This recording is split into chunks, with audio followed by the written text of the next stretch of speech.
Chapter 1. The Once Proud. In the eastern continent, within the Qinyan Empire, lies Tianyang County in the city of Yanhua, home to the Qin family. The young master has returned to the manor. A deep, resonant voice suddenly echoed throughout the vast Qin residence. Before the gates of the estate, an unanticipated throng had gathered, the majority being maidservants and attendants, although some core disciples of the Qin family were also present. Yet, the gazes of the crowd were unwaveringly fixated on the figure of a young man, who appeared somewhat aloof. With the watchful eyes of the guards upon him, the youth stepped into the Qin manor. "Is that really young Master Qinlin? My goodness, I can't believe he's still alive." Over the years, my Qin family has been in decline, year after year, all because of this individual. Ha! This sinner of the Qin family dares to return? The Qin family, once a top-tier clan within the Qinyan Empire, they had enjoyed a prestigious standing. In days of yore, the head of the Qin family, Qin Shan, had accompanied the imperial ruler in numerous campaigns, earning remarkable accolades, which catapulted the Qin family to great heights. 5 years ago, Qin Shan's eldest son, Qin Xiao, quelled a rebellion on behalf of the Qinyan Empire, achieving resounding glory and fame throughout the realm. The Qin family stood at the pinnacle of power. Qin Xiao's son, Qin Lin, was born with an innate sword vein, and upon awakening, his exceptional talent surpassed that of his peers. The Qin family had thrived across 3 generations, shining brilliantly in the contemporary world. However, at that moment, an imperial decree was issued, summoning Qin Lin to the palace to meet the emperor. In the wildest dreams of the Qin family, it was believed that Qin Lin's innate gifts would sway the emperor, ensuring the continuation of the Qin family's legacy. Little did they know, that day would become a living nightmare for him. Under the blood-red sun, upon entering the palace, Qin Lin encountered a young figure standing before the grand hall, who sought to usurp his sword vein upon seeing him. A sinister voice echoed in his ears like a demonic whisper. "Lowly spawn, it is your fortune that your sword vein can be utilized by me. Do not harbor resentment. Even if your father were here, he could not alter your fate. You must accept your destiny." A cacophony of cruel laughter erupted from that youth, with a bloodthirsty aura enveloping him. Qin Lin's eyes turned crimson as he roared in fury. Yet, that youth, possessing an innate serpent-like form and much older, was far beyond what he could contend with at that moment. The emperor sat upon the throne, observing coldly. Noticing the bewildered and helpless gaze of the young man in the hall, a voice, laced with icy malice, finally spoke. "You of the Qin family, have your father and grandfather, that is sufficient. Lend your sword vein to Hainer for a moment." The identity of that youth was now unmistakable. The crown prince, Mo Xiuhan. Qin Lin raised his gaze, his eyes filled with blood-red fury, his throat dry, and the only thought echoing in his mind was, merit surpassing the sovereign. The proclamation of Qin Lin's entry into the palace was merely a guise to seize his sword vein, to aid the crown prince in his ascendance, thus transforming from a serpent to a dragon, soaring to great heights. With the sword vein stripped away, the century-long fortune accumulated by the Qin family across 2 generations would vanish irretrievably. On that fateful day, under the blazing blood sun, the dragon ascended. Within the palace hall, Qin Lin's figure lay in a pool of blood, on the brink of death, his eyes reflecting an extinguished flame of defiance. No matter how illustrious the Qin family had been, they were forced to bow before imperial power. Qin Lin's eyes brimmed with despair, yet a towering figure suddenly burst into the palace hall, wielding a spear that struck fear into the hearts of the palace guards, causing none to dare approach. Alas, the enemy outnumbered him, and he eventually fell. Had it not been for his past achievements, he would have surely perished. That figure was none other than Qin Xiao. From that moment on, Qin Xiao ceased to be a subject. The faith he once held shattered in an instant, and he lost all of his cultivation, becoming a mere shell of his former self. Qin Lin witnessed it all, trembling with rage, his face contorted in fury, an overwhelming tide of murderous intent surging within him.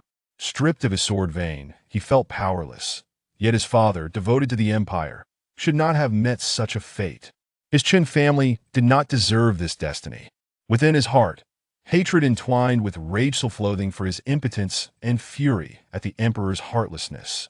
The Chen family, once a top-tier clan, now reduced to ruin overnight. The reasons behind their downfall were subject to countless interpretations. As he reopened his eyes, Chen Lin found an unexpected calmness. 5 years had passed, and he had long since grown indifferent. At that moment, a core disciple of the Chen family stepped forth, blocking Chen Lin's path. Chen Lin, 5 years ago, it was your offense against the crown prince that doomed our Chen family's future, and today you still have the audacity to return. Chen Yuan? Upon seeing the person before him, Chen Lin felt a surge of inexplicable emotions. The individual, Chen Yuan, was the eldest son of his uncle, Chen Qi. In name, he was also his cousin. The two had been inseparable in their youth, yet after 5 years apart now. Young Master Chen, the family head has instructed that no one shall obstruct the young master's return. A guard interjected. Chen Yuan's gaze was cold upon hearing the title of family head. His expression shifted slightly. Were it not for grandfather, you and that useless father of yours would have perished long ago. With those words, a hint of confusion flickered in Chen Lin's eyes. For in Chen Yuan's gaze, he did not detect anger, but rather a concealed delight. Amidst the fervent gazes of fiery hatred from the Chen family, Chen Lin soon arrived at a secluded courtyard. The guard deliberated. Young master, this will be your dwelling. The family head has decreed that until you achieve the innate stage, you must never leave this courtyard. Until I achieve the innate stage. Chen Lin's expression turned solemn as he offered a respectful salute to the guard. The guard, somewhat flustered, hastily assisted Chen Lin up, his eyes reflecting a mix of helplessness and regret. 5 years prior, this young man had awakened his sword vein, his talent shining brightly among his peers. Yet now, time had changed everything.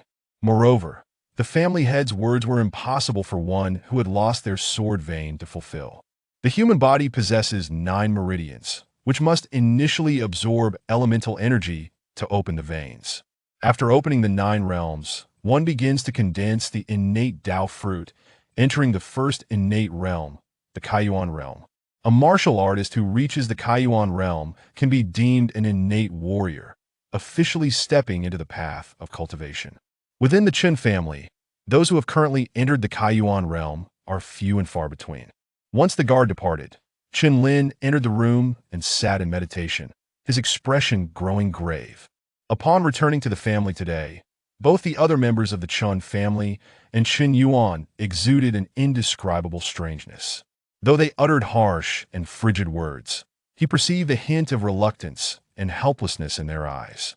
He recalled 5 years ago, when his father had lost all cultivation, who, then, was the current head of the Chen family. Forget it. There is much time ahead. The most pressing concern now is power. Taking a deep breath, Chen Lin resolved that all past grievances had transformed into the nightmares of today. Now that he had returned to the Chen family, perhaps everything was just beginning. Pausing his thoughts, Chen Lin focused his mind. Boom! In an instant, within his soul sea, a dark canopy emerged, beneath which lay an endless brilliance, dazzling and resplendent. Within that radiance stood a blurred figure, arms folded behind him, appearing still, yet becoming the very center of this realm. Sublime, majestic. Young one, your sword vein was taken, and your cultivation lost. Yet by a stroke of fortune, you have awakened the Songlong imperial bone within you, making you worthy of my legacy. What say you? The majestic figure, upon seeing Chen Lin return, wore an expression of satisfaction. From the moment his sword vein was taken to this moment of resurgence, he had witnessed Chen Lin's efforts without extraordinary willpower. Such a feat would have been impossible. I am willing to accept the emperor's legacy, Chen Lin replied with profound reverence, for he had no alternative choice at this juncture.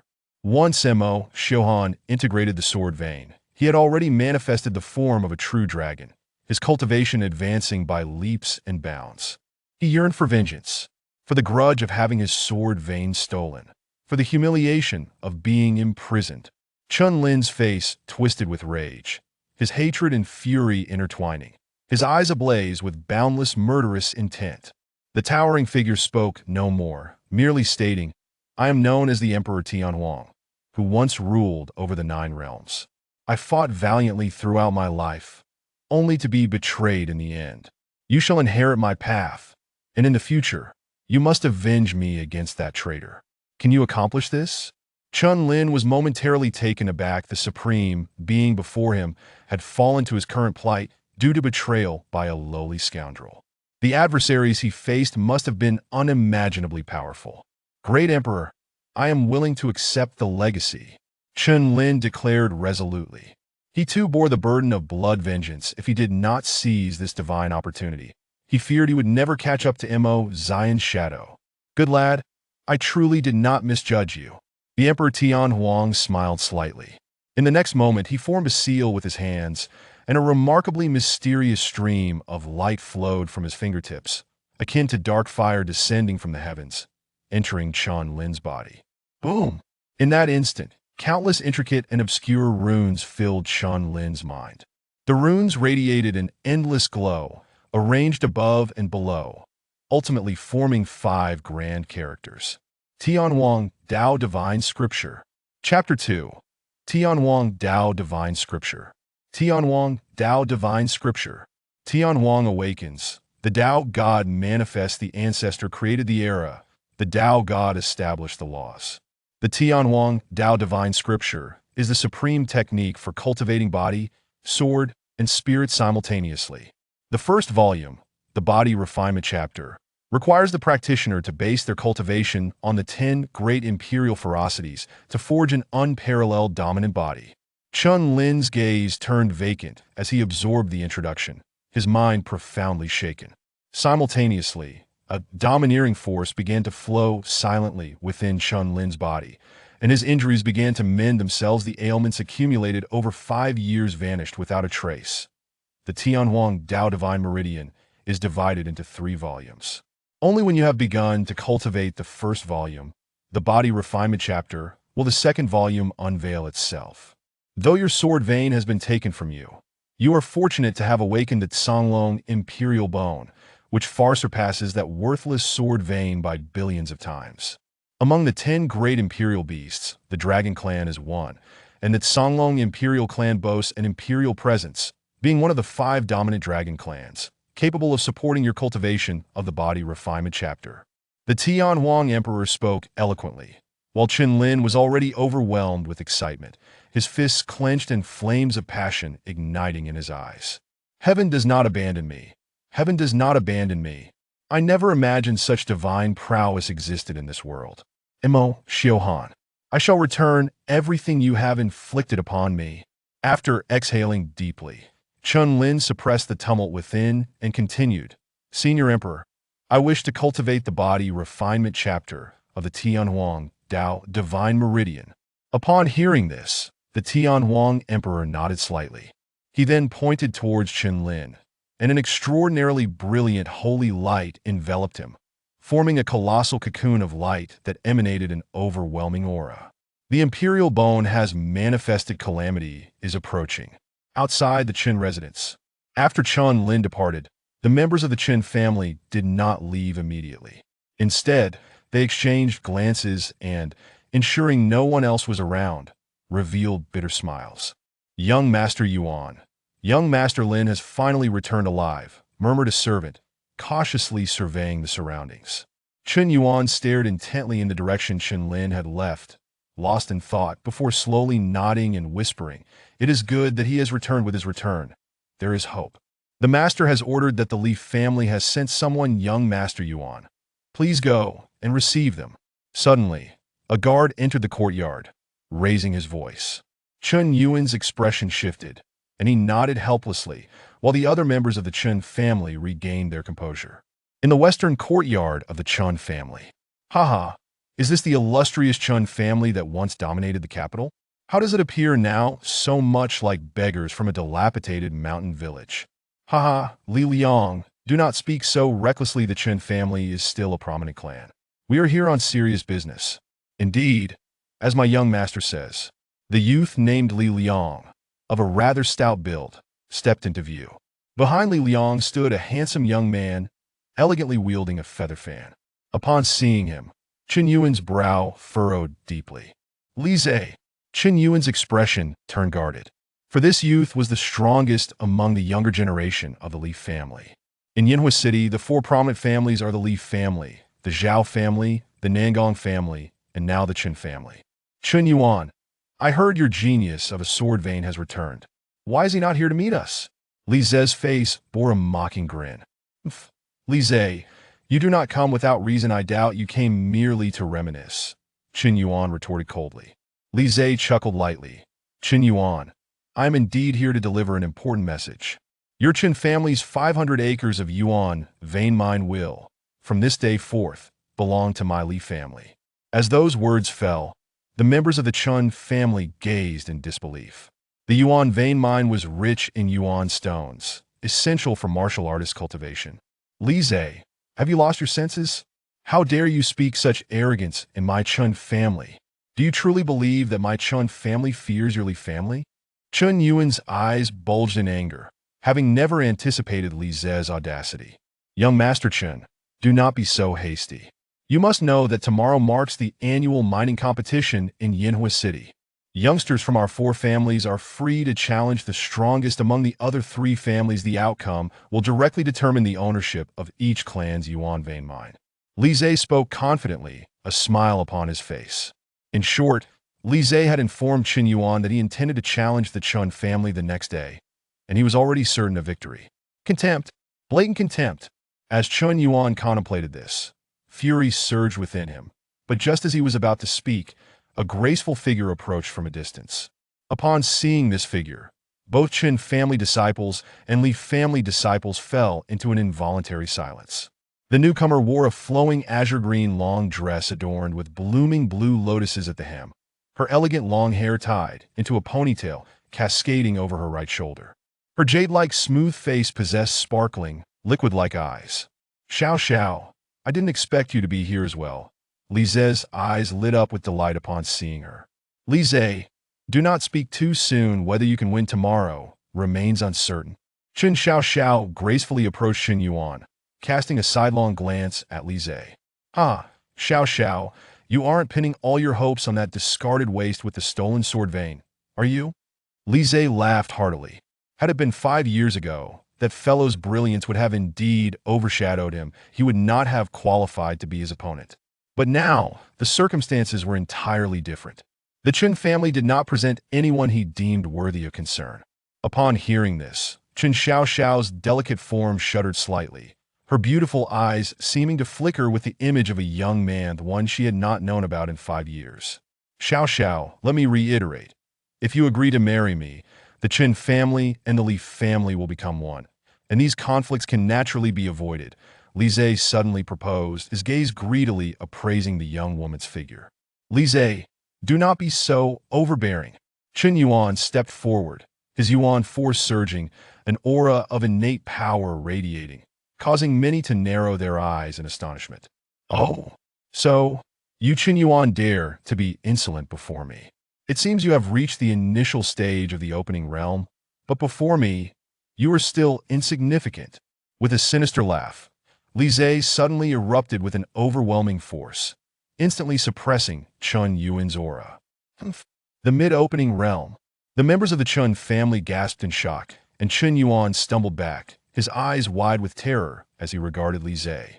Li Ze, do not go too far. Qin Xiao Xiao coldly retorted. Since Xiao Xiao has spoken, I shall spare you for today. We shall meet again tomorrow. Li Ze sneered, leading the Li family disciples away from the Qin residence. As they exited, Li Liang, puzzled, asked Ze, weren't we supposed to teach Qin Yuan a lesson today? Why did we leave so soon? Li Ze smirked, you dim-witted glutton. Can't you see Xiao Xiao is present? Besides, a mere Qin Yuan is hardly worth my attention. I just wonder what capabilities that Chun Lin possesses to make Xiao Xiao so concerned. Upon saying this, Li Ze's gaze turned venomous, sneering, but regardless of who the Chun family sends to battle tomorrow, it will not change the final outcome. As the Li family departed, Qin Yuan cast a complicated look at Qin Xiao Xiao. After a moment of struggle, he finally spoke truthfully. Xiao Xiao, the master has instructed that Chun Lin can only go to the eastern courtyard. Upon hearing this, Qin Xiao Xiao's beautiful eyes flickered with a hint of reluctance, but it quickly faded. She nodded lightly. I understand. Chen Yuan glanced at the guard standing nearby, his expression torn. Gritting his teeth, he said, Xiao Xiao, for the past 5 years, my Qin family has declined day by day, reduced to this state, largely due to Qin Lin's contributions. As for you, had you not been supplying Yuan force to my second uncle daily, you might have surpassed my cultivation. It is all thanks to those two that my Qin family has fallen to this day. Chapter 3. The indestructible thunder dragon body. Upon hearing these words, Chen Xiaoxiao's eyes dimmed. Only Qin Shan and Qin Xiaoqing knew what transpired 5 years ago. Now that Qin Lin had returned to the Qin family, she yearned to uncover the truth. Before long, Qin Xiaoxiao appeared in the back mountain, where the guards flanking her frowned and said, Miss, the family head has instructed that no outsiders are permitted entry. This is the family head's decree. Qin Xiaoxiao produced a token, and upon seeing it, the guards bowed respectfully and cleared the entrance to as usual. She saw a rugged-faced, weathered middle-aged man sitting beneath an ancient tree. Although he sat there without a trace of elemental energy radiating from him, it was difficult for anyone to divert their gaze from his presence. Second uncle, Brother Lin has returned, Qin Xiaoxiao announced as she approached and sat down beside the middle-aged man, whose identity was unmistakably Qin Xiao. Ever since he lost his cultivation 5 years ago and returned to the Qin family, he had resided in this back mountain, receiving visits only from the servant who brought him meals and from Qin Xiaoxiao.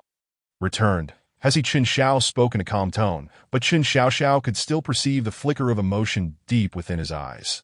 Second uncle, what truly happened 5 years ago? Qin Xiaoxiao summoned her courage to inquire. Over the past 5 years, she had asked countless times, yet received no answers. She refused to believe. She could not accept that Qin Lin would become arrogant due to his innate talent. Nor could she believe her second uncle would bask in his own glory, looking down upon the imperial authority. These were merely the explanations offered by the imperial power, but Qin Xiaoxiao had never bought into them. Today, with Qin Lin's return to the Qin family, she sought to learn the truth, but the outcome remained unchanged. Qin Xiao remained silent, merely gazing toward the setting sun on the horizon. Qin Xiaoxiao let out a bitter laugh, raised her right hand, and channeled all her cultivated elemental energy into Qin Zhao's body before quietly departing. However, after Qin Xiaoxiao left, a flicker of emotion crossed Qin Zhao's face, and no matter how powerful the Qin family was, it was trivial in the face of the entire empire. Do you still think the same way? An ancient voice echoed throughout the back mountain. Qin Xiao remained silent, that if Liner is a hidden dragon, after this tribulation, he may indeed become indistinguishable from the masses. Yet, I always believe that Liner will be the true dragon among the proud. The aged voice resonated once more, leaving Qin Xiao momentarily stunned. His eyes glimmering with light as he murmured, If my son truly can rise like a dragon from the abyss, I, Qin Xiao, would not mind once more wading through bloodshed. As the ancient voice faded away, the back mountain returned to tranquility. Meanwhile, the guards stationed at the entrance were oblivious to the presence of that voice, that I in the eastern courtyard of the Qin family. Beneath the darkened sky, a figure clad in white seemed to traverse the river of time, standing silently beneath the firmament. That boy's aura is becoming increasingly stable, the Tianhuang Emperor remarked, gazing at the cocoon of radiant divine light enveloping the youth, his eyes reflecting a hint of satisfaction. Boom! In the next instant, a terrifying aura surged forth from the cocoon, unleashing a wave of overwhelming energy that rippled across the sky, creating monstrous waves roar. Simultaneously, beneath the blanket of pristine light, an ancient and domineering dragon's roar echoed. Transcending time and space, boom! The azure dragon's roar. It appears the awakening has been successful. The Tianhuang Emperor chuckled. Boom! In an instant, the light cocoon shattered, and a youthful figure emerged from the radiant glow. Beneath that brilliant light, dazzling golden light burst forth. The resplendent radiance re-emerged. The previously dissipated dragon might returning with even greater intensity to in the next moment. A colossal dragon, black as night and adorned with scales and horns, roared from within Qin Lin, its body coiling and its claws piercing through the void, releasing an indescribable, terrifying power. Dragon Clan Divine Ability, Azure Dragon Imperial Technique, Azure Dragon Battle Heaven Method. The Tianhuang Emperor gazed on with a hint of astonishment. Even he, a Grand Emperor, had seen many spectacles, Yet to comprehend an imperial technique in a single instance was indeed a rarity. After a brief moment of surprise, the azure dragon returned to Chun Lin's body, and the terrifying aura dissipated in an instant. At the same time, a tall figure emerged from the void, stepping forth with an imperial dragon manifesting behind him. It was Chun Lin. Chun Lin's eyes opened, gleaming like cold lightning, that a magnificent wave of elemental energy surged forth, akin to the mighty Yangtze River, flowing endlessly, that he had stepped into the innate stage, the opening Yuan realm. The Tianhuang Emperor exclaimed in astonishment, recalling his own arduous journey from the opening vein realm. This lad's talent was indeed not inferior to his own. Thank you, Senior, for your protection. Chun Lin bowed in gratitude. You, with the Azure Dragon Imperial Bone as your foundation, have entered the innate stage. Your foundation is remarkably solid, and your strength amongst peers is unmatched. The Tianhuang Emperor beamed, knowing that the stronger Chun Lin became, the greater his hope for revenge would be. This remnant of my soul possesses little strength left. Unless absolutely necessary, I shall not intervene. Everything must rely on you, the Tianhuang Emperor advised solemnly. Chun Lin nodded slightly, understanding that relying solely on the Tianhuang Emperor's words would be detrimental to his cultivation. Next, Chun Lin returned to reality from the Sea of Souls, reveling in his surging power. Though he was overjoyed, he managed to suppress the tumultuous excitement within. With his current cultivation, he was still far from being a match for Mo Xiuhan. 5 years ago, Mo Xiuhan was already at the second level of the innate realm, the path to Tao realm. Now, 5 years later, the other party had integrated with his sword vein, advancing rapidly. Yet, Chun Lin would not belittle himself. The Azure Dragon Battle Heaven method and the Tianhuang Dao Divine technique in his mind gave him the possibility of catching up with Mo Xiuhan. As Chun Lin perused the Dragon Clan's body refining techniques within the Azure Dragon Battle Heaven method, he soon fixed his gaze upon one particular technique. Indestructible Thunder Dragon Body, a 5th-tier advanced body refinement martial art. Divided into 3 levels, martial arts are categorized from 1 to 9 tiers, with 9 being the lowest and 1 being the highest. Within the Qin family, the best martial arts were merely mid-tier techniques of the 9th tier. Like the 8 Desolate Fist. Chun Lin's eyes burned with fervor, his heart racing. He had now resolved to cultivate the indestructible Thunder Dragon Body. The first level, Thunder Element Body, required the body to be tempered with the power of thunder. If one lacked a Thunder Element pool, Thunder Element pills could assist in the cultivation process. Chun Lin contemplated silently, having now stepped into the innate stage, fulfilling the family head's expectations of him.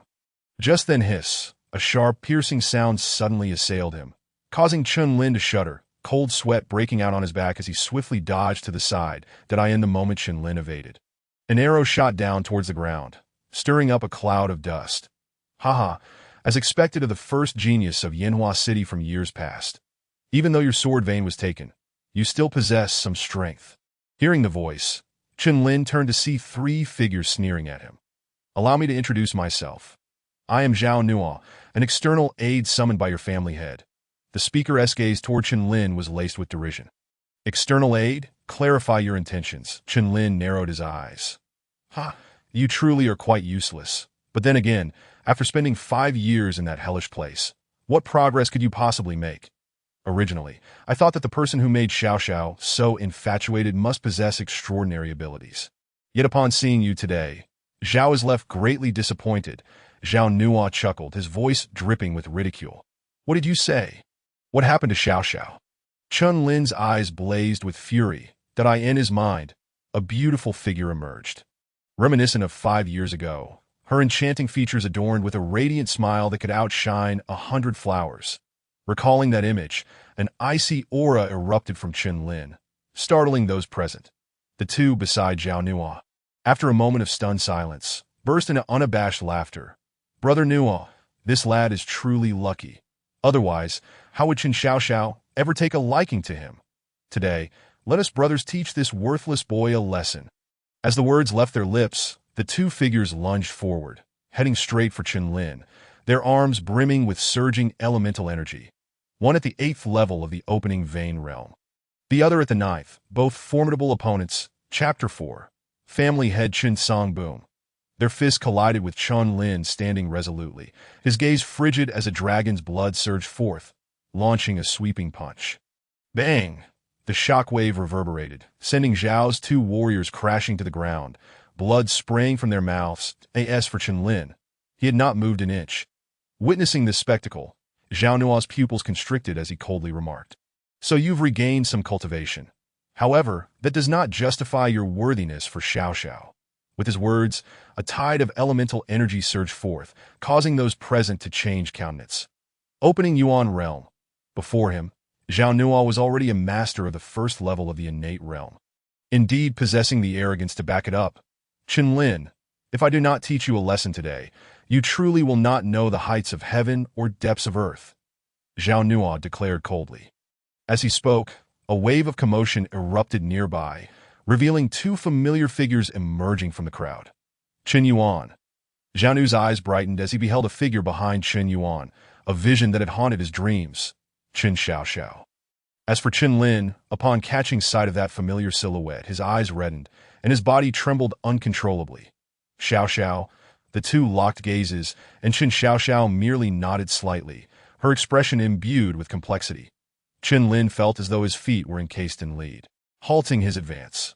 "Qin Lin, Zhao Nu is a valuable ally whom our Qin family has painstakingly recruited 5 years ago.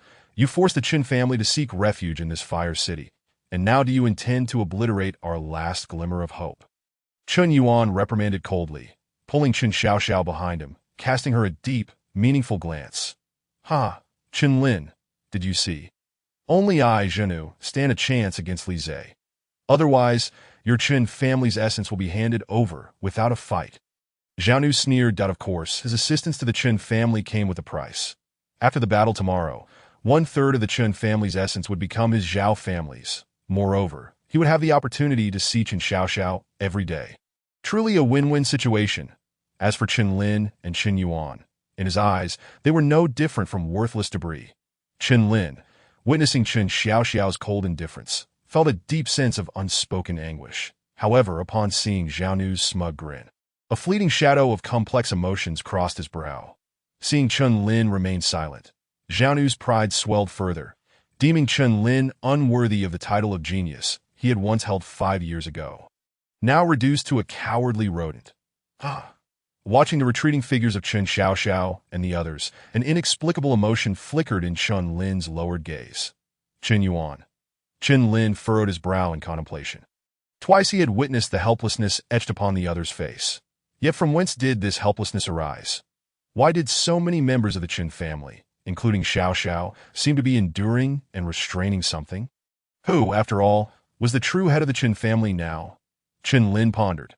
"Brother Lin." Suddenly, the sound of hurried footsteps broke the silence. Qin Lin raised his gaze, only to find himself enveloped in a warm embrace by a broad shoulder. His eyes widened with surprise.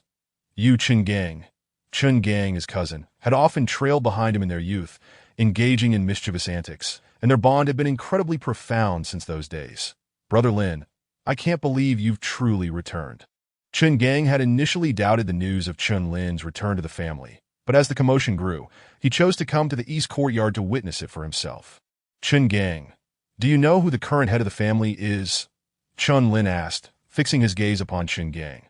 Upon hearing this, Chun Gang's previously joyful expression vanished in an instant, and he began to survey his surroundings. Upon noticing the guard stationed outside the courtyard, he fell silent. Chun Lin's frown deepened. Whether it was Chun Gang, Qin Yuan, or the other members of the Qin family, all exhibited the same reaction upon seeing those guards. "If it is inconvenient to speak, then I shall visit this so-called head of the family today," Qin Lin declared, pulling Chun Gang along as he moved to exit the east courtyard. "Brother Lin, didn't the head say that you must reach the innate realm before leaving the east courtyard?"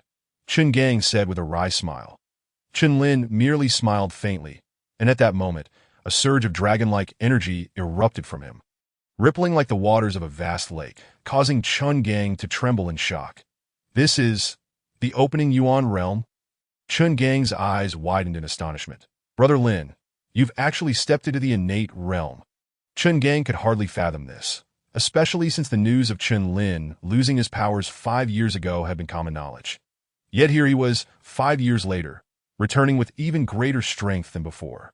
Young Master Chen Lin, the head has ordered that you cannot leave without reaching the innate realm. One of the guards spoke coldly. Chen Lin unleashed his opening Yuan realm energy, causing the guard's eyes to widen in astonishment.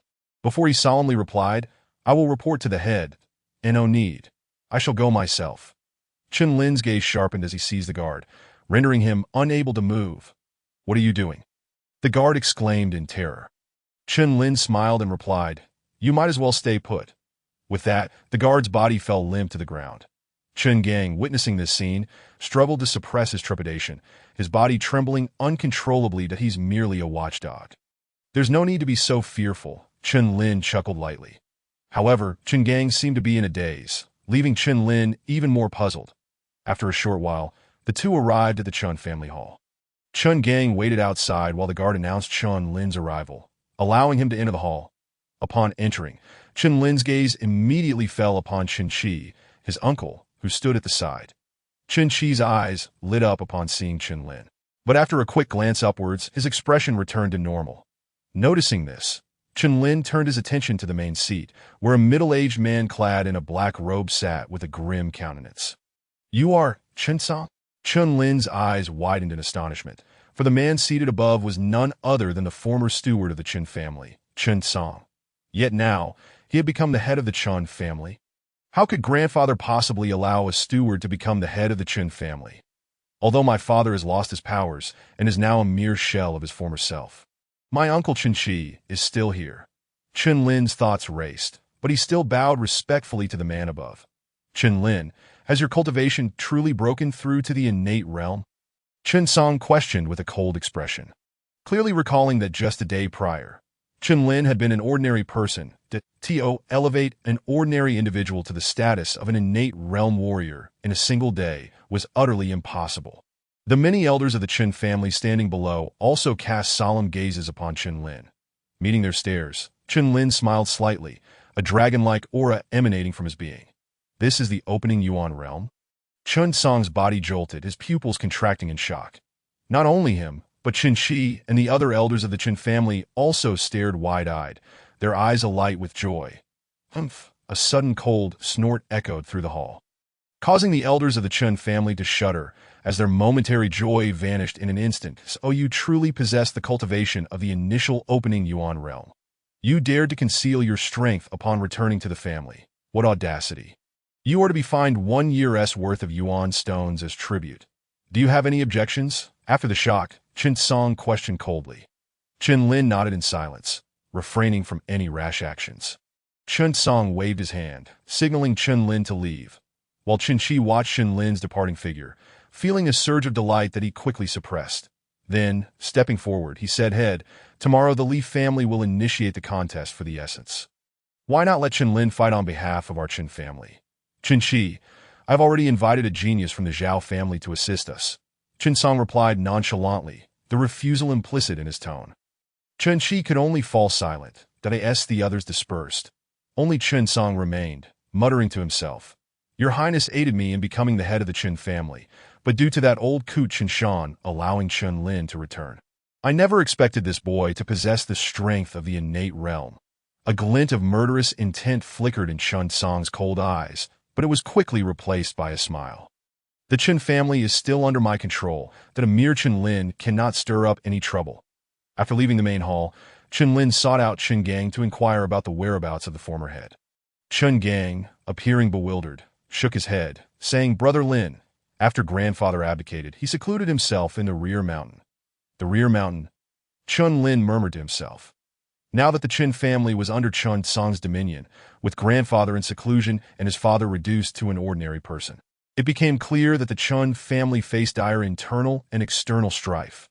Chen Lin clenched his fists, his fingertips turning pale. He had come to understand that Chen Yuan, Chen Xiaoxiao, and all the elders of the Chen family were concealing a deep sense of reluctance and helplessness in their eyes. The current Chen family was no longer the same as before. Brother Lin, this is the storage bag Xiaoxiao gave you, Chen Gang whispered. Chen Lin was taken aback, accepting it with a swift motion, while Chen Gang dared not linger, fearing suspicion. Back in the east courtyard, Chen Lin opened the storage bag and was taken aback, exclaiming, "There are actually 5,000 yuan stones." Xiao Xiao, Chun Lin's expression grew complex. As far as he knew, a single Thunder Yuan pill required 50 yuan stones, meaning this sum could be exchanged for 100 Thunder Yuan pills. It seemed he would have more than enough to begin his training in the Thunder Yuan body. Time was of the essence. He needed to cultivate without delay. Chapter 5. The Contest for the Essence in a Private Chamber. Have you not yet made your decision? If you come with me, one day you shall surely break into the sacred realm. Gaining renown throughout the eastern continent, that a mysterious voice emanated from the jade pendant hanging at Qin Xiaoxiao's waist. What does it matter if I reach the sacred realm? By then, the Qin family may very well have vanished. Qin Xiaoxiao shook her head in response. Sigh. What is there to cling to in a mortal family? You are a naturally gifted spiritual body. Remaining in this small family will only bury your talents. The voice from the pendant persisted, laden with confusion. Qin Xiaoxiao smiled, saying, I have no desire to go to the so-called sacred land of the eastern continent. I simply wish to see Brother Lin every day and spend time with grandfather and uncle. Very well, you will understand in due time that in this world, strength is paramount. The sound emanating from the jade pendant seemed to let out a sigh, gradually fading away. Meanwhile, in the eastern courtyard, a thunder essence pill had materialized in Chun Lin's hand. Given his current strength, he could likely contend with an average initial stage Kaiyuan realm practitioner. However, facing one in the mid-Kaiyuan realm, the outcome would be uncertain. Thus, he must utilize the time tonight to successfully cultivate the thunder body. As the first thunder essence pill was consumed, in an instant, a surging force of essence began to recklessly surge through his meridians, violently stirring within him. What a remarkable thunder essence pill! Its energy was astonishingly tumultuous. Chun Lin's body trembled as he felt his blood boil like molten lava, beginning to surge uncontrollably. When the essence from the first pill was nearly exhausted, he hesitated not for a moment and directly swallowed the second. Once again, the agonizing sensation of burning blood enveloped him, beads of sweat like pearls cascading from his forehead, his visage twisted in agony. The third, the 10th. Only upon consuming the 50th did a thunderous roar echo within him. Boom! The thunder reverberated, dazzling lightning flickering beneath the surface of Chun Lin's skin, a dragon-like aura suddenly rippling outward. Peak of the initial Kaiyuan realm. Chun Lin was beside himself with joy. Not only had he succeeded in cultivating the thunder body, but his cultivation had also broken through under the relentless bombardment of essence. Feeling the surge of power within him, a cold smile crept onto Chun Lin's lips.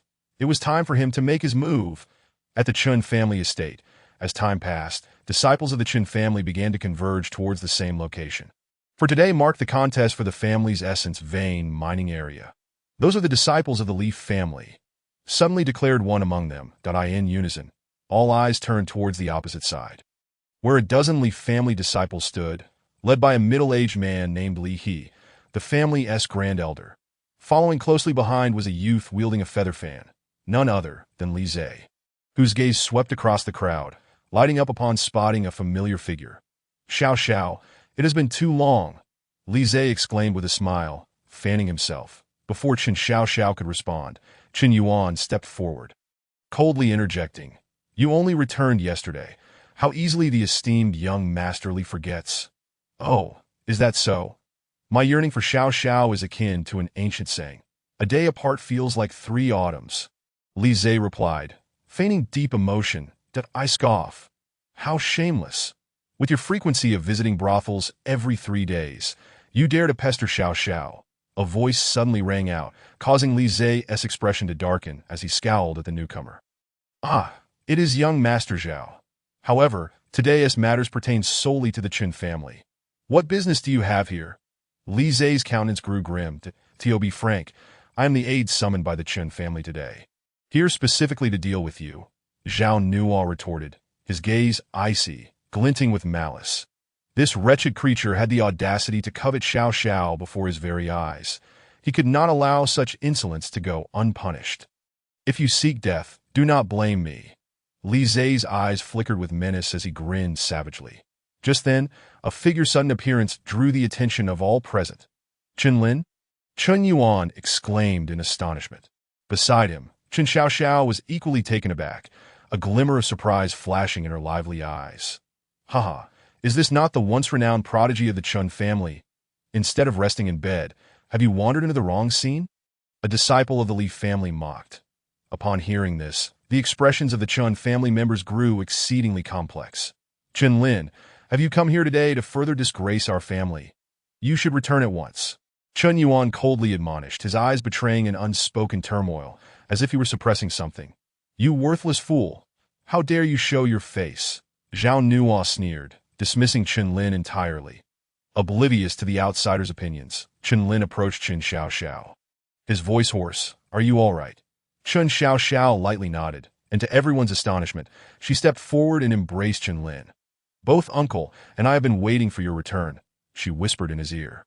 Chen Lin's heart jolted, tightening his embrace around her, indifferent to the gazes of others. "Xiao Xiao!" Chen Yuan bellowed.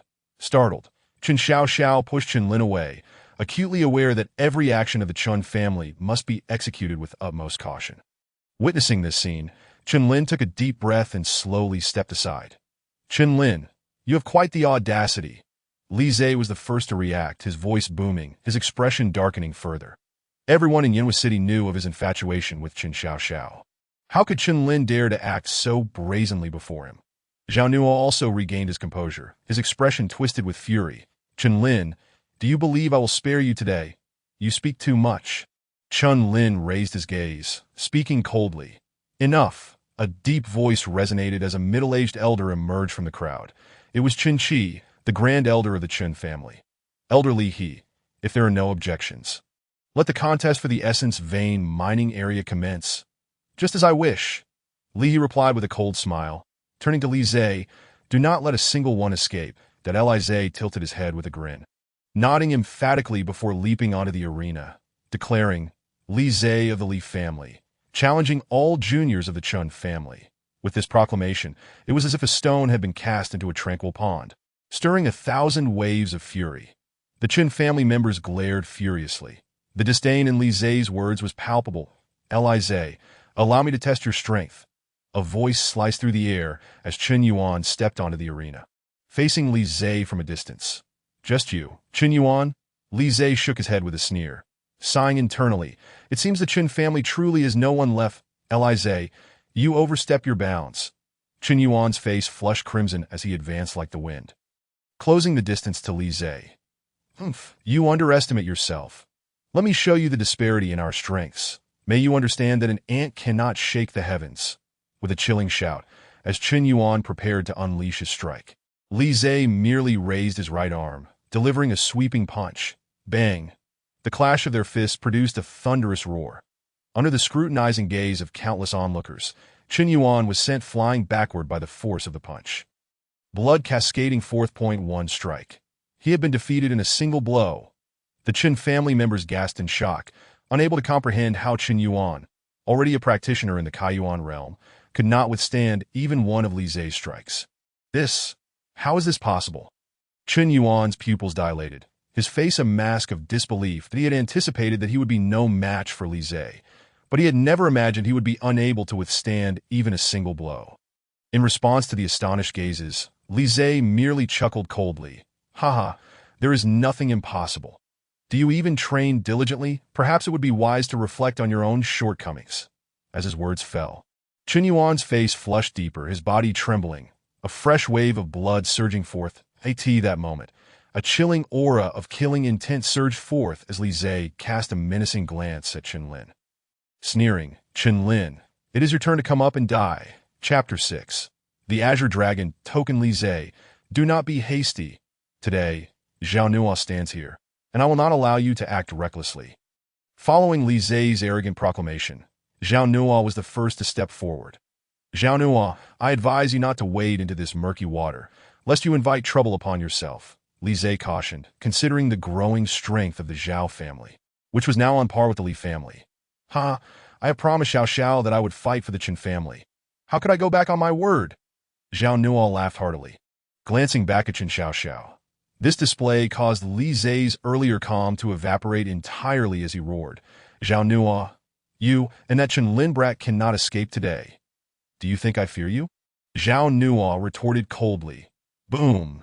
As his words fell, a tremendous wave of essence erupted from within him, causing the onlookers to pale in fear. Peak of the initial Kaiyuan realm. Though Qin Yuan was also at the Kaiyuan realm. He had just entered it, whereas Zhao Nua had evidently spent considerable time solidifying his strength within the initial Kaiyuan realm. Golden light palm. Zhao shouted as he unleashed his fury, his fingers forming a palm as he struck through the air. The air crackled with the force of his strike, brilliant golden light coalescing into a radiant palm, hurtling towards its target as Zhao Nua moved with agility. Shattering Wind Fist, a 9th-grade advanced martial skill. As he unleashed the punch, it sliced through the air like a blade, sharp and unyielding, shattering gold and stone alike. Boom! As their fists clashed, a visible wave of primal energy surged forth in the midst of their battle, sending fragments of stone flying in all directions. The spectators surrounding the arena wore expressions of intense anxiety.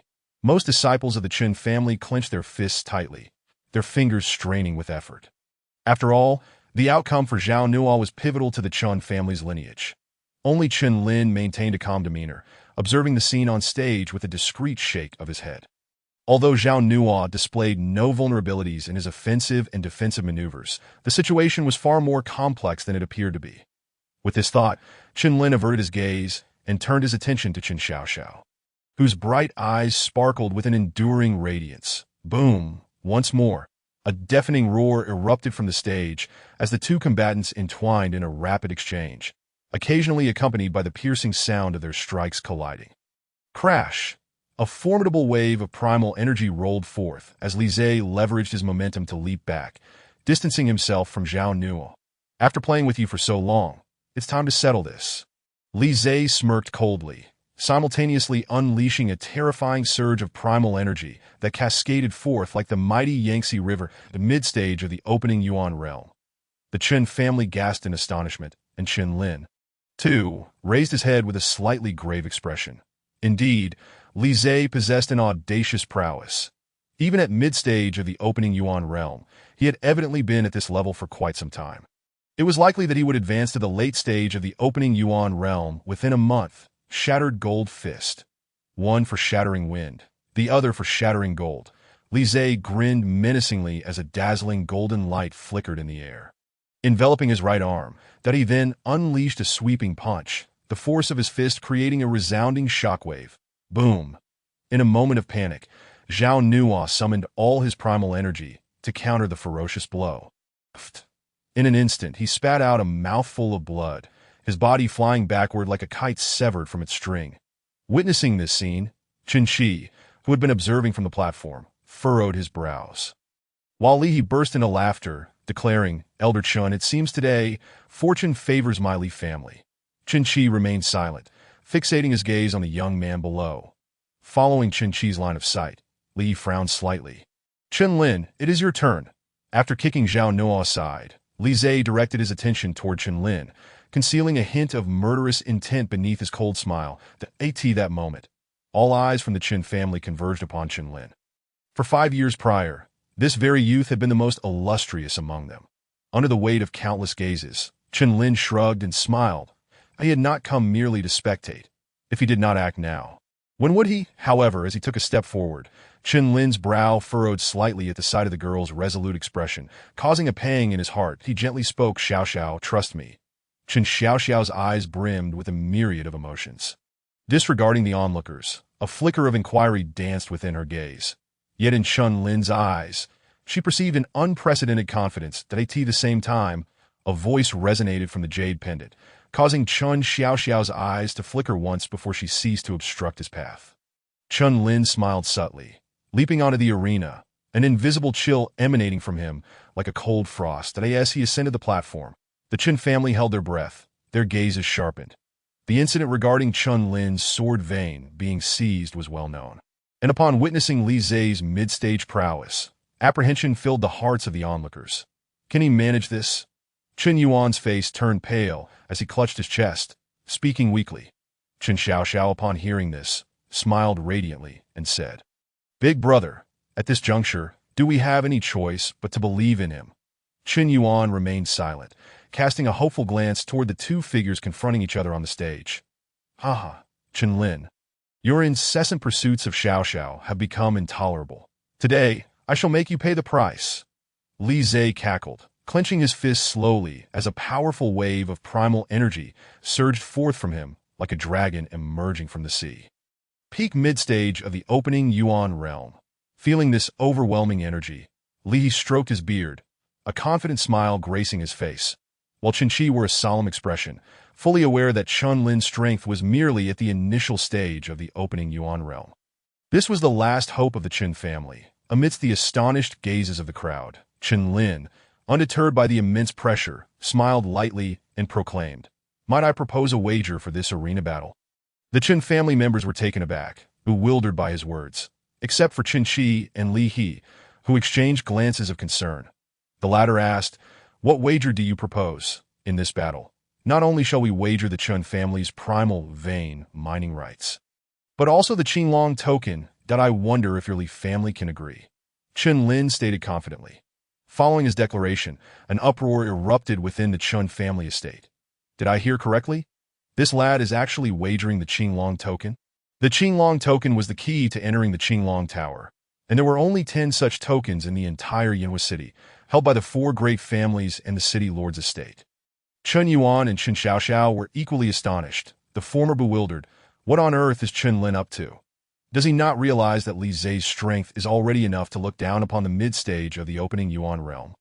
On the high platform, Qinchi's expression was grave, while Chunyi could not help but burst into laughter, saying, "Can you truly represent your Qin family, Chen-Lin?" Qinchi took a deep breath and turned his gaze to Chen-Lin.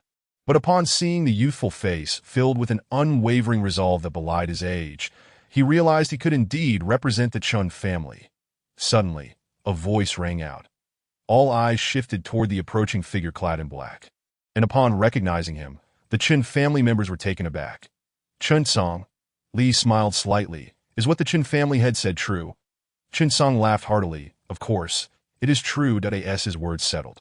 He directed his gaze toward Chen-Lin, saying, "Since you wish to wager the Qinglong token, what shall be the consequence of your loss?" Only then did the Chen family members understand the underlying implications of Chen Song's statement. Everyone knew the significance of the Qinglong token, and losing it would certainly incur a penalty. Chen-Lin understood this as well, chuckling lightly. "If I lose, I shall take my own life on the arena.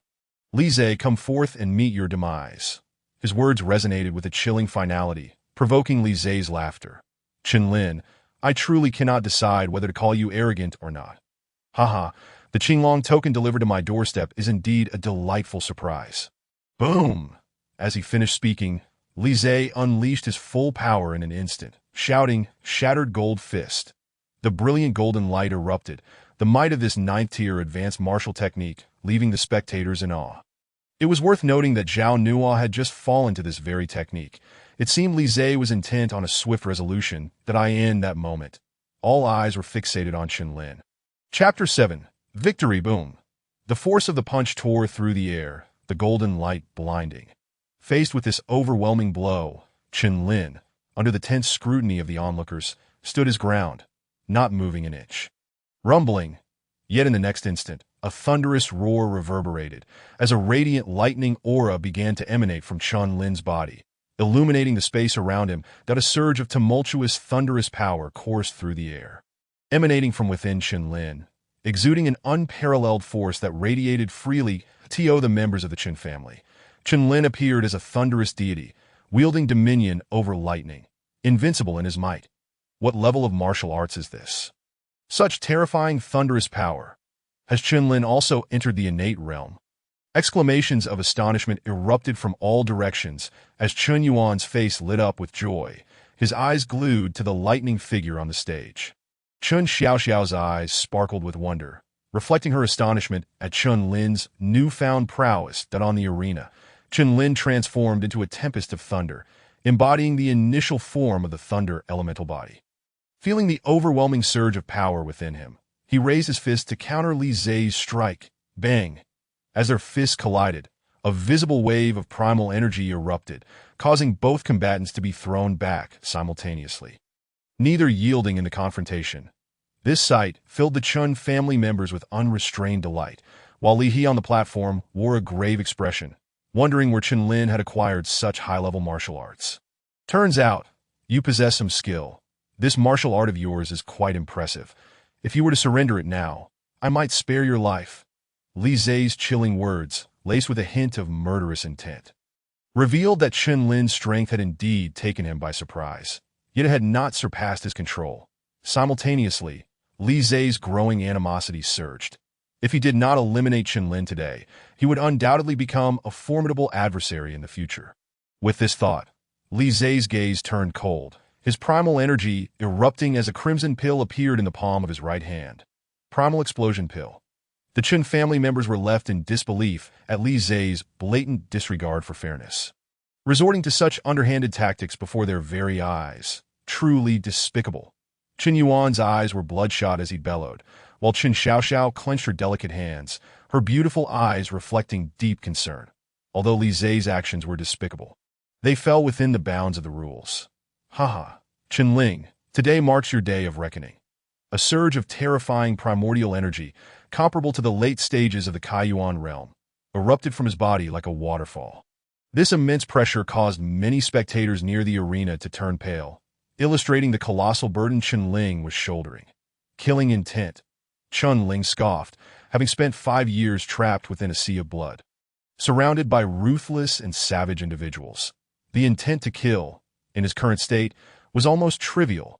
With a stomp of his foot, the violent power of thunder surged forth, his gaze cold as he advanced once more. Come at me.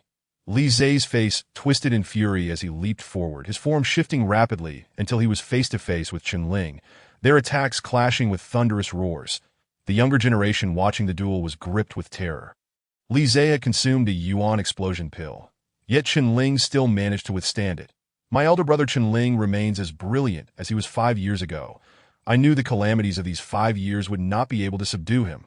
Members of the Chen family gazed at the youthful figure on the stage, their eyes gleaming with admiration. Chen Yuan and Chen Xiaoxiao were equally transfixed, unable to hide their astonishment at Chen Ling's performance. Meanwhile, Zhao Nuo had also regained consciousness, watching the two combatants with a twitch at the corner of his mouth. All he could do was pray for Li Zai's victory. Boom bang! As their forms continued to intertwine, a deafening roar resounded, and Chen Yuan, leveraging the immense force, retreated. This farce has gone on long enough, Li Zai declared coldly, shatter gang fist. With a fierce shout, Li Zai launched himself into the air, his fearsome fist radiating a power akin to shattered blades.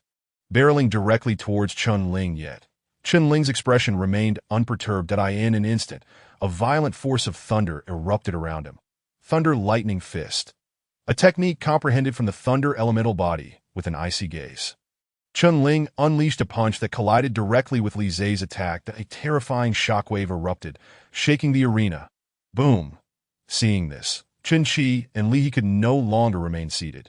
They clasped their hands together, summoning a protective barrier to shield the two combatants. Moments later, under the astonished gazes of countless onlookers, the dust began to settle, revealing a solitary figure on the stage, his garments tattered and blood seeping from his wounds.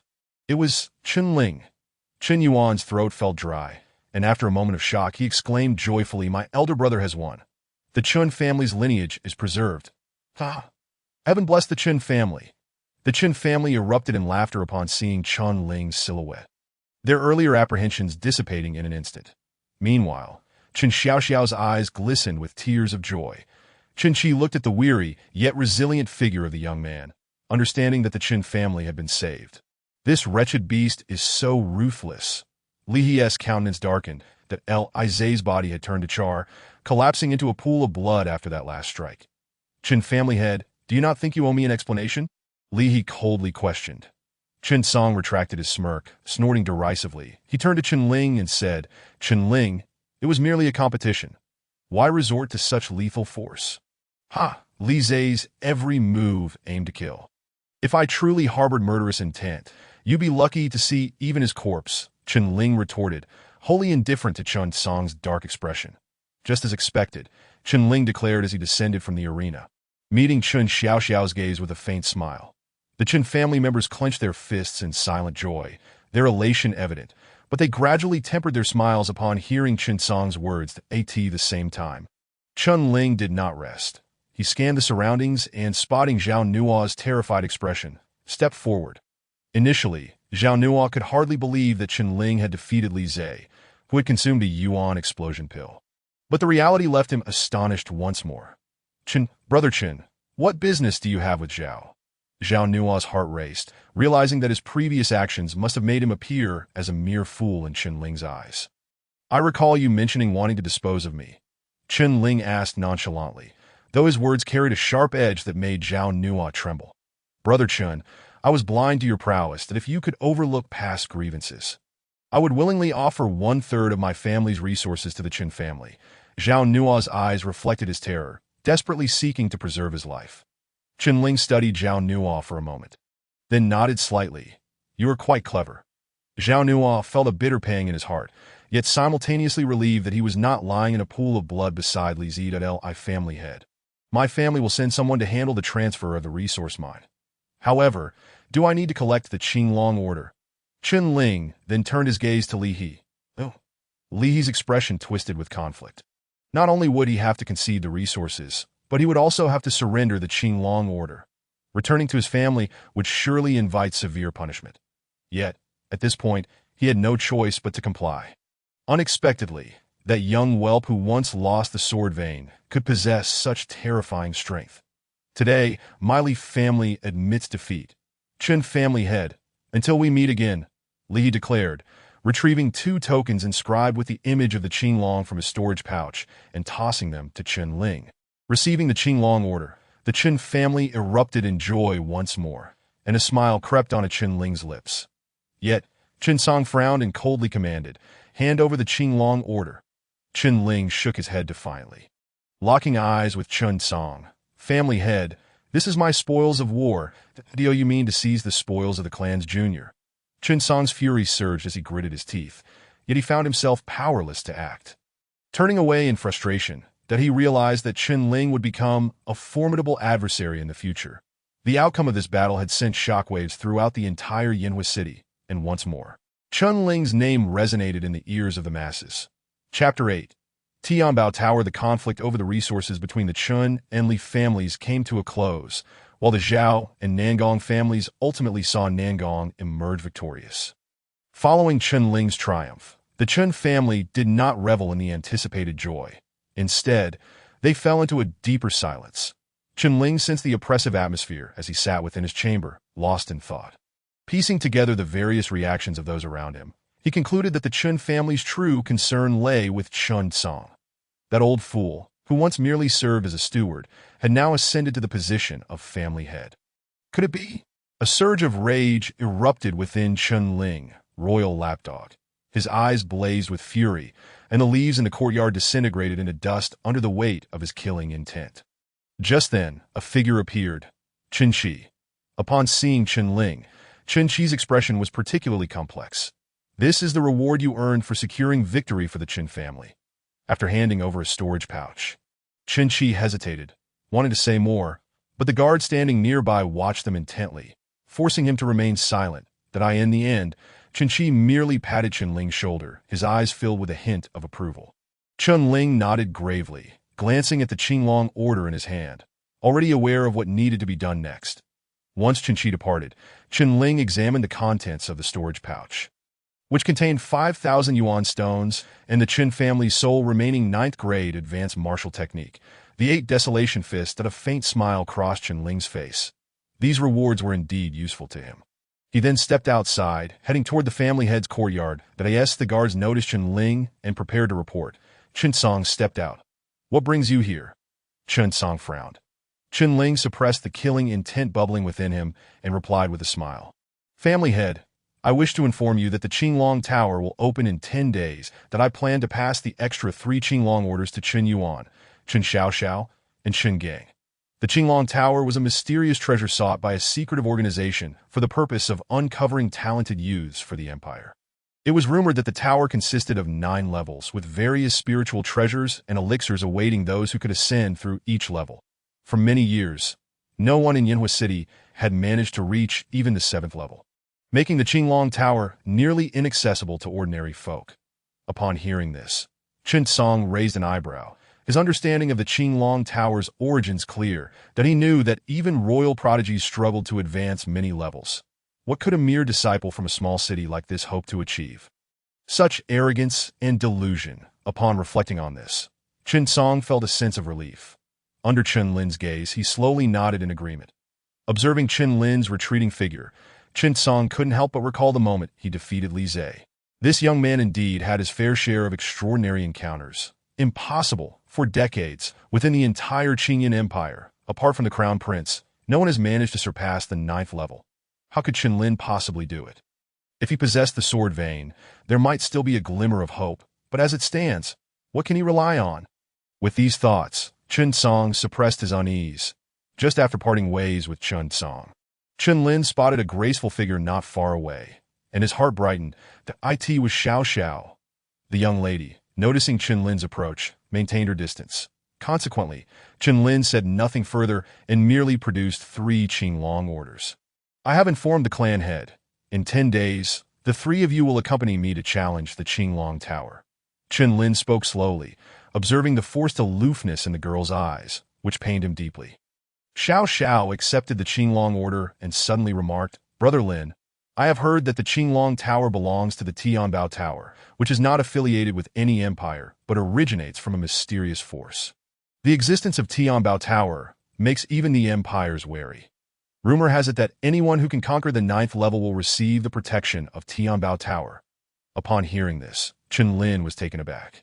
He had never heard of what Xiao Xiao mentioned. After she spoke, a bittersweet smile appeared on her face. What was she saying? For so many years, he had never heard of anyone who could conquer the 9th level.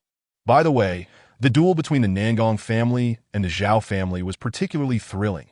It is said that Zhao Yang, the strongest among the younger generation of the Zhao family, was unexpectedly defeated by Nangong Tian of the Nangong family. Zhao Yang's strength should be on par with Li Zhe, yet he was bested by Nangong Tian. Brother Lin, you must be cautious of this person in 10 days. Xiao Xiao looked at Chen Lin. Her eyes filled with concern. After all, Nangong Tian's strength likely had already reached the late stage of the opening Yuan realm. Moreover, we must also keep an eye on the city lord's mansion, as they possess 2 slots to enter the Qinglong Tower. Although the city lord's mansion usually refrains from engaging in conflict with our families, they cannot be disregarded, Xiao Xiao said slowly. Xiao Xiao. I understand, Chen Lin replied, contemplating that he then smiled gently. Since conquering the Qinglong Tower offers numerous opportunities and treasures, I shall exert every effort.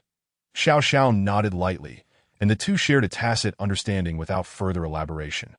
Meanwhile, Chen Lin resolved in his heart that if conquering the Qinglong Tower could grant him the protection of Tianbao Tower, it would indeed be a golden opportunity for him. The following day, as dawn broke, within the eastern courtyard of the Chen family, Chen Lin sat cross-legged, absorbing the Yuan power contained in the Yuan stones. Around him, a dense aura of Yuan power gradually intensified, that as he opened his eyes. Chen Lin felt a surge of joy. His battle with Li Zhe had brought him a step closer to the mid-stage of the opening Yuan realm, and he first focused on cultivating the Thunder Element body. Intending to achieve perfection before advancing to the second layer of the Undying Thunder Dragon body. Besides the Thunderclap Fist, he sensed there was another martial art he could comprehend within the Thunder Element body. Chen Lin murmured to himself.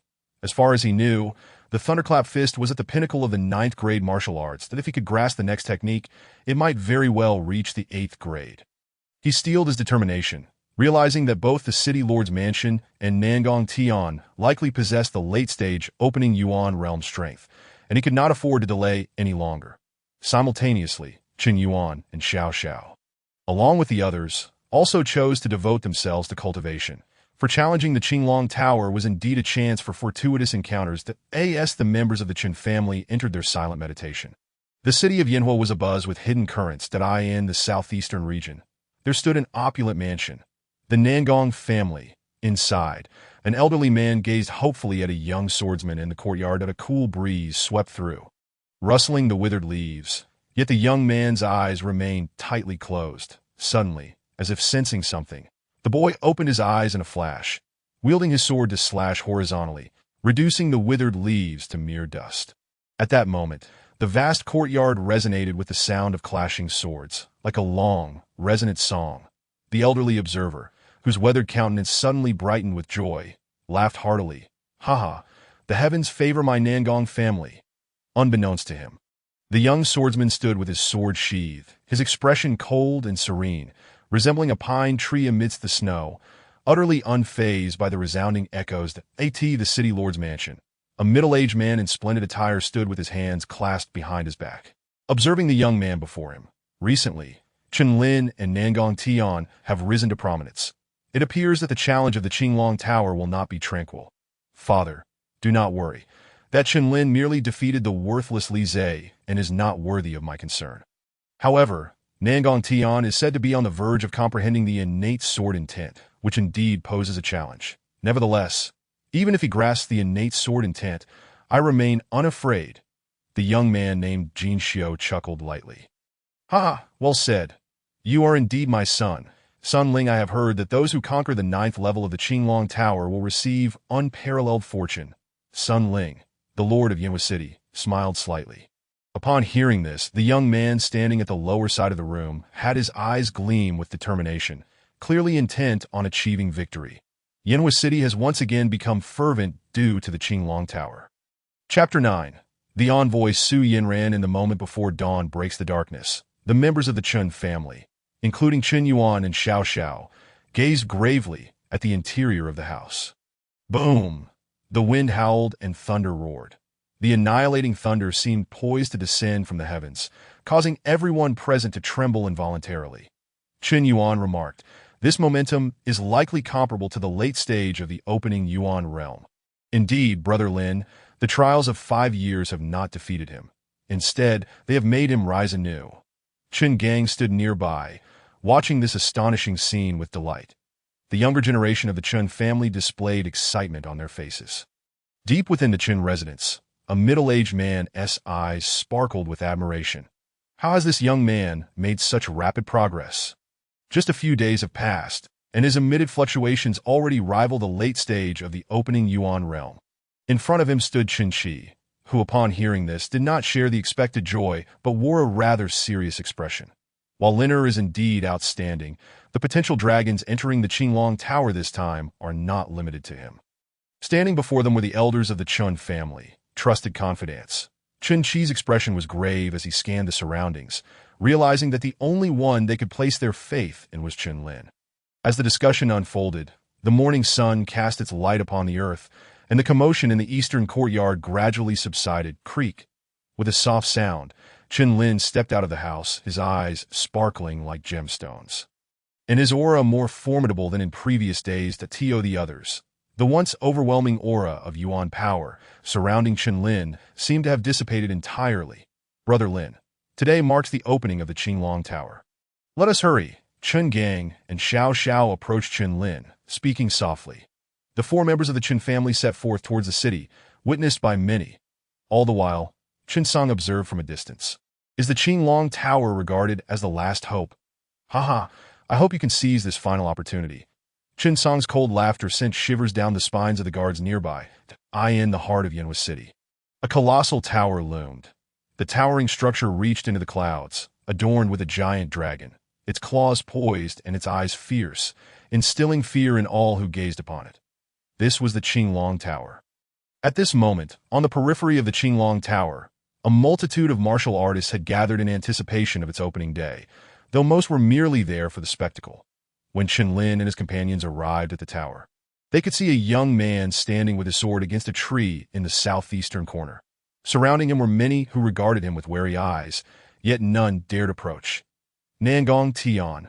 Xiao Xiao whispered, her beautiful eyes filled with gravity. Upon hearing this, Qin Lin turned his gaze towards him, and in that instant, it seemed as though Nangong Tian sensed something, their eyes locking for a brief moment.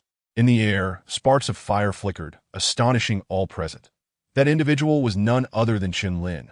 The fact that he could make Qin Yuan and Xiao Xiao yield their positions indicated that Qin Lin was truly remarkable. As he withdrew his gaze, Qin Lin felt a jolt of trepidation. What a formidable presence! It turns out that this person is Qin Lin. I wonder if he is worth my drawing of the sword. Nangong Tian murmured, devoid of any emotion on his face. That moment, a commotion erupted in the center of the crowd as they parted to create a pathway.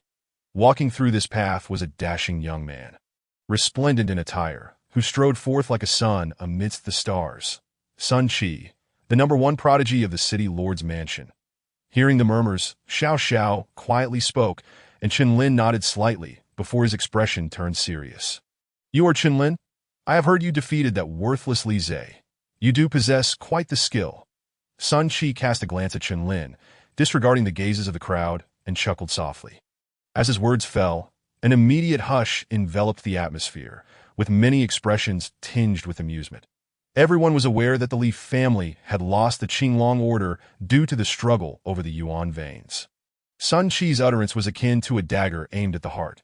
"Sun Qi, do you truly believe that the Li family is devoid of capable individuals?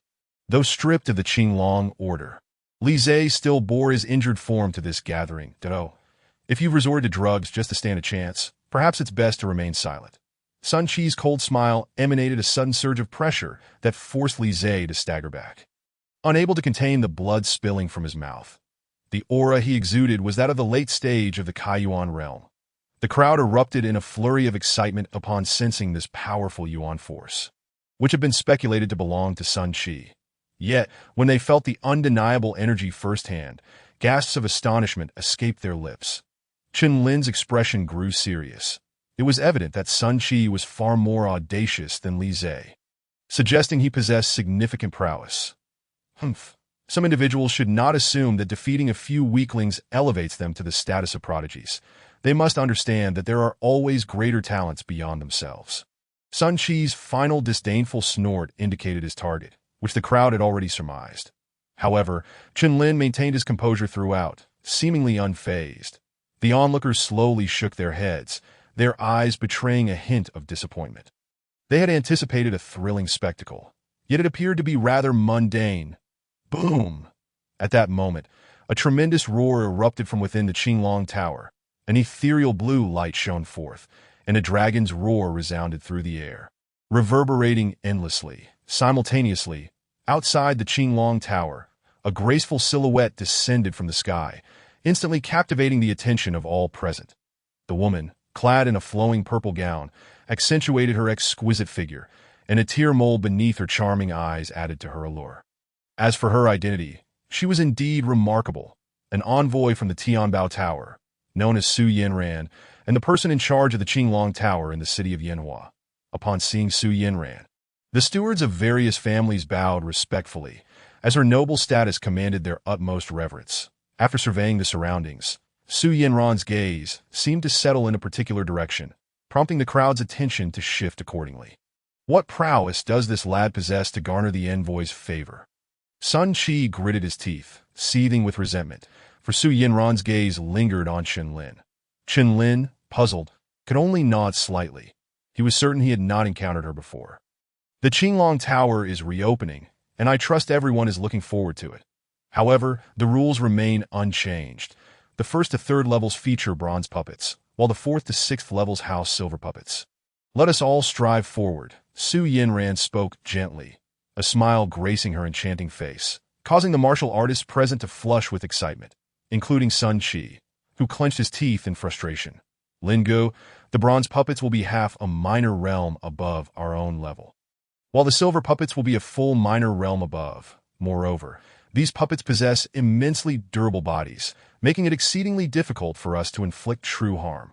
Once our Yuan force is exhausted, defeat is inevitable. Thus, most will only reach the 3rd level," Chen Xiaoxiao explained gravely, clearly well-versed in the intricacies of the Qinglong Tower. Upon hearing this, Qinlin nodded thoughtfully that if that were the case, the silver puppets would indeed prove formidable, which explained why no one had managed to reach the 7th level for all these years.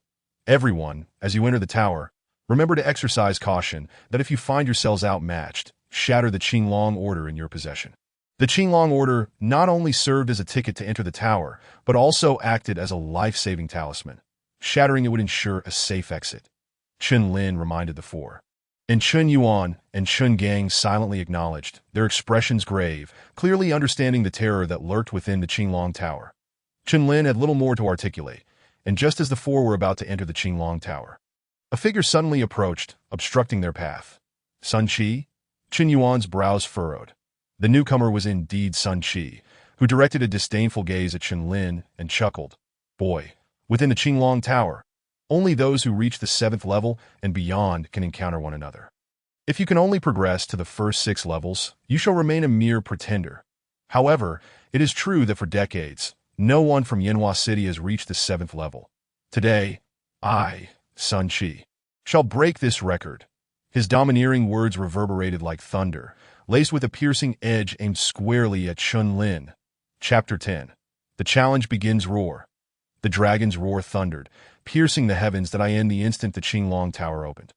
Zhao family Zhao Nuo and Zhao Yang felt their yuan force surge, swiftly propelling themselves towards the tower. Upon witnessing Sun Qi approach Chen Lin, Zhao Nuo couldn't help but revel in secret delight. For he knew that before Sun Qi, Li Zhe was akin to a mere child. Chen Lin could defeat Li Zhe, but should he provoke Sun Qi, it would lead only to his demise. Look at him. He may have defeated Li Zhe, but that merely indicates some strength. Unfortunately, before Sun Qi, he stands no chance. That as Zhao Nuo was lost in thought, Zhao Yang couldn't resist raising an eyebrow and speaking. Zhao Nuo smiled slightly, no longer wasting time, and followed Zhao Yang into the Qinglong Tower. After their entry, from the Nangong family, a youth leaning on his sword, Nangong Tian, stepped forward. Following him was a charming young woman, her hands shimmering with a green light, evidently the second member of the Nangong family to enter the Qinglong Tower. Nangong Shui. And not yet 17, she had already broken through to the mid-stage of the Kaiyuan realm. Her talent was nearly on par with Nangong Tian's. It was said she had been accepted as a disciple by a major sect in Tianyang County, and it was a surprise for her to return this time.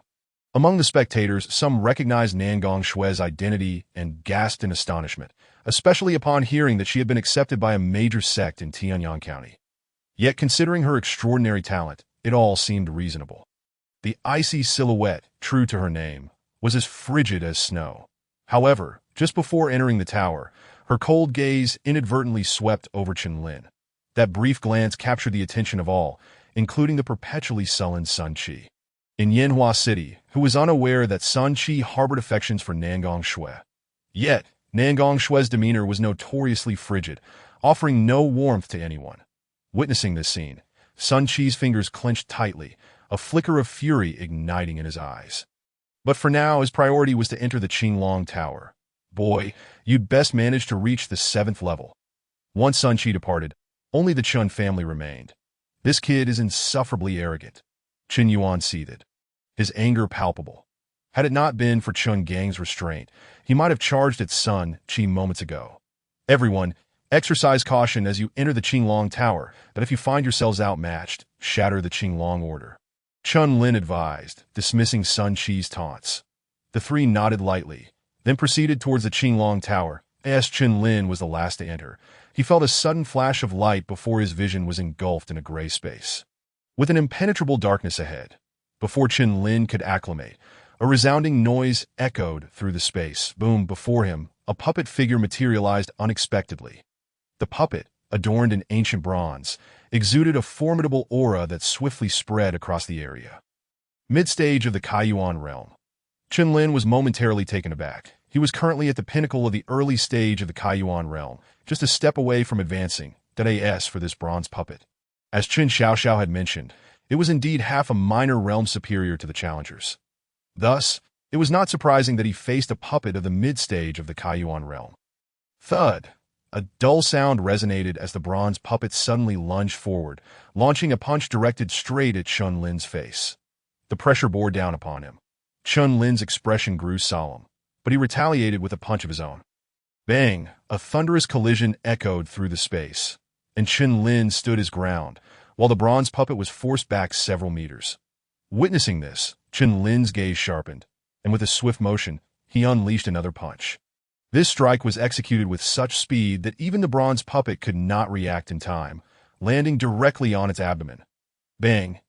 In the next instant, the bronze puppet shattered into fragments, retracting his fists. Chen Lin smiled faintly. Although the bronze puppet's physical strength was impressive, it lacked significant agility. Buzz! Suddenly, a pitch-black portal appeared before Chen Lin. Likely the entrance to the 2nd level. In the next moment, the scene before him shifted once more. And before he could react, 3 identical bronze puppets emerged from the void. Three of them. Chun-Lin understood. The second level still featured bronze puppets, yet there was no qualitative change. Boom! A fierce wind surged forth, unleashing a torrent of formidable primal energy that swept directly towards Chun-Lin. Nevertheless, he remained unfazed, merely raising his fist to strike. Bang! With a series of 3 thunderous punches, the 3 bronze puppets staggered back slightly. Chun-Lin's gaze sharpened, and in the next moment he bellowed, 8 Desolation's fist. As his fist surged forth, the winds and clouds stirred, shaking the very foundations of the realm. The domineering fist force instantaneously enveloped the space. And Chun-Lin's aura transformed in an instant, his fist radiating brilliance, exuding an overwhelming might. With a single punch, the bronze puppet had no chance to catch its breath and was instantly reduced to a myriad of fragments. The next level, the third level, remained unchanged, still featuring bronze puppets. However, the puppets now materializing before Chun-Lin had multiplied to six to 8 this moment. Chun-Lin comprehended the daunting challenge posed by the Azure Dragon Tower. Without a certain level of talent, one might struggle even to conquer the first level. Those with talent, yet lacking perseverance, would likely falter at the third level. 8 Desolation's fist. With a resounding shout, Chun-Lin's figure blurred, transforming into an afterimage. Almost impossible for the naked eye to track. In the next instant, the sound of shattering echoed throughout the air. The 9 bronze puppets crumbled into fragments under the force of Chun-Lin's strike, leaving not a single remnant. After the last puppet vanished, a radiant orb flew into the dark space. Chun-Lin reached out to catch it and discovered that within the orb lay 3 pills. The highest grade being a 9th grade advanced pill. It seemed this was the reward for overcoming the first 3 levels. Chun-Lin's eyes sparkled with excitement. He had not anticipated receiving a 9th grade advanced pill after passing the 3rd level. The 4th level, after the flash of light, Chun-Lin found himself in a gray-white space. Recalling Chun Xiaoxiao's words, he understood that the 4th to 6th levels would feature silver puppets. Boom! In an instant, a silver puppet, resembling a specter, appeared before Chun-Lin, emanating an overwhelmingly powerful wave of primal energy. This was the pinnacle of the mid-stage of the opening Yuan realm, a full minor realm above his own. Xiaoxiao's words rang true. Chun-Lin clenched his fists, a surge of battle intent coursing through him. The strength of this silver puppet was on par with Li Zhe. Yet this was merely the 4th level. If the 6th level awaited him, would he have to face 6 Li Zhes? How intriguing. While Chun-Lin was navigating the challenges, the other 9 individuals who had entered the Azure Dragon Tower pressed forward with fervor. Those who could shoulder their families' expectations and enter the Azure Dragon Tower were all extraordinary talents. However, upon reaching the 3rd level, some could not withstand the pressure and shattered their Azure Dragon tokens. Outside the Azure Dragon Tower, a brilliant light flashed, and a figure materialized. It was Chun Gang from the Chun family. As Chun Gang landed, another flash of light illuminated the area.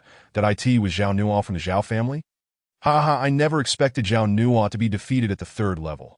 Someone laughed heartily. Many gazes turned toward Zhao Nuo with a mixture of curiosity and judgment, for his reputation had already tarnished in the eyes of the onlookers. Chun Gang emerged due to his insufficient talent, currently only possessing the cultivation of the 9th level of the opening veins realm. In contrast, Zhao Nuo was exceptionally gifted, ranking among the elite of the younger generation in Yanhua City. If I weren't still recovering from my injuries, I would have never faced such humiliation today. Zhao Nuo gritted his teeth, his face flushed with anger. Now, he could only pin his hopes on Zhao Yang. Who knows how far that brat can go? Chapter 11. A breakthrough. Once again, upon witnessing Zhao Nuo's defeat, the crowd murmured in disbelief, as the difficulty of the Azure Dragon Tower had already made its mark on their minds. Before anyone could ponder further, a sudden surge of azure green light illuminated the void, revealing 3 figures. It was Chun Yuan, the city lord Sun Yu. Wait, there's another person. It's Zhao Yang from the Zhao family? Exclamations of shock erupted, causing many eyes to widen in astonishment. However, as the 3 descended, 3 more orbs of primal energy floated out from the Azure Dragon Tower, top-tier 9th grade martial arts. The crowd gasped, for within the influential families of Yanhua City, the highest grade attainable was merely 9th grade advanced martial arts. Many gazes were filled with envy towards the trio, yet they failed to notice the bitter smiles playing on their lips.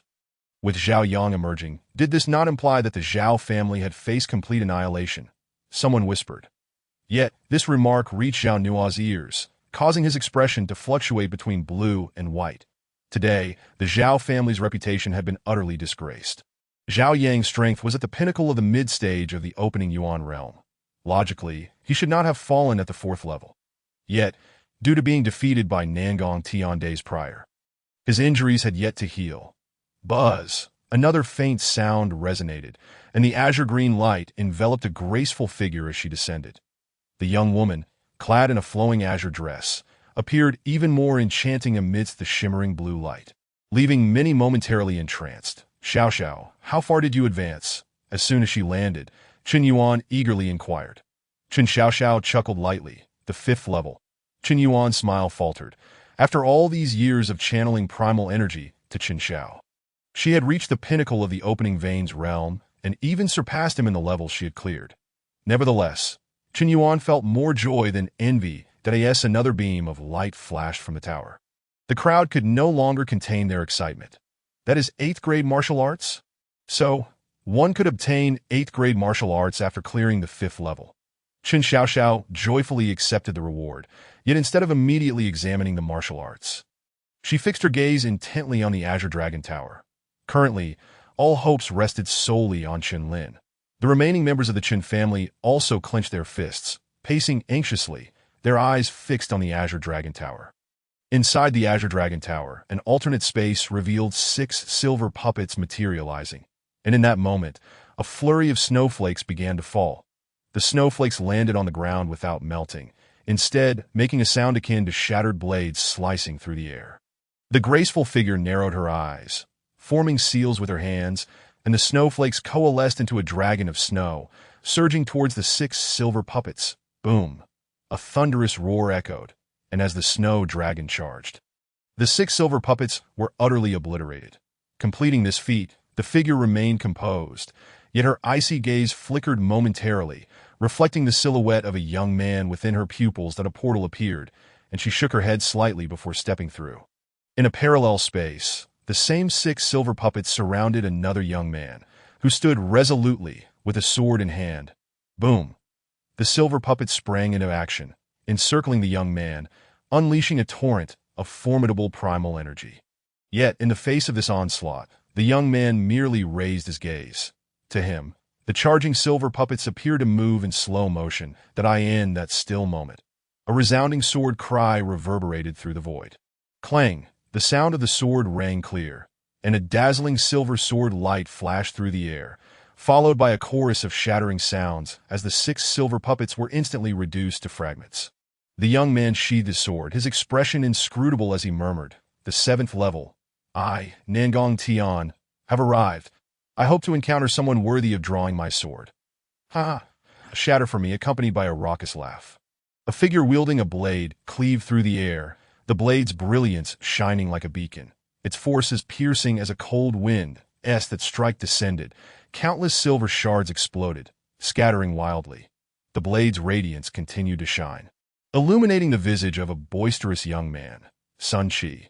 Standing with his blade, Sun Qi chuckled, seemingly recalling a moment from before entering the tower, and coldly remarked, "Nangong Tian, we shall meet on the 7th level."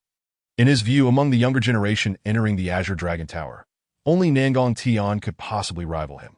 Although Nangong Shui possessed notable talent, she was not yet his match for that Qin Lin. Merely a petty clown that if he fails to reach the 7th level, I would not even bother to regard such a lowly insect. Yet if he truly reaches the 7th level, after this Azure Dragon Tower challenge, my name, Sun Qi, shall shine throughout the entire Tianyang Prefecture, perhaps even across the Azure Dragon Empire. In a similar scenario, the 6 silver puppets surrounded another young man. Yet unlike before, this time they launched relentless attacks with a ferocity akin to phantoms. Boom! Bang! The sounds of impact reverberated throughout the space, accompanied by the rumbling of thunder. Boom! The terrifying force of thunder surged forth, illuminating the entire space. The silver puppets were forced back, and beads of sweat trickled down the young man's forehead as he gasped for breath. Yet his gaze remained unwaveringly resolute. These silver puppets each reached the pinnacle of the mid-stage of the opening Yuan realm, providing the perfect opportunity for honing his skills. Chenlini smiled, his current realm having already reached the pinnacle of the initial stage of the Kaiyuan realm. Just a step away from breaking through to the mid-stage, he had not forgotten that Nangong Tian and the others were already in the late stage of the Kaiyuan realm, relying solely on his present strength. Even if he exhausted all his means, victory was not guaranteed. With this thought in mind, Chenlini's gaze became more resolute. The Qin family was beset by internal and external troubles, and if he did not strive vigorously now, it was only a matter of time before he fell into Chun Song's grasp. The mere mention of Chun Song stirred a trace of hatred within Chenlini, a surge of dragon-like momentum emanating from him once more. Boom! Chenlini opened his eyes, propelling himself forward, engaging in fierce combat with the 6 silver puppets. The terrifying waves of elemental energy spread out like a tidal wave. This battle continued unabated. Meanwhile, the onlookers outside the Qinglong Tower, having waited throughout the day, were somewhat astonished. The absence of a summoning from the Qinglong Tower indicated that he was still advancing and had not failed. Qin Yuan and Qin Xiaoxiao watched intently, their tightly clenched fists betraying their inner turmoil.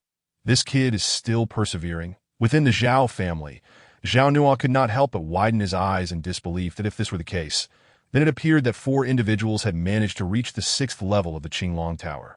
It seemed that this flame city was indeed extraordinary. Su Yanran, the envoy of Tianbao Tower, smiled lightly from above, saying, "Sister Su, considering the time, they can at most only have passed the 6th level. As for the 7th level, I reckon not a single one will succeed." Besides Su Yanran, a delicate maid chuckled softly. "Dinger, do not speak nonsense." Su Yanran shot a glance at the maid, who pouted and remarked, "Only those who pass the 7th level can barely be called a genius. And only those who pass the 8th level can be regarded as a potential dragon among geniuses. As for the 9th level, throughout the entire Qinyan Empire, only the imperial prince, who bears the fortune of the dragon, has succeeded." Upon hearing this, Su Yanran merely chuckled and shook her head, choosing not to elaborate further. The long wait continued, yet the 6th level within the Qinglong Tower was far from the tranquility experienced outside. Boom! A thunderous roar erupted as Chenlini retracted his arm, now feeling somewhat fatigued. However, the thought of Qin Xiaoxiao, Qin Yuan, and the Qin family members outside motivated him not to give up. Thunderclap fist. A resounding boom echoed as Chenlini bellowed, transforming into a bolt of lightning, his arms surging with immense power as he struck once more at the tireless silver puppet. Bang! As this punch landed, Chenlini's previously waning momentum surged dramatically in an instant. Simultaneously, a terrifying wave of elemental energy spread forth like rivers and lakes at mid-stage of the Kaiyuan realm. Chenlini successfully broke through, his eyes shining brightly as he gazed at the remaining 5 silver puppets. Without further hesitation, he moved, and fragments of debris flew into the air. 7th level. Here I come. Chapter 12. Golden Puppets. The 7th level, unlike the previous 6, was a dazzling expanse of golden light, shining like a resplendent sun, illuminating the surroundings. Beneath this golden glow, 3 figures stood. "Haha, Nangong Tian, you truly have reached the 7th level." Sun Shi, holding a blade in his right hand, coldly regarded the others. "It seems this 7th level has only us 3. Some can only boast with empty bravado, mere powerless rodents." Sun Shi surveyed his surroundings, confirming that the other figure was absent, and could not help but shake his head and chuckle. "You have indeed grasped the half-step blade intent." Nangong Tian turned his gaze to Sun Shi, sensing a threatening aura emanating from him. Beside them, Nangong Shui's icy eyes flickered with a hint of surprise.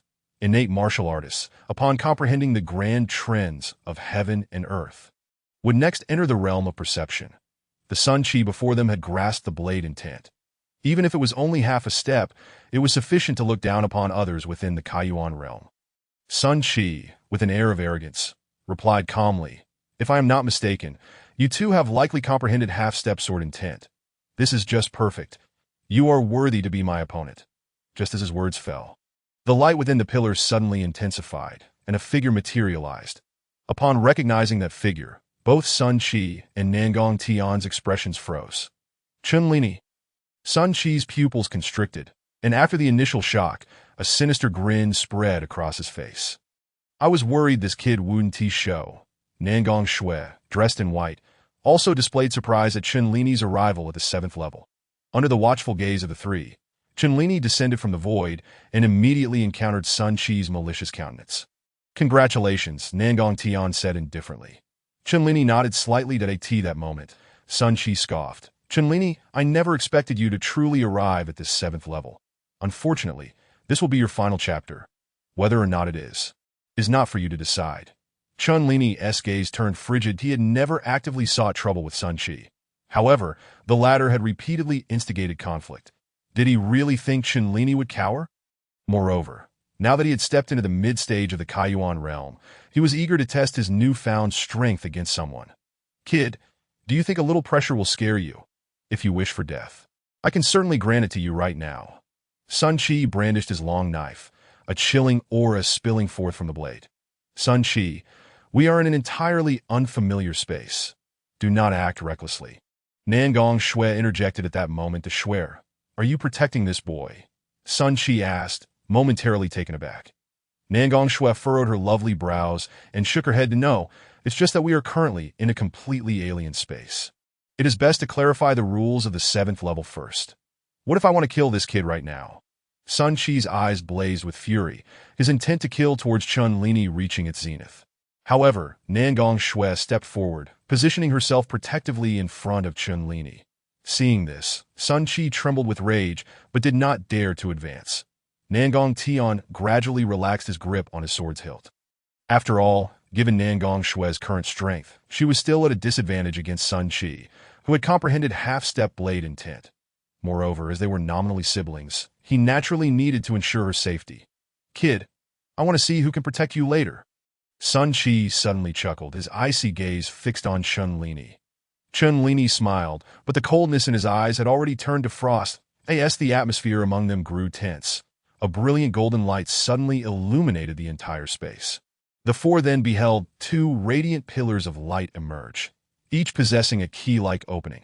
Before they could ponder further, 2 golden puppets shimmering with golden light appeared before them.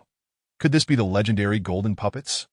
Nangong Tian said, his tone suddenly serious. It is said that each of these golden puppets reaches the limit of the Kaiyuan realm. Nangong Shui, well-versed in lore, frowned deeply. Upon hearing this, even Sun Qi could not help but inwardly gasp. With his current strength, he could defeat the silver puppets at the pinnacle of the initial stage of the Kaiyuan realm. But facing golden puppets that had reached the Kaiyuan realm's limit would undoubtedly require a tremendous effort. Chunlini was also taken aback, never expecting that the trial of the 7th level would involve these golden puppets, exuding an unprecedented pressure from their elemental fluctuations. If I am not mistaken, these 2 golden puppets are the trials of this 7th level, Nangong Tian surmised after careful contemplation. Following his words, Chunlini and the others nodded slightly, their gazes fixated on the 2 golden puppets. The situation is quite simple now. With 2 golden puppets and 4 of us, we can pair up to face each puppet. That I believe everyone is agreeable. Nangong Tian stated solemnly. That's fine, but I want to team up with Shui. If I have to team up with that waste, I fear I might inadvertently kill him. Sun Qi sneered, casting a disdainful glance at Chunlini. Hearing this, Nangong Tian glanced back at Nangong Shui, who after some contemplation, slowly acquiesced to this arrangement. Chunlini, you will be on my team. Is that acceptable? Nangong Tian inquired. Chunlini nodded, finding no issue with this. Boom! Just as the 4 concluded their discussions, the distant golden puppets suddenly lunged forward, charging towards them. Seeing this, Nangong Tian drew his sword and stepped forward, leading the charge against one of the golden puppets. Chunlini, witnessing this, no longer hesitated. His body surged with an overwhelming force of thunder. Joining Nangong Tian's ranks, Shui, I will take the lead. You assist from the side, and do not get injured. Sun Qi instructed quietly, glancing at Nangong Shui. Upon hearing this, Nangong Shui nodded gently, not rejecting this advantageous decision. As her current strength was merely at the mid-stage of the Kaiyuan realm, boom! The chilling blade intent erupted in an instant as Sun Qi, under Nangong Shui's watchful gaze, unleashed the full extent of his half-step blade intent without reservation. Bang! The blade glimmered with a sharpness that cleaved directly into the form of the golden puppet. Yet astonishingly, the puppet did not yield an inch. Boom! A punch was unleashed and Sun Qi's pupils constricted. He hastily raised his sword to block, stepping back with urgency, his footing unsteady. The golden puppet, at the pinnacle of the Kaiyuan realm, indeed lived up to its reputation. Sun Qi let out a cold chuckle, dismissing his earlier disadvantage, and after a hearty laugh, he advanced once more with his blade in hand. Meanwhile, Nangong Shui was not idle. She formed seals with her hands, causing a flurry of snowflakes to cascade through the air. Descending fiercely upon the golden puppet that on the other side, Chen Lin and Nangong Tian faced the formidable golden puppet with great difficulty. Nangong Tian made the same decision as Sun Qi, taking on the role of the main attacker, while Chen Lin provided support. After all, on the surface, Chen Lin's cultivation was comparable to that of Nangong Shui, both being merely at the mid-stage of the Kaiyuan realm. Buzz! The sound of the sword resonated as Nangong Tian wielded his sword against the golden puppet, his sword energy scattering in all directions, yet failing to inflict any damage upon it. Observing this, Nangong Tian's gaze sharpened as he softly exclaimed, "Half-step sword intent." A chilling sword aura suddenly surged forth from his long sword, causing the very fabric of space to tremble momentarily. Beside him, Chen Lin felt a jolt. Nangong Tian was indeed remarkable, having comprehended the half-step sword intent even at the Kaiyuan realm, a mere breath away from the complete innate sword intent, which was notoriously difficult to grasp within the martial arts realm. Chen Lin, sensing this sword intent, felt a surge of passion rise within him. After all, he aspired to be a sword cultivator, and 5 years prior, his sword momentum had already reached perfection. Bahuang Fist. Chen Lin roared, unleashing a domineering fist intent that swept forth that as he struck toward the golden puppet. He was concurrently immersed in contemplating Nangong Tian's half-step sword intent. Let us not forget that aside from the first volume on body refinement in the Tianhuang Dao Divine Text, the second volume is dedicated to sword practice. The space around them pulsed with waves of primal energy, the sound of thunderous roars echoing endlessly. Chapter 13. Thunder Dragon devours Demon Wolf, 7th level of the Qinglong Tower. The vast waves of primal energy radiated outward, stirring visible ripples that could potentially harm even those at the beginning stages of the Kaiyuan realm. Boom! Another resounding explosion occurred as Nangong Tian's long sword soared once more, his cold eyes flashing as he coldly uttered, "Flowing wind sword technique. Flying snow. A grade 9 advanced martial art." As his words fell, the 7th level space abruptly turned icy for a moment. A chilling sword light, ethereal and ghostly, slashed from the sword's blade. Puff! Empowered by the half-step sword intent, this strikes might momentarily stun Chen Lin. However, after a fleeting pause, he growled furiously. Thunderlight Fist. Thunder flashed and surged forth. An overwhelming force akin to a raging magma erupted from Chen Lin's fist, crashing directly toward the golden puppet. Boom! 2 terrifying assaults converged simultaneously upon the golden puppet, which had reached the apex of the Kaiyuan realm, plunging the vast space into darkness beneath their radiant onslaught. Meanwhile, at the center of a primal energy storm stood a golden puppet, flanked by Sun Qi and Nangong Shui, who held their blades at the ready. However, Sun Qi's expression had shifted from earlier ease to grave seriousness. "Do you truly believe I cannot contend with you?" Sun Qi's cold gaze fixated on the golden puppet as he gritted his teeth. Boom! As his words fell, his long blade was gripped firmly, a chilling blade intent pervading the entire void. Wolf Moon Blade Technique. Heavenly Wolf Slash, Sun Qi roared, his long blade slicing through the air, from which a massive clawed wolf surged forth, transforming into a colossal blade aimed at the golden puppet. Cold Moon 100 Stabs. Nangong Shui likewise uttered a soft command, her hands weaving seals, causing a storm of snowflakes to pierce through the air like needles toward the golden pillar of light. The terrifying aftershock stirred a tempest within the space, sending shockwaves that propelled the 4 backward in an instant. That as the tumultuous remnants gradually subsided, the figures of the 4 emerged, yet they all gazed solemnly in the direction of the shimmering golden light. Buzz! The golden light dissipated into nothingness, and countless golden fragments soared into the sky, raining down like droplets. That in the instant the golden puppet vanished, 2 golden keys emerged simultaneously from within its form.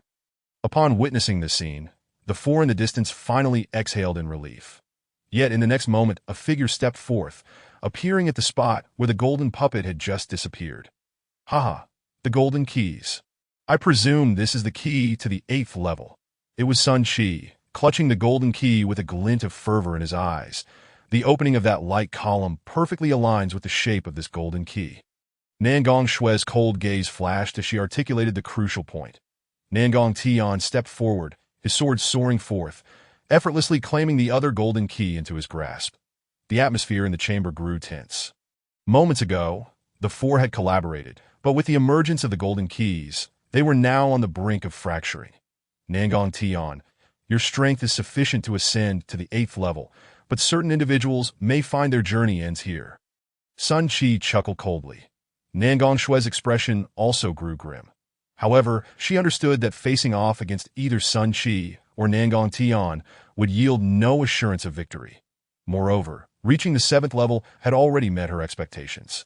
Yet, that young man would likely not concede so easily, would he? With this thought, Nangong Shui directed her gaze towards Chen Lin.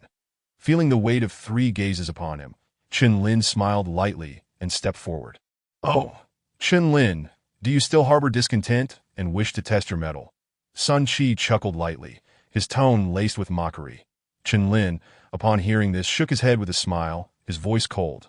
Sun Chi, you are unworthy of possessing this golden key. As words fell, the expressions of the 3 present turned to astonishment, including Nangong Tian and Nangong Shui, their eyes flashing with disbelief. This young man. Nangong Shue's beautiful eyes flickered, her words caught in her throat, a hint of disappointment surfacing in her gaze. Though Sun Chi was arrogant, his strength was not to be underestimated. He had not only advanced to the late stage of the Kaiyuan realm, but had also comprehended the half-step blade intent, a testament to his remarkable talent. Yet Chen Lin appeared to possess no significant advantages. Chen Lin, I initially intended to conserve my strength and not resolve matters with you within the Qinglong Tower.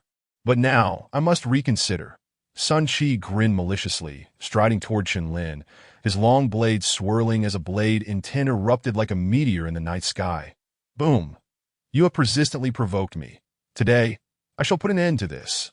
Chen Lin's eyes blazed with fury. He was not to be trifled with. As Sun Chi continued to taunt him, a confrontation between the two became inevitable. Boom! Thunderlight Fist. Chen Lin roared, activating his thunder elemental body, transforming into living lightning as he confronted Sun Chi, not daring to be the slightest bit careless. The thunder flickered, and the light danced. A punch swept forth, akin to the force of the universe. Striking directly towards Sun Chi, bang! The fist collided with the blade, unleashing a tremendous roar, a powerful rebounding force sending both combatants reeling. This spectacle caused Nangong Tian and Nangong Shui, who were spectating nearby, to raise their eyebrows in surprise. You foolish child, seeking death. Sun Chi could not accept that an ant in his eyes could match him in prowess. He bellowed in anger and once more advanced with his blade. Wolf Moon Blade Technique. Heavenly Wolf Slash. With a thunderous shout, a crimson storm surged forth from the blade, flowing like a mighty river.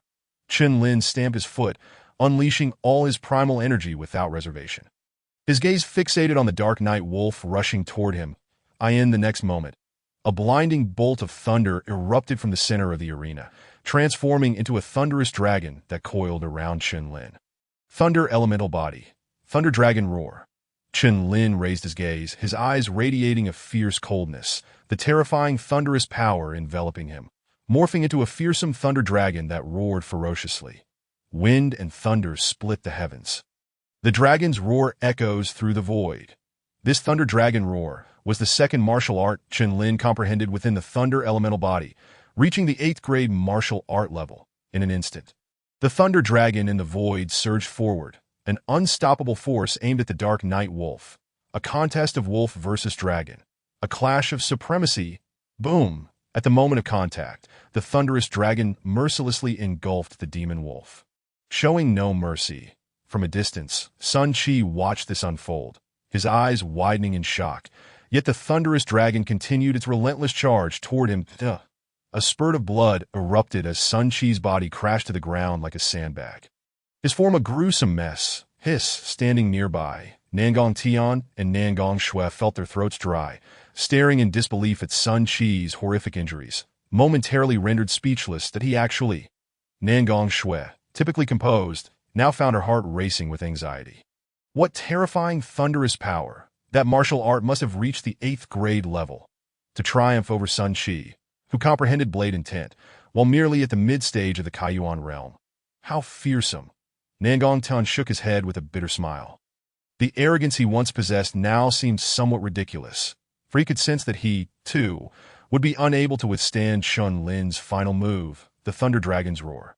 Despite having his sword vein seized, he still exuded such poise. In a sudden moment of clarity, Nangong Tian recalled his father's words.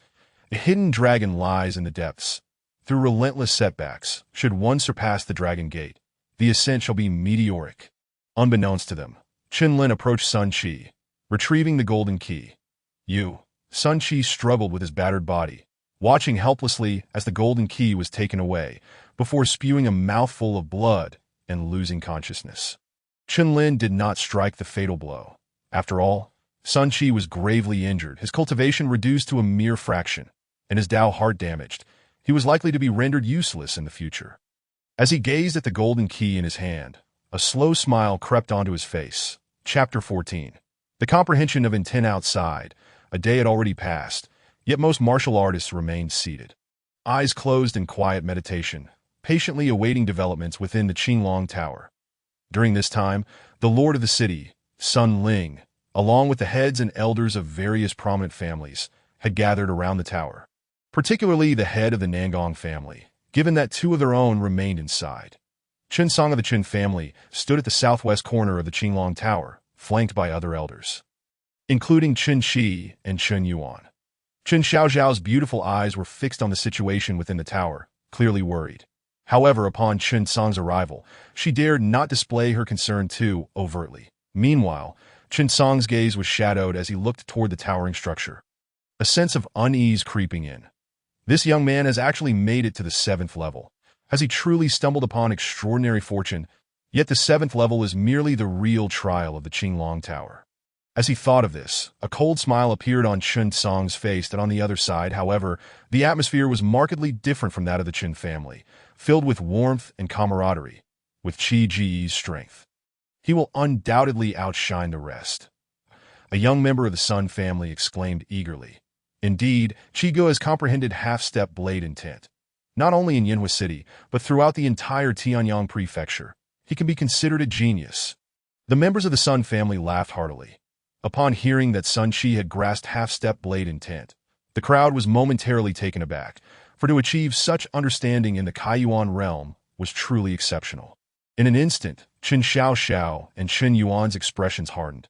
They were acutely aware that before entering the Qinglong Tower, Sun Qi had not been on good terms with Chen Lin, that if the two were crossed paths, would Chen Lin truly be a match for Sun Qi?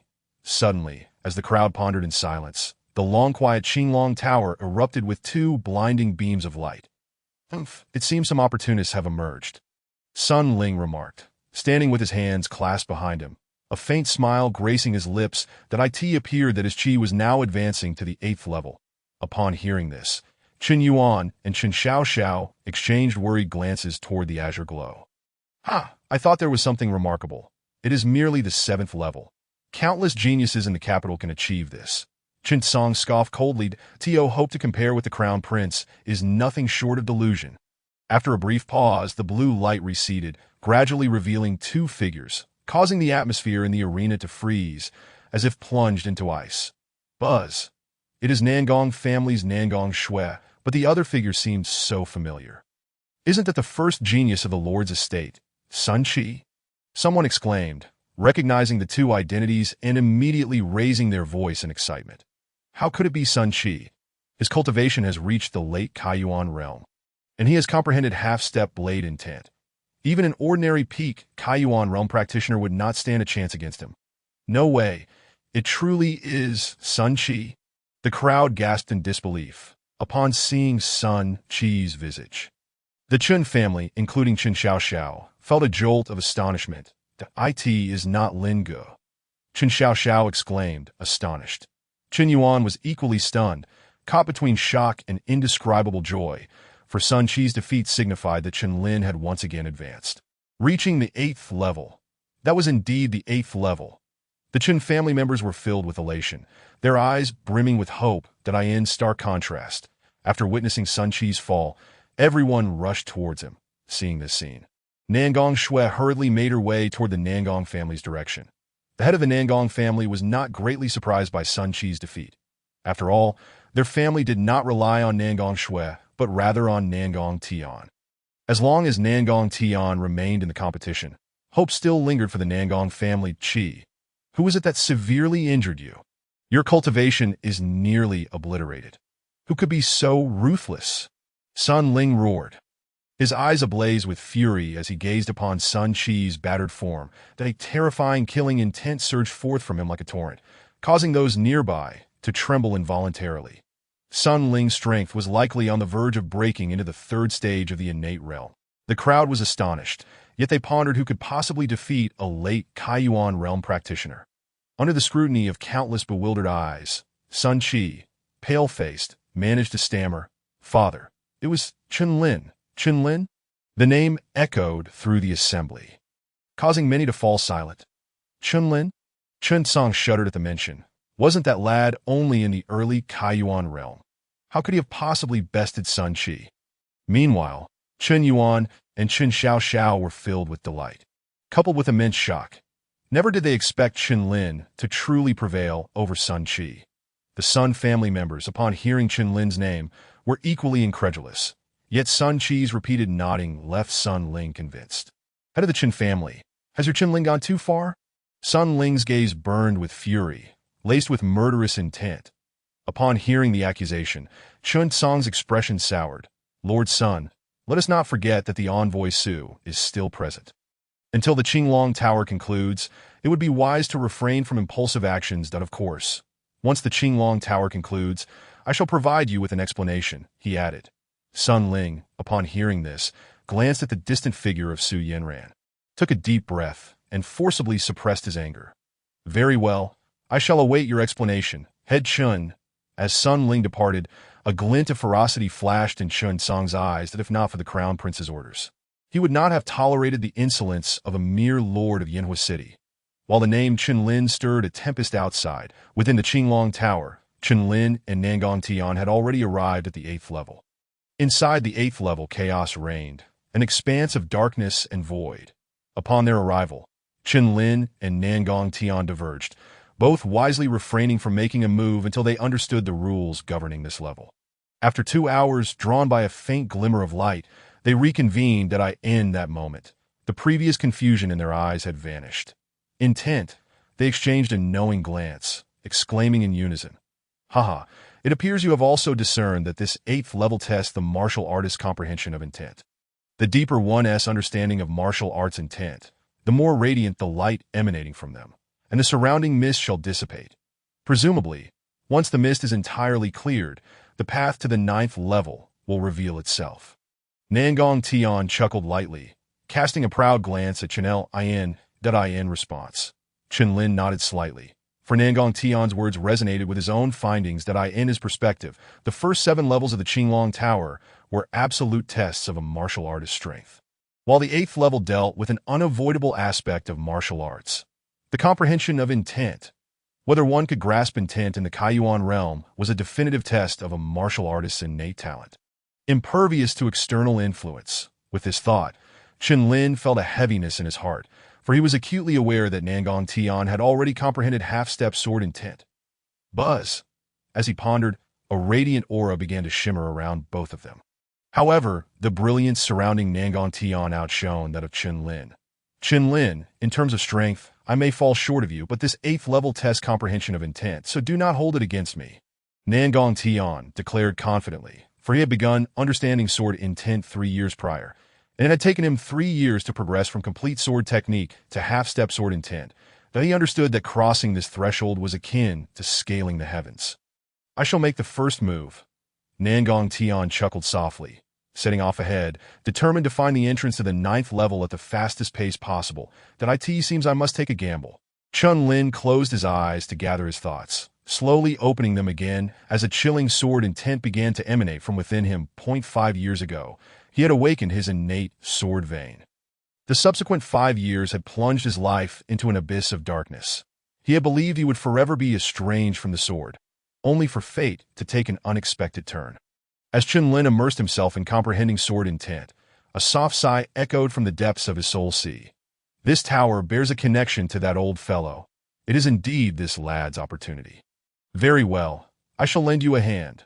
A sacred seal descended, and within the ocean of Qinling's soul, figures resembling sword dancers suddenly emerged, as if they were refining their own sword techniques. What delighted Qinling the most was that each figure manifested a sword technique imbued with the complete innate sword intent. Chapter 15. Complete innate sword intent. Within the 8th layer, a figure was enveloped in a radiant halo, and around them sharp, piercing brilliance flickered, the sword momentum reaching perfection. 5 years prior, Qinling had already comprehended his sword momentum to the point of perfection, and this level of understanding still resided within him. However, at this moment, within his soul's ocean, a supreme existence was unfolding the embryonic form of its sword intent, and Qinling gazed intently, carefully imitating. With each repeated imitation, the brilliance emanating from Qinling grew increasingly sharp, almost becoming somewhat piercing. Qingye's sword saint, as the sword is drawn, the leaves fall, the verdant cycle continues. Changfeng's sword saint, where the wind passes, leaves no trace, silent and unseen. Haoran's sword saint, as Qinling beheld these sacred names, his spirit trembled. These individuals had likely traversed a significant distance on the path of the sword, truly extraordinary, bearing the name of saints. Gazing through a narrow tube, one can glimpse a fragment of the truth. Qinling suppressed the tumult within his heart and continued to absorb the myriad sword intents of the saints. Meanwhile, on the other side, a radiant figure moved through the mist. It was Nangong Tian. Yet his expression bore a hint of gravity. The mist grew thicker, while the light surrounding him dimmed. Could it be that to ascend to the 9th layer, one must comprehend the complete innate sword intent? Nangong Tian paused, muttering to himself. Upon reaching this conclusion, a wry smile crept onto his lips. The complete innate sword intent was far from easy to grasp. He had diligently trained for 3 years, yet had only comprehended half a step of sword intent. To grasp the complete innate sword intent at this juncture seemed as formidable as ascending to the heavens. Yet, even so, he wished to give it a try. A glint of resolve flickered in Nangong Tian's eyes. Wasting no more time, he sat cross-legged, releasing his half-step sword intent, focusing his mind to comprehend. Outside the Qinglong Tower, atop the high platform, a purple figure gazed at the immobile giant tower, her beautiful eyes revealing a hint of surprise. Beside her, the maid Inger no longer wore the previous teasing expression, speaking solemnly. I did not expect this small Yanhua city to harbor 2 potential dragon prodigies. Only they truly understood what the 8th layer of the Qinglong Tower represented. Thus, Inger felt the incredibility of the situation. Su Yanran smiled playfully and softly inquired, Inger, how can you be so certain that both of them are potential dragon prodigies?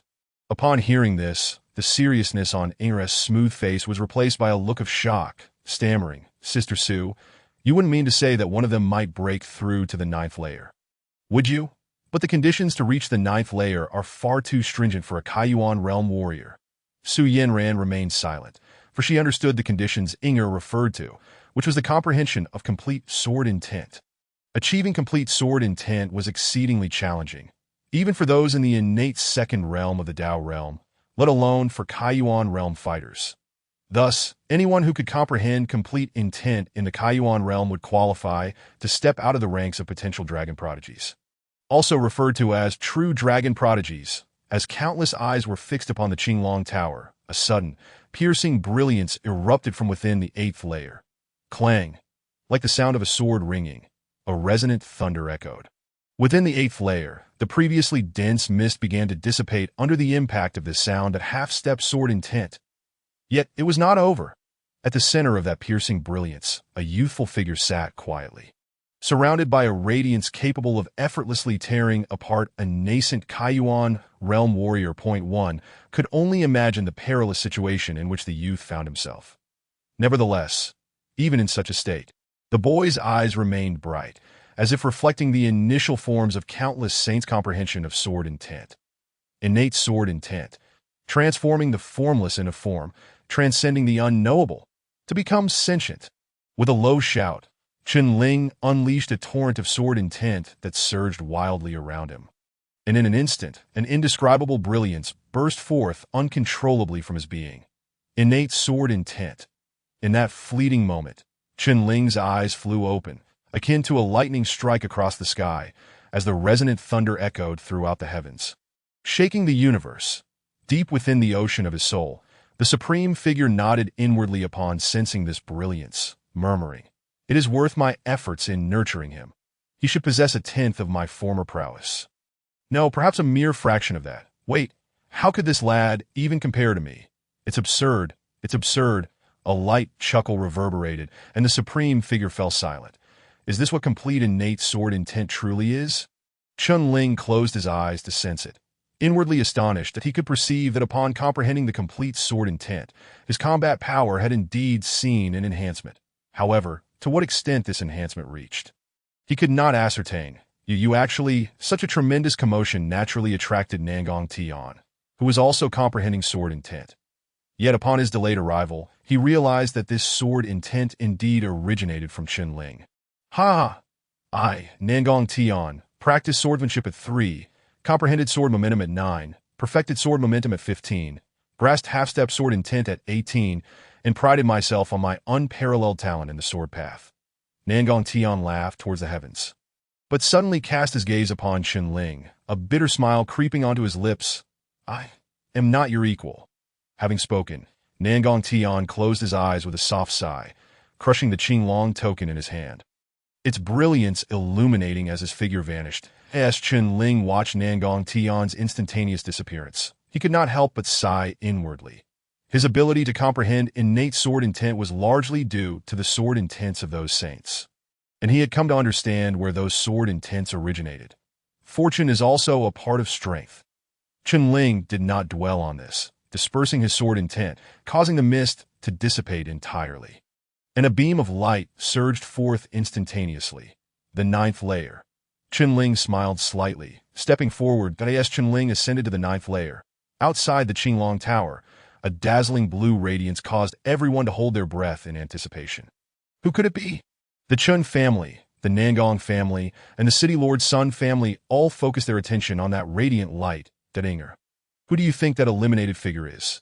Su Yanran asked softly, a hint of allure gracing her lips. "Sister Su, if anyone were to be eliminated first, it should be that Chen-Ling. After all, Nangong Tian has already comprehended half-step sword intent. That Chen-Ling reaching the 8th layer has already taken me by surprise." Inger pondered for a moment before speaking slowly. Su Yanran remained silent, merely shaking her head slowly. Upon seeing this, Inger's pupils constricted, directing her gaze towards the dazzling blue radiance. Almost everyone shared Yinger's thoughts. The Nangong family head stroked his long beard, seemingly unfazed. Only Nangong Shui, standing behind, displayed an unprecedented seriousness in her cold gaze, as if she had some inkling of what was to come. Buzz, as the brilliance faded, a figure wielding a sword stood revealed before the crowd. Hiss! It was Nangong Tan. Countless exclamations filled the air. Members of the Chun family brimmed with tears of joy, with Chen Xiaoxiao trembling, her heaving chest betraying her earlier unrest. Only Chen Song clenched his teeth, muttering, "How could this little wretch?" The city lord's estate remained shrouded in gloom. Just as Sun Chi had awakened from the discussions, upon seeing that it was Nangong Tian who had been eliminated, he spat out a mouthful of blood and fainted once more. How could it be to her? The head of the Nangong family widened his eyes and rushed forward. "Father, I lost." Nangong Tian lowered his gaze, his emotions complex. Perhaps he had never anticipated losing to that youth. The head of the Nangong family intended to inquire further, but upon seeing the absence of the confidence that once characterized Nangong Tian, his questions became lodged in his throat. Perhaps only Nangong Shui had remained composed throughout, as if she had anticipated this outcome. On the high platform, Su Yanran wore a beaming smile, while Inger gaped, shaking her head in disbelief, exclaiming, "Sister Su, could it be that Chen-Ling has already reached the 9th layer?" Su Yanran smiled gently, calculating the time. He should already be undergoing the final trial. Inger felt a bit dizzy, unwilling to contemplate further. For when Qinling ascended to the ninth layer, she realized she no longer had the standing to evaluate him. Chapter 16. Shen Luyun. As the world buzzed with discussions about Qinling, he entered the ninth layer. Unlike the previous 8 layers where he felt at ease, that in his eyes was a sense of bewilderment, for the hallowed ninth layer was, unexpectedly, a desolate wasteland. Every blade of grass, every tree, every mountain, and every river had succumbed to decay, embodying the passage of time and ruin. This is Chen Lin's first impression as he traverses this vast expanse. A moment of disorientation engulfs him, rendering him as insignificant as an ant. Day after day, year after year, amidst this ceaseless journey, Chen Lin becomes numb, his eyes devoid of the brilliance they once held. Even the deep-seated enmity towards Emo Xiuhan appears to have faded into oblivion. In the blink of an eye, a decade has slipped away. At this juncture, Chen Lin's visage no longer bears the youthful handsomeness of his earlier years. Instead, it is marked by a hint of weariness as he presses onward. 20 years, 30 years pass. Time eludes him. A solitary figure persists in wandering through these boundless mountains, surrounded by decaying timber, having not encountered a single living soul for decades. His hair is long since turned gray, and his face is etched with wrinkles, resembling an old relic of the past. The road stretches infinitely, and the path seems endless. Yet where lies your way? A resonant voice, akin to the tolling of a great bell, reverberates through the air. Chen Lin raises his weathered gaze, showing no sign of disturbance. Where lies my path? He murmurs, momentarily entranced by his own reflection. Once, he awakened to his sword veins, brimming with vigor, yet he was betrayed by treacherous souls and endured untold suffering, living solely for revenge. But what remains when that hatred dissipates? With closed eyes, familiar figures gradually materialize in his memory. Xiao Xiao, Chen Gang, his father. Upon opening his eyes, the fog of confusion begins to lift.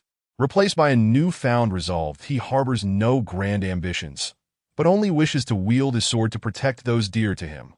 With this thought, a radiant light envelopes Chen Lin, dazzling in its brilliance. And in an instant, his wrinkles and gray hair vanish. When he next opens his eyes, he sees a blurred, aged figure hovering in the air, smiling knowingly at him. Who are you? Chen Lin's body tenses, for the presence before him emanates an unprecedented pressure. Young man, I am the master of the Qinglong Tower, Shen Luyun.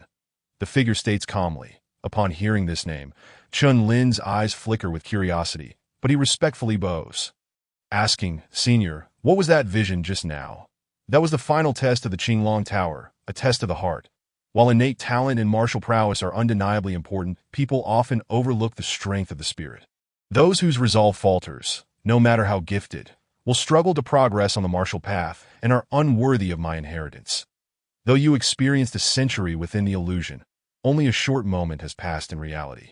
Shen Luyun explains with a gentle smile. Chen Lin's performance in the illusion exceeded his expectations. After all, few young prodigies can reach the 9th level and emerge victorious in this realm. Now I understand. Chen Lin responds, his heart deeply moved by the prowess of the man before him, rivaled only by the legendary Tianhuang Emperor. That a flash of light interrupts his thoughts, revealing a token in Chen Lin's hand. Strikingly similar, yet distinct from the Qinglong token. This is your reward for passing the 9th level. Additionally, you have 2 options, Shen Luyun continues, hands clasped behind his back. Gazing at the token's inscription, Chen Lin's eyes widen. It is an advanced 8th grade martial art, the Tianlong step. He has been in dire need of a technique for movement, a serendipitous gift indeed. Moreover, alongside this martial art, there lies an 8th grade pill, seemingly the Huanyuan Nirvana pill. This elixir is among the finest of its kind. Chen Lin suppresses his excitement, inhaling deeply, and expresses, Thank you, Senior. Shen Luyun chuckles softly, explaining that these gifts were set aside long ago, as his status would not permit him to be so miserly otherwise. The 2 options before you are, 1. I shall bestow upon you a body refinement technique of 7th grade quality. 2. A token granting access to a secret realm. How do you wish to proceed? Shen Luyun inquires, his gaze fixed upon Chen Lin. Though he regards the 7th grade body refinement technique with disdain, he understands its irresistible allure for practitioners of the innate 3rd realm. Chun Lin hesitates, but within a second makes his decision, stating, "Senior, I choose the secret realm." Shen Luyan raises an eyebrow, impressed. Without further ado, he flicks his finger, sending a beam of light into Chun Lin's hand. Having completed this, Shen Luyan regards Chun Lin with admiration, simultaneously probing his essence, eager to uncover the young man's origins. However, in that fleeting moment, he finds himself unable to perceive Chun Lin's foundation at all. Has it been severed? Shen Luyan muses, astonished that someone could block his perception. Even in this ephemeral state, where his essence is but a fraction of its true self, it seems this young man is no ordinary individual. Shen Luyan decides to let it go, smiling lightly as he speaks. "It is time for you to depart, that if fate allows, we shall meet again in the future." Chun Lin bows gracefully, his form disappearing amidst the glow. Outside the Qinglong Tower, the crowd has erupted in excitement upon learning that Chun Lin may have breached the 9th level. Such a feat is unprecedented. In the entire Qinglong Empire, only the Crown Prince has ever reached such heights. The wonders within the 9th level remain shrouded in mystery.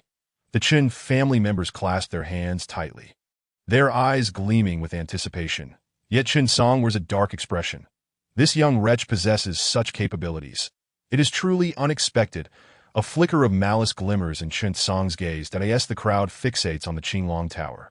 A resounding dragon's roar echoes, and a blinding azure beam of light erupts from within. Amidst the luminescent column stands a figure, a blue dragon coiling behind him, its roar reverberating through the heavens. This spectacle leaves the citizens of Yinhua City utterly dumbfounded. That is, Qin Lin, Brother Lin, Qin Gang, and Qin Xiao exclaim, unable to contain their astonishment. Under the myriad astonished gazes, Qin Lin descends gently from the luminous pillar to the ground. Even he is taken aback by the grandiosity of his entrance. Nangong Tian's expression is complex. After a long sigh, he departs the scene. Nangong Shui's cold gaze ripples with emotion. Witnessing Qin Lin ascend to the pinnacle of the Qinglong Tower's 9th level has left her unsettled. The Zhao family stands agape, Zhao Nua trembling in fear as he casts a terrified glance toward Qin Lin that he had provoked such a formidable being. In hindsight, his current presence here may even be a stroke of luck. Only within the City Lord's mansion does a sharp figure emerge from the crowd. "City Lord Sun Ling, boy, was it you who incapacitated my peace?" Sun Ling questions coldly. Qin Lin is compelled to halt, recognizing the figure before him, and replies, "Are you referring to Sun Qi? If so, then my answer is an unequivocal yes that is there a problem." The onlookers gasp, their mouths agape. Does this young man not realize Sun Qi's identity? In Yinhua City, who does not know of Sun Ling's protective nature? Ha ha ha, good lad. I, Sun Ling, have served as the City Lord of Yinhua for 2 decades, and never has anyone dared to be so brazen before me. Sun Ling laughs in fury, then turns his gaze toward the Qin family, declaring, "Qin family head, how shall we address this matter?" Family head, Sun Qi instigated the conflict and ultimately fell short. He deserves his fate. Qin Lin is blameless. Qin Xiao interjects, gritting her teeth. Qin Yuan's face contorts, struggling to speak. Family head, Xiao speaks truth. Sun Qi, silence. Do not forget who the head of the Qin family is now. Chun Song bellows, sweeping his sleeves in anger. He strides into the center of the square, gazing at Qin Lin with a malicious grin. This child has violated family rules and is inherently vicious. I hereby expel him from the Qin family. Chapter 17. Nangong Shui's invitation. City Lord Sun. This child is no longer associated with my Qin family. How to handle him is entirely up to you. Qin Song's gaze turns icy as he fixes his eyes on Qin Lin, eager to witness his reaction to this news. Yet he is ultimately disappointed, for Qin Lin remains remarkably composed throughout. Haha, since the Qin family head is so astute. I shall thank you. Sun Ling responds with a bow. Although he is unafraid of the Qin family, their background is still formidable. Should he truly wish to protect Qin Lin, he would find it challenging in the short term. However, now, the situation has simplified greatly. You shall pay a bloody price for your arrogance. The suffering endured by Qi shall be repaid 100-fold.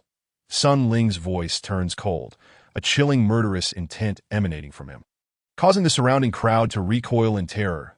The pinnacle of the Dao realm. Qin Lin's expression shifts as he struggles to maintain his footing under the oppressive aura in a mere instant. His complexion pales. Prepare to die. Sun Ling's gaze hardens, and in the next moment, he lunges toward Chen Lin, intent on subduing him. Yet at this moment, a graceful violet figure swoops in, prompting the crowd to bow in reverence. Even Sun Ling halts his advance, startled as he utters, "I pay my respects to Messenger Su." Before me stands Su Yinran, accompanied by her maid Inger, who approaches gracefully, her gaze lingering on Chen Lin. Su Yinran intercepts Sun Ling, disregarding him, and directs her attention to Chen Lin, softly inquiring, "Has young Master Chen passed the 9th level?" The moment her words fall, they capture the attention of everyone present. For the enigma surrounding the 9th level is well understood by all. Moreover, with Chen Lin having reached the 9th level, he has earned the privilege of protection from Tianbao Tower, under the scrutiny of countless gazes. Chen Lin slowly nods in response to her question. Gasps of astonishment ripple through the crowd. Despite prior expectations, hearing Chen Lin's affirmation ignites an exhilarating stir. From the Chen family's side, Chen Xiaoxiao's eyes brim with tears, her beautiful orbs reflecting a fleeting resolve upon receiving this revelation. Chen Yuan and Chen Gang share in this jubilation, for they comprehend that being expelled from the Chen family is no longer daunting. As long as Chen Lin thrives, hope remains for their clan. With the talent and strength Chen Lin has displayed, all that is needed is time. Little brat, do not speak without evidence. You claim to have passed the 9th level. But what proof do you offer? At this juncture, Sun Ling's cold eyes flicker as he voices his skepticism. Indeed, the crowd pauses, for within the 9th level, only Chen Lin had ventured forth. Thus, whether he truly succeeded is not known to others. Haha, esteemed envoy, from my perspective, this lad is merely trying to deceive you. He is not only ruthless but also hypocritical. Do not let his words mislead you. Allow me to behead him now as a punishment. Sun Ling strides forward, the essence of his Tao realm surging forth, a chilling aura of murderous intent sweeping over the assembly. Boom! The onlookers instinctively retreat, their hearts racing at this sudden turn of events. Smack! In the next instant, a resounding slap echoes through the air. Esteemed envoy, you... Sun Ling clutches his face, incredulity etched in his eyes. The crowd stands frozen, for they have just witnessed Su Yinran gesturing behind her, causing Inger, who had remained silent, to vanish and reappear, her jade-like hand now withdrawn. Lord Sun, my lady has yet to speak. You have no right to make decisions. That Inger wipes her hands with a handkerchief, her expression one of disdain. This scene leaves Sun Ling's face darkened, a shiver of terror coursing through him. Despite his pinnacle Tao realm power, he had sensed nothing of the maid's actions. Could it be that the maid beside the envoy has already attained the 3rd stage of innate power? Upon this realization, Sun Ling trembles and stammers, "I acknowledge my wrongdoing. I implore the esteemed envoy for forgiveness." Su Yinran observes coldly, indifferent to Sun Ling's farcical behavior. "Young Master Chen, may I inquire if you obtained anything within the 9th level?" After a moment of contemplation, Su Yinran speaks slowly. Upon hearing this, Chen Lin nods slightly, retrieving a token that glows with a verdant light, displaying it for all to see. Is that an 8th grade advanced martial arts token? The crowd gasps, recalling that Nangong Tian, upon reaching the 8th level, received merely an 8th grade intermediate martial arts token. It seems the 9th level indeed grants an 8th grade advanced martial arts token. And that crimson pill, could it be the fabled blood transformation nirvana pill? The blood transformation nirvana pill is a premium 8th grade pill. Consuming it allows an unimpeded breakthrough to the next minor realm. A chorus of astonished exclamations fills the air, and the gazes directed at Chen Lin are tinged with envy and jealousy. Su Yinran smiles faintly, retracting her gaze to address Sun Ling. "Does this convince you, Lord Sun?" Sun Ling's face twitches, his jaw clenching. Unable to utter a word, he realizes that the vendetta against Cheer cannot be avenged today. How infuriating! Who could have anticipated that a discarded waste, stripped of his sword vein, would ascend to the 9th level of the Qinglong Tower? Su Yinran surveys the crowd, declaring, "Since young Master Chen has conquered the 9th level of the Qinglong Tower, he shall henceforth be an esteemed guest elder of Tianbao Tower." That a wave of astonishment ripples through the crowd once more at her proclamation. This statement unequivocally signifies Su Yinran's protection over Chen Lin. Should anyone harbor ill intentions, they must reckon with Tianbao Tower. Chen Lin, momentarily taken aback, soon realizes this must be the protection Xiao Xiao had mentioned earlier. Sun Ling casts a cold glance at Chen Lin before storming off in fury. The remaining onlookers are equally astonished. It is the first time they have witnessed Sun Ling suffer such a significant setback in public. From the Qin family, Qin Song watches Sun Ling with a frigid gaze, scoffing inwardly. What a fool! Not only did he fail to eliminate Chen Lin, but he also inadvertently granted that lad the protection of Tianbao Tower. Clenching his fists, Qin Song's eyes darken, a flicker of murderous intent glimmering within. He is determined to see if a mere Tianbao Tower can indeed ensure the safety of that young man. All members of the Chun family return to the clan. Qin Yuan glances at Qin Xiaoxiao beside him, saying, Xiaoxiao, do not worry. With Tianbao Tower's protection, Chen Lin will be safe. Qin Xiaoxiao remains silent, merely stepping forward. Observing this, Qin Yuan sighs helplessly. For now, he can only hope that Chen Lin acquires the strength to confront Qin Song soon. As the various families begin to disperse, a graceful figure approaches Chen Lin from the Nangong family, her cold gaze shimmering with a hint of intrigue. Congratulations. It is Nangong Shui. Chen Lin nods, his eyes questioning. It seems the two have had little prior interaction. Nangong Shui is momentarily taken aback. Usually, other disciples vie for her attention in the sect, but Chen Lin's demeanor is refreshingly different. Suppressing her discomfort, Nangong Shui continues softly. With your strength, it is unlikely you will remain in Yanhua City for long. Given the current state of your Qin family, I trust you are aware. Chen Lin's brow furrows as he replies. What are you trying to say? Nangong Shui, unfazed, presses on. I wish to invite you to join our In Xin Hall. Even within Tianyang County, we are a dominant force. Chen Lin's gaze sharpens. Within Tianyang County, there exist 4 top-tier powers, one of which is indeed the In Xin Hall. That it appears Nangong Shui has recognized his talent. That I have some matters to attend to for now, but I plan to make a decision upon arriving in Tianyang County. Chen Lin does not outright refuse. After all, he intends to go to Tianyang County. Nangong Shui slightly inclines her head, not pressing the issue further, yet she genuinely admires Chen Lin's talent. Few can surpass her brother among their peers. Yet this young man stands out. Watching Nangong Shui depart, Chen Lin retracts his gaze, only to suddenly freeze in place. That I know this girl. I have heard she possesses a rather frigid temperament. Who would have thought she would take the initiative to approach you today? Su Yanran gazes at Chen Lin with alluring eyes, a gentle smile gracing her lips. Chen Lin's mouth twitches involuntarily at her words, leaving him speechless. Young Master Chen, it seems both Lord Sun and your Qin family head harbor peculiar notions about you. Why not accompany us back to Tianbao Tower for further deliberation? Su Yanran inquires with a light smile. Upon hearing this, Chen Lin falls into contemplation, eventually nodding slowly. Given the current circumstances, Tianbao Tower indeed presents a favorable refuge for him. Chapter 18. Secluded cultivation. Following the events at the Qinglong Tower, Chen Lin's name reverberates throughout the streets of Yanhua City and even across Tianyang County. For those who have heard of his passing through the 9th level of the Qinglong Tower, it seems utterly fantastical. Many remain skeptical. Some, however, fueled by curiosity regarding Chen Lin's prowess, flock to Yanhua City, eager to challenge him. As for Chen Lin himself, he remains blissfully unaware of the tremendous stir his achievement has caused.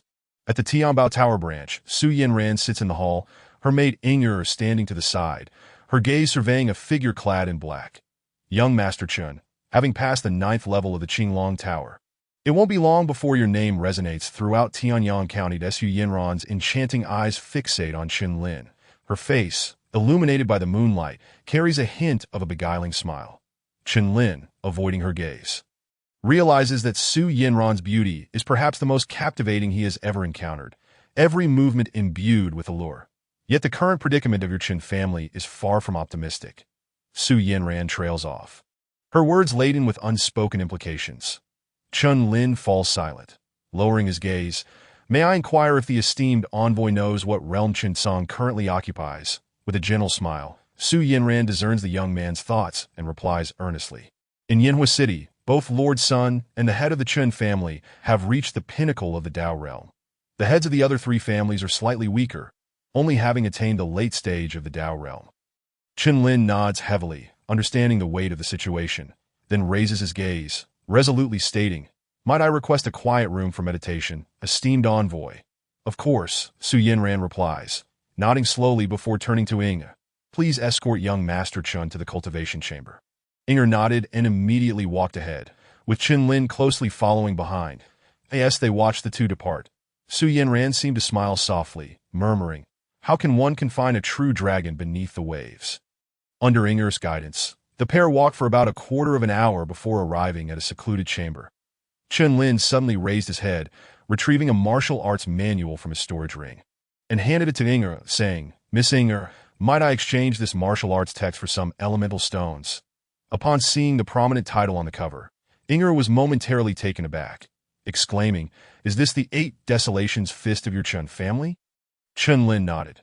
The 8 Desolations Fist, merely a high-grade 9th-tier martial art, had become redundant in his possession, especially as the Qin family, under Chun Song's control, was declining day by day, that he needed to elevate his strength as swiftly as possible.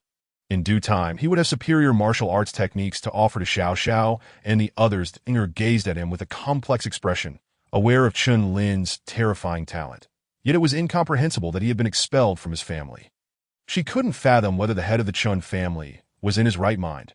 Unfamiliar with the specifics of the Chun family situation, she looked at Chen Lin with regret, handing him the 2,000 elemental stones she could obtain before turning to leave. With the elemental stones in hand, Chen Lin sat cross-legged, his gaze resolute. Before him lay a blood-red pill, resembling jade, with a faint aura of blood emanating from it, hinting at the immense elemental power contained within. The blood transformation nirvana pill, without any hesitation. Chen Lin swallowed it whole. In that instant, a surge of overwhelming elemental energy coursed through his body like molten lava. This top-tier 8th-grade pill was sufficient for an average open-source realm warrior to effortlessly break through a small realm. However, Chen Lin, having already shattered his limits and possessing the Dragon Emperor's bloodline, had a foundation that was exceptionally robust, far surpassing his peers.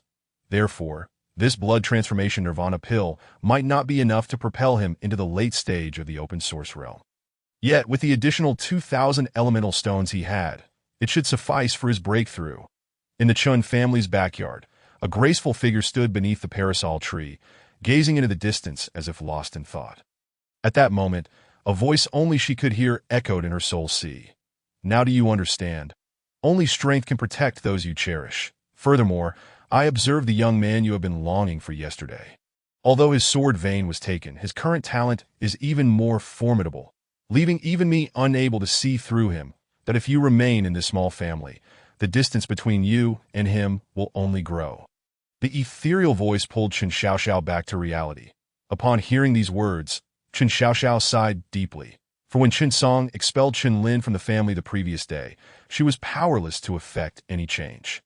After a moment of silence, she took a deep breath, and the flicker of confusion in her beautiful eyes transformed into determination. "I will follow you. Ha ha, splendid. However, before you depart, it would be wise to resolve the trivial matters behind you. Otherwise, that young man may act unpredictably upon discovering your absence." The voice from the jade pendant resonated again, but this time with a hint of gravity. Chen Xiaoxiao nodded silently. The next day, it was discovered that Chen Xiaoxiao's courtyard was completely devoid of her presence. The first to notice was Chen Yuan, who found 2 notes on the table, one addressed to him and the other to Chen Lin. Chen Yuan's expression shifted as he realized Chen Xiaoxiao was safe, and he breathed a sigh of relief. However, upon learning of this, Chen Song immediately erupted in fury. "Come here. At your command." A group of cold-faced black-clad figures stood before Chen Song. "Arrest all members of the Chun family who have been in contact with Chen Lin and throw them into the dungeon." Chen Song bellowed, furious over Chen Xiaoxiao's disappearance, which had taken him by surprise and ignited a sense of crisis within him. Thus, his previously laid plans to gradually seize control of the Qin family would have to be accelerated. Yes, the black-clad figures clasped their fists in acknowledgement before proceeding to execute the order. This unexpected turn of events plunged the Chun family into chaos, as the formidable strength of the black-clad figures enabled them to complete their tasks within mere hours. Among those imprisoned were Chen Yuan, Chen Gang, and other true members of the Chun family, including the family elder, Chen Qi.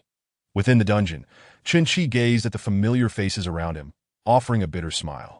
Their survival now rested solely on one individual. "Father, Chen Lin has cleared the 9th level of the Azure Dragon Tower. Given time, he will surely return to save us," Chen Yuan declared with indignation. His teeth clenched. Chun Gang and the others shared a resolute gaze, possessing unmatched trust in Chun Lin. Chen Qi sighed deeply, stating, "It seems Chun Song has sensed the impending threat. Our disguises were evidently seen through by him. His actions today confirm that he intends to eradicate us completely. It appears Chun Song is also preparing to take action against Chun Lin." Prior to this, they had failed to grasp Chun Song's intentions. Yet Chun Lin's extraordinary talent and Chun Xiaoxiao's sudden disappearance had evidently provoked a full-blown eruption from him. Chen Yuan and Chun Gang fell silent, their expressions tinged with concern. Despite Chun Lin's remarkable talent, he was still merely at the open-source realm. How could he possibly contend with Chun Song? Time flew swiftly, and in the blink of an eye, half a month had passed during this period. The city of Yanhua experienced an unusual tranquility, though only a select few could perceive the undercurrents swirling beneath this calm facade. Within the secluded chamber of the Tianbao Tower Division, a series of rapid movements filled the air with a continuous sound of breaking through the void.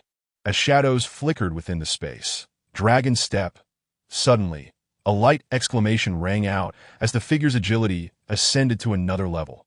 Moving like a specter, nearly impossible to track with the naked eye, each step taken was akin to a dragon gliding through the seas.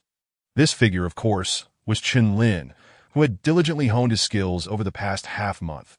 Coming to a halt, Chen Lin smiled gently. During this time, his mastery of the dragon step had seen notable progress, and its speed exceeded his expectations. With his cultivation now at the late stage of the open-source realm, combined with the dragon step, even without employing innate sword intent, he felt confident in defeating typical peak open-source realm warriors. It is time to emerge from seclusion. As Chen Lin exited the chamber, he was greeted by the familiar silhouette standing outside. "Thank you, esteemed envoy." Chen Lin bowed respectfully as Su Yinran assessed him with a discerning gaze. Smiling lightly, "It seems your gains over the past half-month have been considerable." Chen Lin remained silent, recognizing that she had seen through him entirely. Astonished yet intrigued, he inquired, "Might I ask if there have been any notable occurrences in Yanhua City recently?" He recalled that Sun Ling now regarded him as a mortal enemy. Who knew what kind of trouble might have arisen in the past month? Su Yinran slowly shook her head, replying, "Rest assured, young Master Chen, no one dares to cause trouble within the Tianbao Tower." At that moment, a graceful figure approached, nodding subtly at Chen Lin before whispering something to Su Yinran. This enchanting figure was none other than Inger, whom they had not seen for quite some time. The Inger's expression appeared somewhat serious. After speaking, she stood silently behind Su Yinran. Upon hearing Inger's words, Su Yinran displayed no particular emotion, merely casting a deep glance at Chen Lin. Chen Lin, taken aback, was about to inquire about the outcome when Su Yinran preemptively asked, "Young Master Chen, have you practiced any thunder-type body refining martial arts?" Chen Lin raised his gaze and slowly nodded. Su Yinran continued, "It is said that a thunder origin pool has been discovered 100 miles away from Flame City, nestled within the wild demon forest. The power of the thunder origin within can propel your body, refining martial arts to new heights." Buzz! Chen Lin felt a wave of dizziness and exclaimed in surprise, "Thunder origin pool?" "Indeed," Su Yinran explained. "The Thunder Origin Pool is formed from the tribulations encountered by powerful alchemists during their breakthroughs, and it is exceedingly rare. The Thunder Origin within is remarkably pure." To her words, Chen Lin's eyes sparkled with uncontainable joy. His Thunder Origin physique was nearing completion, and the Thunder Origin Pool could potentially bring it to perfection. "I am deeply grateful," Chen Lin said, suppressing his excitement as he offered a respectful bow to Su Yinran. Su Yinran smiled gently, dismissing his gratitude with a wave of her hand. "Young Master Chen, be aware that outside the Tianbao Tower, there are spies sent by City Lord Sunday. Should you choose to exit the tower, it is likely that City Lord Sun will be informed immediately." Chen Lin's gaze turned icy as he inquired, "Milady, are there any experts of the Path Realm among those outside?" Su Yinran pondered before responding. "There are 2 half-step Path Realm experts, 3 at the pinnacle of the opening Origin Realm, and several dozen martial artists at the late stages of the opening Origin Realm and below." Upon hearing this, even Inger, who stood behind, couldn't help but raise an eyebrow. However, Chen Lin merely let out a cold chuckle. The presence of 2 half-step Path Realm experts did not necessarily spell certain doom. Thank you for the information that I shall prepare to leave the Tianbao Tower tonight, heading towards the wild demon forest. With that, Chen Lin turned and departed. Watching Chen Lin's somewhat proud silhouette, Inger couldn't help but shake her head with a sigh. Sister Sue, although he has broken through, he is still merely at the late stage of the opening origin realm. If he recklessly leaves tonight, wouldn't that be? Inger did not finish her thought, her eyes betraying a hint of concern that Su Yanran, however, shook her head and replied, in that case, you should accompany him tonight for his protection. Inger blushed slightly and quickly asked, Sister Sue, are you truly not planning to tell him about the events concerning the Qin family? At this, Su Yanran's expression grew unusually grave. Let us hold off on informing him for now. Even if we tell him, with his current strength, he is not a match for Chen Song. Once he returns safely from the wild demon forest, he will learn what he needs to know. Upon hearing wild demon forest, Inger's beautiful eyes narrowed, her delicate face reflecting her seriousness, and she chose not to speak further. As night fell, Chen Lin stepped out of the Tianbao Tower alone. The moment he exited, he sensed several pairs of eyes retreating. Quickly informed the city lord, Chen Lin has left the Tianbao Tower and intends to exit the city, though we must continue to follow him. A group of spies from the city lord's manor gathered to discuss their plans. Oblivious to it all, Chen Lin continued on his path until he left Flame City, at which point he glanced over his shoulder. Since you have come, why not show yourselves? Are you afraid? After departing from Flame City, Chen Lin looked back at the forest behind him and sneered. Heh. Suddenly, a golden arrow shot forth from the forest, hurtling directly toward Chen Lin's back. In that instant, a chill ran down his spine. Cold sweat broke out, and he executed the heavenly dragon step just in time to narrowly evade the arrow. As Chen Lin dodged, a series of whooshing sounds erupted from the forest. Nearly 15 figures clad in black, their faces obscured except for their chilling eyes, stealthily surrounded Chen Lin.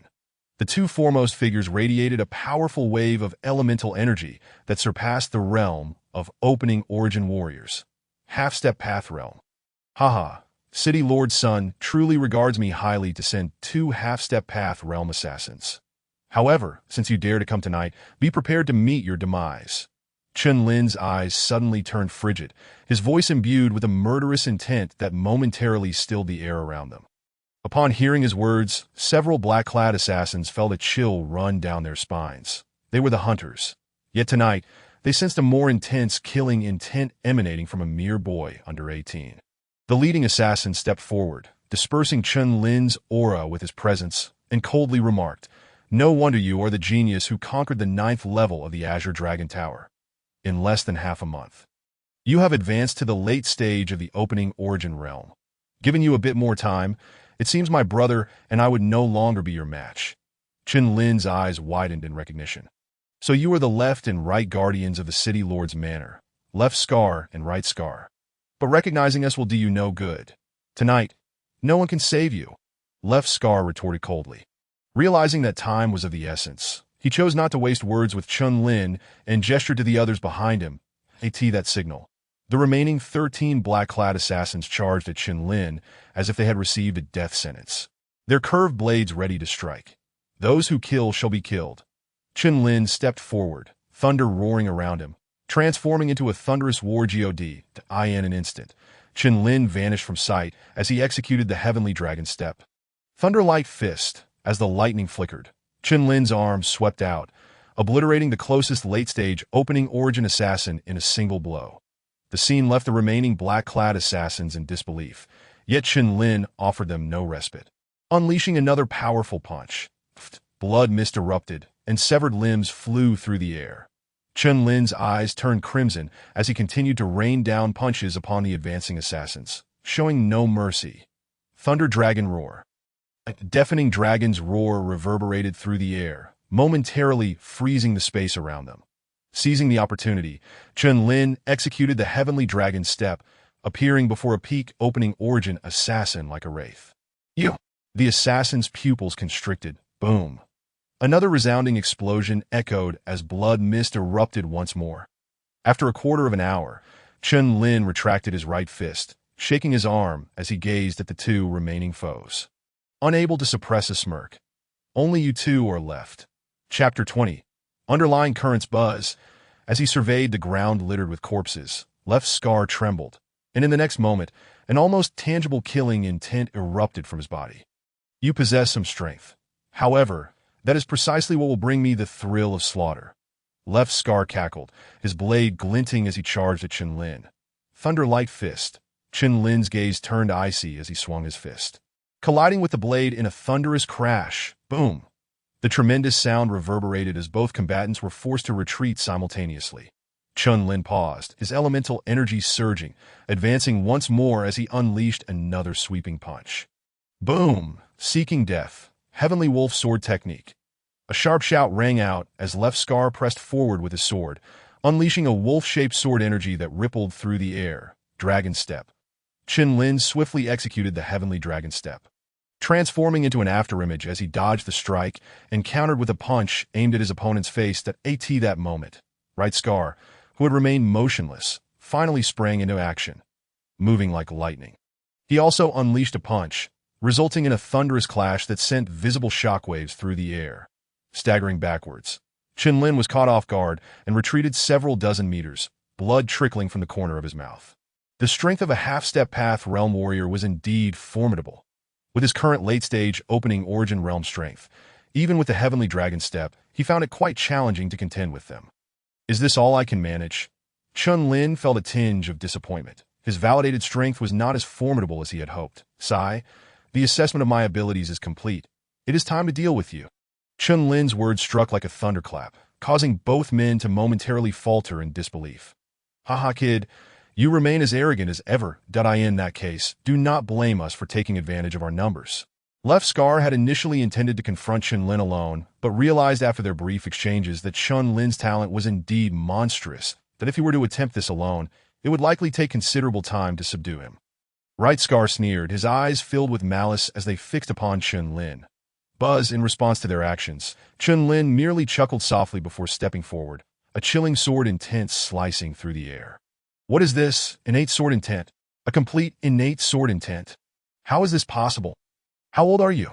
How could you comprehend a complete innate sword intent?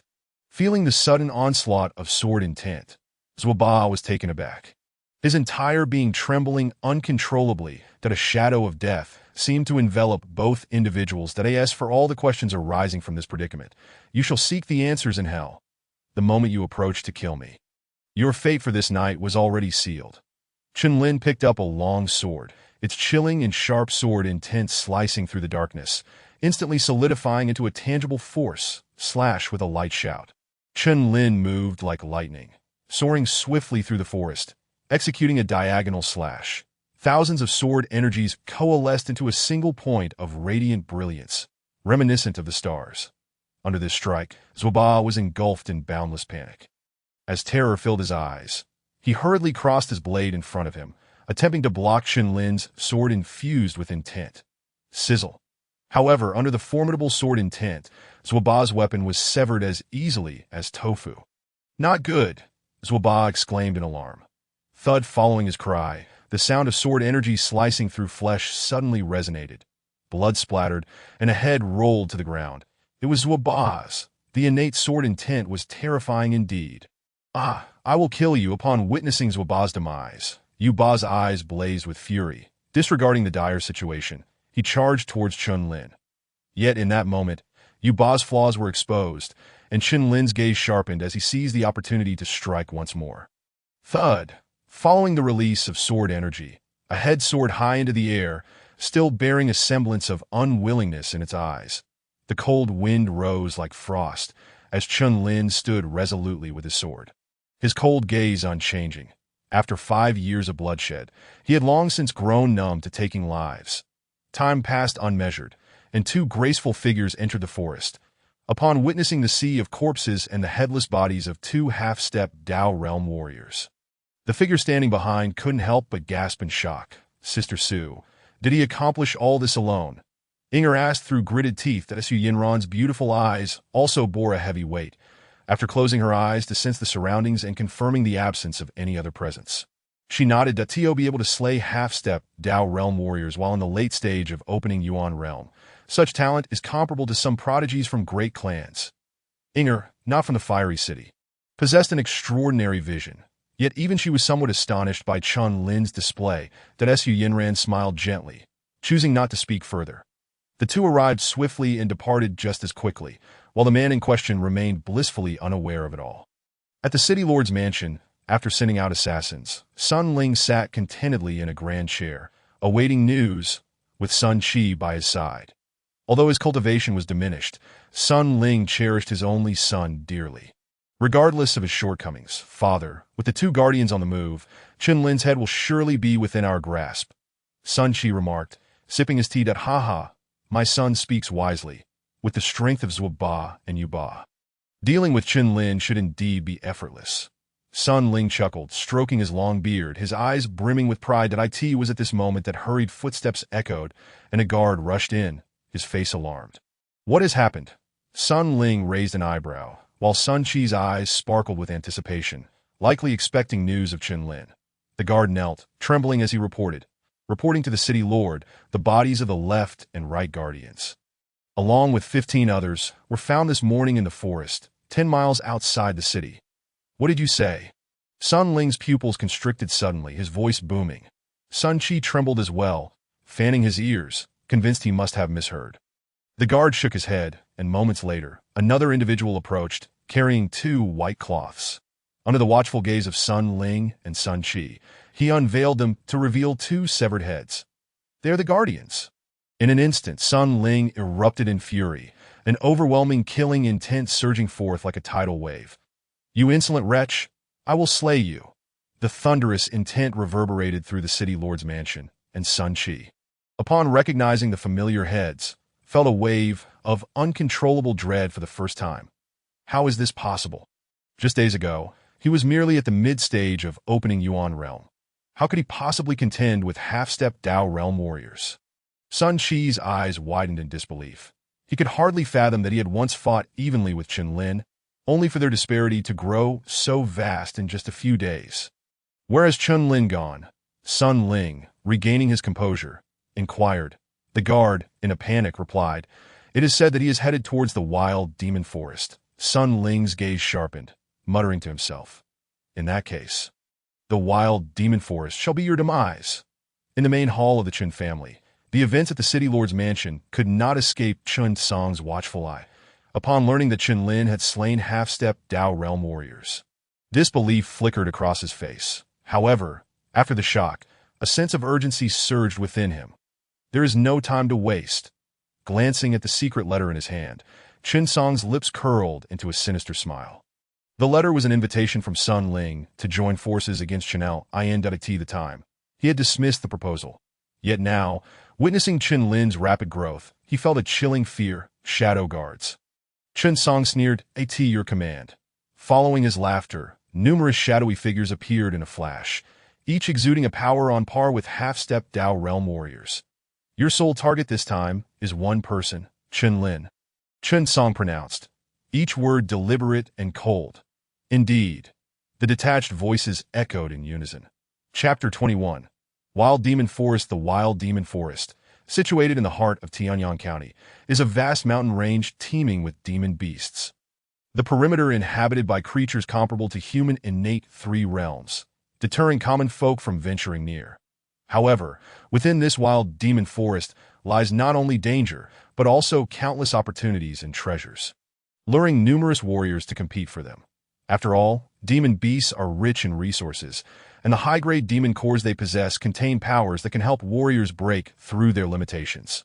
Thus, many talented disciples from various families and sects often come here to hone their skills.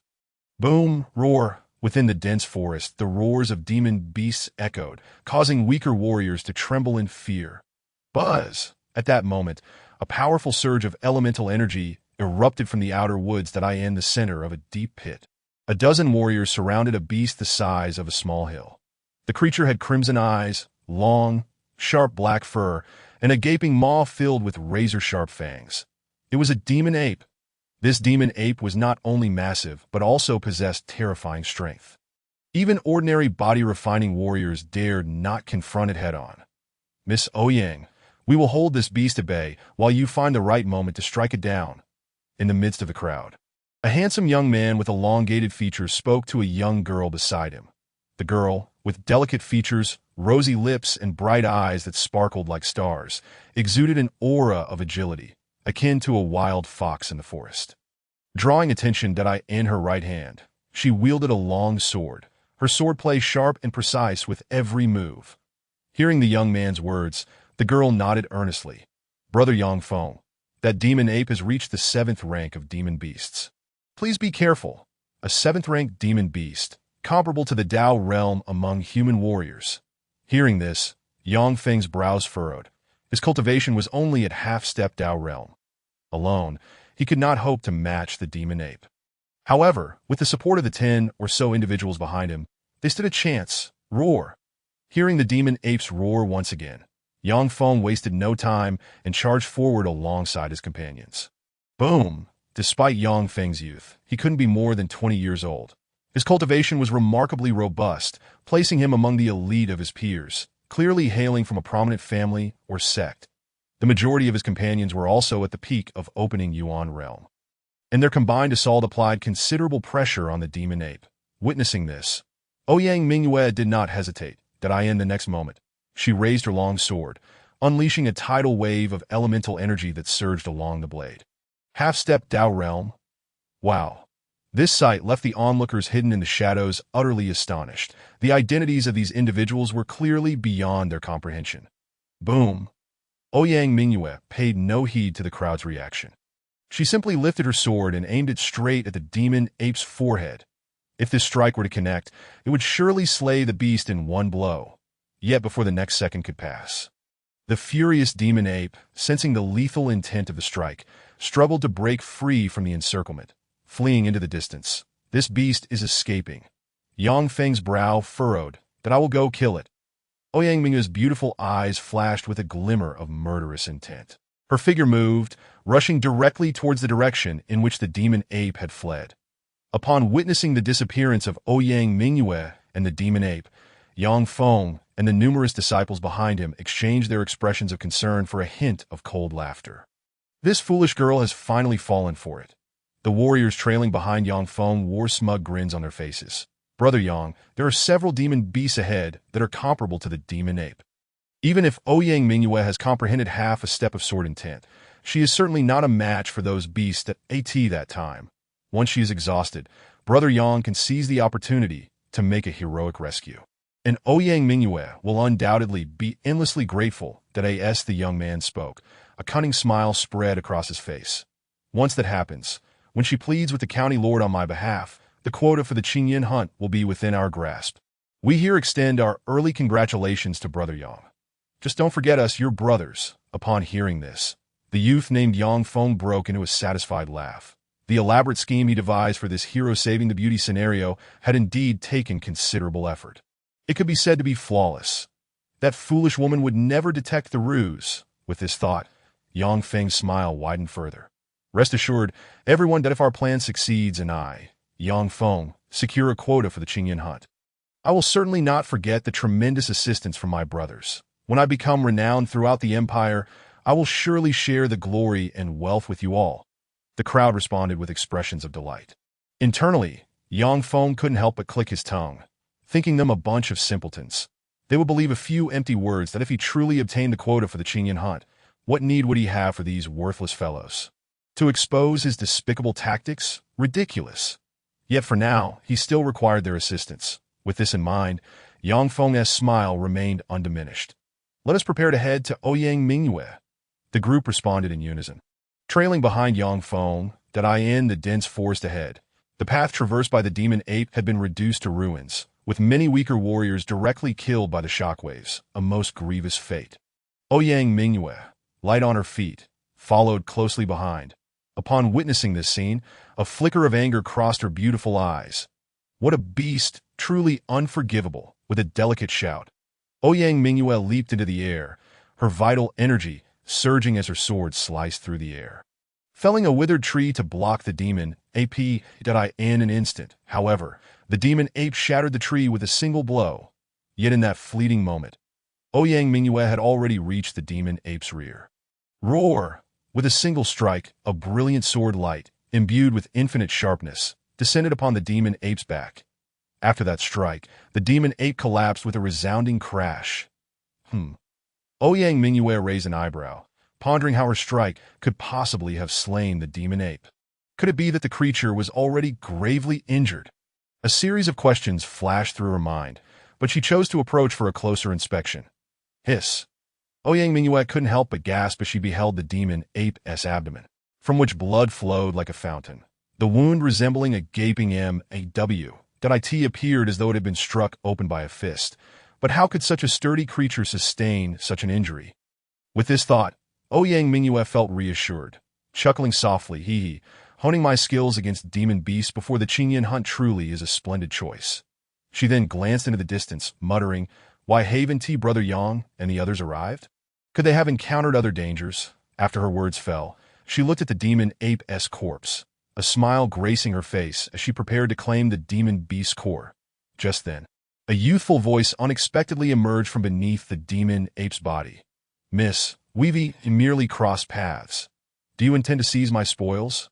Ouyang Mingyue was taken aback, her body tensing in an instant as she raised her sword. Fixing her gaze ahead.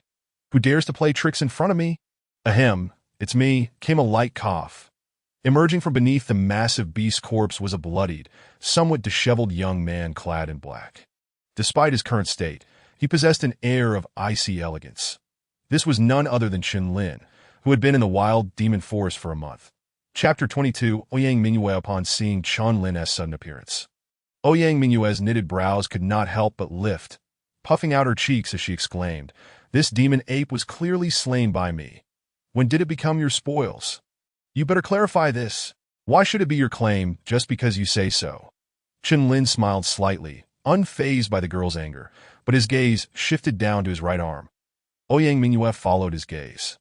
Noticing that Chen Lin's right fist was drenched in blood, with bits of beast bone mixed in, connecting the dots, Ouyang Mingyue realized that this demon beast had indeed been killed by the young man's punch. Yet his cultivation aura was merely at the late stage of the opening Yuan realm. How could this be? Ouyang Mingyue suppressed her astonishment. She understood that Chen Lin made a valid point, yet she was unwilling to admit it aloud. Observing the change in Ouyang Mingyue's expression, Chen Lin chuckled. The demon ape did not perish from your sword strike. Its most fatal wound was the gash upon its neck. Ouyang Mingyue's beautiful eyes tightened. Wasn't it you who killed it with a punch? Chen Lin laughed lightly. You should take a look for yourself. Ouyang Mingyue, filled with skepticism, stepped forward, her gaze freezing in place, for there, on the demon ape's throat, lay a horrifying sword wound, blood gushing forth. See? The sword wound is the fatal injury done, of course. The punch was simply a mark of respect for a 7th-tier demon beast. Chen Lin spoke carefully, having not anticipated that this 7th-tier demon beast would be so easily defeated. Over the past month, he had fought daily against demon beasts, often teetering on the brink of death. The results, however, were exceedingly remarkable. His cultivation had reached the pinnacle of the late stage of the opening Yuan realm. Furthermore, his mastery of innate sword intent had reached a significant level. The reason he could slay this 7th-tier demon beast with a single sword strike was not solely due to the creature's prior injuries, but also because of his innate sword intent, which had been crucial. Ouyang Mingyue couldn't help but twitch her eyelids, pouting, so what if you killed it? What is so impressive about that? It's just a demon core. Take it if you wish. Then I shan't be polite. Chen Lin's eyes lit up. He had indeed worried that this girl might be unreasonable and try to seize his demon core, drawing forth a long sword. Chen Lin smiled faintly as he extracted the demon core from the demon ape's abdomen and placed it into his storage ring. Feeling a sense of relief, with this 7th-tier demon core, it should suffice for him to break through to the peak of the opening Yuan realm. Meanwhile, Ouyang Mingyue felt a pang of heartache. That was a 7th-tier demon beast's core, worth at least 50,000 spirit stones at the Tianbao Tower. Before she could lament further, a thunderous rumble suddenly erupted not far from the two. Roar boom! The mountains and forests trembled as if a colossal beast were charging forth. What is happening? Ouyang Mingyue furrowed her brow, steadying herself as she exclaimed in fear. Chen Lin's expression turned grave as he gazed into the depths of the forest. His eyes narrowing, that it appears there are over a dozen half-step to Dao realm demon beasts. They must be the demon ape's kin. Over a dozen half-step to Tao realm demon beasts? Ouyang Mingyue's expression grew heavy. With her strength, dealing with 3 or so half-step to Tao realm demon beasts would be quite challenging, especially after she had only recently comprehended half a step of innate sword intent. Roar, roar! The resounding roars of the beasts reverberated through the heavens and earth as these demon beasts, all akin to the demon ape, charged forth with ferocity. And as Chen Lin had said, they were all half-step 7th-tier demon beasts, verging on the Tao realm. Witnessing this sudden turn of events, Ouyang Mingyue felt a surge of panic, her delicate features paling. Ultimately, she was still a sheltered young lady of a prominent family, having never encountered true bloodshed. And the sight of over 20 demon beasts encircling them sent her legs trembling. However, upon noticing Chen Lin beside her, she forced down her fear and declared, "These beasts have come at just the right time. I have just warmed up, and they dare to deliver themselves to my doorstep." Chen Lin, hearing her words and observing the long sword raised in her hand, wore a somewhat peculiar expression and chuckled. "Miss, it's not that I look down upon you, but based on your swordplay just now, you may not be a match for these demon beasts." Chen Lin surveyed his surroundings and slowly continued. "The demon beast in the southeast corner is the weakest. You can defeat it and escape through that gap. Leave these demon beasts to me. What do you think?" Ouyang Mingyue, upon hearing this, felt that Chen Lin's suggestion was reasonable. Just as she was about to nod in agreement, the words died on her lips, unable to be uttered. "Humph. You think it's that easy? This young lady possesses unparalleled swordsmanship and is on the cusp of reaching the Tao realm. Having comprehended the essence of the sword to a remarkable degree, merely a step away from mastering the complete innate sword intent. How dare a mere late-stage Kaiyuan realm practitioner speak so arrogantly here? Truly, you have a thick skin." Ouyang Mingyue scoffed, her expression brimming with defiance. Genuinely believing that she had slain the 7th-tier demon ape by herself, did Tio think that a late-stage Kaiyuan cultivator could vanquish a 7th-tier demon ape? Only a fool would believe that. Upon hearing this, Chen Lin could only shrug helplessly. After a moment of contemplation, he fixed his gaze on Ouyang Mingyue and remarked, "If that is the case, why don't you take action yourself?" With that, he gestured invitingly and leapt onto a branch of a grand tree, looking down upon Ouyang Mingyue from his elevated position. Seeing Chen Lin's demeanor, Ouyang Mingyue haughtily retorted, "Humph, thinking so little of me. I shall make you regret it. Allow me to show you what true swordsmanship is." Chen Lin smiled, seemingly unfazed by her provocative words. This young lady had clearly grown accustomed to a life of privilege. "Today, you shall witness the Ouyang family's ancestral sword technique, the cloud-piercing sword art." With a thunderous sound, nearly 20 demon beasts at the half-step Tao realm surged toward Ouyang Mingyue from the dense forest. Roaring fiercely in an instant, they stood before her, the demon apes towering like small hills, coming at her with overwhelming force. Without a moment's hesitation, Ouyang Mingyue sprang into action, her sword slicing toward the foremost demon ape. Chen Lin leaned against the tree trunk, nodding with approval as he observed Ouyang Mingyue's agile movements. "Your agility surpasses your swordsmanship by a considerable margin." Unbeknownst to Ouyang Mingyue, Chen Lin recognized that. Although he had been trapped in a Blood Sea prison for 5 years, his comprehension of swordsmanship had long surpassed that of his contemporaries. Furthermore, during his time in the Azure Dragon Tower, he had observed countless Saint Sword intents and grasped the complete innate sword intent. While he had only begun to scratch the surface of the sword path, he was leagues ahead of Ouyang Mingyue. Thus, he quickly discerned the flaws in her sword technique. Form without spirit. However, I have traversed the wild demon forest for a month without encountering so many demon beasts at once. Why would they suddenly appear today? Chen Lin's eyes narrowed, his gaze shifting to the enchanting figure below, as if he had stumbled upon the answer. As the battle raged on, Ouyang Mingyue's vital energy began to dwindle significantly. After dispatching the 3rd demon beast, exhaustion set in her right arm, and she was struck by a demon ape, blood spilling forth. Ouyang Mingyue's delicate face turned pale, her silver teeth gritting, as she shifted her sword stance, unleashing a series of 6 terrifying sword strikes. This display caught even Chen Lin's attention, for the power of her sword technique was indeed formidable. Yet in her hands, it seemed somewhat reckless. How infuriating!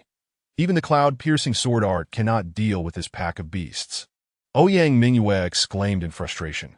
Little did she know, the reason she could not slay these demon beasts with her family's sword technique was due to her own lack of mastery.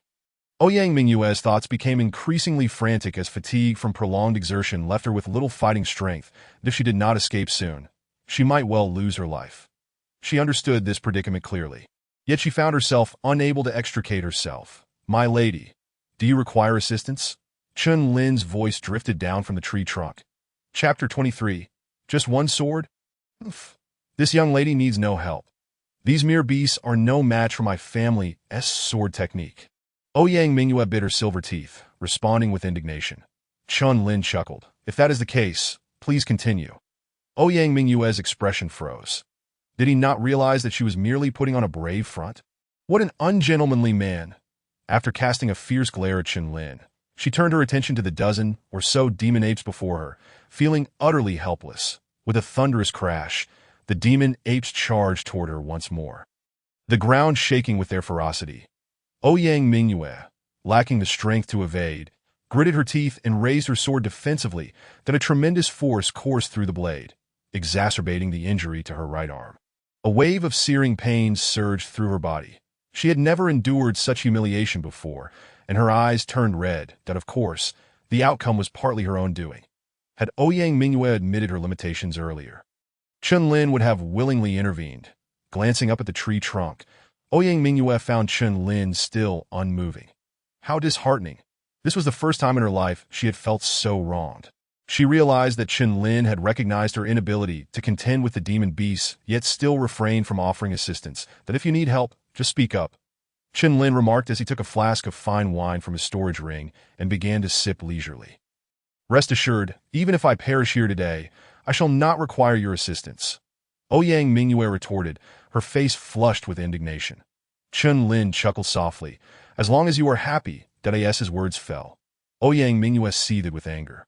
Yet deep within her gaze lay a hint of helplessness. Even if Chun Lin were to intervene, could it truly alter the course of their fate?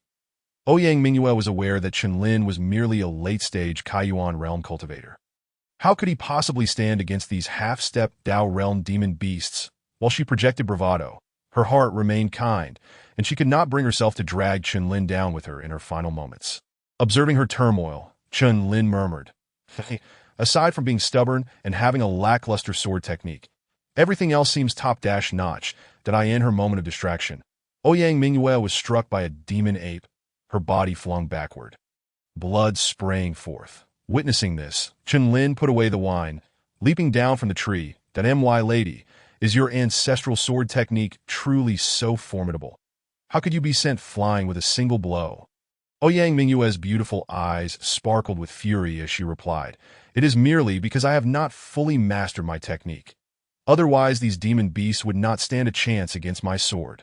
Chun Lin chuckled lightly. "You recognize that your sword technique is unrefined. So why persist in your bravado?" Ouyang Mingyue felt a bitter taste welling in her throat, aggrieved by Chun Lin's words.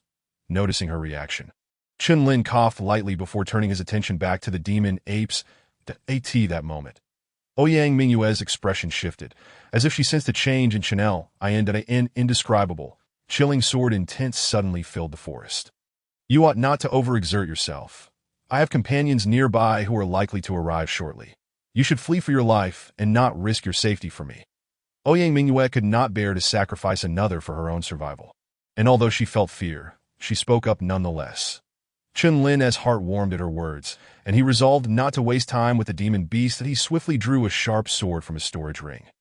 With a metallic sound, he gripped the sword, his gaze icy. "Swordsmanship lies in speed, precision, and ferocity. Your technique is far too ostentatious. Open your eyes and witness what true swordsmanship looks like." With those words, Chun Lin executed the heavenly dragon step, his figure vanishing in an instant. Before Ouyang Mingyue could process the situation, she saw Chun Lin soaring toward the demon beast. As she prepared to call out a warning, her words lodged in her throat. In an instant, she watched as a brilliant sword light erupted from Chun Lin's hand, cutting through the throats of the dozen demon beasts with an unfathomable sharpness. Splat! The sound of blood spraying filled the forest, followed by the heavy thuds of the demon beasts collapsing to the ground. With a single stroke, Qinlin had dispatched all the demon beasts that were comparable to half-step Dao realm practitioners. These creatures had not even had time to react, their eyes filled only with the flash of brilliant sword light. As Qinlin sheathed his sword, he stood, somewhat unsatisfied with his earlier strike. However, he failed to notice the shock on Ouyang Mingyue's face, her eyes wide and incredulous, as if she had been turned to stone. You? Who are you? Taking a deep breath, Ouyang Mingyue finally voiced her burning question. To slay a dozen half-step Dao realm demon beasts with a single sword stroke while being merely a late-stage Kaiyuan realm cultivator was nothing short of astonishing. Had she not witnessed it with her own eyes, she would never have believed it possible. Qinlin smiled, offering no further explanation. After collecting the demon cores, he turned to leave. However, at that moment, several figures appeared from a distance. Ouyang miss, are you unharmed? The person arriving late was none other than Yang Feng. Upon seeing Ouyang Mingyue, who appeared to be unscathed, a hint of confusion flickered in his eyes, though he skillfully concealed it. However, this scene did not escape Qinlin's keen observation. Ouyang Mingyue, relieved by the arrival of Yang Feng and the others, shook her head at him. Yang Feng, noticing this, merely nodded slightly. Subsequently, his gaze roamed the surroundings. In his plan, Ouyang Mingyue was supposed to encounter no fewer than 20 beastly creatures at the semi-path to the Dao realm. He intended to wait until she was exhausted before making his move to stage a heroic rescue. Certain that such an act would win her heart, at that point, he could then leverage the situation to request a hunting quota from the county governor, thereby soaring to greatness. However, the narrative seemed to be diverging from his expectations. Where had the beasts gone? Yang Feng's gaze faltered. All that remained were the carcasses of the beasts, and their demon cores had already been taken. Observing Qinlin, who stood there with his sword drawn, Yang Feng raised an eyebrow, but soon broke into a chuckle that turned out to be just a late-stage practitioner of the opening origin realm. How could he possibly have slain those beasts? So, who had vanquished the beasts? Yang Feng pondered, questioning Ouyang. Miss Ouyang, what happened to your injuries? With her discerning eye, she could tell that Ouyang Mingyue had been through a fierce battle. Yet the outcome seemed to exceed his expectations. That I am fine now, thanks to his timely intervention. Otherwise, I might have perished at the hands of those beasts. Ouyang Mingyue replied, her anger directed towards Qinlin, though the truth remained that he had ultimately saved her. Yang Feng was taken aback. Could it be that this lad has concealed his true abilities? Yet, one thing was certain. This young man had disrupted his carefully laid plans. Infuriated, Yang Feng glared with unbridled fury. You, boy, merely a late-stage practitioner of the opening origin realm, managed to slay those beasts? For those 20 or so creatures, comparable to semi-path to the Dao realm, even he could not contend with them alone. It would require the combined strength of other disciples from his clan to even drive them back, let alone annihilate them entirely. Thus, he regarded Qinlin's purported accomplishments with utmost skepticism. Moreover, with his plans now thwarted, the opportunity that should have belonged to him had slipped away. This fueled Yang Feng's seething rage. Qinlin, clearly sensing Yang Feng's malevolent intent, replied with a cold smirk, Indeed, it was I who saved her. And there is no need for excessive gratitude. A mere 10,000 spirit stones would suffice. 10,000 spirit stones? Why don't you go rob for it? Before Yang Feng could respond, Ouyang Mingyue had already erupted in anger. Chapter 24. The four young prodigies. Forget it if you can't pay. There's no need to get angry, that if there are no further matters, I shall take my leave, Qinlin stated, preparing to turn away. Just then, the previously furious Yang Feng suddenly called out, Brother Chun, please wait a moment. Qinlin halted, an inscrutable emotion flickering in his eyes. Yang Feng's gaze shifted, suppressing a hint of coldness. Brother Chun, I presume your venture into the wild beast forest is also motivated by the Thunder Yuan Pool. Qinlin fell silent for a moment before slowly nodding. The news of the Thunder Yuan Pool was nearly common knowledge. Most martial artists who had come to the wild beast forest recently were there for this very reason. Yang Feng seemed to breathe a sigh of relief upon receiving this answer. Then smile, Brother Chun. You may not be aware of the current situation within the wild beast forest. Qinlin looked taken aback. I have been here for a month and have heard some rumors. It appears that not only the talented from various cities, but also the young prodigies from Tianyang County will be arriving. Precisely as you say, this time in the wild beast forest. There are not only the talented youths from major cities, but also the four young prodigies from the four great sects of Tianyang County. Yang Feng spoke confidently, his heart secretly mocking Chen Lin for being a country bumpkin. He continued, the four great sects of Tianyang County are the Tianqi sect, the Ancient Hall, the Jiang Palace, and the Butcher's Alliance. Among them, the Tianqi sect is the most formidable. I believe Lu Bo from the Tianqi sect will not miss the opportunity to compete for the Thunder Yuan pool. Chen Lin's eyes widened in realization. So you are? Yang Feng smirked with pride. I hail from one of the four great sects, the Jiang Palace, and I am the second strongest among the younger generation of the Jiang Palace. As for Miss Ouyang, she is the daughter of the county governor of Tianyang. Upon hearing this, Chen Lin raised an eyebrow, a hint of astonishment in his gaze as he looked at Ouyang Mingyue. He had suspected that Yang Feng might come from one of the four great sects, but he had not anticipated Ouyang Mingyue's illustrious background. The daughter of the county governor. Had he been too rash in his previous conduct? Shaking his head, he dismissed the thought. Even if she was the daughter of the county governor, it was unlikely to affect him. Besides, he remembered that Nan Gongxue seemed to come from that so-called Ancient Hall. Brother Qin, the Thunder Yuan pool will appear at the Broken Corpse Cliff tomorrow. Why not join us on this journey? Yang Feng suggested with a smile, his gaze flashing with a hint of ulterior motives. Broken Corpse Cliff? Chen Lin had not heard this name before, but he realized that during the past month, he had been so preoccupied with hunting beasts that he had not thoroughly investigated the existence of the Thunder Yuan pool. Yang Feng secretly scoffed but explained.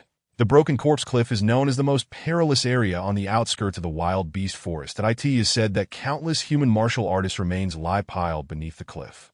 At night, the sound of wailing ghosts can be heard from the cliff, with no living beings remaining. Over time, many martial artists have come to refer to it as the Broken Corpse Cliff.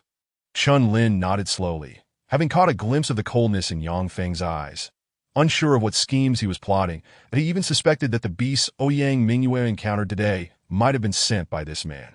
However, he currently lacks sufficient evidence.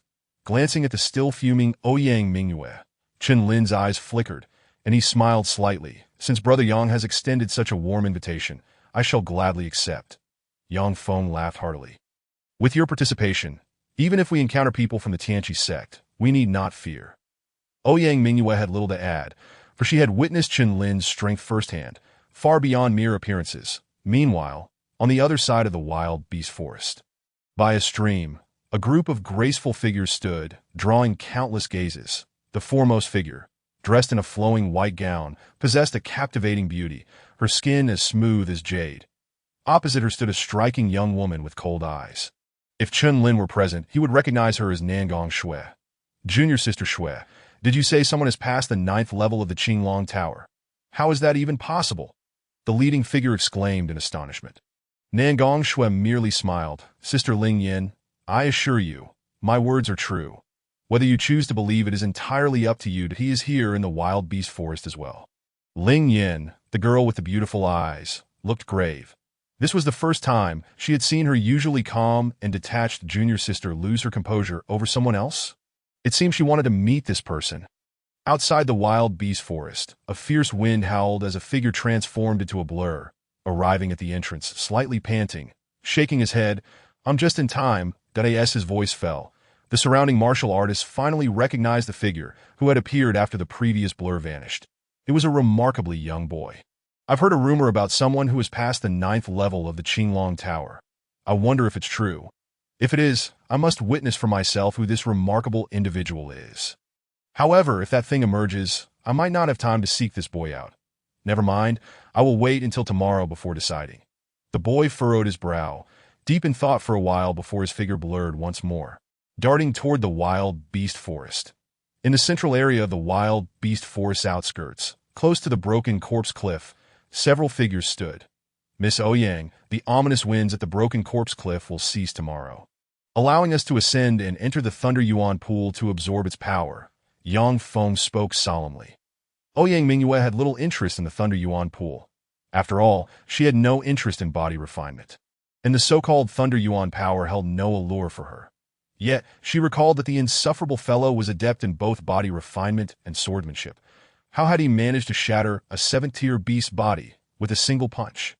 As these thoughts crossed her mind, Ouyang Mingyue couldn't help but glance at Chen Lin, who was resting in the shade of a tree. The sunlight illuminated his already resolute profile, making him appear even more handsome.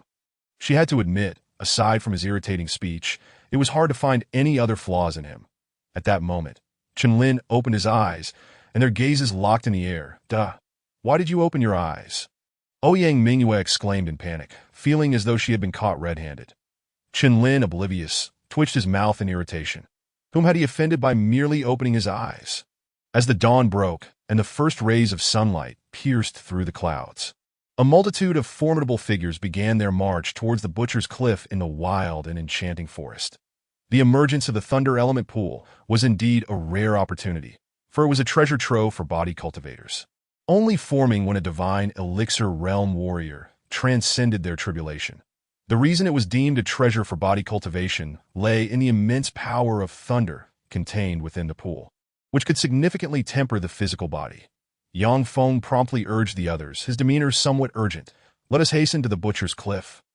Ouyang Mingyue was momentarily taken aback, but nodded in agreement without further thought. However, Chen-Lin, standing beside him, furrowed his brow in secret. In his perception, Yang Feng was not a body cultivator, so why was he exhibiting such enthusiasm today? What scheme was he concocting? Chen-Lin then followed closely behind Yang Feng, and under his guidance, they ascended the Butcher's Cliff. As they stepped onto the cliff, Chen-Lin immediately sensed an extremely chilling aura converging from all directions. What a terrifying chill, he thought. Any ordinary chi-opening realm warrior would likely perish upon feeling this eerie wind. With a serious expression, he scanned his surroundings, and at the center stood a gaunt young man clad in a gray robe adorned with puppet runes, exuding an aura that left Chen-Lin somewhat bewildered. Yang Feng's voice resounded in his ears. That is Liu Bai, the leader of the Heavenly Puppet sect this time. His cultivation level has likely surpassed the threshold of the half-step to Dao realm. Yang Feng's words jolted Chen-Lin's spirit. The Dao realm? To the southeast, a muscular figure wielding a blade stood proudly. His name was Song Ming, the leader of the Butcher's Alliance. His cultivation was also at the half-step to Dao realm. Yet he had comprehended a half-step blade intent. In the southwestern corner, a woman named Ling Yin, also at half-step to Dao realm, was recognized as the second most prominent figure of the younger generation in the Yin Xian Hall. Yang Feng elaborated. Once Yang Feng concluded his explanation, Chen-Lin's gaze instinctively followed, and indeed he spotted a familiar silhouette. Nangong Shui. Upon seeing that somewhat familiar figure, Chen-Lin's gaze lingered for a fleeting moment. However, at that instant, Nangong Shui seemed to sense something.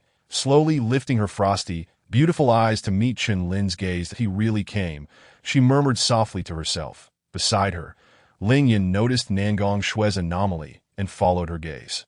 Raising an eyebrow in surprise, is he the genius who passed the 9th level of the Azure Dragon Tower that you spoke of? Ling Yin scrutinized Chen-Lin several times, but ultimately shook her head. For with his late-stage chi-opening realm cultivation, he appeared rather unremarkable compared to Yang Feng and Ouyang Mingyue.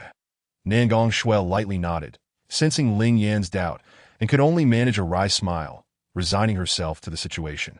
If they were to discover that less than a month prior, Chen-Lin had been an ordinary person stripped of his sword vein and devoid of cultivation, one could only imagine their expressions. Nangong Shui then ceased her thoughts, discreetly observing Ouyang Mingyue beside Chen-Lin, as her intuition suggested that the identity of the bright-eyed girl was likely more complex than it appeared as time passed. The last remnants of the ominous aura atop the Butcher's Cliff dissipated, revealing its original form in an instant. All the warriors who had ascended to this place fixed their gazes intently, and astonishment surged through the crowd. In the center of the 2 stone walls, a massive natural pit emerged, within which surged a vast expanse of blue liquid, intermittently crackling with arcs of electricity. That was the Thunder Element Pool. A gasp erupted from the crowd. Upon witnessing the appearance of the Thunder Element Pool, some prominent disciples could hardly contain their excitement, their eyes turning crimson, breaths quickening. The Thunder Element Pool belongs to me. No way, the central position is definitely mine. Before Chen-Lin and the others could react, some warriors had already dashed towards the Thunder Element Pool. However, the prodigies from the 4 great sects stood still, observing coldly. Roar? In mere moments, numerous warriors who entered the Thunder Element Pool unleashed chilling screams of despair. Roar, suddenly. A cacophony of beastly roars erupted from the depths of the Thunder Element Pool, shaking the heavens. At the entrance of the pool, severed limbs of warriors were flung outward. Hiss! Witnessing this scene caused the remaining warriors to halt in their tracks, standing still in shock. That is, the Thunder Element Beast. The Thunder Element Beast? The crowd's faces turned pale. The Thunder Element Beast is said to be a rather peculiar lightning-type monster. Moreover, it does not typically feed on flesh, but rather consumes thunder. This beast possesses formidable strength, having reached the Chi-opening realm since its inception. And most importantly, within the Thunder Element Beast, a Thunder Element crystal is born, containing an immensely pure and vast force of thunder. If one could obtain this Thunder Element crystal, the effects would be dozens of times superior to absorbing the thunder energy within the Thunder Element pool. In the southeast corner, Yang Feng gazed at the colossal beast figure flickering within the Thunder Element pool and spoke in a low voice. Upon hearing Yang Feng's explanation, Ouyang Mingyue maintained a calm expression, but Chen Lin's eyes reddened in an instant, his breath growing heavier. The Thunder Element Beast is simply a treasure, the Thunder Element Crystal. It shall be mine. As some warriors were crushed into dust by the Thunder Element Beast, the remaining warriors hesitated, for within that Thunder Element pool, there were at least 20 Thunder Element Beasts, most of which exuded an overwhelming aura of ferocity. Among them, about 10 Thunder Element Beasts appeared to possess strength comparable to half-step to Tao realm human warriors. The emergence of the Thunder Element Beasts had undeniably shattered the confidence of some warriors in entering the Thunder Element pool. However, this shift posed little concern for the prodigies of the four great sects that Liu Bai, who had remained at the center, regarded the massive beast bodies with indifference. Senior Brother Liu, those Thunder Element Beasts are merely of half-step to Tao realm strength. Allow me to seize the Thunder Element Crystal for you. A young man in green robes behind Liu Bai spoke, seemingly inquiring after his superior's intentions. Well, I have no need for a Thunder Element Crystal just yet. If you desire it, feel free to seize it yourself. That Liu Bai waved his hand, his gaze towards the Thunder Element pool remaining remarkably composed.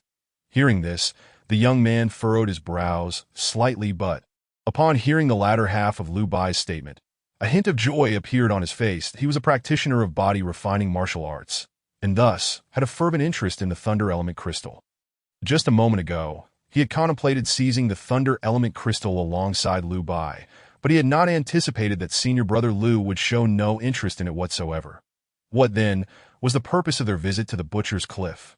The young man's name was Zhao Gang, and he couldn't help but feel somewhat perplexed. However, upon seeing others already charging into the Thunder Element pool to hunt the Thunder Element Beasts, he too quickened his pace. Plunging into the pool, this scene was mirrored within the Butcher's Alliance, where Song Meng, the leader, also gazed at the Thunder Element pool with an indifferent expression. His disciples stepped forth, eager to seize the Thunder Element Beasts. Yet he remained unmoved. Senior Brother Song, since you are disinterested in the Thunder Element Crystal, what, then, is the purpose of our visit to the Butcher's Cliff? One disciple questioned, his eyes filled with confusion.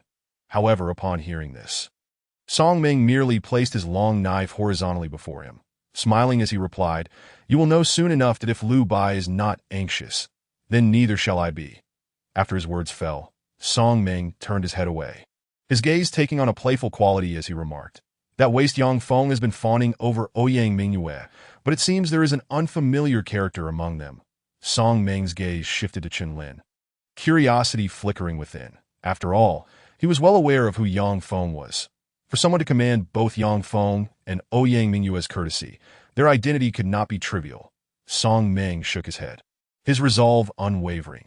No matter what changes transpired today, he would not be deterred. That I in the realm of the Yin Hall. Nangong Shui surveyed the throngs of warriors at the Thunder Element pool, her cold gaze fixed. After a moment of hesitation, just as she was about to enter the pool, Ling Yin grasped her arm, pulling her back. "Senior sister, there are not many Thunder Element Beasts left." Nangong Shui's statement held truth. Aside from the 10 or so Thunder Element Beasts at half-step to Tao realm, the remaining beasts were merely at the Chi-opening realm. After all, the Thunder Element pool had not existed for long, and the strength of the Thunder Element beasts varied greatly. Ling Yin shook her head. "Junior sister, your cultivation has just barely reached the late stage of Chi-opening realm that it would be too perilous to enter the Thunder Element pool.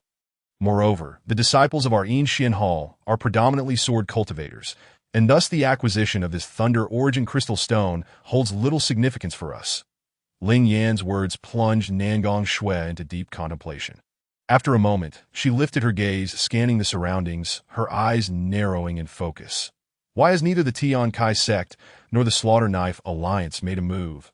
Nangong Shui inquired. Ling Yan remained silent for a while before she spoke slowly. Because we are all waiting. Waiting for what? Nangong Shui turned her attention back to Ling Yan. We are waiting for something. Ling Yan responded, closing her eyes and sitting cross-legged in place. Tio the southeast. Yang Feng remained composed, remarking, Brother Chen. The Thunder Origin Beast has already appeared, that if you wish to obtain the Thunder Origin Crystal Stone, you may need to act swiftly. Chen Lin smiled softly, replying, Are you yielding to me, Brother Yang? Yang Feng chuckled. Brother Chen, you just said I have not practiced body-refining martial arts, so the Thunder Origin Crystal Stone holds little value for me. At this moment. Ouyang Mingyue interjected, Chen Lin, do you not cultivate Thunder-type body-refining martial arts? I imagine the Thunder Origin Crystal Stone is of utmost importance to you. Since that is the case, what are you still waiting for? If you delay any longer, the Thunder Origin Crystal Stone may be snatched away. As Ouyang Mingyue's words resonated, she brandished her sword and was the first to plunge into the Thunder Origin pool. Miss Ouyang. Yang Feng's expression changed abruptly as he called out urgently. However, Ouyang Mingyue's speed was astonishing, and she had already vanished at the entrance in a few swift movements. Chen Lin was taken aback, wondering what this foolish girl was attempting. Yet before he could ponder further, a tremendous and overwhelming aura erupted from the Thunder Origin pool in an instant. Boom! The onlookers outside felt this surge of energy, their expressions shifting to one of terror as they exclaimed, Is it a 7th grade Thunder Origin Beast? Chapter 26. 7th grade Thunder Origin Beast. A colossal wave of beastly energy suddenly surged forth from the Thunder Origin pool, leaving all present in a state of shock. It was comparable to a 7th grade Thunder Origin Beast. Chen Lin's gaze sharpened, realizing the recklessness of this foolish girl. Without wasting any more time, he unleashed the Heavenly Dragon Step, his figure darting toward the Thunder Origin pool. Meanwhile, Nangong Shui, who had been observing Chen Lin, couldn't help but blink when she saw him dive into the pool. In the next second, her figure flashed, and she appeared some distance away. Sister Shui Ling Yan, who had been meditating with her eyes closed, could no longer remain still upon witnessing Nangong Shui's rush toward the Thunder Origin pool, where the 7th grade Thunder Origin Beast resided. Sister, we must assist Shui. The remaining disciples, though unaware of Nangong Shui's sudden charge, understood the peril that the Thunder Origin pool now posed. Given Nangong Shui's strength, it would be exceedingly difficult for her to survive within. Ling Yan assessed the situation from a distance, seemingly coming to a realization. After a moment's thought, she clenched her teeth and declared, Follow me into the Thunder Origin pool to rescue our sister. Yes, the group responded in unison, their gazes resolute. This alone was enough to illustrate the undeniable potential for growth within the Yinshin Hall for the leaders of the other 3 major sects. Upon witnessing Ling Yan's sudden rush toward the Thunder Origin pool, smiles crept onto their faces. It seemed that one competitor could be eliminated. Yang Feng regarded Ling Yan's fleeing silhouette and couldn't help but sneer internally. Simultaneously, his expression turned somewhat sinister. She had disrupted his plans, which had been meant to end in her demise. However, it seemed that he wouldn't need to intervene this time. A 7th grade Thunder Origin Beast was a being that instilled fear even in him. As Chen Lin entered the Thunder Origin pool, he desperately searched for Ouyang Mingyue's figure. When confronted by a charging Thunder Origin Beast, he drew his sword, which gleamed with a brilliant light as it fell, sending a spray of blood into the air. The Thunder Origin Beasts of the opening Yuan realm posed little threat to him. However, the number of warriors in the Thunder Origin pool was dwindling, as the emergence of a 7th grade Thunder Origin Beast had sent many fleeing in fear. Chen Lin pressed forward toward the center of the Thunder Origin pool when, in a sudden flash, a clawing Thunder Origin Beast with a gaping maw lunged at him from both sides that half-step to the Dao realm. The strength of this Thunder Origin Beast had already reached the half-step Dao realm.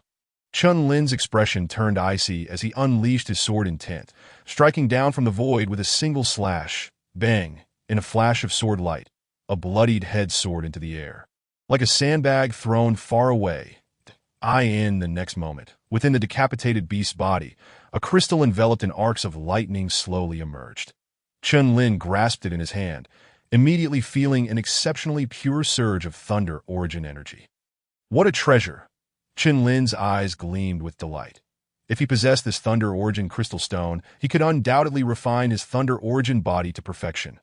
Yet, glancing back at the Thunder Origin beasts of the mid-opening Yuan realm behind him, his eyes narrowed slightly.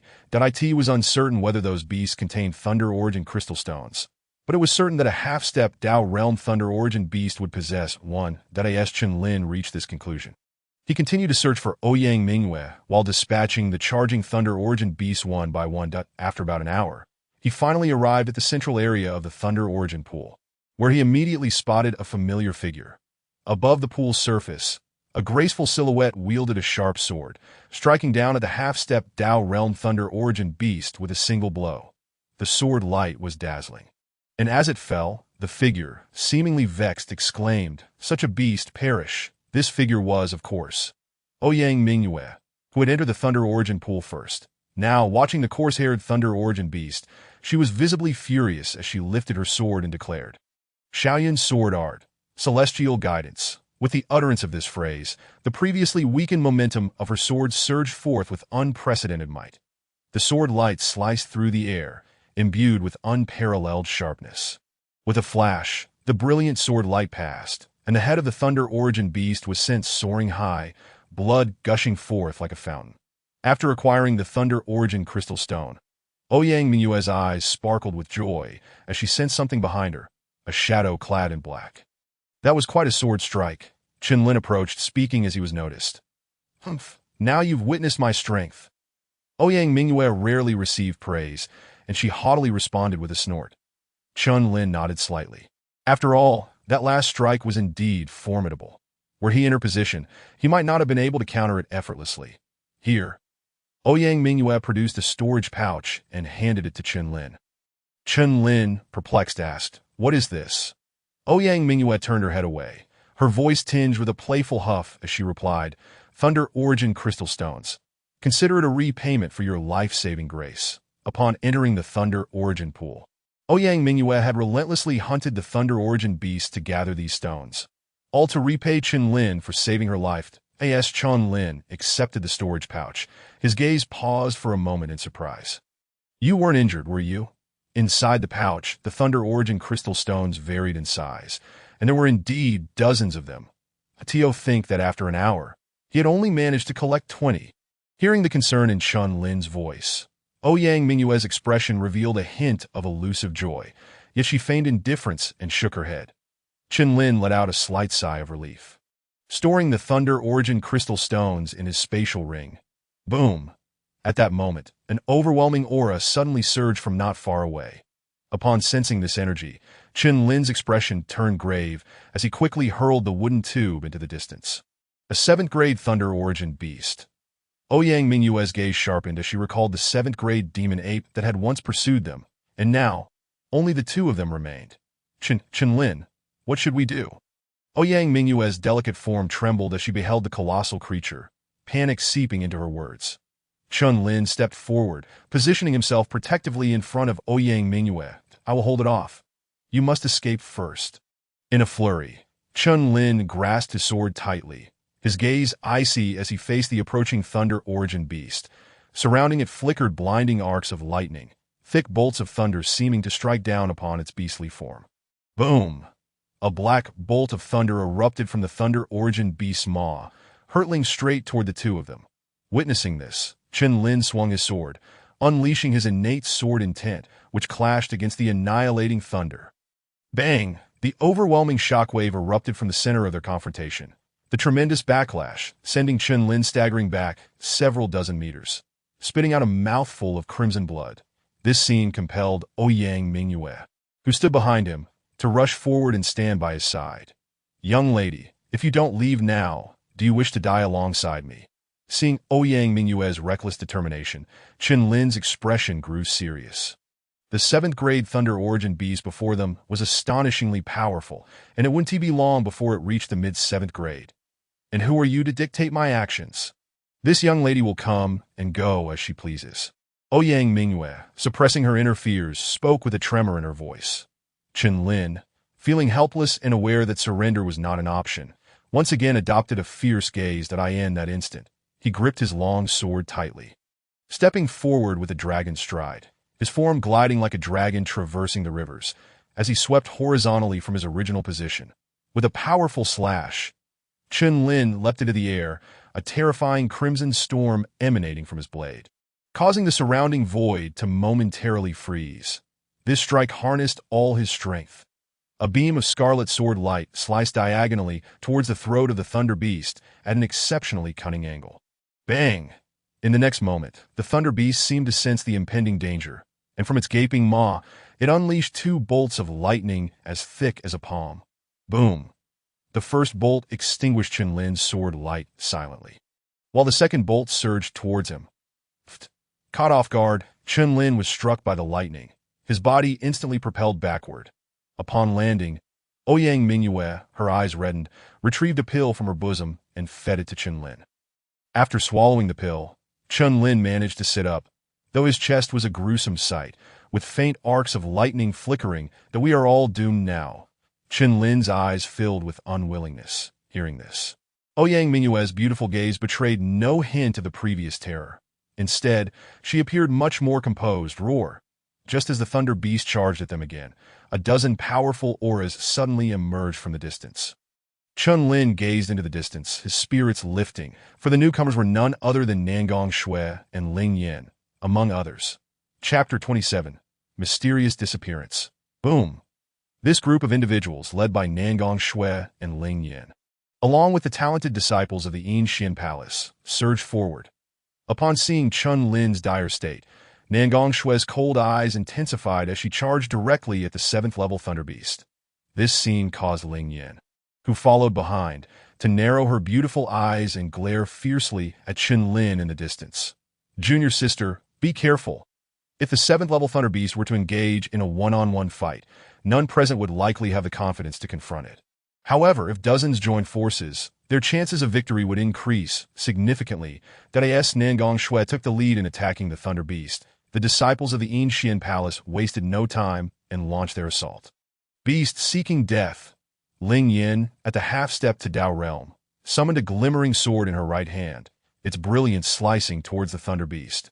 Nangong Shui's strike landed, but merely sent ripples across the massive body of the Thunder Beast, causing no significant impact. Junior sister Shui, this 7th-level Thunder Beast has tough skin and immense destructive power. We should form a formation. Ling Yan's energy surged, her gaze growing colder, yet despite her relentless sword swings, she could not overcome the Thunder Beast. The other disciples of the Yin Palace, upon hearing this, exchanged serious glances and nodded in agreement. Good. Nangong Shui called out sharply. Seeing this, Ling Yan wasted no time, sweeping her long sword through the air, while the other disciples surrounded her, forming a protective circle. In the next moment, all the disciples of the Yin Palace raised their swords high, brilliant sword lights coalescing into a colossal sword. Ling Yin stood at the center, commanding the giant sword, her beautiful eyes fiercely fixed on the Thunder Beast. Boom! Simultaneously, the Thunder Beast unleashed a thunderous roar, spewing forth a bolt of lightning that surged towards the group. Xian Gang giant sword slay, Ling Yin shouted, facing the impending cataclysmic lightning, and swung the colossal sword downwards. Boom! In an instant, a series of explosive sounds like rolling thunder reverberated through the void. The terrifying shockwaves expanded at an astonishing speed, scattering debris. The giant sword shattered the bolt of lightning and then surged towards the Thunder Beast. Roar! A wave of immense pain rapidly spread throughout the Thunder Beast's body, witnessing the giant sword strike the Thunder Beast. Chen Lin finally exhaled a breath of turbid air, his previous tension easing considerably. What a fearsome technique! Ouyang Mingyue sighed, shaking her head. The Yin Palace truly deserves its reputation among the 4 major sects of Tianyang County. This formation harnesses the collective strength of all participants to manifest a colossal sword. The power of this sword could likely reduce an average mid-stage Daoist to dust. Chen Lin pondered for a moment, realizing the method employed by Nangong Shui and the others in executing the formation. Ouyang Mingyue nodded gently, unusually refraining from arguing. Meanwhile, in the center of the Thunder Pool, the overwhelming aftermath finally subsided. In the heart of the battle, a massive pit had formed, within which lay the corpse of the Thunder Beast, blood flowing like a river. Above the Thunder Beast, a thunder element crystal glimmered, upon witnessing this scene. Nangong Shui immediately flew forward, grasping the thunder element crystal in her palm. Seeing Nangong Shui's impatience, Ling Yin sighed helplessly. Her complexion was somewhat pale, as she had been the last to strike, and her energy was nearly depleted. After securing the thunder element crystal, Nangong Shui did not pause, moving towards the other side, causing several disciples of the Yinshian Palace to raise their eyebrows in intrigue. Typically, junior sister Nangong was cool and aloof. Had she suddenly entered the thunder pool solely for this thunder element crystal? Many disciples kept their eyes fixed on Nangong Xuin the next moment. Their expressions stiffened, for Nangong Shui abruptly halted. As Chun Lin and Ouyang Mingyue prepared to express their gratitude to Nangong Shui for her assistance, the thought barely formed before they found her standing before them. "Thank you for your help, fair lady," Chun Lin said gratefully, a smile gracing his lips. Ouyang Mingyue also inclined her head slightly, her eyes filled with profound gratitude. After all, if not for Nangong Shui and the others arriving in the nick of time, she and Chun Lin would likely have perished at the maw of the Thunder Beast. However, upon hearing their words of thanks, Nangong Shui maintained her usual cold demeanor, simply tossing the Thunder Element Crystal to Chun Lin. "This is the Thunder Element Crystal from a 7th-level Thunder Beast?" Ouyang Mingyue exclaimed, her beautiful eyes casting a curious glance at Nangong Shui. Chun Lin, bewildered, asked, "Why is this? I have no intention of joining any sect at the moment." Previously, after the incident at the Qinglong Tower, Nangong Shui had invited him to join the Yinshian Palace. However, at that time, Chun Lin had provided a vague response, as they had only met a few times. Yet this thunder element crystal was extraordinarily precious. Chun Lin wanted to return it to Nangong Shui, but before he could ponder further, she had already turned to leave. "Junior sister Shui, please do not rush off just yet." At that moment, Ling Yin hurried over, grasping the departing Nangong Shui. Ling Yin glanced at Chun Lin, chuckling lightly. "So you are the genius my junior sister spoke of who made it through the 9th level of the Qinglong Tower. Today's encounter proves otherwise.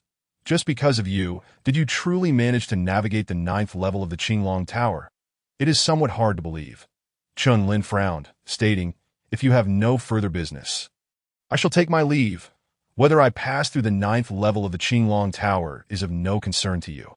"How can it be of no concern? My junior sister risked her life to save you. And you say it is of no concern? That sounds quite naive." Ling Yin snorted coldly. "This foolish junior sister of mine, I never imagined she would so readily give away the thunder element crystal in the blink of an eye." After gifting it, she said not a word, only thinking of leaving. While she can tolerate it, I, as her senior sister, cannot. Chun Lin's expression darkened slightly at her words. This woman was as obstinate as Ouyang Mingyue beside him. Just as this thought crossed his mind, Ouyang Mingyue could no longer contain herself, exclaiming, "Chun Lin, did you really pass through the 9th level of the Qinglong Tower?" The Qinglong Tower is scattered across various cities, and its difficulty is well known. Even Ouyang Mingyue had only reached the 8th level. Chun Lin patted Ouyang Mingyue's head, shaking his head slightly, before turning to Ling Yin and asking, "What do you propose we do?" He genuinely felt grateful for Ling Yan's timely intervention.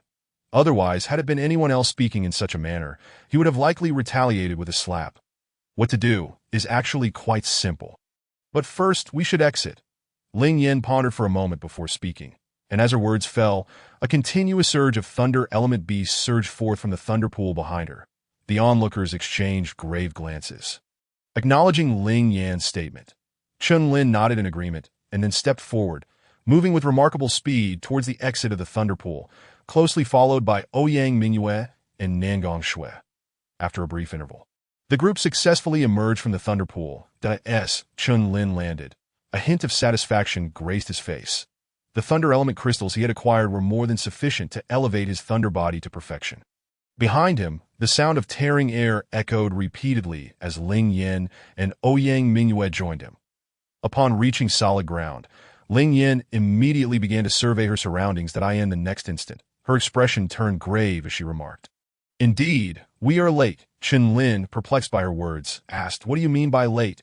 Ouyang Mingyue interjected, "Yang Feng is missing." At her declaration, Chun Lin's gaze scrutinized the southeastern corner, where no figures remained, only a few injured warriors sitting with their eyes closed in meditation. As realization struck him, Chun Lin's eyes sharpened. Not only was Yang Feng absent, but Liu Bai of the Tianjizong and Song Ming of the Slaughterblade Alliance had also vanished without a trace. Yang Feng harbors ulterior motives. I suspected as much, Chen Lin spoke gravely. However, it was Ouyang Mingyue's sudden intrusion into the Thunderpool that caused me to overlook him. Ling Yin shook her head with a wry smile. Sighing, they have all gone to the corpse-breaking cliff. Chapter 28. The Saint Emperor Junmo, Xiao Ling Yan's words caused Chen Lin's brow to furrow. The corpse-breaking cliff? Ouyang Mingyue, upon hearing this, fell into rare contemplation, her gaze suddenly sharpening. Yet after the moment of intensity, disbelief flickered in her eyes. Impossible. Absolutely impossible. Ouyang Mingyue seemed to recall something, muttering as she shook her head. Noticing Ouyang Mingyue's change in demeanor, Ling Yin raised an eyebrow and inquired, "Have you heard the rumors of the demon sword? Demon sword?" Chen Lin observed their exchange, bewildered, while the disciples of the Yin Xuandian, including Nangong Shui, shared his confusion. Only Ouyang Mingyue's exquisite eyes widened in realization as she stated, "In the wild demon forest, there are indeed whispers of a demon sword. However, after all these years, if it truly existed, it would have been discovered long ago." Seeing Chen Lin's perplexed expression, Ling Yin gently remarked, "It is understandable that you, coming from Flame City, have not heard of the demon sword's notoriety." Chen Lin's lips twitched slightly. Was she implying that he was narrow-minded? As he caught Ling Yan's gaze, which was subtly probing, he silently cursed and chose to disregard her at this moment.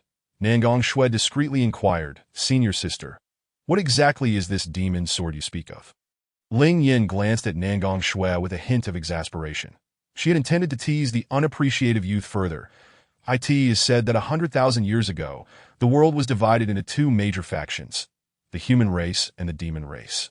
These two factions initially kept to themselves, coexisting peacefully under the leadership of their strongest warriors. Yet this tranquility was shattered one fateful day. As Ling Yin recounted the tale, her beautiful eyes reflected a touch of nostalgia. Our human cultivation revolves around absorbing elemental stones and their energies to break through to higher realms. However, over time, some encountered the demon race, slaying them for their demon cores, only to discover that consuming these cores could significantly enhance their cultivation, far surpassing the efficacy of elemental stone training. When this revelation spread, the demon race was enraged, and many began to slaughter humans, devouring their flesh and blood. Similarly, within the ranks of the demon race, a startling discovery emerged. Consuming human flesh would accelerate the evolution of their demon spirits. Thus, animosity grew between the two races, leading to a bitter enmity. From that point onward, whenever they crossed paths, it was either humans seeking demon cores or demons feasting on human flesh. Thus commenced the ongoing struggle between humans and demons. Ling Yin paused, her tone imbued with a sense of lamentation before continuing. 2,000 years ago, an extraordinary prodigy emerged among the human race on the eastern continent. On that day, the cold moon fell, and the demon star was born. The 12 demon lords led a 1,000,000-strong demon army to assault our eastern continent, and many human sages rallied to battle. Yet, on that day, the demons held the upper hand, and the humans were forced to retreat, their sages shedding blood in the skies, while heaven wept for them. Darkness descended upon humanity. In the midst of despair, a young figure suddenly arrived, confronting the 12 demon lords single-handedly. However, the outcome left countless spectators astounded. That young warrior wielded a sword and single-handedly battled the 12 demon lords, among whom were even those of divine realms.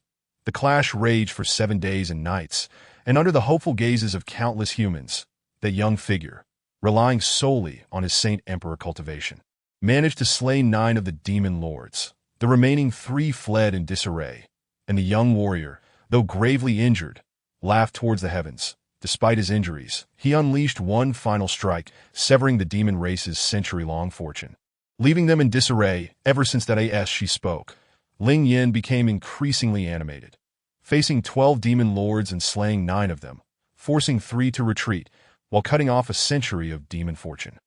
He saved humanity from peril. Chen Lin's heart surged with fervor. His eyes burned with intensity as he inhaled sharply. What an extraordinary figure! Who is this esteemed predecessor of the human race? Chen Lin inquired boldly. Ling Yin answered solemnly, Junmo Xiao, Saint Emperor Junimo Shao, who gained renown across the eastern continent 1,000 years ago. After delivering that final strike, he succumbed to his internal injuries and left his sword behind. Forever lost to the mortal realm, Ling Yin continued. Buzz. Upon hearing this, the crowd, including Nangong Shui, displayed visible agitation in their eyes. Could it be that the demon sword is the divine sword wielded by Jun during his battle against the demon lords? Chun Lin exclaimed in astonishment. The group's incredulous gazes fixed upon her. Ling Yin nodded slowly, affirming, "Indeed, it is so." The sword he wielded, after slaying 9 demon lords and being stained with demon blood, was subsequently called the demon sword by posterity. Observing the disbelief etched on their faces, Ling Yin chuckled softly. However, 2,000 years have passed. The current form of the demon sword remains a mystery. Chun Lin silently nodded.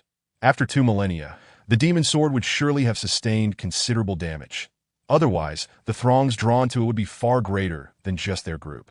Then it follows that Yang Feng and Liu Bai have determined that the demon sword lies beneath the corpse-breaking cliff, which is why they initially sought to find it. Ouyang Mingyue speculated, furrowing her brow. Precisely. The knowledge of the demon sword is a privilege reserved for the top geniuses within the major sections. They have long been aware that if the demon sword truly lies beneath the corpse-breaking cliff, we must not miss the opportunity. Ling Yin remarked, her tone confident, that if it were not for Nangong Shui's presence, I would have already begun my search for the demon sword, she added. Yet, the demon sword is not so easily found. It is likely that Liu Bai and the others will achieve little in a short span of time. We should descend as well. I am curious about your plans. Ling Yin turned her gaze towards Chun Lin. Chun Lin remained silent, glancing at Ouyang Mingyue, who appeared equally intrigued. After all, this was the sword once wielded by a Saint Emperor. An item no one could dismiss lightly. Very well. Let us descend together and take a closer look. Chun Lin agreed, a sense of determination in his voice. Ling Yin breathed a sigh of relief. She had been concerned that Chun Lin might simply walk away, especially after spending considerable energy dealing with the 7th-tier Thunder Element beast AT present. Her strength had only recovered to half. Facing Liu Bai and his companions would be a daunting challenge. However, with the addition of Chun Lin and Ouyang Mingyue, their chances of success would significantly improve. After the group reached a consensus, they approached the edge of the corpse-breaking cliff, gazing down into the thick mists below. Ouyang Mingyue couldn't help but shiver. Chun Lin, are there really no dangers down there? She asked, her youthful demeanor surfacing as she instinctively clutched Chun Lin's arm. Chun Lin chuckled softly in response. Naturally, there are dangers. And the depths are filled with corpses and bones that if you are too afraid, you can wait for us up here. Ouyang Mingyue shook her head defiantly, retorting, I am not afraid. It's just a corpse-breaking cliff. What is the big deal? Nearby, Nangong Shui's cold gaze flickered momentarily, her expression revealing a hint of melancholy upon hearing their exchange. Ling Yin noticed and sighed softly, but there were evidently more pressing matters at hand. After reiterating their intentions, the group proceeded one by one towards the depths of the corpse-breaking cliff. Just as Chun Lin and the others departed, a fleeting shadow arrived at their previous position. They've all descended. I cannot afford to waste any more time, that a young man, with a hint of disdain, slowly uttered a few words as he gazed into the abyss. Without a moment's hesitation, he plunged down the cliff of severed corpses. At the base of the cliff, 3 formidable figures stood shoulder to shoulder, flanked by disciples belonging to their respective sections. Among them was a slender-eyed, icy-faced individual, Yang Feng. Standing beside him were others of equal status. One, wielding a long blade and possessing a robust physique, was Song Ming of the Butcher's Alliance. The other, positioned centrally in a gray robe with an air of calmness, was Liu Bai of the Heavenly Puppet Sect, his eyes betraying a constant undercurrent of disdain. The trio had arrived at the base of the cliff first, yet aside from a dark cave nearby, the ground was littered with skeletal remains. They wasted no time and entered the cave directly. However, after an extensive search, they found nothing of value. Yang Feng halted, surveying the surroundings, and coldly remarked, I've heard that the Butcher's Alliance possesses a map to the demon sword. Are you planning to seek it out alone if you don't present it now? Song Ming's expression shifted, his voice tinged with anger. Yang Feng, what do you mean by that? If Liu here weren't present, I would not let your words go unchallenged. Then come and try. Yang Feng stepped forward, his voice dripping with coldness, as an overwhelming surge of energy erupted from him. Song Ming sneered. You, Yang Feng, are merely a sycophant to Ouyang Mingyue. How dare you think you can contend with me? Truly absurd. What did you say? Dare to repeat that. Yang Feng's face flushed with rage, his teeth clenched. That remark struck at the very core of his vulnerabilities. Enough, Lu Bai, who had remained silent until now, suddenly interjected, shaking his body to dissipate Yang Feng's rising aura. Yang Feng withdrew his energy, startled. Song Ming's expression also shifted in surprise that Liu Bai merely smiled lightly. Saying, now, follow me. The two exchanged glances, but Liu Bai seemed indifferent to their thoughts as he strode forward. They had no choice but to follow, as they were unaware of the exact location of the demon sword. After approximately half an hour of walking, Liu Bai's gaze sharpened. Danger, he declared as his voice fell. Yang Feng and Song Ming each drew their blades, their eyes alert, peering into the darkness that a roar of a ferocious beast echoed through the cave.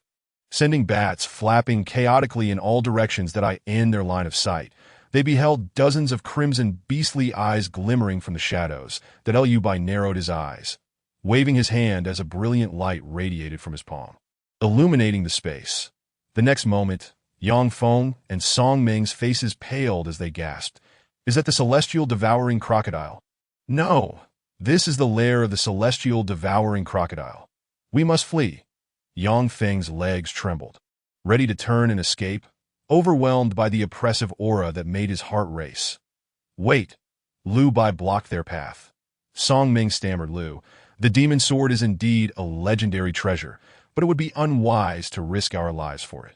The lair of the celestial devouring crocodile likely harbored at least 100 of them.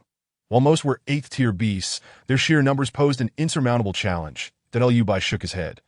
The lair of the celestial devouring crocodile is a necessary passage in our quest for the demon sword. And who told you that we three need to confront the celestial devouring crocodiles? Yang Feng paused, tentatively asking, Are you suggesting? Haha, it's no surprise that Song Ming couldn't guess, but you, Yang Feng, known for your ruthlessness, should have understood by now, shouldn't you? Liu Bai shot Yang Feng a scornful glance. Yang Feng, relinquishing his pride as he stood beside Ouyang Mingyue, had motives that Song Ming could only speculate about. Yet Liu Bai understood all too well. With this thought, Liu Bai's gaze towards Yang Feng grew even more contemptuous. Meanwhile, Yang Feng, upon hearing this, felt a flicker of ambition in his eyes and replied with a smile. You jest, Liu, but it is true that some sacrifices are inevitable in the pursuit of the demon sword. As he spoke, Yang Feng's gaze shifted towards the throng of sect disciples behind them. At this, Song Ming reacted, his voice laced with anger. Are you suggesting we sacrifice our fellow disciples for the sake of the demon sword? Song, no true man is without ruthlessness. Their sacrifices will be remembered by the world. Liu Bai chuckled lightly. Why not consider it this way, Song? Should we find the demon sword and revive the legendary Holy Emperor's sword, the merit we would gain is immeasurable. Yang Feng interjected smoothly. Song Ming's eyes flickered with conflict, and Liu Bai, noticing this, wore a subtle smile, remaining silent as he awaited his response. Moments later, Song Ming nodded firmly, the reluctance in his gaze fading as it turned resolute. Haha, I knew I didn't misjudge you, Song, Liu Bai exclaimed, and the three shared a knowing glance before commencing to instruct their disciples to charge into the encroaching darkness. With a roar, the celestial devouring crocodile lunged forward at the advancing disciples. Ah, danger! A beast! It's the celestial devouring crocodile. The cave echoed with the chilling cries of despair. Yet in the face of such a gruesome scene, Liu Bai called out, the celestial devouring crocodile is nothing to fear. Disciples of the Heavenly Puppet Sect, do not retreat. Disciples of the Butcher's Alliance, do not fall back. Song Ming echoed. Yang Feng's voice was cold as he declared, disciples of the Jiuan Palace, those who dare to retreat shall die.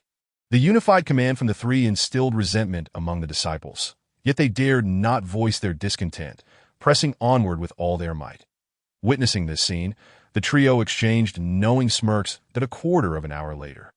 Crimson blood flowed like a spring from the darkness that Liu Bai's eyes brightened. There's an opening. Let us move. Yang Feng and Song Ming followed suit, their figures seamlessly disappearing. leaving only the disciples of the three sects to engage in a fierce battle with the celestial devouring crocodiles. An hour later, at the entrance of the cave, several figures appeared, including the tardy Chen Lin and Ling Yin. Not good. There's the scent of beasts, and it's not just one, Ling Yin exclaimed, her expression turning serious as she sensed the presence of the celestial devouring crocodile. We must go in and investigate, Chen Lin urged, and the group complied, Ouyang Mingyue's face also reflecting a hint of concern. With the dragon step fully unleashed, Chen Lin moved with such speed that he appeared as a blur, leading the charge into the lair of the celestial devouring crocodile. Ling Yin, Ouyang Mingyue, and Nangong Shui followed suit. Halting their advance, the remaining disciples of the Yin Hall waited outside as per Ling Yan's instructions. However, as soon as they stopped, all three women felt their stomachs churn, just a short distance away. Numerous severed limbs lay scattered across the ground. The sight of glaring blood and dismembered heads rolling about was horrifying, while the celestial devouring crocodiles feasted on the remnants of the fallen, creating a gruesome spectacle. What a beast! You shall pay for this. Unable to tolerate the gruesome scene, the three women surged forward, charging at the dwindling number of celestial devouring crocodiles. Chen Lin surveyed the area, deducing, if I'm not mistaken, this should be a lair of the celestial devouring crocodile, and these corpses likely belong to the disciples of the three sects. Recognizing their attire, Chen Lin concluded, yet he noted the conspicuous absence of Yang Feng and Liu Bai among the fallen. Could it be? Chen Lin's expression darkened, a fierce killing intent surging within him. These three employ such despicable tactics. Ouyang Mingyue's eyes widened in disbelief as she drew her sword in anger. The remaining celestial devouring crocodiles, already battered from the disciples' relentless assault, were easily dispatched by the trio within moments. Returning to their original position, Ling Yin turned to Chen Lin and said, "These are all disciples of the three sections." Chen Lin nodded silently, his voice cold. That it was Liu Bai and his companions who used these disciples to stall the celestial devouring crocodiles while they sought the demon sword. What? Yang Feng has been in contact with me for so long. He can't possibly be that ruthless. Ouyang Mingyue's eyes widened in disbelief, her reaction instinctively one of denial. Chen Lin scoffed, "Have you forgotten our last meeting? I observed closely. Yang Feng was not far from us at that time. With his strength, he could have arrived within moments. Yet, why did he linger for over half an hour before making his appearance? Moreover, did you not consider that while you pursued that 7th-tier demon ape, there were still 20 more waiting ahead? All of this indicates that the sudden appearance of the monstrous beast was part of a conspiracy," Chen Lin stated decisively. Ouyang Mingyue's eyes flickered with doubt as she inquired, "Why would he wish to harm me?" Chen Lin resolutely shook his head and replied, "His actions are not intended to endanger you, that if I am not mistaken, he will come to your aid when your life is in peril. If that is the case, he will owe you a debt of gratitude, a debt that cannot be taken lightly. You should ponder this carefully. As a prodigy of Jiyang Palace, Yang Feng is accustomed to being the center of attention. Why, then, does he show such concern for you?" Ouyang Mingyue fell silent, and after a moment of contemplation, her gaze became clear. "That I understand now. This Yang Feng shall not be spared by me." Ouyang Mingyue's fury ignited. And had it not been for Chen Lin's reminder, she might have remained obstinately set in her views. Chapter 30. The battle begins beneath the cliff of severed corpses, while Chen Lin and company navigated the lair of the devouring sky crocodile. Another young figure descended quietly to the ground. After surveying the surroundings, a gleam of delight appeared in his eyes. They must all be heading towards the devouring sky crocodile, but this young master will not take the long way around. The youthful figure chuckled softly and approached a wall, retrieving a map from his storage ring. Observing the route on the map, he smiled quietly, then raised his right arm and struck the stone wall with a fist. Boom! In the next moment, the once impenetrable wall crumbled like tofu under his blow, shattering effortlessly. Before him, a narrow path that allowed only one person to pass through emerged. Witnessing this, the young figure's smile widened further as he murmured, "The map purchased from Tianbao Tower is indeed worth it. Who else but this young master is fit to become the new master of the demon sword?" Ha! As laughter echoed, the young figure transformed into an afterimage, swiftly heading towards the destination marked on the map. Meanwhile, on the other side, after traversing the lair of the devouring sky crocodile, Liu Bo and his companions continued along the internal passageway. However, after walking for an hour. Their steps involuntarily halted. Before them stood a stone wall, blocking their path. What is happening here? Yang Feng's eyes flickered. Song Ming was also taken aback and promptly remarked, Lu, what does the map indicate? Lu Bo frowned deeply and replied, the map shows that we should be right ahead. Yet, it is clearly a dead end. Yang Feng raised an eyebrow, casting a dubious glance at the map in Lu Bo's hands. Impossible. This map was bought by me from Tianbao Tower. It cannot be erroneous, that Lu Bo stated earnestly. Hearing the name Tianbao Tower, Yang Feng's suspicions gradually dissipated. Song Ming confidently asserted, in that case, the demon sword must be nearby. Tianbao Tower has a stellar reputation and has not faltered in its accuracy over the years. However, Lu Bo failed to disclose to the two that the map he had acquired was of the lowest quality. Even so, it had drained his savings accumulated over 20 years. That Lu Bo furrowed his brows and spoke. According to the map, the demon sword should be right where we are, yet why is there nothing? Yang Feng was equally puzzled. The three stood in contemplation for a while, until Song Ming could no longer contain himself, and slammed his hand heavily on the ground. The demon sword cannot be hidden beneath the earth, can it? Lu Bo's eyes lit up with inspiration, and Yang Feng's gaze sparkled with excitement as he exclaimed, quick, strike the ground with all our might. Even if we must dig 3 feet down, we will uncover the demon sword. Moreover, we must act swiftly. I can sense that others are entering the cave behind us. That Lu Bo spoke coldly, retrieving a long sword from his storage pouch. A weapon of 8th tier excellence, the shadow sword of the heavenly puppet sect. Yang Feng's eyes narrowed, that he had heard that the shadow sword was accompanied by the Yang sword, both forged from black gold rock by the sect's master, and that they held the potential to advance to 7th tier spirit weapons in the future. Song Ming cast a glance at the long sword in Lu Bo's hands, his expression tinged with envy. However, the two quickly suppressed this astonishment and raised their blades, channeling their entire force of elemental energy to strike the ground beneath them. Bang! The sound echoed like thunder in the void, that in an instant.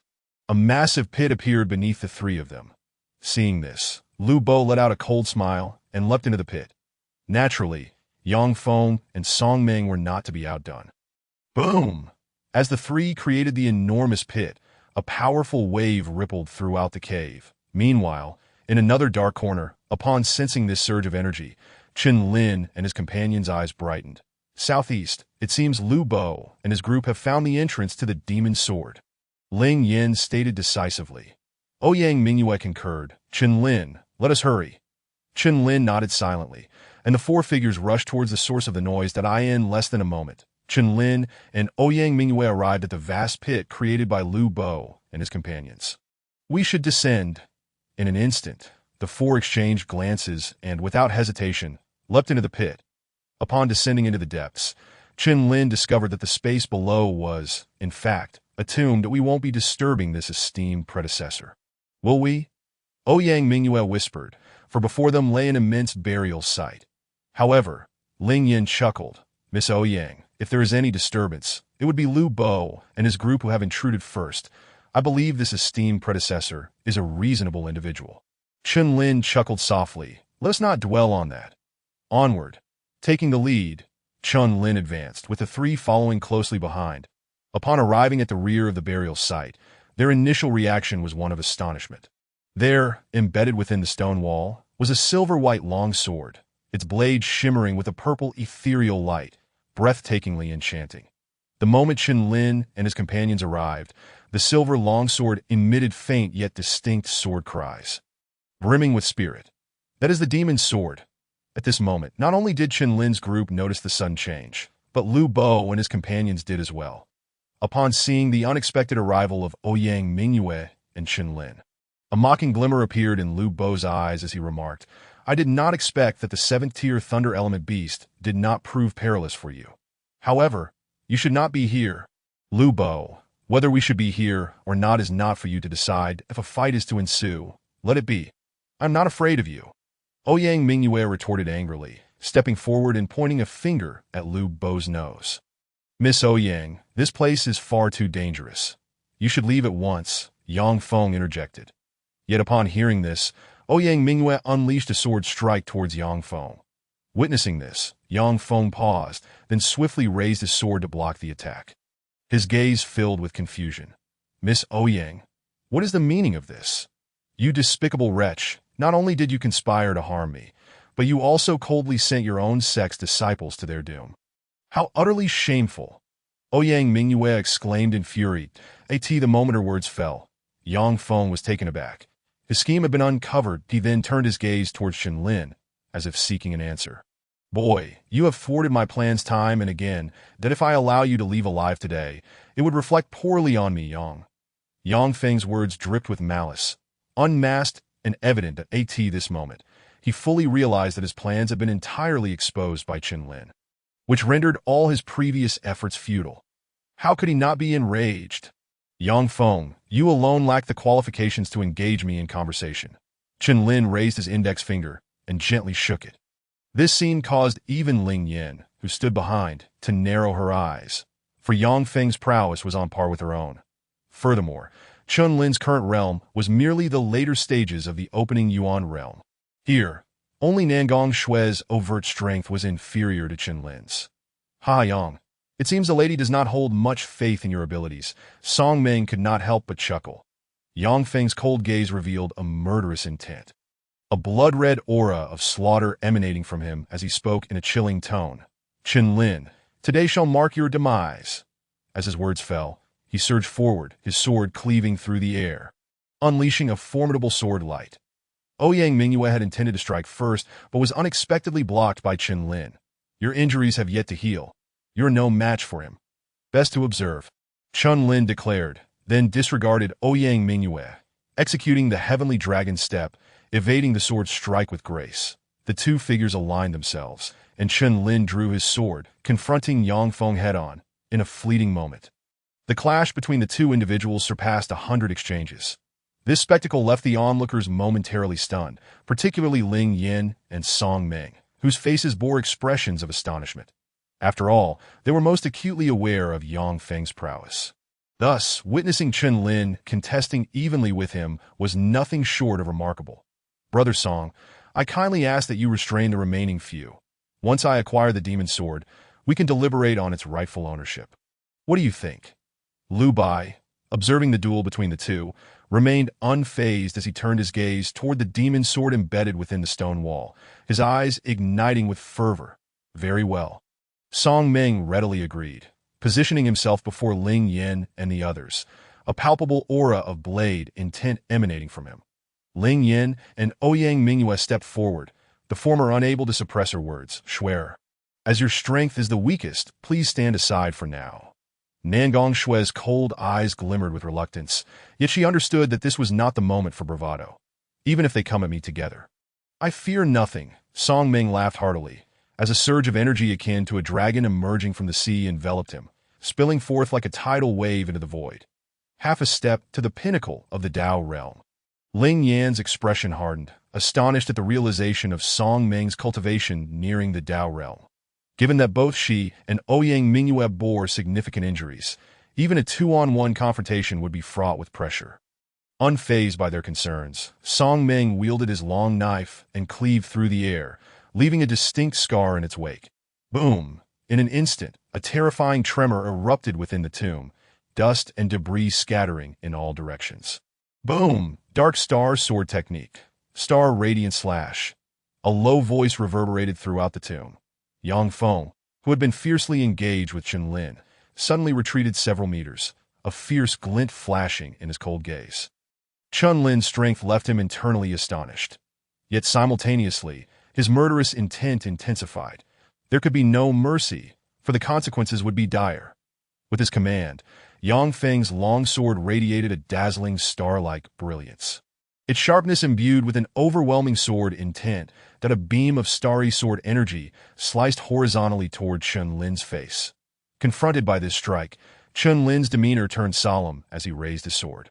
A torrent of formidable sword intent surging forth instantaneously. The innate sword intent finally manifested.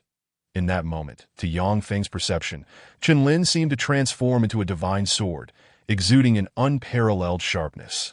Slash, an unremarkable strike was executed by Qinlin with indifference. yet as he swung, his figure surged forward in tandem. Bang! The two beams of sword light collided with resounding force, unleashing a dazzling spectacle of sword radiance. As the sword light dissipated, Yang Feng's vision darkened.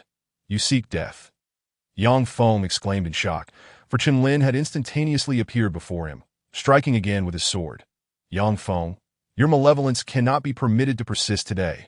Chen Lin's sword intent unfurled, the sharpness of his innate sword intent sending a shiver down Yang Feng's spine. "Did I in the next instant?"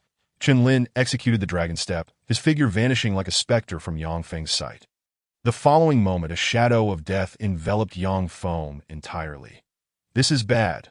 Seizing the opportunity, Chen Lin unleashed a silent sword light from his blade. "No!" Yang Feng's eyes widened as he perceived a silver-white sword light reflected within them, his pupils slowly fracturing until his body collapsed entirely. The second prodigy of the Jiang Palace met his demise beneath Chen Lin's sword. This scene did not escape the notice of Song Meng from a distance, whose eyes widened in disbelief. Ling Yin and Ouyang Mingyue wore expressions of joy, astonished that Chen Lin had indeed slain Yang Feng single-handedly. What a terrifying young man! Song Meng's grip on his blade slackened slightly, and as he momentarily faltered, Ling Yin and Ouyang Mingyue seized the opportunity to retreat. Chen Lin diverted his gaze, standing resolute with his sword, and suddenly fixed his eyes upon the stone wall. His pupils constricting sharply, atop the stone wall, Lu Bai's figure had already arrived, mere steps away from claiming the demon sword. "The demon sword must belong to me." Gazing at the sword within arm's reach, Lu Bai's eyes burned with fervor, his breath quickening as he struggled to contain his elation. This was the Holy Emperor's treasured sword. Lu Bai had invested his entire fortune for the sake of the demon sword, and now that it lay before him, how could he not be exhilarated? However, just as Lu Bai prepared to shatter the stone wall to retrieve the sword, an unexpected sound abruptly jolted him awake. "This is bad." A golden energy surged toward him from behind, that Lu Bai swiftly retreated until he was grounded, turning to face the void. This sudden turn of events also captured Chen Lin's attention, and upon glimpsing the approaching figure from afar, his expression subtly shifted. This so-called envoy from Tianbao Tower is truly despicable. I spent 100,000 low-grade spirit stones only to acquire a subpar map. My apologies for the delay. The newcomer, a youthful figure clad in golden martial robes, possessed a striking countenance, a tear mole at the corner of his eye drawing involuntary glances. However, the information within his words left Chen Lin taken aback. 100,000 low-grade spirit stones? One must understand that Chen's annual income barely reached 30,000 low-grade spirit stones. Yet this youth had expended 100,000 low-grade spirit stones merely for a map. "Who are you, and why do you attack from behind?" Lu Bai's eyes darkened as he coldly interrogated, for had he not reacted swiftly, he would have likely perished beneath that energy. "Feng Yi, here to claim the demon sword." Feng Yi looked at Lu Bai, offering a slight smile. "With just you?" Lu Bai scoffed derisively. "At this." Feng Yi's gaze sharpened, and he declared, "Whoever dares to seize my demon sword shall meet their end." "Haha, then let us see." Lu Bai's temper flared, and with a stomp, a terrifying surge of energy erupted, akin to a torrent overwhelming the surroundings. This is the Dao realm. The intensity of the aura caused the battle between Song Meng and the others in the distance to cease, their gazes drawn toward Lu Bai. Indeed, Lu Bai had long since stepped into the Dao realm. Chen Lin's expression remained largely unchanged. He had suspected as much the moment he laid eyes on Lu Bai. Yet, facing Feng Yi, who stood at the Dao realm, Lu Bai felt neither shock nor trepidation. Rather, a spark of interest flickered in his eyes. His own cultivation was revealed that this. Half a step to the Dao realm? Haha, such strength dares to contest my claim to the demon sword. I wonder who has given you such audacity. Lu Bai's solemn demeanor turned derisive as he mocked. Heh, I have slain those in the Dao realm before. Prepare to taste my blade. Unperturbed by Lu Bai's reaction, Feng Yi's cold smile deepened. Shadow puppet sword. With a chilling shout, Lu Bai brandished a gray long sword, summoning a chilling gale that swept forth like frost. Flowing wind sword technique. A sword like a shadow, Feng Yi softly exclaimed. A torrent of formidable sword intent surged from his blade. Chen Lin, watching from behind, was taken aback. Complete innate sword intent.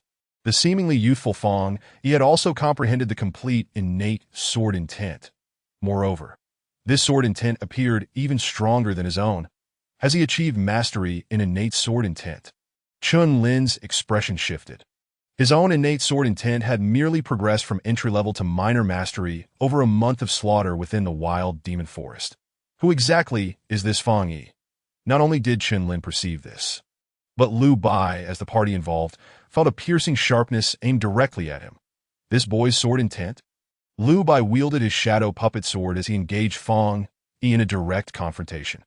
The clash of swords erupted into a dazzling display of brilliance. Though Fong Yi's sword intent was formidable, Liu Bai matched him with his own formidable energy, resulting in a stalemate from a distance. Chun Lin could not help but feel astonished. At his current strength, he might not be able to contend with either of them. The owner of the demon sword can only be me. Liu Bai's eyes gleamed with malice, his sword technique imbued with lethal intent, showing no mercy. For the sake of the demon sword, he was willing to forsake everything.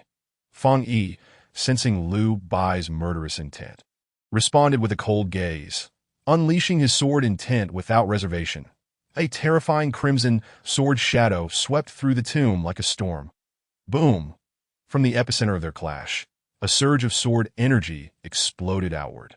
One particular beam striking the stone wall where the demon sword was located. Crash! The wall shattered, revealing the demon sword in all its glory. Both combatants paused momentarily, their fervent gazes fixated on the sword. The demon sword is mine. Fong Yi executed a swift leap, seizing the demon sword first. Clang! A resounding sword cry echoed, akin to thunder cleaving the heavens. As Fong Yi grasped the demon sword, his eyes sparkled with delight. Just as he prepared to draw blood to claim it, the sword's hilt suddenly emitted a tremendous repulsive force, wrenching free from his grasp. What? Fong Yi's expression changed dramatically. The demon sword refused to acknowledge him as its master. Upon witnessing this scene, the crowd was taken aback. Liu Bai stepped forward, eager to seize the demonic sword. Yet the sword possessed sentience. Even after a millennium, it still harbored the will of the Holy Emperor. Refusing to be sullied by mere mortals, the demonic sword hovered in midair, continuously ringing out, seemingly selecting a master from among the onlookers. Their gazes were intensely fervent. Even Song Meng, a master of blade techniques, relinquished his long sword, as if seeking an opportunity. However, in the next instant, the sword soaring through the air suddenly surged towards Chun Lin. Chun Lin, be careful! Ouyang Mingyue exclaimed in alarm, bewildered by the unfolding events. Yet upon hearing Ouyang Mingyue's warning, Chun Lin appeared oblivious, stepping forward with his gaze fixed intently on the incoming demonic sword. Buzz! The sword sliced through the air, and before the astonished eyes of the crowd, the silver-white blade, shimmering with a purple glow, abruptly halted mere inches from Chun Lin's forehead.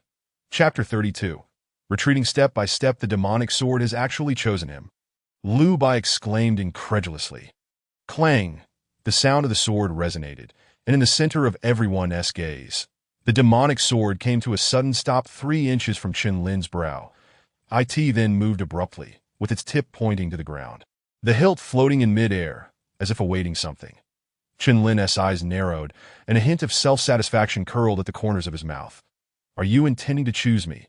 He asked the demonic sword with a smile. Buzz! The demonic sword emitted a clear, melodious chime, as if rejoicing in celebration. Receiving his answer, Chun Lin no longer hesitated and reached out to grasp the hilt of the demonic sword. Boom! The moment he seized the sword, a surge of tumultuous sword intent erupted from its blade, a terrifying wave of sword energy that sent everyone in the vicinity flying that moment. Chun Lin noticed 2 conspicuous characters on the hilt and exclaimed in delight, Zihuang. It turned out that the true name of the demonic sword was the Zihuang sword, though later generations preferred to refer to it simply as the demonic sword, a sovereign among swords. Nothing less. A flicker of purple demonic radiance ignited, and with the Zihuang sword in hand, Chun Lin exuded unmatched brilliance, a surge of supreme sword intent soaring into the heavens, altering the very fabric of the stormy skies. Upon witnessing this transformation, Liu Bai, from a distance, had blood-red eyes filled with rage as he bellowed, Impossible! How could a mere insect at the late stage of the Kaiyuan realm be worthy of becoming the master of the demonic sword? Ouyang Mingyue's eyes widened in astonishment, realizing the terrifying talent Chen Lin possessed in the way of the sword. The sentient sword actively selecting him was enough to prove that Chen Lin must possess unparalleled aptitude in swordsmanship. Ling Yin spoke solemnly, having already acknowledged in her heart that Chen Lin had indeed surpassed the 9th level of the Qinglong Tower. A TOB chosen by the demonic sword was a talent beyond imagination. What does it matter if he is recognized by the demonic sword? Do you truly believe he can take the sword out of here? Song Ming remarked coldly as he picked up his long knife once more. Ling Yan's beautiful eyes instantly grew serious. Even if Chen Lin obtained the demonic sword, his current strength was still merely at the late stage of the Kaiyuan realm. Boom! The demonic sword is mine. No one can take it from me. Chen Lin, hand over the demonic sword now, and I can spare your life. Lu Bai glared at Chen Lin, his eyes filled with a crimson fury that he had expended great effort to locate the demonic sword. And now it was taken by Chen Lin, stirring a deep-seated hatred within him. Boy, although your talent is remarkable, at your current level, you are not my opponent. Hand over the demonic sword now, and I can offer you a chance to live. As soon as Lu Bai's words fell, Fang Yi could not hold back any longer and stepped forward, speaking coldly. Boom! The aura surrounding the two surged forth in an instant, creating an overwhelming pressure within the burial space. Haha! Since the demonic sword recognizes me as its master, then as long as I am alive, the sword shall remain with me. As for the two of you who wish for the demonic sword, come and take it, Chen Lin declared, swinging the sword and unleashing a blinding purple sword light. Clang! The sound of the sword echoed through the heavens, its demonic brilliance dazzling and captivating. The power of this strike momentarily stunned Lu Bai. He quickly swung his Yin Gui sword, channeling the primordial energy of the Ji Dao realm into the blade as he struck down. Bang! The two blinding sword lights collided, sending shockwaves that wreaked havoc. Yet both figures were forced to retreat simultaneously that he actually repelled Lu Bai with a single strike. Song Ming's expression changed drastically. After all, Lu Bai was a true master of the Ji Dao realm. It must be the demonic sword's influence. Indeed, the fact that a late-stage Kaiyuan realm warrior could repel a Ji Dao realm expert with the demonic sword was utterly unbelievable. Fang Yi's eyes blazed with fervor as he gazed at the demonic sword. His gaze filled with madness once more that he had come for the demonic sword. Anyone who dared to obstruct him would meet a grim fate. You're courting death. Lu Bai's expression was dark. Yet beneath that darkness lay a fervent excitement that he had sensed the terror of the demonic sword. If he were to seize it, he would undoubtedly become the #1 genius of the Tiangui sect. With this thought, he moved again, instantly arriving before Chen Lin, slashing down with his sword. Fang Yi also moved like a ghost, his sword slicing through the air. One was a Ji Dao realm master. The other a prodigy who had comprehended the innate sword intent to its middle stage. Their simultaneous attack caused the very fabric of space to tremble. Chen Lin gripped the demonic sword, unleashing his innate sword intent to its zenith. However, under their combined onslaught, he still revealed a moment of vulnerability. Puff! A mouthful of blood spewed forth as Chen Lin's body was sent flying backward like a cannonball. Yet, after driving him back, Lu Bai and Fang Yi's expressions suddenly darkened as they shouted, Song Ming, stop him! As Chen Lin retreated, he unexpectedly utilized the immense force of the recoil to execute the dragon step to its fullest. Beginning his escape towards the burial site's exit, Song Ming paused. Just as he was about to block Chen Lin's path, a graceful figure suddenly intercepted him. Ling Yin, don't seek death. Song Ming's face changed dramatically. Ling Yin sneered. The demonic sword has already chosen Chen Lin, so he is its master. Haha, if Chen Lin dies, won't the demonic sword become masterless once more? Your words are utterly ridiculous, Song Ming laughed. But his laughter quickly subsided, for in the moment of their exchange, Chen Lin's figure had already approached. Do we leave together? Chen Lin called out to Song Ming, who was confronting Ling Yin in the distance. His eyes fierce as he unleashed a dazzling sword light from the demonic sword, striking forward. Not good. Sensing the chill of the sword light, Song Ming hastily raised his blade to defend, but the moment the sword light reached him, he was sent staggering backward to Schwerer, Junior's sister. Owing, we must hurry. Ling Yin nodded at Chen Lin and quickly urged the two behind her. Upon hearing her, both activated their primordial energy, their forms instantly reaching their utmost limits. Chen Lin took the lead, executing the dragon step with icy eyes that brimmed with murderous intent. With his current strength, he was still no match for Lu Bai and Fong, yet he needed to swiftly break through his cultivation. As Ling Yin and the others maneuvered, two extremely cold auras suddenly approached from behind. Chen Lin is fleeing. Leave the three of you behind. Lu Bai's voice turned frigid as the full force of his Ji Dao realm energy erupted, his speed surging once more. However, Fong Yi was even faster. He appeared in an instant before Nangong Shui. With a single palm strike, he unleashed a fierce force. What? Nangong Shui is only at the late stage of the Kaiyuan realm. Facing Fong Yi's strike, she stood no chance, spewing blood as she flew backward to Shui. Ling Yin was momentarily taken aback, but in the next second, Lu Bai's sword light engulfed her. You are utterly despicable. Ouyang Mingyue, witnessing her companion's fall, resolutely faced Lu Bai and Fong Yi. Miss Ouyang, since Chen Lin has taken the demonic sword, and your relationship with him is rather special, we kindly ask you to accompany us for a moment. Lu Bai glanced at Ouyang Mingyue with a complex expression, knowing her identity well enough to refrain from acting rashly. However, Fong Yi disregarded such concerns entirely that in an instant, he appeared directly before Ouyang Mingyue. Just as she was about to draw her sword to defend, he sealed her acupoints, rendering her immobile. Thinking you can just walk away after taking the demonic sword. Such foolish delusions. Fong Yi's cold gaze flickered as he ground his teeth. Lu Bai's obscure eyes assessed Fong Yi, his expression shifting as he remarked, now that the demonic sword is in Chen Lin's possession, both of us end up with nothing. Why don't we join forces to force him out and reclaim the sword? Once we have the demonic sword, we can decide its rightful owner. Fong Yi nodded slightly, acknowledging the reliability of this plan. After all, Chen Lin's talent was formidable, and his movement speed was not lacking. With the demonic sword in hand, his strength would likely grow at an astonishing rate. What do you propose as a method to draw him out? Fong Yi inquired, a mysterious glint in his eyes. Lu Bai sneered, remaining silent as he turned his gaze toward the three women behind him. Are you certain that the boy will surrender the demonic sword for the sake of these three? Fong Yi teased, for the demonic sword was a legendary weapon, its value increasing with the wielder's strength. Who in their right mind would willingly part with such a treasure? Lu Bo shook his head and smiled, saying, Brother Fong, you do not comprehend.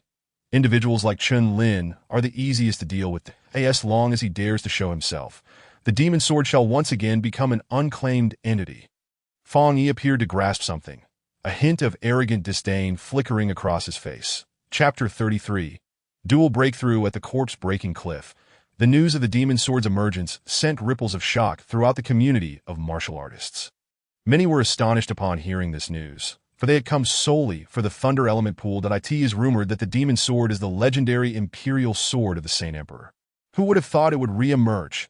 With the demon sword's return and the emergence of a new master, it is likely to stir significant turbulence within the Qinyan Empire.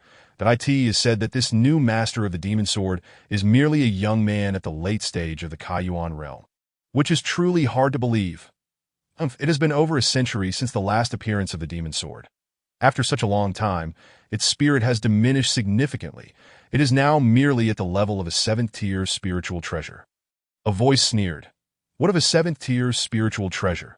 The most formidable aspect of the demon sword is its ability to advance alongside its master's strength, to be chosen by the demon sword.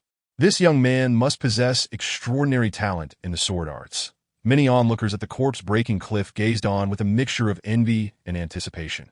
However, they also understood that without talent or strength, possessing the demon sword would not guarantee its safety. In a cave deep within the wild demon forest, a blood-stained figure sat quietly, breathing deeply, exhaling torrents of elemental energy. This figure was none other than Chen Lin. With a slight opening of his eyes, Chen Lin's expression turned serious as he gazed upon a silver-white long sword shimmering with a violet glow placed before him. This, of course, was the demon sword. At this moment, he remained unaware of the considerable uproar outside due to the news of the demon sword's appearance, nor did he realize that he had become the focal point of public discourse. Yet, even if he were aware, he would remain indifferent. The thunder element crystal should suffice to elevate my thunder element body to its perfected state.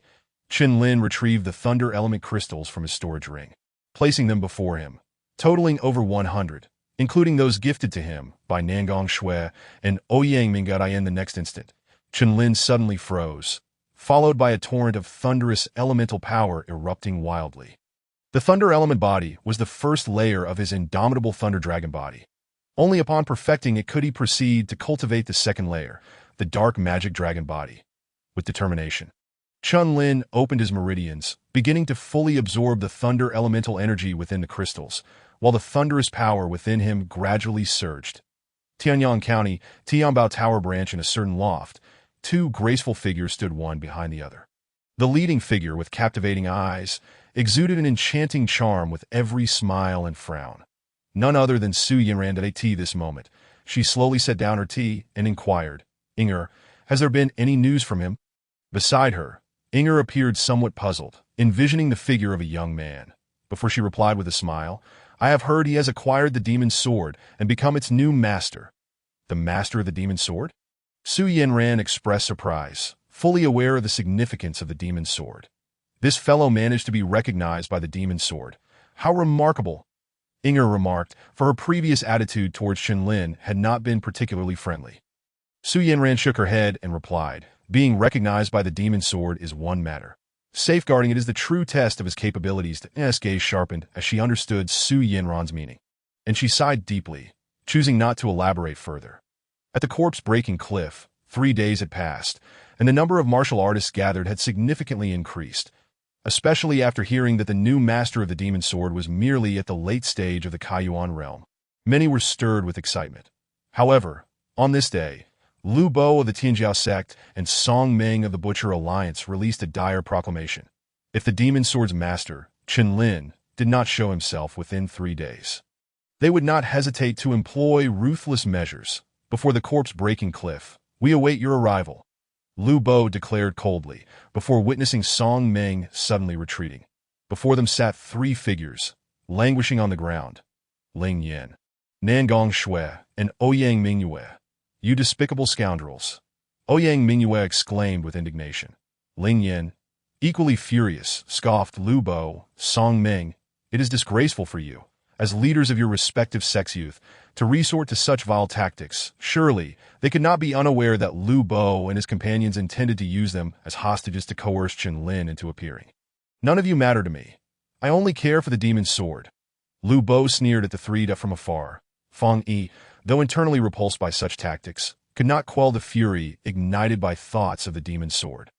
Thus, disregarding Lu Bo and Song Meng's actions, that Lu Bo cast a cold glance at the 3 women, mocking, "That bastard stole my demon's sword and thinks he can escape. Such delusion.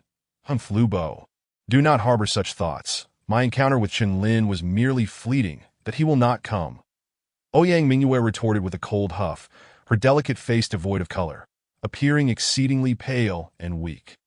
"Haha, truth be told, I lack confidence in these 2, but with you here, Ouyang Mingyue, how could Qin Lin not come?" Lu Bo laughed coldly, that eye in his eyes. Qin Lin was undoubtedly a man of deep loyalty, incomparable to the likes of Yang Feng. Upon hearing this, Ouyang Mingyue's expression turned grave, rendering her momentarily speechless. That guy better not show up. Meanwhile, at the corpse-breaking cliff, as the situation grew tumultuous due to Lu Bo and his companions' actions, Qin Lin in the cave remained blissfully unaware. Buzz. After a few days, the thunder element crystals before him had significantly diminished in energy, reduced to mere fragments. However, Qin Lin's absorption did not cease until only 1 thunder element crystal remained, when suddenly a thunderous roar erupted within him. Boom! Qin Lin's eyes flew open, blazing with a fierce light, as an indescribably terrifying aura radiated from him, causing the entire cave to tremble, visible to the naked eye. The thunderous power enveloped him like a suit of armor. At the same time, his thunder element body had been cultivated to perfection.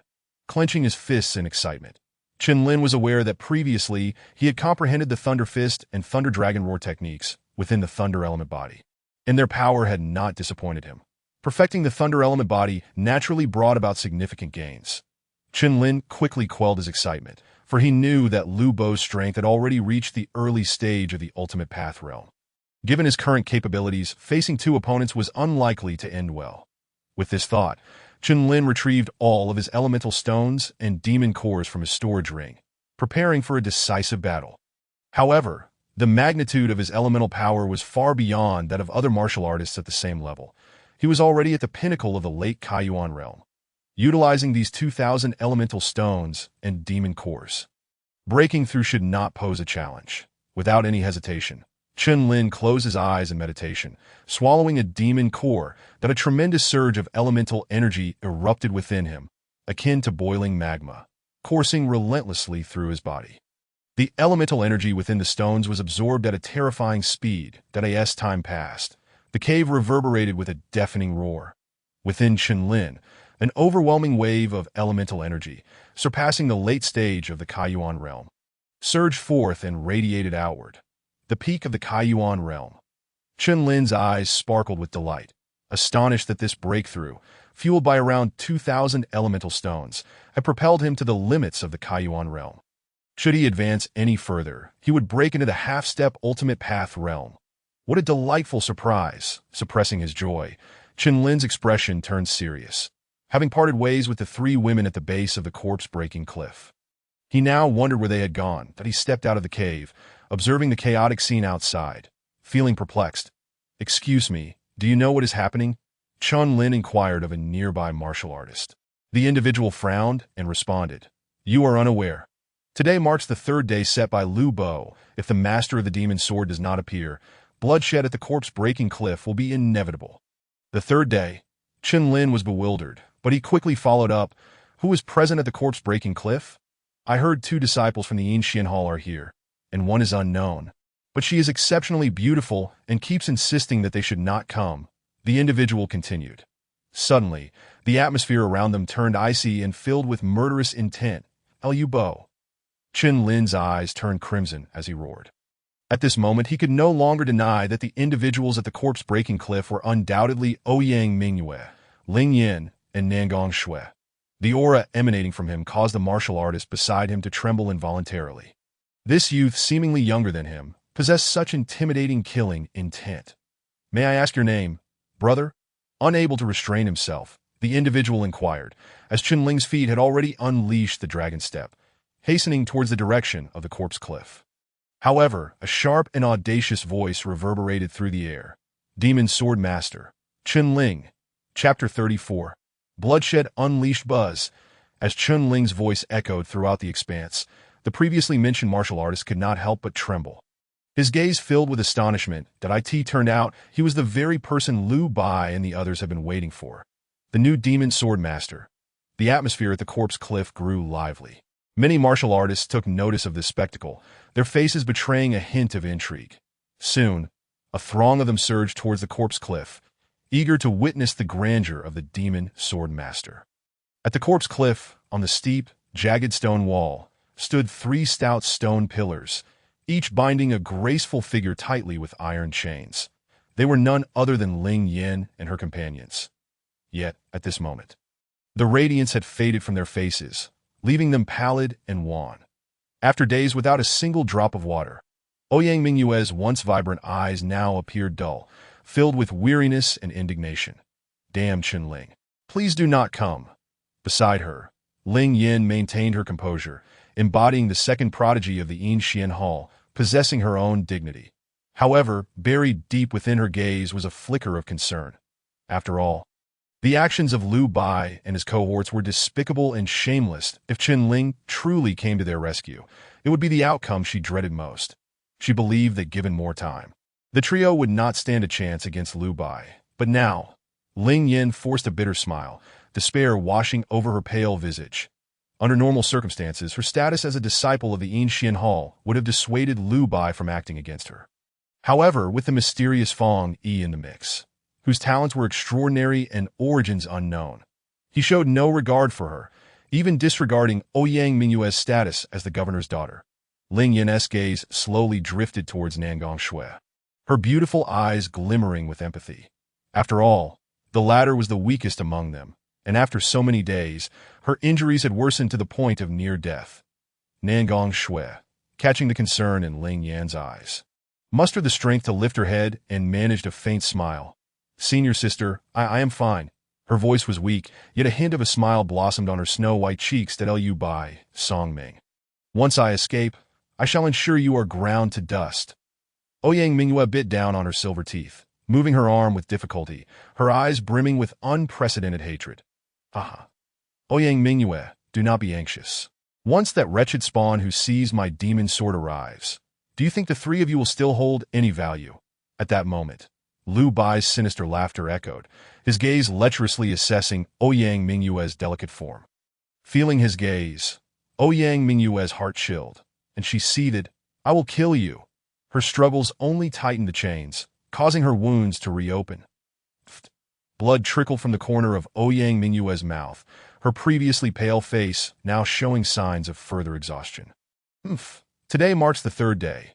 You best hope that wretched spawn shows up willingly, or else do not blame me for my ruthlessness. Lu Bai chuckled coldly, showing no intention of continuing the banter with the trio. Brother Lu, what if that brat does not come? Asked Song Ming, gripping his long knife, his gaze flickering with ferocity. Not come? Brother Song, you can rest assured, we simply need to wait quietly at the corpse cliff. The demon sword shall be mine. A fierce glint flashed in Lu Bai's eyes, just as a figure clad in golden robes emerged at Lu Bai. Do not forget, if you kill Chen Ling, the demon sword will merely be a masterless object. The newcomer was Fong Yi, and upon hearing Lu Bai's words, his expression turned decidedly severe. Haha, Brother Fong, do not take it to heart. Once we have eliminated that wretched spawn, we can negotiate the ownership of the demon sword. Lu Bai's eyes widened momentarily, then a more congenial smile crept onto his otherwise cold visage. Hearing this, Fong Yi snorted disdainfully and turned to leave, standing at the corpse cliff with his eyes closed in anticipation. Upon witnessing Fong Yi's demeanor, Lu Bai smirked inwardly, his eyes betraying an inscrutable emotion, and he chose to remain silent. Under the blazing sun, with the fiery rays overhead, Chen Ling's form appeared like a phantom. Moving with uncanny agility, many martial artists lurking in the shadows, upon seeing the silver-white sword on Chen Ling's back, found their pupils constricting in realization. He was indeed the demon sword master. The demonic glow pierced the heavens. It was unmistakably the demon sword. What a remarkable sword! Even from hundreds of meters away, I can sense a formidable sword intent emanating from it. Though faint, it sends chills down my spine at the corpse cliff. Lu Bai from the Tian Kuei sect had already laid a trap, awaiting Chen Ling's arrival that we should go take a look. Numerous martial artists, having arrived at the corpse cliff, began to follow closely behind Chen Ling, their expressions filled with wonder. Just as they were about to ascend the corpse cliff, dozens of cold figures clad in black attire suddenly blocked Chen Ling's path like puppets. Boom! A terrifying wave of elemental energy surged forth like a turbulent river. Upon witnessing this perfectly synchronized formation of black-clad figures, Chen Ling's pace momentarily halted, his gaze sharpening. Who are you? He could not recall ever having met these individuals. The leader of the black-clad figures locked eyes with Chen Ling and replied indifferently. We hail from the Qin clan, the Qin clan. Chen Ling's gaze sharpened, and an overwhelming killing intent converged within him. These are the people sent by the old dog Chen Song. Do you truly seek death? His cold words erupted like thunder, and a powerful wave of elemental energy surged forth from him. Pinnacle of the opening Yuan realm, more formidable than what Lord Chen described, but even so, you cannot escape death. Yi raised his eyes slightly, and in the next instant, a vast wave of elemental energy surged from within him. Boom! A colossal pressure descended abruptly. The half-step to the Dao realm's pinnacle. Those lurking in the shadows tightened their expressions upon witnessing Yi's prowess. The other black-clad figures also possessed the pinnacle of the opening Yuan realm. This formidable assembly was more than sufficient to deal with a mere youth at the pinnacle of the opening Yuan realm. Kill! A fierce killing intent surged skyward in an instant, attracting the attention of Lu Bai and Song Ming atop the corpse cliff. They turned their gazes downward, revealing sinister smiles as they remarked. I did not expect this brat to have so many enemies. Haha, truly a stroke of luck. Once this group of fools exhaust that wretched spawn's energy, no matter how many tricks he possesses, he will be unable to escape my grasp. Lu Bai laughed heartily, casting his gaze downward. Their laughter inevitably reached Ouyang Mingyue's ears, who, upon hearing it, felt a wave of helplessness wash over her. Why did you have to come? Overwhelmed by emotions, Ouyang Mingyue shook her head softly. Chun Ling's arrival stirred her heart significantly. Meanwhile, at the base of the corpse cliff, the relentless black-clad figures advanced, their blades gleaming ominously, akin to a tide of black beasts surging forth. Do they all wish to kill me? Chun Ling murmured to himself, standing amidst the forest, his eyes slightly closed, appearing somewhat dazed. Could it be that the demon sword master has given up on resistance? Surely not. One who could be chosen by the demon sword would not be a coward. Many assumed Chun Ling's stillness signified his surrender, quietly awaiting death. Yet, just as the throng approached, Chun Ling's eyes suddenly snapped open. Reflecting a tempest of apocalyptic thunder dragon roar, activating the thunder elemental body, Chun Ling stepped forward, transforming into a thunderous war god as he charged into the crowd. With his right arm raised, he unleashed a sweeping punch, the terrifying force of thunder cascading forth like a blood-soaked battlefield. Boom! The apocalyptic thunder accompanied his punch, a bolt of lightning crashing down from the void. The sound of anguished screams resonated, reverberating through the air, shaking the very core of their beings. Dark Spirit Blade. Ying Yi's expression turned frantic, having not anticipated that Chun Ling could decimate their ranks without even drawing his sword. However, in the brief moment it took to draw his blade, his figure vanished like a fleeting shadow. Buzz. Chun Ling, eyes closed, attuned to the surroundings, raised his fist behind him without shifting his gaze. Bang! The clash between the blade and the fist produced a deep, resonant roar, momentarily stunning Ying Yi. However, in that fleeting moment of distraction, a cold smile crept onto Chun Lin's lips as the thunderous power surged through his arms once more, forcing Ying Yi back with a violent shock. Today you shall perish. In the future, the old dog, Chun Tsung Lao, will accompany you. Chun Lin proclaimed with a chilling voice, stepping forward with a dragon-like stride and delivering a powerful punch to Ying Yi's chest. Boom! A gaping wound, reminiscent of a well, suddenly appeared on Ying Yi's body, and within a breath, blood and flesh rained down from the sky. Chun Lin stood, his black attire stained with crimson, sword in hand. As a low, beast-like growl, filled with seething fury, reverberated through the void to Liu Bai, come down and face your doom. Chapter 35. The Thunder God Strikes Swish. Chun Lin's murderous words echoed before the cliff of severed corpses, drawing the attention of the onlookers. They were eager to witness what prowess the so-called heir of the demon sword possessed to dare confront Liu Bai and his companions. It was well known that Liu Bai, Song Ming, and Fong Yi were all formidable opponents, comparable to those in the early stages of the Supreme Dao realm, far beyond the reach of the earlier Ying Yi. Yet Chun Lin's cultivation level appeared to be merely at the pinnacle of the opening Yuan realm. Everyone understood that today, it was an obvious trap laid by Liu Bai and his two companions. Chun Lin's solitary presence here was akin to courting death. Upon hearing Chun Lin's declaration, Liu Bai let out a sinister laugh. You wretched spawn. Seizing my demon sword is an unforgivable crime. But first, you should take a look at your three friends. As Liu Bai spoke, a chilling smile spread across his face. Following his words, Chun Lin's gaze hardened, and his figure swiftly appeared atop the cliff of severed corpses. Buzz. Chun Lin's eyes swept over to the distant stone pillars, where Ouyang Mingyue, Nangong Shui, and Ling Yin were tightly bound, their faces pale. Under the scrutiny of the crowd, they were engulfed in utter humiliation. Chun Lin roared in fury, his black hair billowing, as thunderous rage surged through him, shaking the very heavens. In that instant, his wrath erupted like molten lava from a volcano, and his killing intent reached an unprecedented level. Sensing this terrifying wave, Ouyang Mingyue, who had been with her eyes closed, slightly opened them upon seeing the familiar figure clad in black. Her eyes reddened uncontrollably, and the earlier composure and defiance vanished in an instant. At this moment, Ouyang Mingyue longed to weep aloud. Damn Chun Lin, what are you doing here? I don't need your rescue. You should just leave. Ouyang Mingyue suppressed her tears, summoning the last remnants of her strength to shout. Beside her, Ling Yin glanced at Chun Lin, shaking her head with a wry smile. Today's predicament truly felt like a dead end.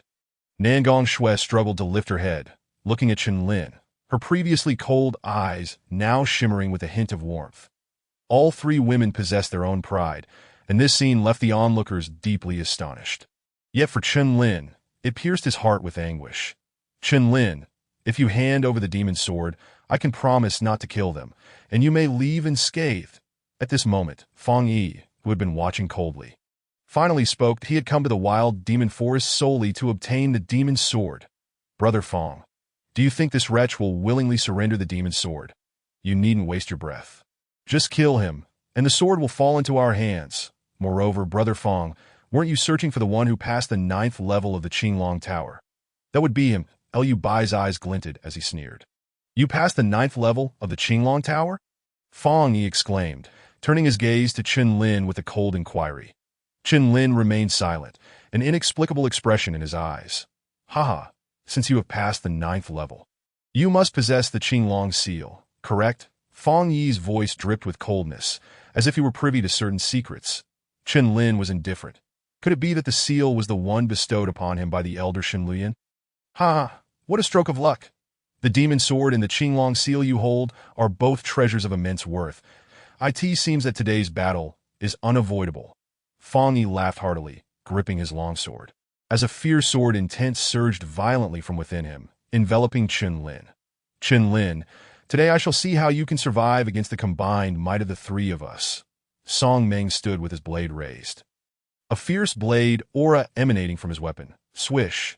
The cold frost swept through the air with explosive force.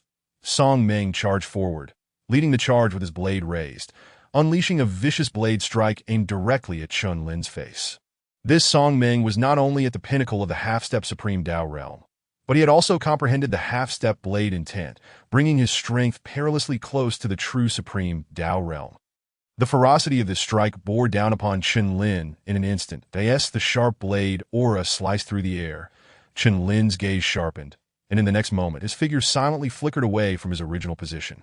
Boom! Above the heavens, dark clouds rolled ominously, and in the next instant, a terrifying world-destroying thunderbolt descended from the skies. That bolt of lightning, as thick as a hand, descended like an enraged dragon, striking down from the void directly towards Chen Lin. Yet, in the face of this onslaught, Chen Lin remained as indifferent as ever. Boom! In the next moment, the world-destroying thunderbolt adhered to Chen Lin's body, enveloping him like a suit of thunderous armor, the war god descending. Thunder God strikes. With a single step, Chen Lin stood firm in the void, bellowing as torrents of thunderous energy began to coalesce like a swirling vortex. This was the third martial art he had derived from the perfection of his thunder elemental body. As the sound of thunder echoed through the air, the vortex of thunder energy surged forth without obstruction, heading straight for the blade light. Bang! The blade light collided with the vortex, and in an instant, it was engulfed, while the massive thunder vortex continued its relentless advance towards Song Meng. Not good. Song Meng gasped in shock, his pupils dilating. In mere moments, Song Meng's figure was consumed by the thunder, followed by a heart-wrenching scream that echoed across the cliff. Gulp! The spectators, witnessing this scene, could not help but swallow hard. None had anticipated that Song Meng, comparable to one in the early stages of the supreme Dao realm, would be unable to withstand even a single strike from Chen Lin. Wretched spawn, do not be so arrogant. Lu Bai's gaze turned icy as he watched Song Meng disintegrate into ashes, a cold, killing intent radiating from his being. In-corpse sword. Lu Bai brandished his longsword, his expression ferocious as he charged at Chen Lin. Blood Sky sword technique. Sever the corpse.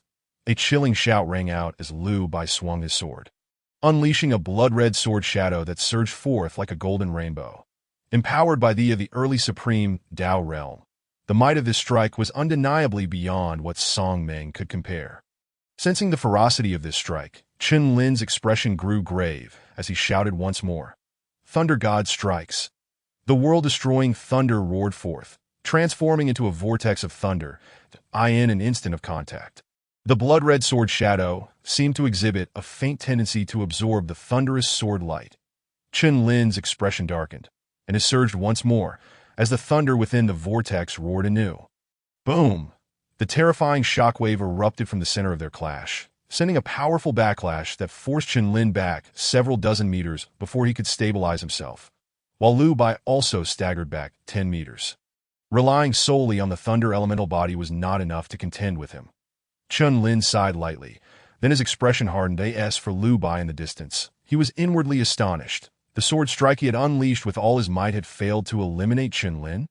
Is he questioning why my strike couldn't kill him? Chun Lin raised his gaze towards Lu Bai, amusement dancing in his eyes. Wretched spawn, do not be so arrogant. Today, no matter who comes, no one can save you. Lu Bai's aura surged violently, his rising once more, and then he turned to Fang Yi, saying, Brother Fang, let us strike together. Good. Fang Yi also recognized that Chun Lin's strength had significantly increased over these past few days. They could no longer afford to delay. The combined might of the two erupted forth like a dragon trampling the heavens, shaking the very cosmos. Facing this scene, both Ouyang Mingyue and her companions, as well as the onlookers, felt their hearts tighten. Since you all seek to seize the demon sword, allow me to demonstrate its true power. Clang. The moment Chun Lin's voice fell, he slightly raised his head, his cold eyes resolute, devoid of any fear. Behind him, the silver-white longsword seemed to resonate with his words, emitting a resounding cry that echoed across the heavens. Buzz! Some held swords in their hands, trembling uncontrollably, as if they were slipping from their grasp. What is happening? Such formidable sword intent. Is this the legendary demon sword? So terrifying. Under this imposing sword intent, even swords 10 miles away seemed to lose their control. An incredibly sharp sword intent captivated everyone present. Boom! Under the astonished gazes of countless spectators, a purple sword light sliced through the clouds, dazzling and radiant, with demonic brilliance piercing the heavens. This was an incomparably terrifying sword, radiating a brilliance that rendered the world devoid of color for an instant. The overwhelming residual power of the sword intent surged forth. At this moment, everyone turned their gazes back to the blood-stained youth standing with his sword, their expressions filled with an inexplicable daze. Chapter 36. The Thunder Dragon's Eternal Clang.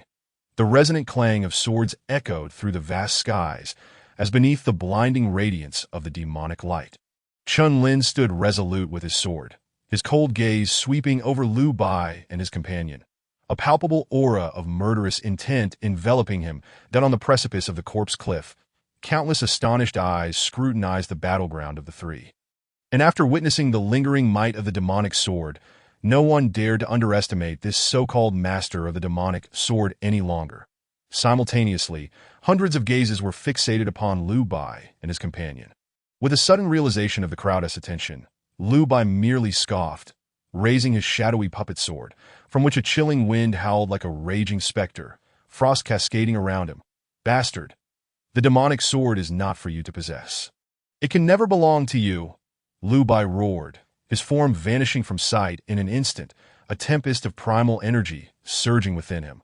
Flowing wind sword technique. Beside him, Fang Yi, having witnessed the ferocity of the demonic sword, felt a surge of heat in his eyes, his long sword slicing through the air towards Chun Lin with lethal intent. Come forth, the cold wind howled, Chun Lin's dark hair billowing as he gripped the demonic sword, his gaze sharpening slightly in the face of their fierce sword light. Did I end the next moment? He unleashed a violet sword shadow from the demonic sword, cascading forth like a torrential waterfall. Boom! The resounding clash of sword lights erupted, unleashing visible ripples of energy that compelled many to shut their eyes and step back. Bastard die. After being pushed back 100 meters, Lu Bai's expression darkened to an extreme, and with no reservations left, he channeled his energy once more, charging towards Chun Lin with his sword raised. Fang Yi's face also fell, for Chun Lin's seemingly simple strike had evoked a sense of inexplicable threat within him. This kid must be eliminated, or we shall face endless repercussions. Fang Yi tightened his grip on the sword, his eyes now colder than before. At the same moment, two figures, radiating fierce waves of primal energy, surged towards Chun Lin. However, upon witnessing this, Chun Lin merely chuckled, lifting his gaze to reveal a blood-red glint within his eyes, a fierce aura of slaughter erupting from within him. Clang! The demonic light blazed anew, the sound of the sword ringing out once more. It seemed the demonic sword sensed Chun Lin's emotions, and in that moment, clarity swept over his mind regarding the sword's essence that a powerful brilliance surged forth from within him, surpassing that of before. The spectators, sensing this transformation, were struck with astonishment, their bodies trembling, their pupils dilating. Had his sword intent truly broken through? Many gasped in awe, their expressions reflecting their shock, in that fleeting instant. Chun Lin's innate sword intent had ascended from the minor completion stage to the intermediate completion stage, a breakthrough amidst battle. This new master of the demonic sword was indeed a prodigious talent. Many shook their heads in disbelief. Yet, Chun Lin merely smiled lightly, gazing at the approaching duo, a cold smirk gracing his lips. I must thank you both for your assistance. With a faint smile, he felt his blood surging. As if he were in a battlefield drenched in carnage. Boom! Between heaven and earth, the winds and thunder roared. Chun Lin gripped the demonic sword tightly, his eyes flashing like lightning, unleashing the entirety of his intermediate innate sword intent. A faint yet resounding dragon's roar echoing from within him. Boom! With a horizontal slash, the sword cleaved through the air, stirring the winds and thunder. In the next instant, Lu Bai and Fang Yi, sensing the overwhelming edge of this sword light, felt their bodies turn icy with trepidation. Not good. Lu Bai's eyes narrowed, his body tense, instinctively halting. He turned to Fang Yi, his gaze fierce, as he retreated behind him, leaving Fang Yi to confront the sword light alone. Lu Bai? Fang Yi, seeing Lu Bai hide behind him, was instantly furious. Yet the thunderous sword light had already arrived, leaving him no time to defend. Puff! The sword light collided, and all illumination in the heavens dimmed. In the next second, Fang Yi's bloodied figure was sent flying backward like a cannonball, crashing through over 10 withered trees before finally coming to a halt. Cough, cough, spitting out mouthfuls of blood, Fang Yi struggled to raise his gaze towards Chun Lin. His expression dazed. The talent of his opponent was more terrifying than he had anticipated. If anyone understood the demonic sword, it was undoubtedly Fang Yi, and thus, witnessing the sword choose its master left him utterly astonished. It was now evident that this young man truly deserved the title of the sword's master. However, while Fang Yi found himself unable to continue fighting, the distant Lu Bai had only sustained minor injuries. His cold gaze now fixated on Chun Lin in utter disbelief. This bastard. It must be the demonic sword. Without it, he would never stand a chance against me. Only I am worthy of the demonic sword. Why does this bastard presume to claim it? Lu Bai's bloodied screams echoed with an intense, obsessive madness. And in the next moment, his eyes flashed with a resolute determination. Bastard, you have forced my hand. Boom! At that instant, a dark light materialized in Lu Bai's hand, and with a maniacal laugh, he called forth, "Blood Corpse Puppet, arise." A frenzied laughter resonated across the corpse cliff, drawing the gazes of the crowd, who couldn't help but fixate on the unfolding scene. Before their eyes, Lu Bai transformed into a blood-colored figure, his features blurred, revealing a colossal puppet. This was the secret technique of the Heavenly Puppet sect. However, such a technique bore grave repercussions. While the user could harness the puppet's power, it meant that they would forever be bound to it. Had Lu Bai truly sacrificed himself to the puppet for the sake of the demonic sword? The onlookers gasped in astonishment. In an instant, the blood corpse puppet was fully formed, its aura now approaching the mid-stage of the supreme path. The pressure on Chun Lin intensified, yet even so, he remained undaunted. Slash! Chun Lin bellowed, a multitude of sword lights erupting from him, hurtling towards the blood corpse puppet. The sword light shattered the dawn, surging forth like a roaring azure dragon. Boom! Upon impact, the sword light unleashed a tremendous wave of energy. However, as the dust settled, the blood corpse puppet remained unscathed. Chun Lin stepped forward, becoming a fleeting shadow, charging at the puppet. Boom!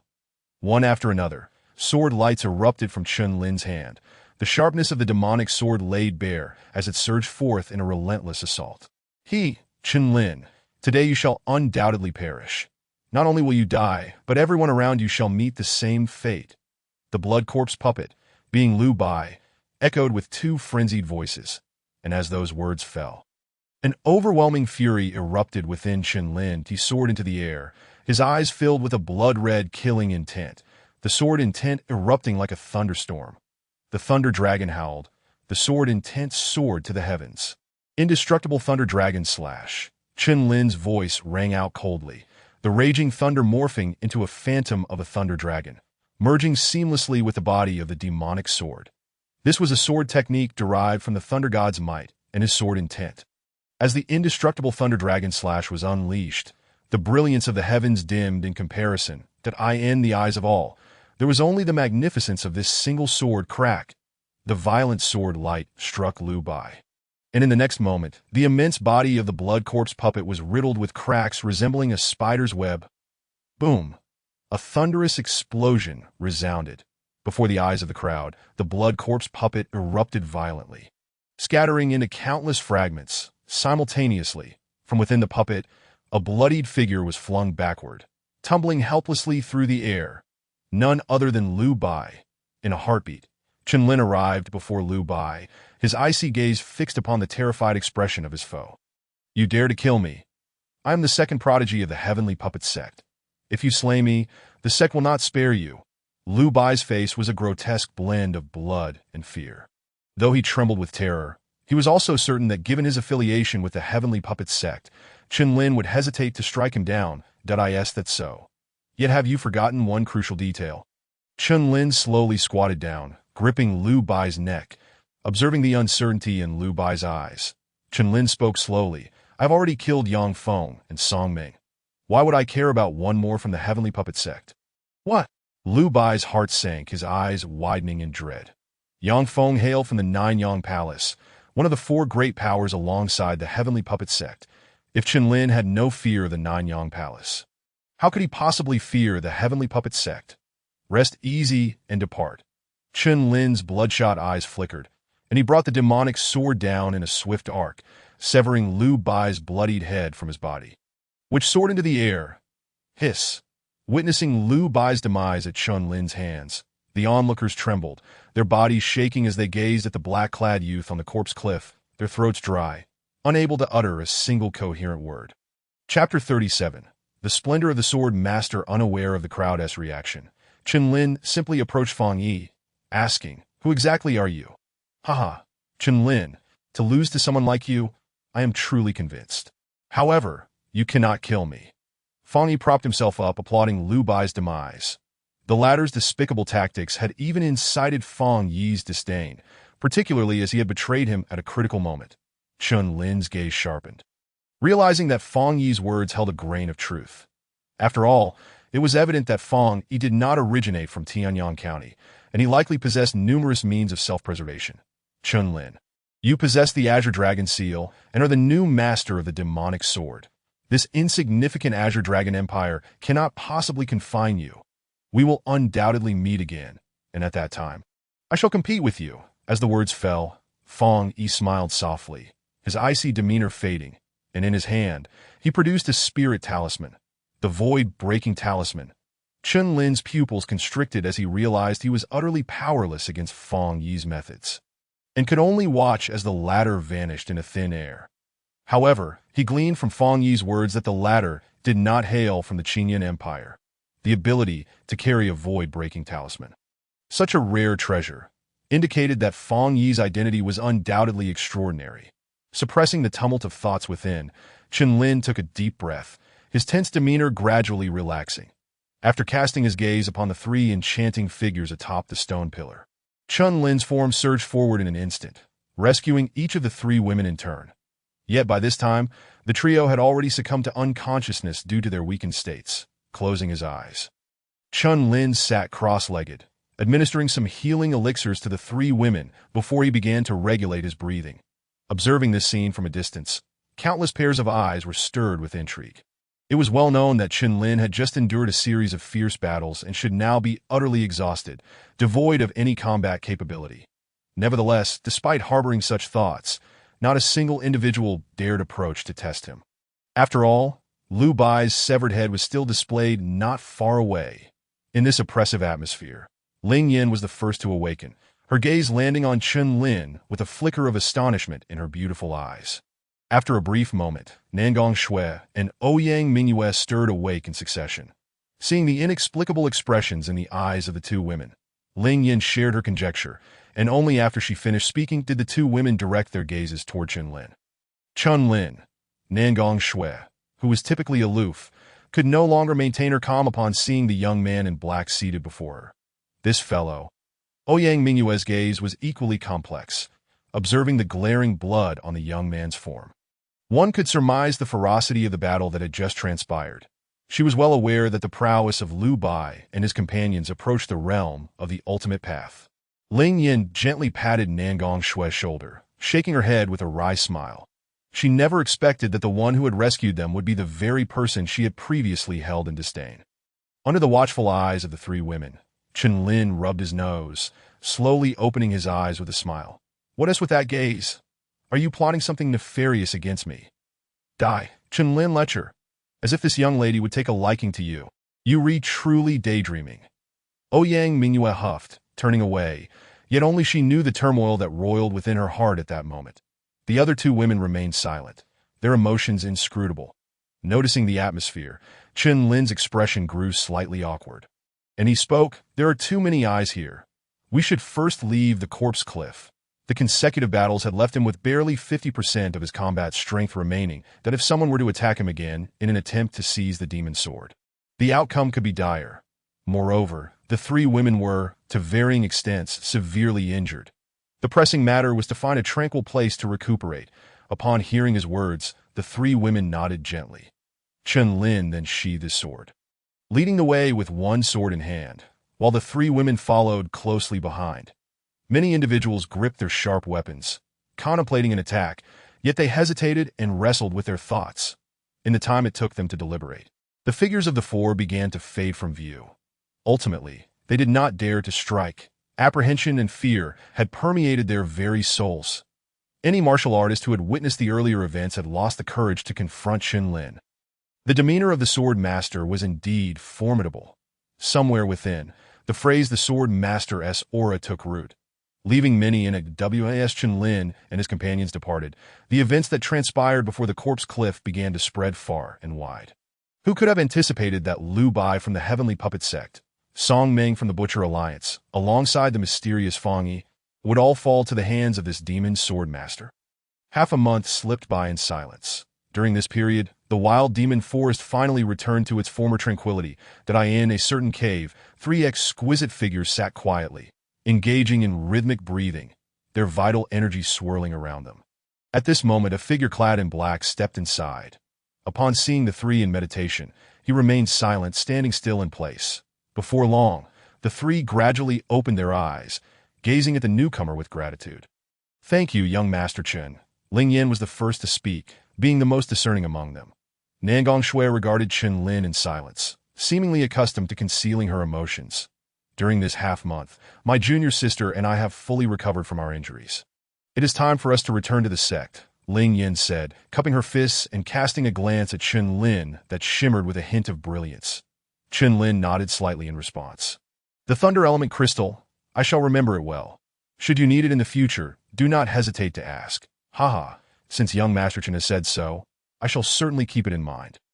Ling Yin smiled gently, taking Nangong Shui by the hand as they prepared to leave. As the two departed, Ouyang Mingyue, remaining behind, could not help but inquire, "Where do you intend to go, you rascal?" Before Chen Lin could respond, Ouyang Mingyue burst into laughter, having killed Yang Feng and Liu Bai. "It seems the three major sects will not let you off easily. It appears you cannot return to Tianyang County." Chen Lin's expression darkened. Prior to slaying those three, he had indeed contemplated this matter. However, hearing Ouyang Mingyue's voice, it still brought a bitter smile to his face. The two exited the cave without continuing the discussion on that topic. Yet, just as they were about to leave the wild demon forest, Chen Lin suddenly halted, reaching out to ruffle Ouyang Mingyue's fluffy head, saying, "You should leave as well." Ouyang Mingyue felt a pang of reluctance, yet suppressed it, stubbornly replying, "Humph," as if this young lady would leave you to brave the world alone. However, just as she finished speaking, Ouyang Mingyue inexplicably added, "Chen Lin, you wait until I return home and explain what happened in the wild demon forest to my father. I will definitely persuade him to allow you to come to our house." Chen Lin, taken aback, could only chuckle in disbelief. After a moment, under the gaze of Chen Lin, which bore a hint of amusement, Ouyang Mingyue's figure gradually faded from view. In the next instant, however, the smile that had graced Chen Lin's features turned icy as frost. You've been following me all this way. It's time you showed yourself. Chun Lin exclaimed, addressing the empty forest. Ha! You're quite perceptive for one so young. It seems you possess some skill. Upon Chun Lin's words, a figure clad in gray emerged from the woods, exuding a formidable aura. Allow me to introduce myself. I hail from the City Lord's Manor, the newcomer said, stroking his beard and sneering. The City Lord's Manor. So, you were sent by Sun Ling yet, the last time your manors left and right guardians went missing. How is it that you've been dispatched again? Chun Lin replied with a light chuckle. Ha! I am Wu Chun, and my cultivation has long since ascended to the realm of the ultimate path. I am not to be compared with those two useless fools that Wu Chun regarded Chun Lin with his hands clasped behind his back, a self-satisfied smile gracing his lips, that I in his eyes. Chun Lin was merely a young brat, incapable of any significant prowess. The City Lord was merely being overly cautious, the early stage of the ultimate path. Chun Lin's gaze sharpened. Haha, that is a realm you can only dream of. I have only just reached it after decades of effort. Wu Chun declared with pride that this. Chun Lin could not help but twitch his mouth. Is this what the elderly have come to? Such confidence? Chun Lin turned to leave, unwilling to waste time with this man. Stop, Wu Chun barked. You dare to underestimate me. It seems I must teach you a lesson. With a single step forward, a wave of vital energy surged from him, indicating his own cultivation at the early stage of the ultimate path. However, Chun Lin remained unfazed. Just as the former's fist was about to reach him, Chun Lin raised his right arm and countered with a punch. Boom! A tremendous roar reverberated, sending Wu Chun flying backward in an instant. How is this possible? Wu Chun clutched his chest, voice laced with astonishment and fury at this moment. Chun Lin's expression was indifferent as he fixed his gaze upon Wu Chun. It was not until the latter caught sight of the silver-white sword behind Chun Lin that he seemed to recall the recent sensational tales surrounding the wild demon forest. Are you not that so-called demon sword master? Wu Chun exclaimed in shock that in the days gone by, the name of the demon sword master had circulated widely, with tales of a lone figure wielding a sword, defeating Song Ming, repelling Fang Yi, and slaying Lu Bai, all of whom possessed strength comparable to the ultimate path. Chun Lin merely chuckled coldly, remaining silent. Seeing this, Wu Chun's body trembled, but he could hardly fathom that Chun Lin was indeed the infamous demon sword master. Terror coursed through him, and he trembled as he sought mercy, but a flash of crimson sword light suddenly darted before him. Poof! In the next moment, a bloodied head soared into the air. Chun Ling, with an air of indifference, sheathed his sword and stepped forward. He had granted this individual an opportunity, yet the latter had failed to cherish it was time for him to depart from this place. Chapter 38. The will of the storm. Within the realm of the Qinyan Empire, there existed over 100 prefectures, each varying in strength and influence, given the stark disparities in power among these regions. The imperial family naturally placed differing levels of importance on each prefecture. As for Tianyang Prefecture, its remote location near the border relegated it to a lowly position among the 100 major prefectures. Aside from the 4 prominent sects, countless smaller factions thrived within Tianyang Prefecture, creating a veritable melting pot of chaos and intrigue. The emergence of the demon sword had stirred the entire region into a state of unrest. After all, the so-called master of the demon sword had ruthlessly slain Yang Feng, Song Ming, and Lu Bai, thereby incurring the wrath of 3 major sects. It was already common knowledge among the populace what had transpired at the Cliff of Severed Corpses. Reports indicated that in the past fortnight, the prefect of Tianyang, Ouyang Mu, had visited the Tian puppet sect alongside the Yin Xian Hall, yet the outcome of their meeting remained shrouded in mystery. However, there were whispers that Ouyang Mu had emerged from the gates of the Tian puppet sect with a notably grim expression. As Chun Ling absorbed the cacophony of voices around him, he withdrew his gaze, slowly rising from the bow of the ship to retreat to the cabin for some rest. Yet upon turning around, his eyes momentarily halted as he noticed 2 martial artists gazing at him with an unsettlingly erratic intensity. It seemed as if they were fixated on him. Haha, the ship is nearing the shore. If you do not strike soon, I shall take my leave, Chun Ling remarked with a light chuckle, upon hearing his words. The 2 exchanged glances, and a chilling aura swiftly enveloped the entire cabin. Chun Ling, hand over the demon sword, one of them declared, drawing a long sword from his storage ring, pointing it directly at Chun Ling. Do you recognize me? Qin Ling raised an eyebrow. Haha, the visage of the master of the demon sword has long been immortalized in the records of Tianbao Tower. We identified you the moment you boarded the ship. Qin Ling, surrender the demon sword, and you may yet live. The duo produced a scroll, revealing a likeness of Qin Ling that at this sight. Qin Ling's lips twitched in disbelief. Could Tianbao Tower truly resort to such tactics against him? With a resounding clang, the air was filled with a mighty sword cry as Qin Ling conjured a resplendent silver-white long sword shimmering with violet light. The demon's sword. The two men, witnessing Qin Ling brandish the weapon, were instantly overcome with elation, their bodies surging forward towards him. However, in that fleeting moment, Qin Ling's expression hardened, and a torrent of crimson slaughter surged forth like an unleashed flood. With a single instant, both assailants were sent hurtling backwards, crashing to the ground as they spewed forth blood. Qin Ling shook his head slightly, and just as he prepared to step away, the two voices of defiance rang out once more. The demon's sword lies before us. Only by eliminating Qin Ling can the sword return to a state of being unclaimed. How much longer must we wait? With a whoosh, a myriad of powerful figures erupted from the cabin, each exuding the formidable aura of half-step to the Tao realm. Among them were several whose fluctuations in primordial energy reached the initial stages of the Tao realm. They encircled Qin Ling, their gazes fixated upon the demon's sword in his grasp. It appears that you all have come with the intent to seize the demon's sword. However, I must advise you all to cherish your lives. Qin Ling declared, firmly clutching the sword, a playful smile gracing his lips. Haha, with just a brash youth yet to reach 18, you are hardly worthy to wield the demon's sword. They shouted, kill. Their eyes gleamed with malice. Disregarding Qin Ling's words of caution as they surged towards him in a frenzy, with a thunderous roar, they all launched their attacks, the air thick with bloodthirst, transforming the cabin into a battleground of carnage. The resounding clashes echoed, the resultant shockwaves causing the river to churn with towering waves. Yet, in the face of this onslaught, Qin Ling merely smiled, a blade of radiant intent surging forth towards the heavens. Innate sword intent. Dark clouds roiled as a cataclysmic thunderbolt roared down from the void.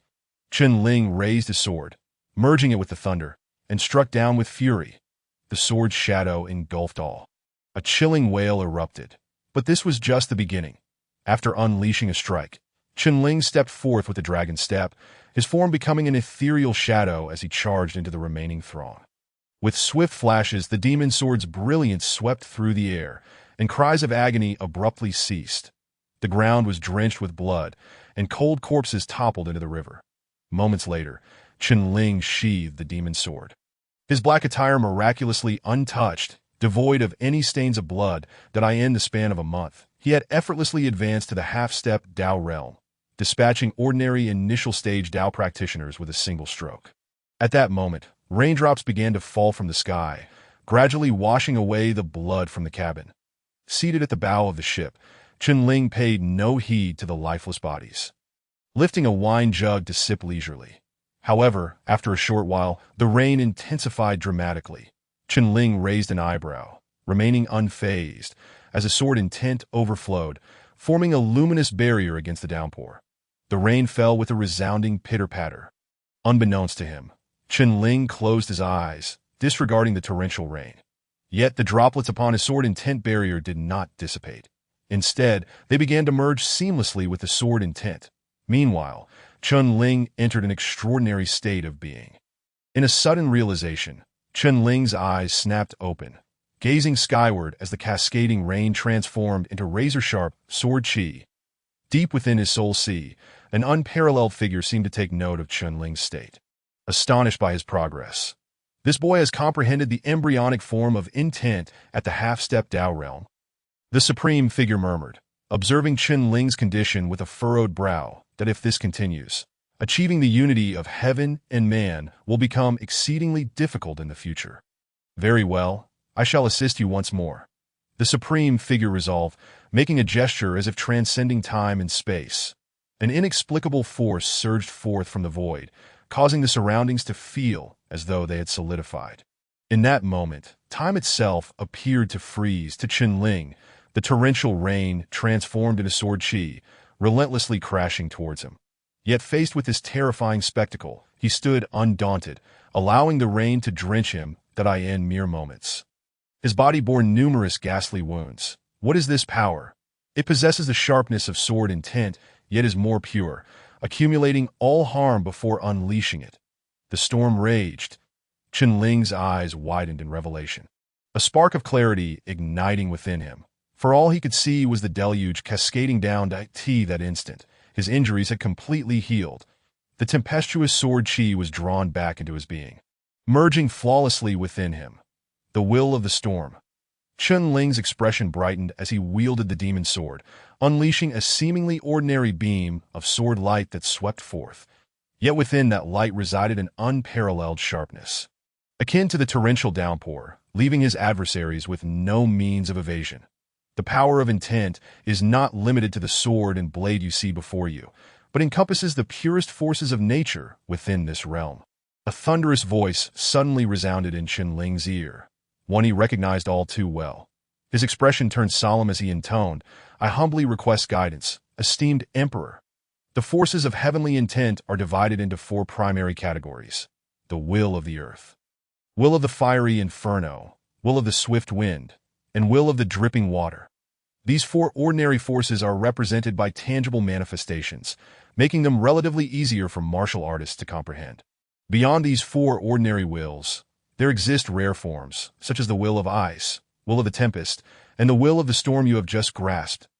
The Tianhuang Emperor spoke gravely, of course. Within the Kaiyuan realm, it is nearly impossible to comprehend the force of intent, even for typical Dao practitioners at this point. The Tianhuang Emperor could not help but sigh, for Qianling's ability to comprehend the will of the storm at the half-step Dao realm was indeed a feat beyond the reach of ordinary individuals. "Thank you for your enlightening guidance." Qianling nodded slightly, having understood the events that had transpired. The force of intent was indeed a means for martial artists to harness the power of heaven and earth. With his spirits lifted, Qianling's gaze sparkled. Delighted by his unexpected understanding of the will of the storm, he lifted the wine jug once more, sitting at the bow of the ship, a smile gracing his lips as he continued on his journey towards Tianyang Prefecture. Chapter 39. The Qinyan Hunt in Tianyang Prefecture. At a bustling dock, amidst a throng of people, a distant passenger ship suddenly drifted into view, accompanied by a faint, acrid scent of blood that wafted to the shore.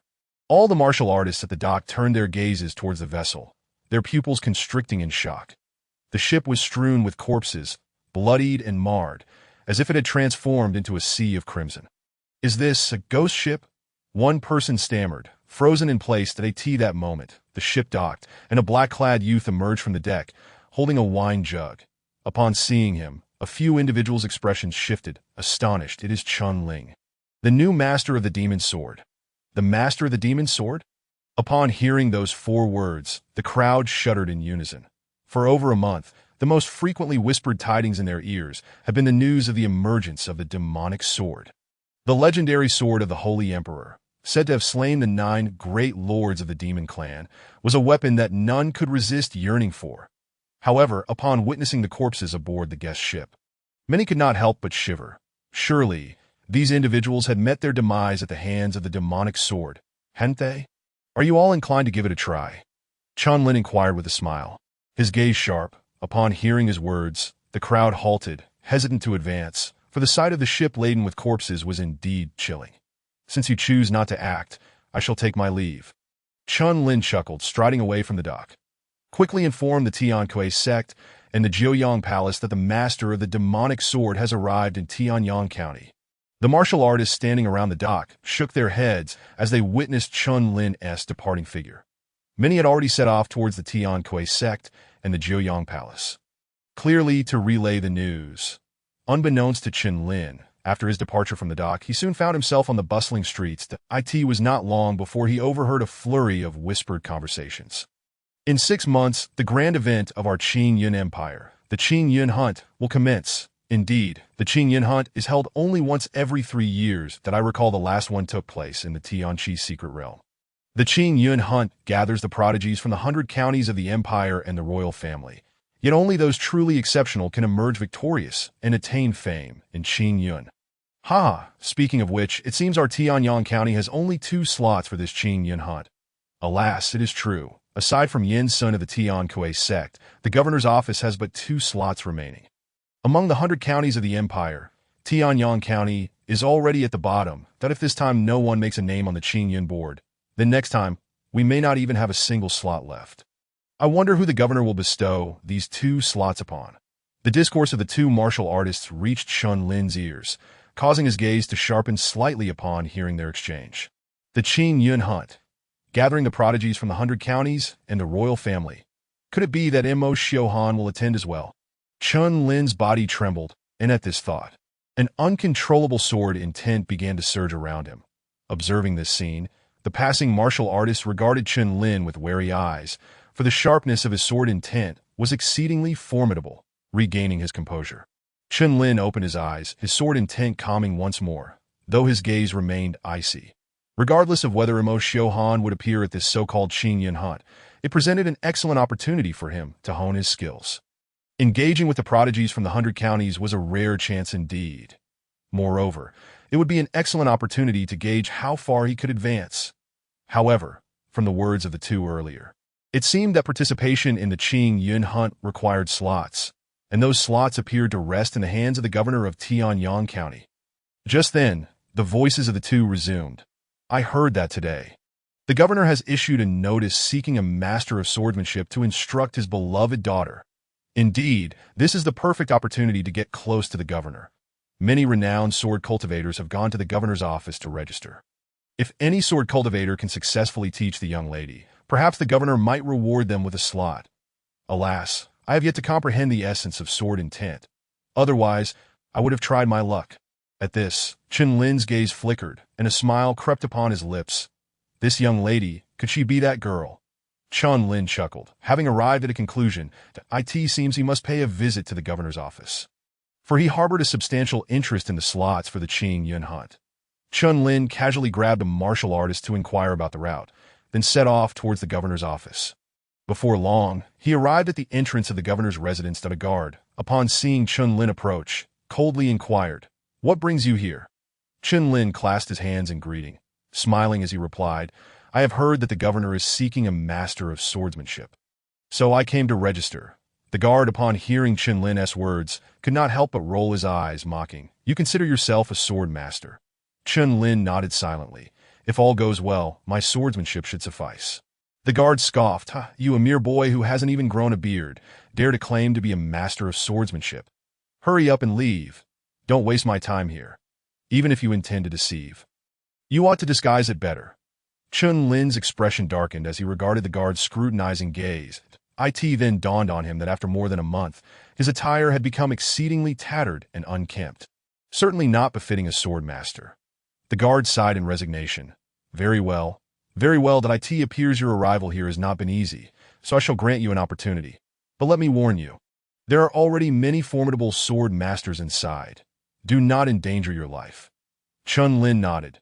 "Thank you, brother, that if I manage to remain in the governor's residence, I will not forget your kindness." The guard twitched his mouth, hastily gesturing for Chun Lin to enter. Once Chun Lin's figure vanished from his sight, the guard chuckled to himself. In this day and age, there are indeed an increasing number of young people who are blissfully unaware of their own limitations. After recording the necessary information, Chun Lin, guided by a servant, entered a courtyard. Once seated in the side hall, he surveyed his surroundings, unable to suppress the narrowing of his pupils, for within this side hall, there were already no fewer than 20 individuals. The most alarming aspect was that each of these 20 or so individuals emanated a sharp and fierce aura, their sword energy cutting, clearly not ordinary characters. While Chun Lin scrutinized the others, some martial artists also cast their gazes upon him. A mere boy dares to sit among us? I wonder how the guard is managing the door that a middle-aged martial artist bearing a long sword coldly reprimanded. "Zhao, do not be angered. Perhaps this young man possesses remarkable talent in swordsmanship," someone said slowly, though a hint of laughter danced in their eyes. At these words, the gazes of those present turned towards Chun Lin, and a wave of piercing energy surged forth. Buzz! Chun Lin furrowed his brow, his body jolting as he shattered the oncoming sword energy, then glanced at his seat, resuming his demeanor as if nothing had occurred. Upon witnessing this scene, many were taken aback. sensing that Chen Lin was not to be trifled with, and they promptly closed their eyes to begin their breathing exercises. However, the martial artist previously addressed as Zhao remained unmoved, a cold smile lingering on his lips. Chen Lin's slight display of prowess had deterred some from underestimating him, which was to be expected. As time passed, the number of martial artists in the side hall had swelled to over 100. Chen Lin opened his eyes, raising an eyebrow in silent admiration, as expected of the governor's residence. Merely a notice has summoned so many sword cultivators to hasten here. It seems the slots for the Qing Yun hunt are indeed immensely alluring. While Chen Lin's thoughts swirled, an elderly man clad in gray entered through the doorway. Upon sighting him, many martial artists' expressions shifted, rising to bow. Elder Hai. The newcomer, named Ouyang Hai, was the steward of the governor's residence. Although referred to as a steward, he was regarded as an elder by the governor of Tianyang County, holding a position of considerable authority. Chen Lin's expression turned serious. In his perception, Elder Hai's cultivation was exceedingly formidable, likely having reached the pinnacle of the Dao realm. Esteemed guests, thank you for traveling from afar. I apologize for the lack of hospitality from the governor's residence. Please forgive us. He continued, of course. I am well aware of your purpose here. The governor is seeking a master of swordsmanship to teach my family's young lady the art of the sword, which places high expectations upon your swordsmanship. The crowd bore expressions of pride. Among them, Chen Lin merely smiled faintly. In terms of cultivation, I may not be the strongest here. However, when it comes to swordsmanship, I harbor no fears. Chapter 40. The Nine Sun True Gold Rock. 2 years ago, our governor's residence discovered a piece of Nine Sun True Gold Rock on the outskirts of the wild demon forest. This Nine Sun True Gold Rock will be the focus of your assessment. Whoever can leave a mark upon the Nine Sun True Gold Rock with their swordsmanship shall be the victor. Of course, my family's young lady has only left a 3-inch sword mark upon the Nine Sun True Gold Rock. As for you all, given your exceptional talents in swordsmanship, it is anticipated that many of you will surpass my family's young lady. Following this, the crowd was led by Elder Hai into a martial arts arena. Before the gathered individuals stood a towering golden boulder, approximately 3 yards high. This was indeed the fabled Nine Sun True Gold Rock. The governor's residence possesses considerable power. One must understand that this Nine Sun True Gold Rock is exceedingly hard. Countless weaponsmiths have perished in the wild demon forest seeking just a fragment of Nine Sun True Gold Rock, yet they remained unaware that this Nine Sun True Gold Rock had long been claimed by the governor's residence. Many gazed upon the golden monolith, their expressions frozen in awe, clearly familiar with the illustrious reputation of the Jiuyang Jinjin Yan. Chen Lin too turned his gaze towards the Jiuyang Jinjin Yan, noticing a delicate sword mark etched upon its surface, approximately 3 inches in length, presumably left by that young girl. Buzz! At that moment, a figure emerged in the arena, captivating everyone's attention. The newcomer donned dark robes, his countenance solemn, and his eyes sharp, emanating an air of authority that unmistakably signified his distinguished status. Greetings, Lord County Magistrate. The multitude of warriors greeted the newcomer with respectful bows. Chen Lin also inclined his body slightly, surprised to find that this individual was none other than Ouyang Mu, the magistrate of Tianyang County. Ouyang Mu stepped into the arena and offered a faint smile to the crowd, saying, "Esteemed guests who have traveled far, let us forego the usual formalities. However, since you are all here, I shall not waste your time with idle chatter. The Qingyan hunt is merely 6 months away, and my daughter is quite eager about it. Yet, due to her limited abilities, she seeks a renowned master of the sword or a prodigious talent to guide her. Therefore, this invitation does not consider martial prowess, but rather swordsmanship. The rules are, of course, straightforward. You all see the Jiuyang Jinjin Yan before you, do you not?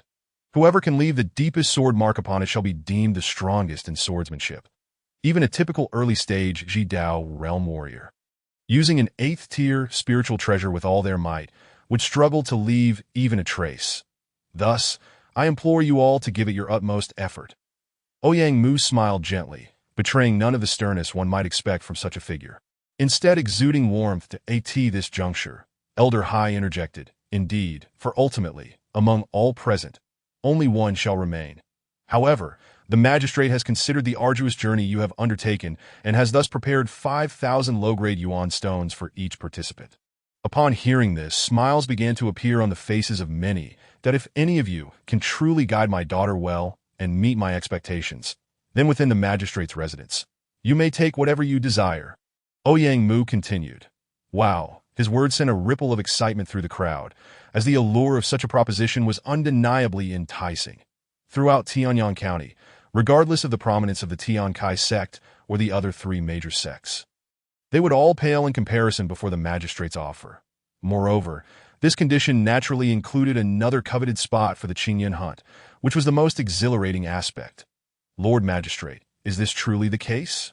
A figure clad in blue stepped forth from the crowd, a long sword slung across his back, his aura sharp and formidable. Upon noticing the blue-clad individual, many warriors' eyes widened in recognition. Ouyang Mu smiled slightly, acknowledging, the Mo Zhu Swordmaster has also arrived. My apologies for the oversight, that Mo Zhu Swordmaster Zhao Changkong. Upon hearing this name, astonishment spread among the crowd. It was said that 3 years prior, the Mo Zhu Swordmaster had comprehended the innate sword intent, severing the Mo Zhu forest and vanquishing its 4 notorious villains, thereby making a name for himself in Tianyang County. One must note that these 4 notorious villains were all formidable figures at the Ji Dao realm. Chen Lin, upon realization, cast his gaze toward Zhao Changkong, recognizing him as the one who had previously harbored animosity towards him. Remaining indifferent to the murmurs of surprise around him, Zhao Changkong approached the Jiuyang Jinjin Yin and addressed Ouyang Mu directly. I have come here not for any other purpose, but solely to seek a spot in the Qingyan hunt. Might that be possible? Upon hearing this, the crowd fell silent, taken aback by Zhao Changkong's forthrightness. Haha, the Mo Zhu Swordmaster is indeed as dashing as the rumors suggest, displaying no hint of reservation that if you can truly coach my daughter effectively, then I see no reason why that remaining spot should not be yours. Ouyang Mu replied. This statement ignited fervor among the crowd. After all, they had not come merely for the 5,000 yuan stones, but rather for the 2 coveted spots in the magistrate's Qingyan hunt. Zhao Changkong's eyes glimmered with excitement. He had actually received a favorable reply.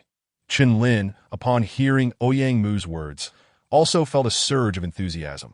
He had come here for the same reason, the Qingyan hunt's opportunity. Bright Moon, come forth to meet these esteemed swordsmanship predecessors. Ouyang Mu called, gesturing for a figure approaching.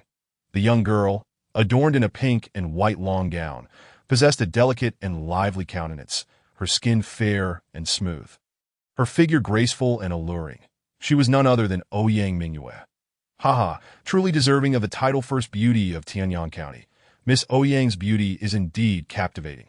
Zhao Changkong laughed heartily, evidently pleased with Ouyang Mingyue. In the crowd, Chen Lin observed Ouyang Mingyue, noting that she had grown even more beautiful since their last encounter. Many swordsmanship masters' gazes brightened upon seeing her. The chance to instruct her in swordsmanship was an opportunity that was rare and precious. If they could impress her, they might even win her affection. Some inwardly mused, their eyes aflame with anticipation, eager to showcase their sword skills, unfazed by the gazes upon her. Ouyang Mingyue coldly remarked, Father, I may bow. But how many among them are truly worthy of my respect? Esteemed guests, as you can see, my daughter harbors doubts about your abilities, so I kindly request that you showcase your true skills. Ouyang Mu spoke slowly as his words fell. Numerous warriors, their eyes ablaze with determination, surged forward to strike at the Jiuyang Jinyin. Bang, bang, bang. In the next instant, a series of low, muffled thuds erupted. As many were sent reeling backward by the immense force of their own failed attempts. Once they stabilized themselves, they turned their gazes toward the Jiuyang Jinyin. How is this possible? Exclaimed a sword cultivator who had comprehended half-step sword intent, his eyes wide with disbelief. For upon the Jiuyang Jinyin, aside from the original 3-inch sword mark, there appeared only a solitary 1-inch mark. The remaining warriors, witnessing this, were filled with shame and departed, having failed to leave even a single inch of mark. That I recognize that individual. He is a disciple from the inner palace of the Jiuyang Palace. It is said he comprehended half-step sword intent years ago, yet to think he could only leave a 1-inch sword mark. Someone exclaimed in astonishment. 1 inch. The previously confident disciple from the Jiuyang Palace stood despondently. a bitter smile gracing his face as he returned to his original spot. "Umph, I should have known they were merely a bunch of pretenders," Ouyang Mingyue remarked, turning her head away in disdain. Nonetheless, driven by the tantalizing prospect of the Qingyun hunt spots, many continued to step forward, eager to test their mettle. Bang, bang, bang, one after another, figures retreated, accompanied by the continuous sounds of muted thuds. However, despite the multitude, only a scant few managed to leave a 3-inch sword mark, and not a single 4-inch mark was achieved. Ouyang Mu's expression gradually shifted to disappointment.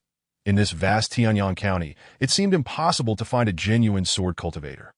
Before long, no one dared to step forward for another trial at this moment. Zhao Chongkong, who had remained silent until now, finally took a step forward. Ouyang Mu's expression brightened with anticipation, for Zhao Chongkong's reputation preceded him, and he surely possessed considerable skill. The crowd turned their attention to Zhao Chongkong. If anyone were capable of surpassing the 3-inch mark, it would undoubtedly be him. With a resolute cry, Zhao Chongkong stood before the Jiuyang Jinjin Yin, taking a deep breath to center himself that in the next instant, his long sword unsheathed with a piercing sound, a dazzling sword light slicing downward. Boom! In an instant, a massive cloud of dust erupted. All eyes were fixated on the Jiuyang Jinjin Yin, and as the dust settled, someone exclaimed, "A 6-inch sword mark." Chen Lin, who had been standing amidst the crowd, nodded to himself upon witnessing Zhao Chongkong's strike. Indeed, this individual possessed some talent. Yet, even this level of skill was hardly sufficient in his presence. Chapter 41. The 9-inch sword mark, a 6-inch sword mark. Ouyang Mu's spirit soared, a look of uncontainable joy on his face. Bright Moon, what are your thoughts? Ouyang Mu turned his gaze to Ouyang Mingyue. He could scarcely believe that Zhao Chongkong had managed to leave a 6-inch sword mark. Even those who had comprehended complete, innate sword intent would struggle to etch more than 5 inches upon the Jiuyang Jinjin Yin. Ouyang Mingyue raised an eyebrow, yet Ouyang Mu discerned the hidden depth of Zhao Chongkong's earlier strike, stating, "His cultivation has reached the pinnacle of the Ji Dao realm, and within his sword intent lies a trace of willpower." Willpower? If that is the case, it is no wonder. However, if there are no other contenders, I suppose he is the only one capable. Ouyang Mingyue replied, somewhat disappointed. Willpower is a celestial force that begins to be comprehended only within the Ji Dao realm. She had assumed Zhao Chongkong achieved this solely through sword intent. Bright Moon. It is rumored that 3 years ago, the 4 notorious villains of the Mo Zhu force pursued Zhao Chongkong because he possessed a scroll that allowed him to comprehend the will of the gale. However, under the relentless pursuit of those 4 villains, Zhao Chongkong managed to evade capture. Later, he cultivated and grasped a fragment of the Gale's will, integrating it into his sword intent, which significantly boosted his strength, allowing him to turn the tables and slay the 4 notorious villains. Moreover, I have long harbored suspicions that the Shaoyan sword art conceals the essence of the Gale will, which is precisely why only Zhao Chongkong is capable of imparting it to you. Ouyang Mu spoke slowly. Upon hearing this, Ouyang Mingyue gently nodded her head that if Zhao Chongkong truly could enable her to grasp even a fragment of the Gale will, her strength would undoubtedly experience a tremendous enhancement. 6-inch sword mark. The onlookers gazed at the sword mark on the Jiuyang Jinjin rock, each feeling a profound sense of awe, acknowledging their inferiority to Zhao Chongkong. The Mo bamboo swordsman truly lived up to his reputation. Zhao Chongkong reveled in the attention of the crowd, his face adorned with pride. Haha. Unless someone else steps forward to test their sword, the final candidate will undoubtedly be Mr. Zhao Chongkong, Ouyang Mu announced. Scanning the crowd, many remaining martial artists, upon witnessing the striking 6-inch sword mark, hesitated, their expressions filled with inner turmoil. Observing this scene, Ouyang Mu could not help but shake his head. It was evident that the remaining individuals had lost their fighting spirit. Zhao Chongkong, filled with arrogance, sneered, "A bunch of worthless fools dare to call themselves sword cultivators. Truly laughable." His voice, unrestrained, reached the ears of the crowd, causing their faces to flush with anger and indignation. Had they not been aware of their inability to compete with Zhao Chongkong, they might have rushed forward to challenge him. Haha, Ouyang County Magistrate, it is time to announce the final results. Zhao Chongkong boomed. Ouyang Mu slightly nodded. Just as he was about to call out, a languid voice suddenly emerged from the crowd. Since no one is willing to give it a try, allow me to step forward.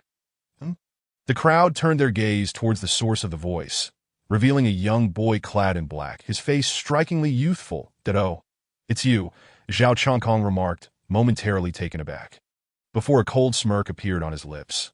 Many shook their heads in disbelief. From mere appearances, Chen Lin seemed far too young, as if he had never encountered the world and was utterly unaware of how formidable Zhao Chongkong truly was. Unfazed by the scrutinizing gazes around him, Chen Lin remained undeterred. However, before he could approach to test his sword, a voice filled with surprise rang out. "Chen Lin, you actually came. Were you looking for me?" Miss Ouyang Mingyue, initially intending to depart, felt an inexplicable familiarity upon hearing Chen Lin's voice. Turning around, she rubbed her eyes in disbelief, and upon confirming her suspicions, she joyfully exclaimed. Chen Lin also turned to Ouyang Mingyue, offering a faint smile. Ouyang Mingyue wished to approach but was halted by Ouyang Mu, who raised his hand and said, "Young friend, do you wish to give it a try?" Chen Lin nodded affirmatively. "Indeed. Very well, then please proceed." Ouyang Mu conceded, initially considering dissuading him due to his youth, yet the determination in Chen Lin's eyes compelled him to reconsider. "Daddy, I want him to be my master," Ouyang Mingyue suddenly declared. Mingyue, he is merely your age. How profound can his understanding of the sword path be? Among the younger generation, your talent in swordsmanship already far surpasses his. What qualifications does he have to be your master?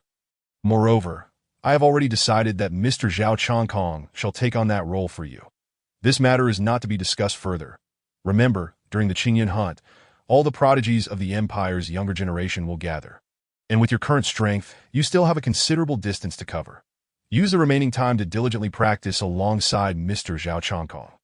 Ouyang Mu gently patted Ouyang Mingyue's head, offering his guidance. However, Ouyang Mingyue merely smiled in response and said, "Father, just watch. He will certainly carve a mark deeper than 6 inches." Ouyang Mu raised an eyebrow, knowing his daughter well. Her pride was palpable, and she hardly regarded her peers. Yet, what remarkable ability did this young man possess to earn such unwavering faith from his precious daughter? While the two conversed, Chen Lin had already positioned himself before the Jiuyang Jinjin rock. "A naive brat dares to seek recognition," Zhao Chongkong mocked from behind. "With your mere half-step Dao realm cultivation, managing to create a 1-inch sword mark would be an accomplishment." The crowd turned their gazes to Chen Lin, shaking their heads with amused smiles. Clearly, apart from Ouyang Mingyue, no one believed in Chen Lin's capabilities. With a cold demeanor, Chen Lin retorted, "You needn't concern yourself. Although my martial arts cultivation may be lacking, what we are measuring today is swordsmanship." "Haha, swordsmanship? I have immersed myself in the sword for over a decade, barely comprehending the innate sword intent, which allowed me to carve this 6-inch mark. What can a mere child like you possibly achieve?" Zhao Chongkong sneered, his words dripping with derision. "Then do pay close attention." Chen Lin replied, his expression unchanging as he retrieved an ordinary long sword. Opting not to employ the demonic sword, he was not worried about his identity being revealed. Using the demonic sword felt somewhat beneath him. However, upon seeing that Chen Lin merely wielded a low-grade 9th-tier spiritual weapon, Zhao Chongkong scoffed, "A 9th-tier spiritual weapon? Haha, can you not even afford an 8th-tier weapon? Young man, if you lack an 8th-tier spiritual weapon, I can lend you one. This assessment does not test martial arts cultivation. Hence the quality of the spiritual weapon is indeed of great significance." Someone in the crowd remarked. "Thank you for your kindness, but I have no need for it," Chen Lin replied with a slight smile. "Prepare to embarrass yourself." Zhao Chongkong taunted. "Who shall be embarrassed remains to be seen. Since entering this side hall, you have hurled insults at me repeatedly. And now you dare to provoke me again. Are you truly so confident in your swordsmanship?" Chen Lin questioned coldly. Before Zhao Chongkong could respond, Chen Lin continued, "But allow me to speak the truth. Your swordsmanship resembles dog excrement in my eyes." "You insolent wretch, such audacity." Zhao Chongkong's fury ignited, but on the contrary, "I misspoke. It is even inferior to dog excrement," Chen Lin retorted with disdain. "Ha ha." A clear, ringing laughter broke through the tension, belonging to Ouyang Mingyue, who had been observing from the sidelines. Ouyang Mu could not help but cast a sidelong glance at Ouyang Mingyue and hurriedly said, "Young friend, please begin." He feared that if the two continued their exchange, it might escalate into a confrontation.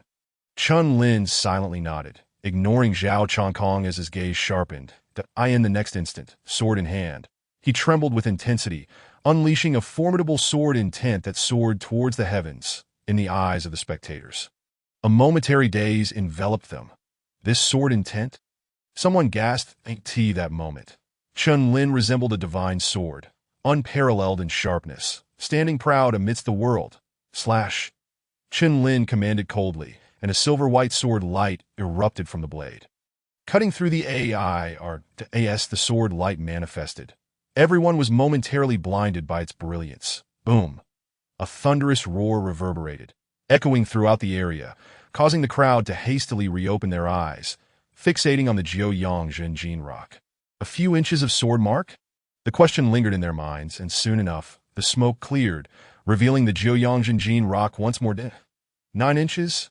A deep 9-inch sword mark lay before their eyes, and many had their pupils constrict in astonishment, gasping in disbelief. Ouyang Mingyue, filled with joy, had always believed that Chun Lin could carve a mark deeper than 6 inches, yet never anticipated it would be a staggering 9 inches. Ouyang Mu stood momentarily dazed, his gaze astonished as he looked at the young boy in black. This is impossible. With your swordsmanship, how could you possibly carve a 9-inch mark? Zhao Chongkong exclaimed, seemingly deranged. County magistrate, this lad must be cheating. He ought to be severely punished. Zhao Chongkong shouted in exasperation. I have stated before that your swordsmanship is akin to dog excrement in my eyes, since you refuse to accept this. Allow me to demonstrate the chasm that lies between us. Chun Lin scoffed, his voice cold as he approached the Jiuyang Zhenjin rock once more. Buzz! A surge of formidable sword intent radiated outward, causing numerous swords among the crowd to resonate in response. This is perfected innate sword intent. Someone exclaimed in shock. Before the individual could recover from their astonishment, all beheld the dense sword chi erupting from Chun Lin, cascading down like a torrential rain. Meanwhile, Ouyang Mu, witnessing this, tightened his gaze and exclaimed, "Is this the power of intent?" Slash! Chun Lin opened his eyes wide, a seemingly mundane sword light descending from the heavens. Traversing the expanse of the sky, boom! A violent tremor emanated from the ground, and everyone struggled to maintain their footing, their eyes fixed on the Jiuyang Zhenjin rock. This is 33 9-inch sword marks? Chapter 42. Once more, I hear Mo Shiohan my heavens. 33 9-inch sword marks. In a single breath, the young lad had inscribed 33 9-inch sword marks upon the Jiuyang Zhenjin rock. His talent in swordsmanship was utterly astonishing. The onlookers were filled with astonishment, murmuring among themselves, "Wait, those sword marks seem to form a phrase." Someone with keen eyes remarked that, "Oh my, indeed, it appears to say, Zhao Chongkong eats excrement. Zhao Chongkong eats excrement. Ha ha, a prodigy, truly a prodigy. Now Zhao Chongkong knows better than to judge a book by its cover. I am thoroughly convinced of this young man's swordsmanship talent." The onlookers discerned the intricate strokes of the 24 sword marks, and a wave of laughter erupted among them in the distance. Ouyang Mingyue laughed heartily, exclaiming, "I knew that anyone who crosses this fellow would surely suffer the consequences." Zhao Chongkong, the subject of their mockery, felt his anger surge upon hearing the booming laughter around him. He spat out a mouthful of blood, his vision darkening as he fainted on the spot. Has he fainted just like that? It seems he needs to strengthen his endurance, Chun Lin remarked, glancing at the unconscious Zhao Chongkong with a hint of exasperation. That moment, Ouyang Mu came to his senses and instructed his servants. "Quickly carry Mr. Zhao Chongkong away for treatment." Turning to Chun Lin, he inquired, "May I know your esteemed name?" Chun Lin. Chun Lin replied candidly, recognizing that he would likely become Ouyang Mingyue's mentor in swordsmanship and would frequently encounter Ouyang Mu in the future. Upon hearing Chun Lin's name, the crowd erupted into a renewed commotion. Is it true that the legendary demon sword master is a youth named Chun Lin? Someone exclaimed incredulously. Following this, another individual produced a scroll depicting a figure strikingly similar to Chun Lin, declaring, "It truly is him. The demon sword master, Chun Lin, among the younger generation. There is no one else with such exceptional sword talent." The crowd soon comprehended the extraordinary background of Chun Lin. Ouyang Mu's heart raced. The young man before him was the very demon sword master his daughter had often mentioned since returning from the wild demon forest. Ha ha! ever since the incident in the wild demon forest concluded. I have been searching for you, young friend, that if it weren't for your intervention at the cliff of severed corpses that day, my foolish daughter might have been in grave danger. Today, even while concealing your identity, your unparalleled sword talent has allowed you to stand out among over 100 sword masters, showcasing your remarkable gifts. Therefore, I humbly request that you become my foolish daughter's swordsmanship mentor. Ouyang Mu's heartfelt declaration left the surrounding spectators astonished by his earnestness. Chen Lin, taken aback, quickly bowed in response. Your Excellency, I have come here to heed the summons. Ouyang Mu chuckled. Haha, young friend Chen, I have only this one precious daughter who has been spoiled by me since childhood. I ask for your understanding that, of course, should you be able to teach her to a satisfactory level, feel free to voice any requests, and I shall do my utmost to fulfill them. Chen Lin replied solemnly. Your Excellency, I can instruct Miss Ouyang in sword techniques, but I desire only a quota for the Qingyan hunt. Ouyang Mu nodded. I can agree to this request, but there is a prerequisite. Please, go ahead. Chen Lin raised an eyebrow. I in Tianyang Prefecture, apart from Yin Sun of the Tian Kuei sect, who holds one quota. I possess the remaining two that, however, our performance in the Qingyan hunt has been dismal. Aside from Yin Sun's previous ranking of 101, no one has entered the top 100 of the Qingyan rankings. Consequently, our quotas have been reduced from 10 to 2. With a long sigh, Ouyang Mu continued. Thus, these two quotas are of utmost importance that if all goes as expected, Ling Mo of the Nine Suns Palace and Luo Feng of the Blade Alliance will fiercely compete for the remaining quota. Chen Lin paused, intrigued, and asked, what exactly is this Qingyan ranking? Ouyang Mu explained, the Qingyan ranking is a list of the top 108 young prodigies selected after the Qingyan hunt. The last time, Yin Sun from the Tian Kuei sect ranked 101, which is why he has an automatic quota this time. Realization dawned on Chen Lin. Only those who ascend the Qingyan ranking could be deemed true young prodigies. Do you know who ranks first in the Qingyan ranking? He inquired, his eyes reflecting a cold figure, as if descended from the heavens, indifferent to the mortal realm. The first of the Qingyan ranking. It is indeed astonishing. During the last Qingyan hunt, there was a young man who defeated the previous champion in merely 3 moves to seize that position. His name is said to be Mo Xiuhan. Ouyang Mu recounted thoughtfully. Clang. Upon hearing this name, Chen Lin's expression hardened, and a powerful sword intent surged uncontrollably around him. So it is him. And to think he defeated the previous champion in just 3 moves. Chen Lin gritted his teeth, his fingertips turning pale, that he had long suspected that after merging with his sword pulse, that individual had made tremendous progress in his cultivation. What is the matter? Do you know someone named Mo Xiuhan? Ouyang Mingyuan noticed the change in Chen Lin and approached, gazing up at him. Her eyes sparkled like water, soothing some of the turmoil in Chen Lin's heart. 5 years had passed, and the grudge remained unforgettable. One day, he would confront Mo Xiuhan directly. Young friend, I intend to hold a competition in 2 months to prepare for those 2 and the other prodigies of Tianyang Prefecture. However, you need not participate personally. Rather, my daughter will face the challenges that if you can guide her well during these 2 months, she will undoubtedly triumph over those prodigies, and the remaining quota will be yours. But if she falters due to inadequate strength, then that quota will rightfully belong to the victor. Ouyang Mu spoke slowly. Chen Lin's face twitched violently. They wanted him to forego participation and instead have Ouyang Mingyue compete. What kind of arrangement was this? If he were to participate in the competition 2 months from now, he had confidence in securing victory, but for Ouyang Mingyue, the difficulty was beyond words. Chen Lin, what kind of look is that? Are you looking down on me, miss? Ouyang Mingyue puffed her cheeks, indignant that no. How could that be? Chen Lin replied with a smile. Yet turning to Ouyang Mu, he said earnestly, Your Excellency, given the circumstances, I shall certainly give it my all. Looking down on me, I won't let you teach me. Ouyang Mingyue huffed, turning on her heel and departing. Chen Lin's expression darkened. He hoped this young lady wouldn't cause any more trouble, as time was limited. Only 2 months remained. As Chen Lin rushed after Ouyang Mingyue, the ever-silent old Hai's gaze flickered. Your Excellency, it seems you hold high hopes for that young man. Haha, old Hai, I have learned of the events at the Cliff of Severed Corpses.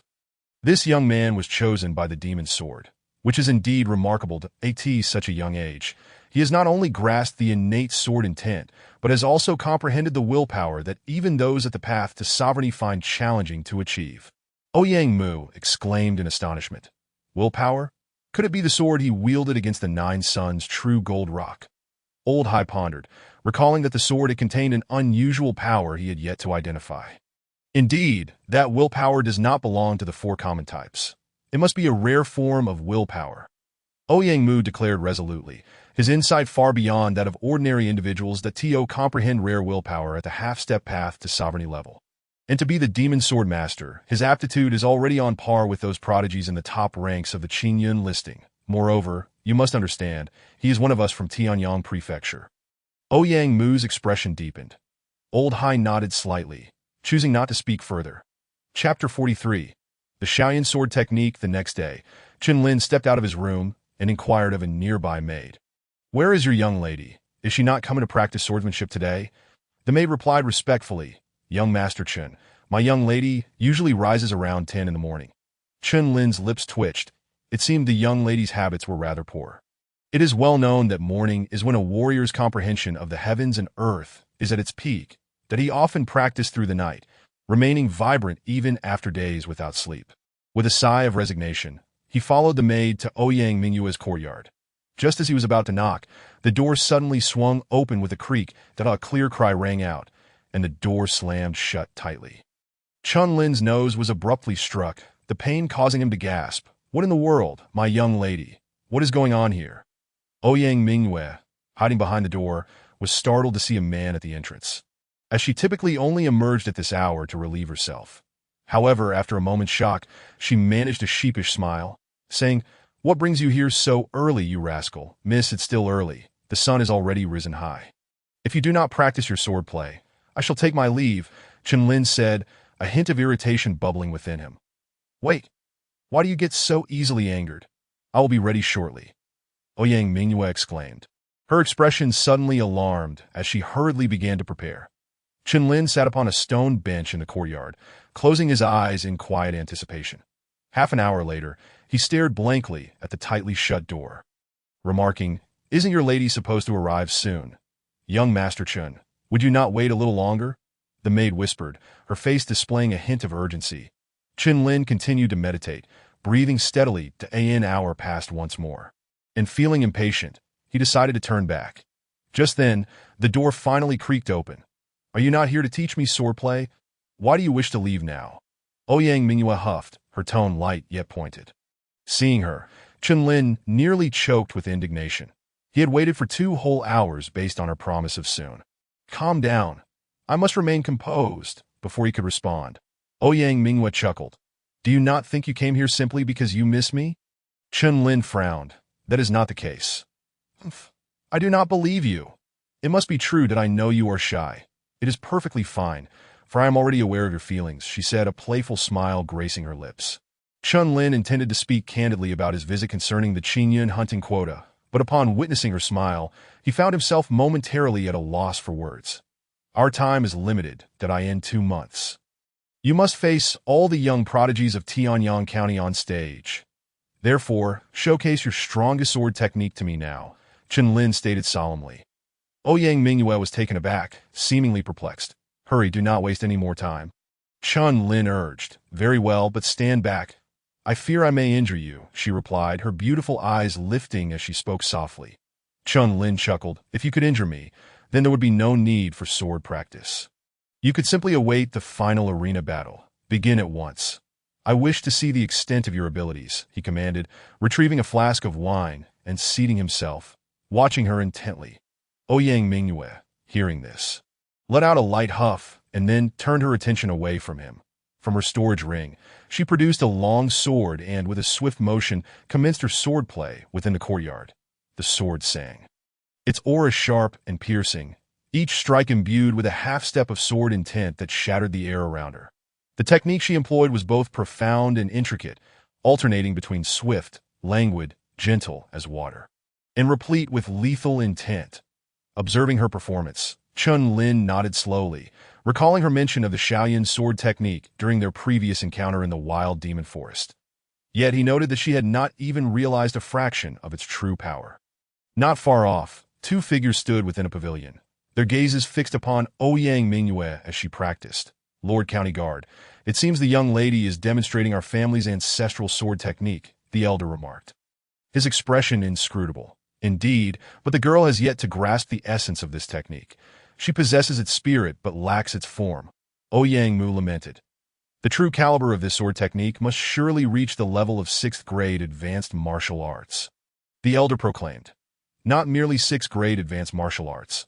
The final move of this technique has already grazed the realm of 6th grade top-tier martial arts.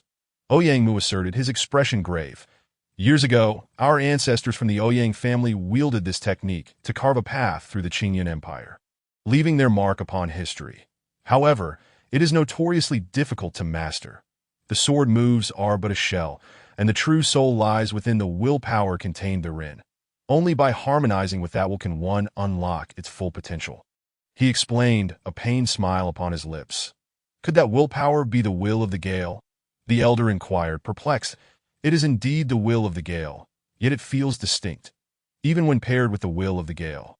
It seems unable to fully unleash the technique's might that I wonder if this exceptional swordsman can discern the subtleties of the Shaoyin sword technique. Ouyang Mu pondered, a flicker of anticipation crossing the elder's face. In the center of the courtyard, after finishing her display, sweat trickled down Ouyang Minue's forehead, her cheeks flushed. This is the sword technique passed down through generations in my Ouyang family. Impressive, is it not? Chen Lin set aside his flask, a look of curiosity upon his face. What sort of expression is that? Ouyang Minue frowned, questioning him. Your sword technique is indeed formidable. Chen Lin replied earnestly, of course. This technique was crafted by my ancestors. And it was through this very art that they ventured forth into the vastness of the Qingyan Empire. Ouyang Minue declared proudly. However, wait, I have not yet finished my thought. While your technique is undoubtedly powerful, you are unable to harness its true strength. That it is akin to a child wielding a 100-pound blade. Though they may manage to swing it, it lacks spirit and finesse. Chen Lin articulated thoughtfully. Upon hearing this, Ouyang Minue bristled, indignantly retorting, You insolent Chen Lin! What do you know? I shall cease my practice. Seeing her throw a tantrum, Chen Lin did not intervene, allowing her to storm off. Yet a serious expression gradually overtook his features. As night fell, within the confines of his room, Chen Lin sat cross-legged, replaying the scene of Ouyang Minue's swordplay in his mind, and if I am not mistaken, that technique seems to harbor a unique form of willpower, one that does not conform to the 4 common types of willpower. The 4 common wills comprise the will of fire, the will of the gale, the will of water, and the will of earth. However, the swordplay Ouyang Minue exhibited fluctuated between the weight of the earth will and the ethereal nature of the gale will. Chen Lin found it elusive. If his conjecture held true, this swordplay concealed a rare form of willpower. A glimmer of insight sparked in his eyes, and he resolved to inquire with the county guard on the morrow. The following day, Chen Lin's figure appeared in the main hall of the county guard's residence. Upon seeing him, Ouyang Mu did not seem surprised. Has the young friend encountered a dilemma? He inquired with a smile. Lord County Guard, I am not particularly troubled by Miss Ouyang's temperament. However, if this continues unchecked, it may prove fatal in certain circumstances, Chen Lin stated gravely. While Ouyang Minue's high-spirited demeanor was not inherently problematic, under the protection of Ouyang Mu, she could afford to be willful. But now, as Ouyang Mu intended to let her stand on her own and compete in the Qingyan hunting, her stubbornness could indeed lead to peril. Ouyang Mu's expression shifted slightly at this revelation.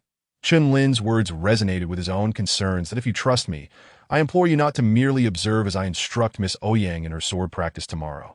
Chen Lin suggested earnestly. Ouyang Mu bowed his head for a moment, then nodded slightly. For many years he had struggled to let go, but it seemed the time had come. Young friend, your visit likely encompasses more than just this matter. Is that correct? Ouyang Mu raised an eyebrow, scrutinizing Chen Lin. With a smile, Chen Lin replied, I have come to inquire whether the Shaoyin sword technique contains a rare form of willpower. Upon hearing this, Ouyang Mu's eyes lit up, his gaze fixated on Chen Lin with fervent intensity. Indeed. However, for many years, whether through my own research or with the help of old friends, I have been unable to reach a conclusion. I wonder if you have made any discoveries? Ouyang Mu asked excitedly. Chen Lin shook his head ever so slightly. Seeing this, Ouyang Mu's gaze dimmed with disappointment. Yet it was understandable. If the willpower within the swordplay were so easily comprehensible, they would not have waited until now. Qinlin raised his eyes, saying, I have only witnessed Miss Ouyang perform this technique once. It is indeed impossible to ascertain the nature of the rare willpower contained within it. Upon hearing this, Ouyang Mu's expression hardened, as if he had made a decision to in the next moment. He produced an ancient scroll made of sheepskin, stating, This is the Shaoyin sword technique passed down through generations in my Ouyang family. I wonder if entrusting it to you will enable you to comprehend the rare willpower within. Qinlin's expression shifted as he exclaimed in astonishment, Lord County Guard, this is your family's ancestral sword technique. How can it be entrusted to me? Ouyang Mu shook his head. You are already aware of the circumstances in Tianyang County that if we do not achieve results in this Qinyan hunting, we may lose even the last 2 quotas for next year. At that point, all hope for Tianyang County will be lost. Will we still care about this sword technique? Thus, by entrusting it to you, there remains a glimmer of hope that I implore you, do not refuse. Ouyang Mu spoke resolutely, and behind him, the elder Hai wore a grave expression, understanding that the county governor had staked all his hopes on the young man before them. Upon hearing this, Qinlin's gaze hesitated for a moment. To be candid, he was indeed quite intrigued by the Shaoyin sword technique. Now that Ouyang Mu had brought the matter to this point, there was no reason for him to refuse, since the esteemed county governor holds me in such high regard. I shall certainly do my utmost. Qinlin pondered for a moment before responding slowly. Ouyang Mu let out a sigh of relief and replied, Then I shall rely on you, young friend. Hi, go and inform Miss Mingyue about Chun Xiaoyu's comprehension of the sword technique, and ask her not to disturb him for the next few days. Also, share with her the situation in Tianyang County. Ouyang Mu instructed solemnly. Understood. Hai nodded emphatically before turning to leave. Qinlin, upon hearing this, nodded discreetly, then bowed respectfully to Ouyang Mu, intending to return and delve into the Shaoyin sword technique. Ouyang Mu watched Qinlin's retreating figure, lost in thought that he had anticipated today's events. Should Qinlin reject the Shaoyin sword technique, it would pose a significant dilemma for him. If even this prodigious sword master could not grasp the profundities of the Shaoyin sword technique, he would truly be at a loss. With a resigned sigh, Ouyang Mu's figure gradually faded from view. Upon returning to the courtyard, Qinlin immediately unfurled the ancient parchment. However, after a glance, his brow furrowed tightly, for the latter pages of the parchment bore the marks of having been scorched. It seemed these pages had recorded the willpower inherent in the sword arts, which explained why the Ouyang family was currently facing such convoluted challenges. Qinlin perused the Shaoyin sword technique several times, becoming intimately familiar with its sword moves. This technique comprised 6 forms of swordplay. First form, the immortal points the way. Second form, treading the song in search of intoxication. Third form, ghostly rain of the yellow springs. Fourth form, blood dance in the vast sky. Fifth form, the silence of mountains and rivers. Sixth form, divine radiance stepping out of the courtyard. Qinlin drew forth the demon sword, and an aura of piercing sword light immediately surged forth. Let me first familiarize myself with the swordplay. With a thought, Qinlin's figure moved, and the blade in his hand began to dance. Within the courtyard, sword light flew, and demonic energy soared to the onlookers in the distance. Qinlin's swordplay appeared at times inscrutable and at others as gentle as water, captivating their spirits one moment and instilling dread the next. The air was thick with the scent of bloodshed, and the storm of sword energy raged fiercely. In that brief span, the demon sword in Qinlin's grasp executed the techniques of this swordplay to perfection, each stroke radiating elegance and splendor. Witnessing this scene, the onlookers retreated hastily, for they could sense the terrifying sharpness of the sword intent from a distance. After completing his practice, Qinlin closed his eyes to contemplate, his mind replaying the scenes from moments earlier. The willpower within this sword technique seemed remarkably akin to the will of the gale, yet it also bore the shadow of the will of the earth. The will of the gale embodies speed and a fierce assault, while the will of the earth is as broad and heavy as a mountain. Logically, these 2 forms of willpower are entirely distinct, rendering their unification seemingly impossible. Yet within this Shaoyin sword technique, he had discerned the common characteristics of both forms of willpower. Shaking his head, Qinlin resumed his practice in the courtyard, the dazzling sword light once more illuminating the surroundings. As time flowed by, 3 days slipped past in the blink of an eye as Chun Lin immersed himself in the Shaolin sword technique to at present. He stood in the courtyard, his eyes gently closed, the demon sword resonating in his grasp. When he finally opened his eyes, he swung the sword, unleashing a blinding beam of light that cleaved through the air. After executing this strike, Chun Lin's brow furrowed. Despite the 3 days of effort, he still had not comprehended the willpower within the Shaolin sword technique, though he had gained some insight. This willpower was even more formidable than that of the earth and gale. It possessed the breadth of the earth while maintaining the ethereal sharpness of the gale. What kind of rare will could this be? Exhaling deeply, Chun Lin steeled his resolve and continued to practice. Thus a fortnight passed. During this time, both Ouyang Mingyue and Ouyang Mu found moments to visit, each wearing a countenance of astonishment. For Chun Lin had devoted himself entirely to sword practice, seemingly entranced by it. "County Governor, do you know how Chen Xiaoyu is faring with the Shaolin sword technique?" Hai inquired, his gaze shifting towards the loft. Ouyang Mu sighed. "It has been half a month, yet it appears that Chen Xiaoyu has made no significant progress." Hai chuckled. The ancestors of the Ouyang family spent many years without unraveling the mysteries within the Shaolin sword technique. How could we expect Chen Xiaoyu to achieve anything in just half a month? Ouyang Mu nodded in quiet agreement, preparing to depart with Hai. Yet within the courtyard, Chun Lin remained oblivious, tirelessly swinging his sword. The immortal points the way, treading the song in search of intoxication. Ghostly rain of the Yellow Springs. One after another, beams of sword light erupted from the demon's sword, descending from the skies. However, in an instant, a glimmer flashed in Chun Lin's eyes. What was that just now? He momentarily froze, a spark of realization flickering in his mind. Yet that fleeting sensation vanished almost as quickly as it had come. Once more, Chun Lin grasped the sword anew, sensing that he was exceedingly close to grasping the willpower, that he merely needed to seize that fleeting glimmer that had flashed through his mind. With eyes sharp as blades, Chun Lin resumed his swordplay, and within the courtyard, the ferocity of the sword light intensified. Before long, his courtyard transformed into a realm of swords. This scene did not escape Ouyang Mu, who had been on the verge of departing. His spirits soared, and he exclaimed, "Let us observe further." Hai's gaze sharpened, and he nodded earnestly. As dusk approached, Ouyang Mingyue arrived at Chun Lin's courtyard. However, upon witnessing the terrifying sword energy suffusing the area, she could not help but puff out her cheeks and mutter, "This guy doesn't even know how to take a break. What a madman." Yet beneath her playful criticism, concern and guilt swirled deep within her eyes. A fortnight prior, she had learned from Hai about the current state of Tianyang County. Reflecting on her previous actions, waves of guilt washed over her. Ouyang Mingyue stood outside the courtyard, her expression inscrutable, her gaze growing increasingly lost. The same sword technique in Chun Lin's hands appeared to be a world apart from her own. Clenching her fists, she resolved that she had a long way to go. Meanwhile, within the courtyard, Chun Lin continued his sword practice until he had exhausted all of his inner energy, finally coming to a halt. That moment, he was utterly spent, beads of sweat dotting his brow. Lying on the ground, Chun Lin gazed up at the rising moon, murmuring with a wry smile, "What exactly is this willpower?"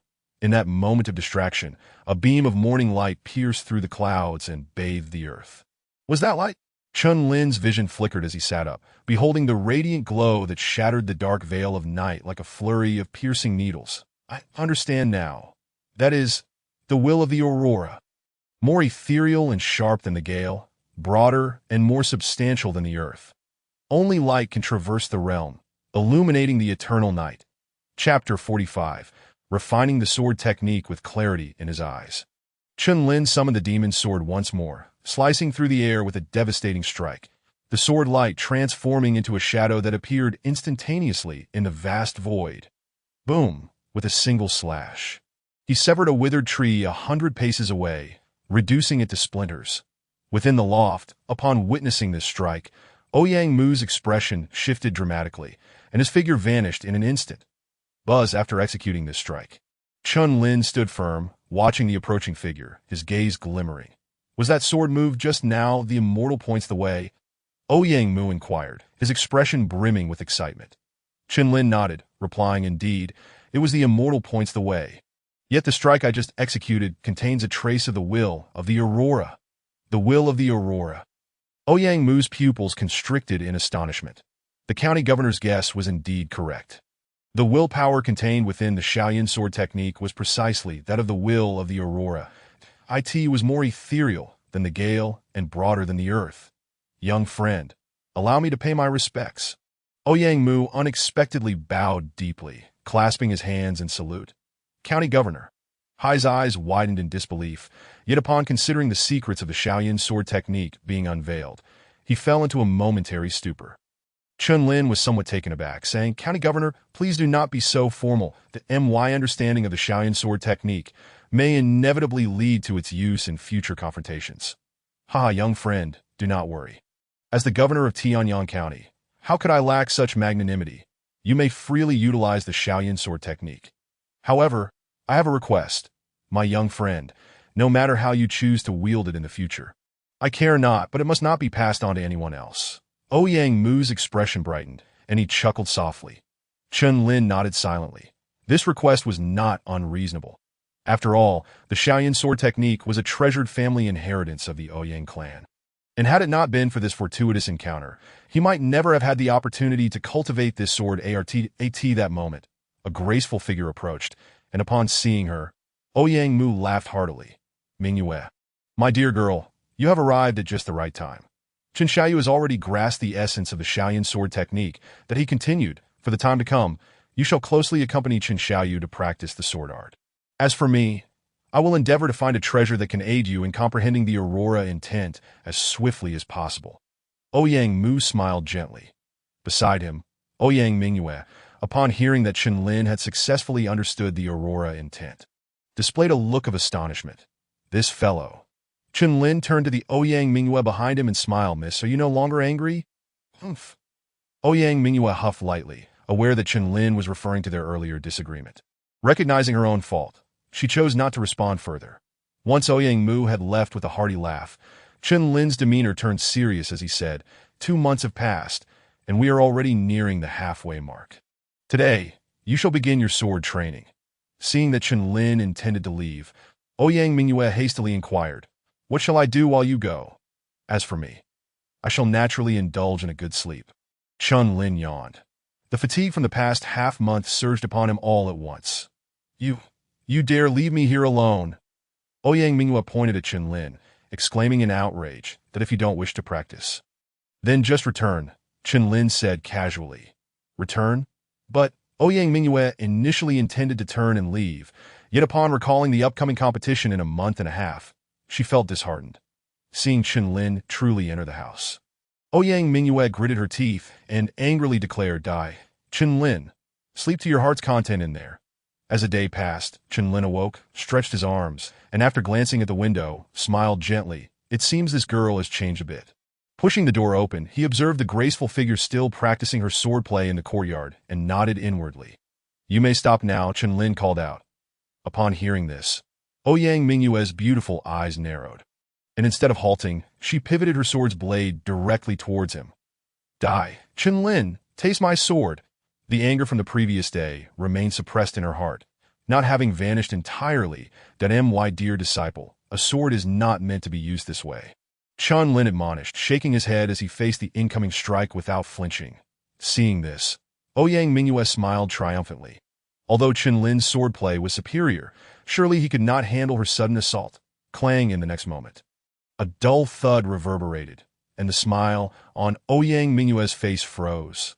Chen-Lin, with a playful smirk, extended 2 fingers to effortlessly pin her incoming blade, rendering it immobile. My dear disciple, striking at your master incurs a punishment. Chen-Lin chuckled lightly, shifting with a dragon step to stand behind Ouyang Mingyue. Slap. The crisp sound of a slap echoed, followed by a heart-stirring scream as Ouyang Mingyue clutched her backside, her eyes wide with shock. I will kill you, Ouyang Mingyue exclaimed furiously. Having grown up without anyone ever striking her, this was an unprecedented affront. Chen-Lin took a step back, a teasing smile gracing his lips. Disciple, should you dare to defy me again, do not blame your master for being rude. Ouyang Mingyue disregarded all else and drew her sword to attack Chen-Lin once more. Unfazed, Chen brandished his enchanted sword and engaged in combat with her. Each of Ouyang Mingyue's strikes was executed with utmost effort, her swordplay sharp and precise, while Chen merely defended himself. The duel continued unabated by sunset. Ouyang Mingyue, panting heavily, glared at Chen, exasperated. Die Chen, just you wait. Tomorrow, I will make sure you regret it. Chen merely chuckled, seemingly ignoring her words. The following day, the first sound to break the silence was the sharp slap, and not just one. At least a dozen echoed consecutively. Ouyang Mingyue's eyes brimmed with tears, and then, in a burst of fury, she shouted, "Not even my father has ever struck my backside. Die, Chen. I will kill you." With a resigned smile, Chen readied himself for the onslaught of sword light once more. Day after day, week after week, this routine persisted for half a month, with the morning slaps tallying over 100, causing Chen palms to swell and redden. Such news inevitably reached Ouyang Mu's ears.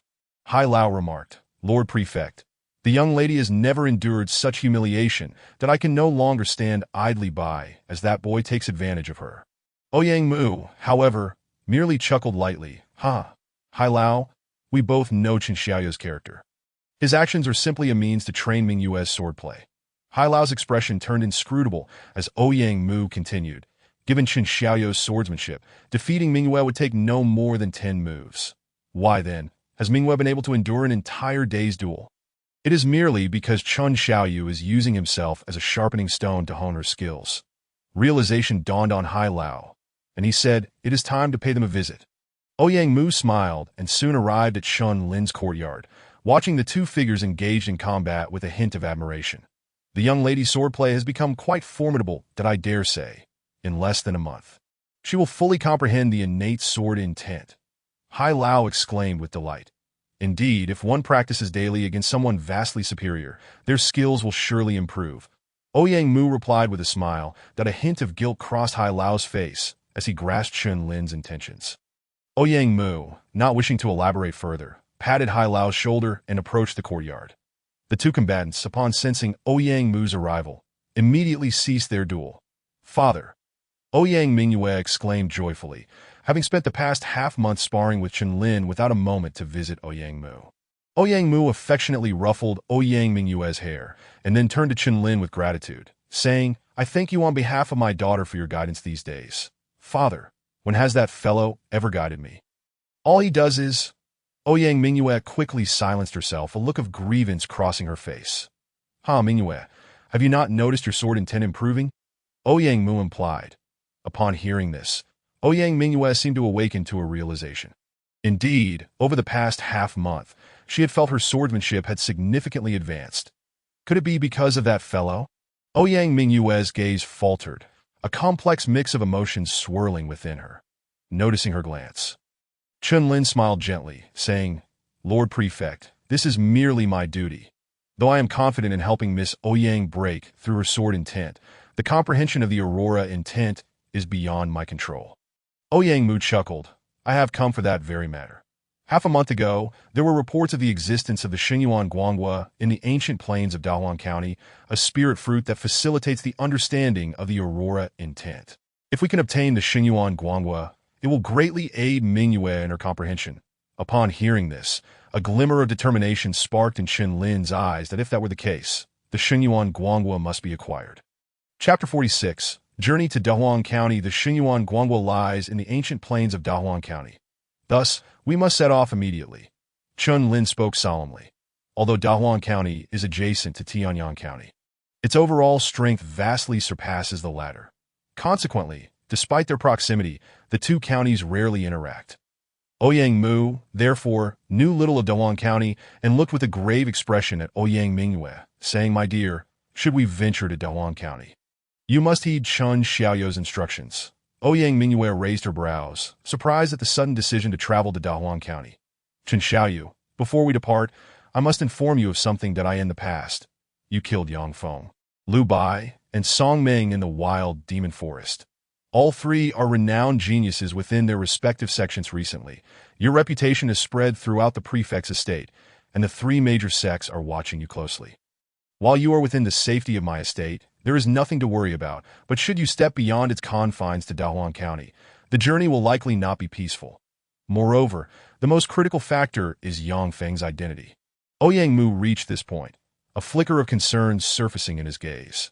Chen Lin's eyes sharpened as he inquired, could it be that Yang Feng's background extends beyond the Jiuyang Palace? Indeed, Yang Feng's father, Yang Teng, is the leader of the Black Dragon sect in the Great Wilderness County, a sect renowned for its formidable power within that region. Ouyang Mu sighed deeply and continued. If we were in Tianyang County, Yang Teng would not dare to act recklessly. However, upon entering the Great Wilderness County, it is likely. Chen Lin's expression momentarily froze, as he had not considered that Yang Feng was backed by the Black Dragon sect. Yet if this sect truly stood before him, he harbored no fear. Observing Chen Lin's resolute demeanor, Ouyang Mu ceased his further remarks and stated, if you do not reveal the demon's sword, the Black Dragon sect will likely remain oblivious to your identity. Chen Lin nodded slowly. With only a month remaining until the martial arts tournament in Tianyang County, it is best you depart tomorrow. Ouyang Mu glanced at the two and waved his hand, whereupon a streak of azure light appeared from the void, heading towards the four of them. With a clear and crisp call, Chen Lin and Ouyang Mingyue looked up to see a blue-haired griffin soaring into the sky. A seven-tier demon beast, Chen Lin's eyes narrowed. However, Ouyang Mingyue exclaimed with delight, Father, do you intend for Shaoqing to take us? Ouyang Mu nodded slightly, though the Great Wilderness County is not far from us. Having Shaoqing will surely expedite your journey. Chen Lin's eyes brightened. This griffin must be a traveling beast of the county governor's estate. As night fell, Chen Lin sat alone on the couch, breathing deeply, waves of primal energy emanating from him. This energy was nearing the initial stage of the Dao realm. His sword intent had already reached a significant level. However, breaking through to greater mastery in the short term would prove difficult. His thunder element body had also been cultivated to perfection, but to advance further would require mastery of the second layer of the undying thunder dragon body, the dark demon dragon body. Yet the conditions for cultivating this dark demon dragon body were exceedingly harsh, necessitating the use of dragon blood to wash and purify the body's meridians. Chen Lin chuckled wryly, realizing that he currently had no means to pursue the dark demon dragon body. Perhaps I should continue to comprehend the Shaoyin sword technique. Chen Lin murmured, a glint of determination flashing in his eyes, at present. He was simultaneously grasping the will of the downpour and the will of the aurora. Although the latter was still quite tenuous, it could still be harnessed to exert the power of the Shaoyin sword technique. He was genuinely eager to witness the true might of the fusion of willpower and sword intent. The next day dawned, and Chen Lin and Ouyang Mingyue gathered early, intending to wait outside the estate for Ouyang Mu. However, as they stepped out the door, a guard, seemingly seeing a ghost, exclaimed, What brings you here? You rascal. Chen Lin lifted his gaze, recognizing the guard as the one who had previously blocked his entry, although he had ultimately allowed him inside, that I am grateful for your kindness in letting me through that day. Otherwise, I may not have had the chance to meet this esteemed sword master, Chen Lin remarked with a slight smile. Yet to the guard, this smile appeared as if he had encountered a specter. Ouyang Mingyue, with clarity of thought, waved her hand and said, Do not linger here. The side hall is in need of a head of the guard. The guard, taken aback, then exclaimed with delight, Thank you, young lady. Thank you. The other guards around them cast envious glances. This fellow had struck a stroke of luck, managing to lean on the young lady's favor. Yet the guard understood that Ouyang Mingyue's actions were likely due to the presence of the young man in black beside her. Watching Chen Lin and Ouyang Mingyue depart, the ever-watchful Elder Hai remarked with a start, County Governor, allow me to accompany them. Ouyang Mu shook his head, stating no, while the journey to the Great Wilderness County is indeed perilous. I choose to place my trust in young Chen. Furthermore, compared to the Great Wilderness County, the Qingyan Hunt is the true perilous domain. Elder Hai nodded solemnly, refraining from further comment, in the Great Wilderness County. Compared to Tianyang County, an air of desolation prevailed, with vast plains and dense forests, and the overall strength of martial artists was relatively formidable. Its ranking among the 100 counties of the empire was considered mid-tier. With a clear and melodic cry, a streak of azure light swept through the air, disappearing into a nearby forest. Where is this place? A feminine voice inquired softly, revealing a charming countenance and lively eyes. It was Ouyang Mingyue. Beside her stood Chen Lin. Upon hearing Ouyang Mingyue's question, Chen Lin's eyes twitched slightly as he replied, "We have just landed. Let us find someone to inquire, but we still need to head to the ancient wilderness plains to search for the holy source fruit. If we delay, we may not even find the leaves," Ouyang Mingyue grumbled. Chen Lin sighed. "Conceal your presence. I sense several powerful auras ahead." Ouyang Mingyue paused, then said seriously, "Should we go take a look?" Chen Lin considered and nodded. "We can, but you must heed my commands." "Understood." Ouyang Mingyue waved dismissively and proceeded ahead. Chen Lin could not help but sigh behind her. This girl. The two soon found themselves behind a thicket, affording them a clear view of the distance. They saw a group of approximately 10 individuals traversing a stone bridge, most of whom possessed auras hovering around the half-step Dao realm, with a few at the initial stage of the Dao realm, and the leader emanating a mid-stage Dao realm energy. Chen Lin's gaze sharpened. Judging by their attire, they appear to be a merchant group. Merchant groups, regardless of the era, have always existed. They were adept at maneuvering through various corners, thriving wherever trade and profit could be found. Naturally, these merchant groups were not weak. They often had the backing of powerful families or sects, or else they would have long been plundered by bandits. This particular group seemed to be preparing to rendezvous for the exchange of some goods on the Iron Chain Stone Bridge. Big Brother Zhu, will the seven-leaf alchemy flower promised by Tianbao Tower truly arrive? Just then, a burly young man stepped forward from the group, addressing the youthful leader. The young man, known as Zhu Jun, had a handsome face marred by a faint scar, lending him an air of danger. "Haha, third brother, we need not doubt Tianbao Tower's credibility. We simply need to wait patiently," Zhu Jun replied with a hearty laugh. "Brother, do you think that our waiting here for news of the seven-leaf alchemy flower will alert those scoundrels from the Tianfeng Merchant Guild?" A delicate, pale-faced maiden emerged from the crowd, her voice clear and ethereal. "That Yuner, your spirit is wounded.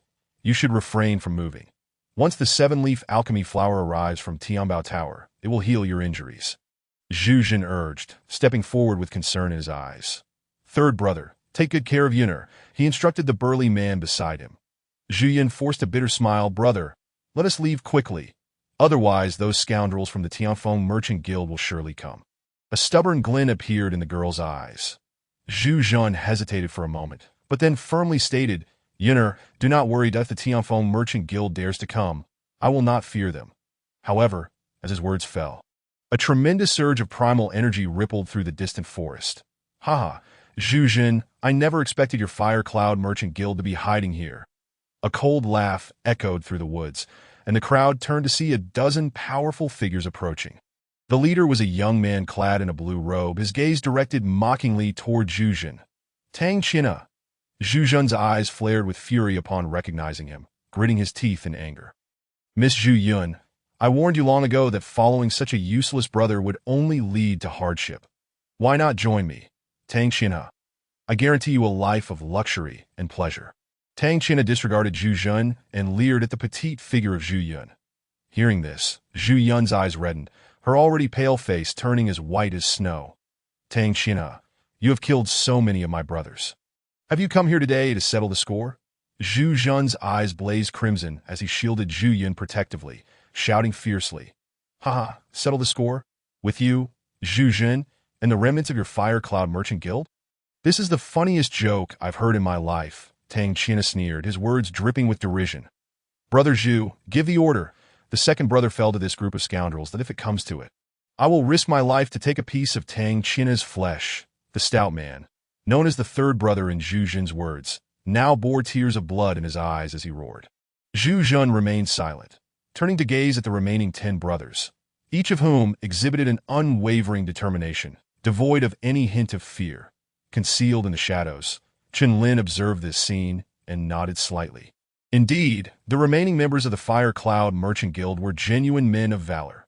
Conflicts often arise between merchant guilds due to vested interests, and the resolution of such disputes typically culminates in the complete obliteration of one party. However, it was evident that the Fire Cloud Merchant Guild was perilously close to collapse. "Where's the Fire Cloud Merchant Guild?" A voice echoed from the stone bridge.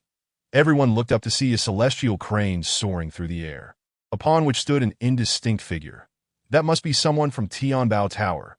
Someone from the Fire Cloud Merchant Guild exclaimed. Zhu Jun, with a single leap, revealed his identity and inquired, "I am a member of the Fire Cloud Merchant Guild. May I ask if the seven-leaf divine flower has been delivered?" After verifying Zhu Jun's identity, the figure atop the crane tossed a brocade box towards him, declaring, "This is the seven-leaf divine flower." Having completed this task, the figure rode the crane away. Upon receiving the brocade box, Zhu Jun's expression brightened momentarily, but his joy was swiftly suppressed as Tang Qian's silhouette rapidly approached. Zhu Jun, hand over the seven-leaf divine flower. Tang Qian advanced with a sudden surge of formidable primal energy, having already reached the pinnacle of the mid-stage of the supreme path. His palm sliced through the air towards Zhu Jun. Imbued with an unfathomable and heavy force, Chen Lin, witnessing from a distance, was taken aback. Tang Qian had evidently comprehended the will of the earth and integrated it into his martial techniques, exponentially enhancing his power. In stark contrast, Zhu Jun not only lagged behind in cultivation, but also bore old wounds, quickly finding himself at a disadvantage against Tang Qian's relentless assault. Brother, Zhu Yun, witnessing this scene, was filled with concern, yet felt powerless to assist Zhu Jun, as overwhelming self-reproach surged within her. "Third brother, protect Yun'er well," Zhu Jun shouted desperately while grappling with Tang Qian. The stout man immediately trembled at his words, resolutely shielding Zhu Yun behind him. "Humph! Everyone from the Tianfeng Merchant Guild, kill them all. Leave no one alive." Tang Qian's fist struck down, knocking Zhu Jun back, and using the force of the blow to return to his original position. He coldly announced. Upon hearing Tang Qian's declaration, a woman from the Tianfeng Merchant Guild stepped forward. "Zhu Yun, you have seduced my elder brother time and again. Today, I shall teach you a lesson, you little wretch." The speaker, clad in a red outfit, perfectly accentuated her alluring figure, yet her eyes were as cold as ice. "Tang Ying, do you seek death?" The stout third brother glared fiercely at her. "Zhu San, with your current state, you are no match for me," Tang Ying retorted with a mocking smile, her cold gaze flashing. "Kill them," she commanded, a sinister smile gracing her lips that in the blink of an eye. The two merchant guilds clashed violently, the immense waves of primal energy spreading outwards. Meanwhile, Tang Ying engaged in battle with Zhu San, both at the initial stage of the supreme path, although the latter's previous injuries had reduced his strength to a mere 50%, gradually revealing his decline. "Brother Zhu Hu, brother Zhu Long," Zhu Yun cried out, tears streaming down her cheeks as she beheld her kin falling into pools of blood. Zhu Jun, preoccupied with Tang Qianhe, could hardly spare a thought for the ongoing carnage. Yet his eyes brimmed with blood tears as he watched his comrades perish. "Tang Qianhe, I will kill you!" Zhu Jun roared in fury, unleashing his primal energy without reservation as he charged at Tang Qianhe, engaging in a desperate struggle. However, even with such fervor, Zhu Jun found it difficult to gain the upper hand, for the disparity in cultivation was simply too vast. "Chen Lin, hurry and save them. The people of the Tianfeng Merchant Guild are clearly not virtuous. If you do not take action, I shall."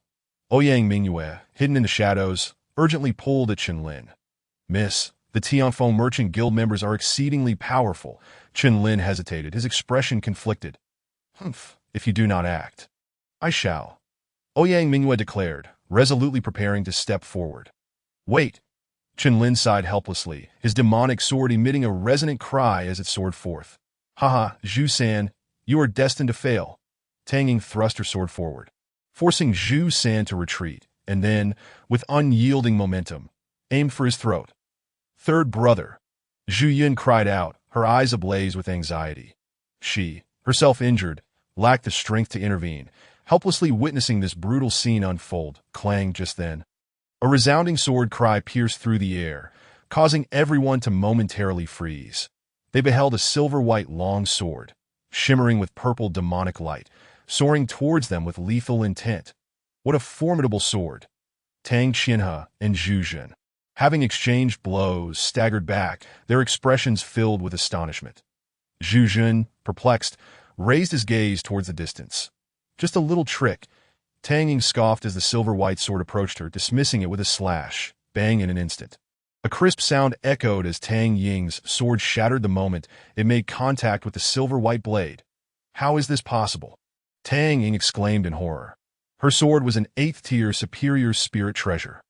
Zhu San's eyes narrowed, seizing the opportunity as Tang Ying was momentarily dazed, retreating to a safe distance. Who was playing tricks? Tang Qianhe and Tang Ying stood side by side, their voices cold and commanding. As their words fell, two figures gradually emerged into view. To the left stood a young man in black, possessing a handsome visage and a devil-may-care smile. That it was none other than Chen Lin, whose demonic sword returned to his grasp. However, his expression bore more of resignation than triumph. Ouyang Mingyue coldly addressed Tang Ying. You shameless woman, taking advantage of others when they are injured. Even if you win, it is a victory devoid of honor. Tang Ying, incensed by her words, retorted, and who are you to meddle in the affairs of the Tianfeng Merchant Guild? Tang Qin a gesture for Tang Ying to silence herself.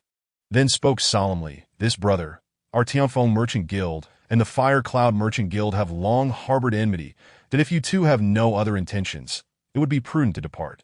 Chen Lin remained silent, attempting to pull Ouyang Mingyue away, but she resolutely flung her sleeve aside that if you wish to leave, then go, but I shall stay. Ouyang Mingyue declared defiantly. Chen Lin's lips twitched, caught in a bind. Meanwhile, Zhu Zhen, with a bitter smile, said, Thank you both for your goodwill, but even if you join the fray today, it is unlikely to alter the final outcome. He discerned Chen Lin's cultivation level. They were merely half a step into the supreme path. Even though the sword from earlier was impressively fierce, it ultimately could not change the tide of battle. Should they insist on staying, they risked losing their lives. Both of you should leave quickly. Zhu San urged, his eyes filled with gratitude.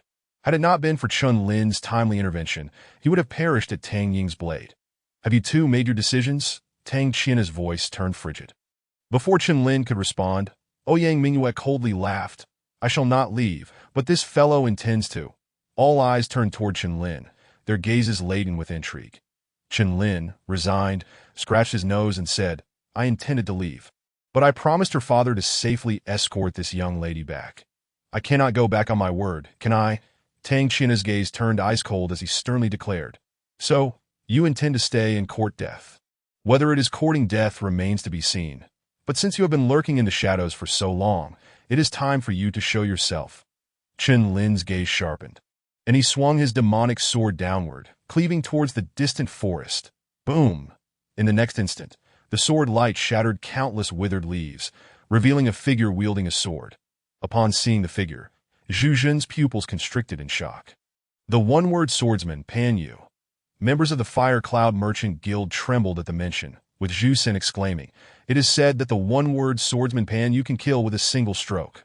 3 years prior, he had comprehended the complete, innate sword intent, and now, after 3 years, his sword intent must have reached a significant level of mastery. Chapter 48.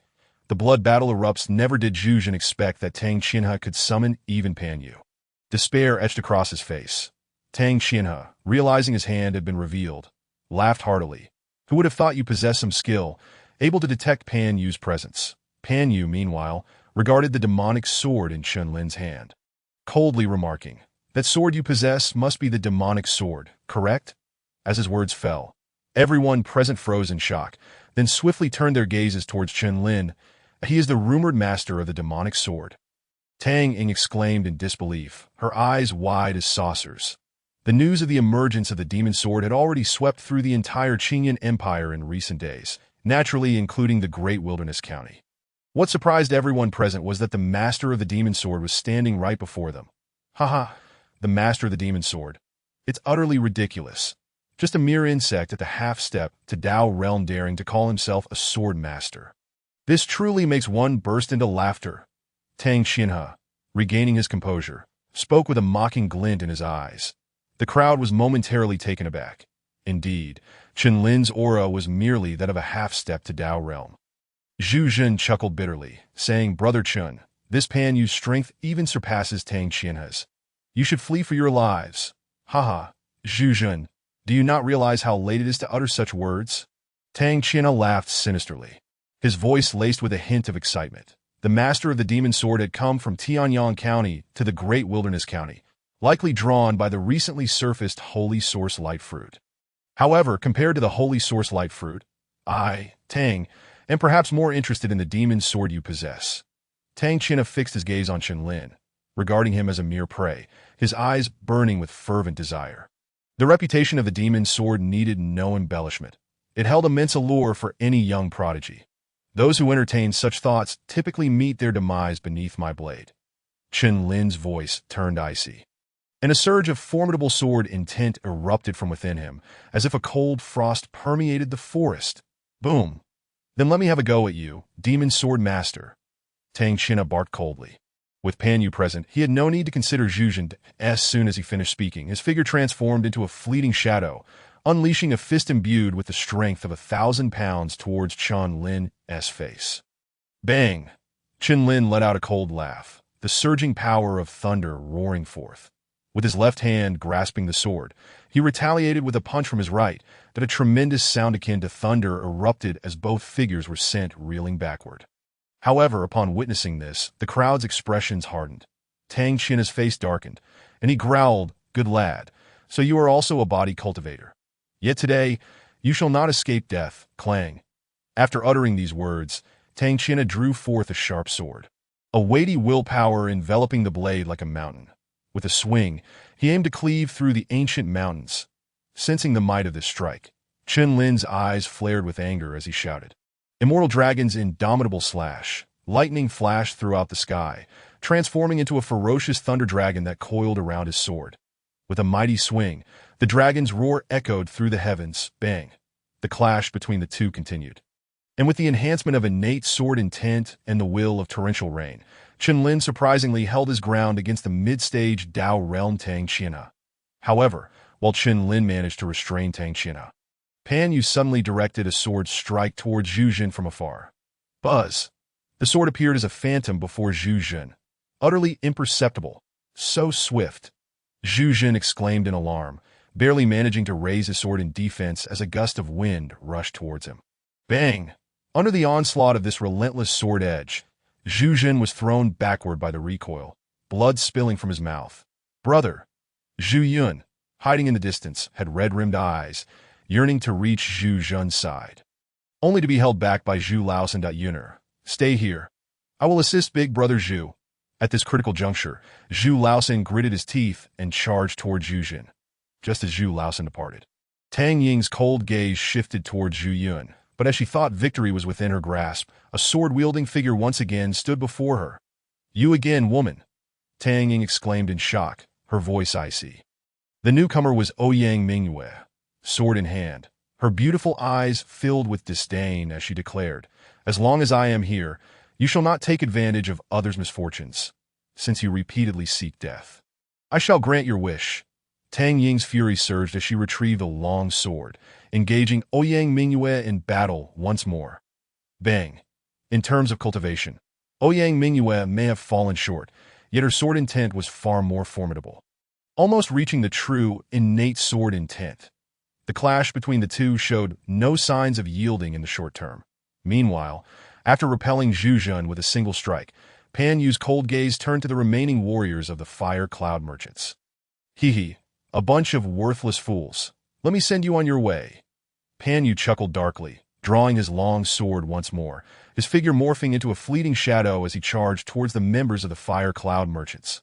From a distance, Zhu Jun, struggling to rise, could not help but exclaim, "Everyone, take cover!" Yet upon hearing this, the members of the Fire Cloud Merchants could only look on in confusion, as they sensed no imminent danger. Oh no! Just as the sword light approached, their expressions changed drastically, a tremendous, deathly aura enveloping them. Thud, thud, thud. Death! Pan Yu slashed with his sword, shadows of steel flashing past the throats of the crowd. The chilling sounds of blades cleaving flesh resounding in the air. Zhu Jun, witnessing the chilling bodies collapsing, his eyes full of rage, roared lowly, exuding an overwhelming murderous intent. "I will kill you," ignoring his injuries. Zhu Jun, blood and tears streaming down his face, dragged his battered body toward Pan Yu. "Haha, just you. If you seek death, I shall oblige. Besides, slaying these insects holds no thrill." Pan Yu scoffed derisively as he brandished his sword. In a fit of rage, Zhu Jun barely managed to unleash half of his strength. Yet before Pan Yu, he posed no threat whatsoever. Bang boom! Not far away, Chen Lin, grappling with Tang Xin'a, was also ignited by Pan Yu's actions. Immortal's guiding path, Aurora intent. Qin Lin stepped into the air, his cold gaze radiating with murderous intent. Dada's voice echoed. A dazzling sword light erupted from his sword, cutting through the sky. Buzz! The sword light dazzled, cleaving through the air with a terrifying sword shadow that surged towards Tang Qianhe at an imperceptible speed. Not good. Sensing the approaching lethal edge, Tang Qianhe felt a rare chill run down his spine.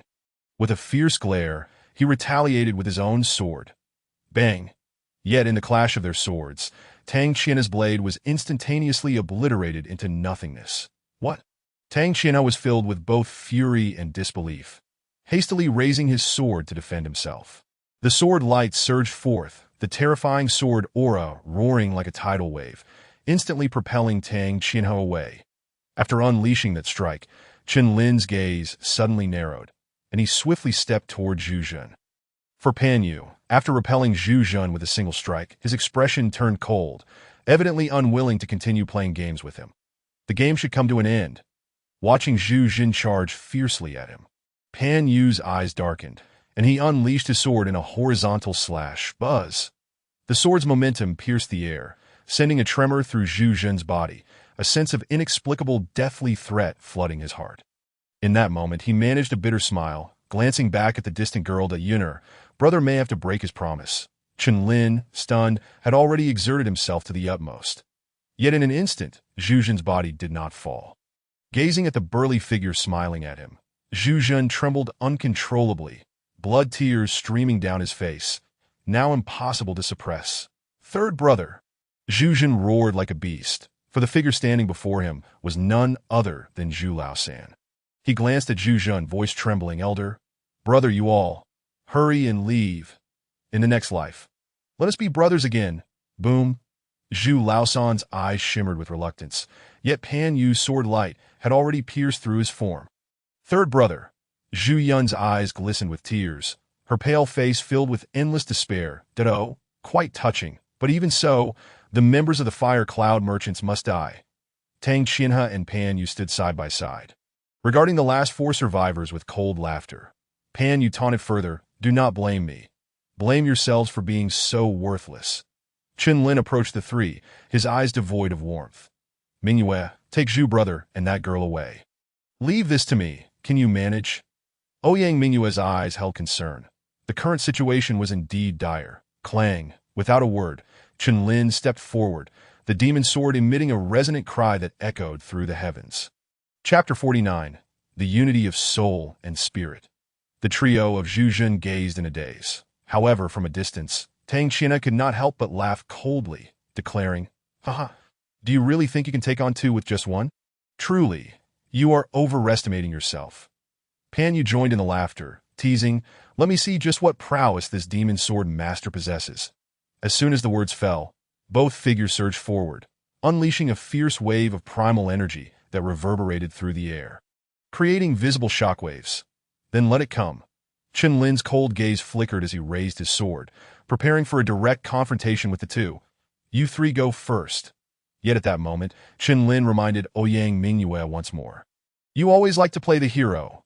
Ouyang Mingyue's eyes reddened as she gazed at Qin Lin's back, but then she turned her attention to the Zhu siblings, urging, quick, follow me. Zhu Zhen gently supported Zhu Yun, and upon hearing Ouyang Mingyue's words, his gaze became inexplicably troubled. How should one navigate such a predicament? Just then, Ouyang Mingyue softly whistled a sound akin to a flute echoing in the air, and from the void, a green-maned griffin soared towards them. Xiao Qing, you too, hurry up.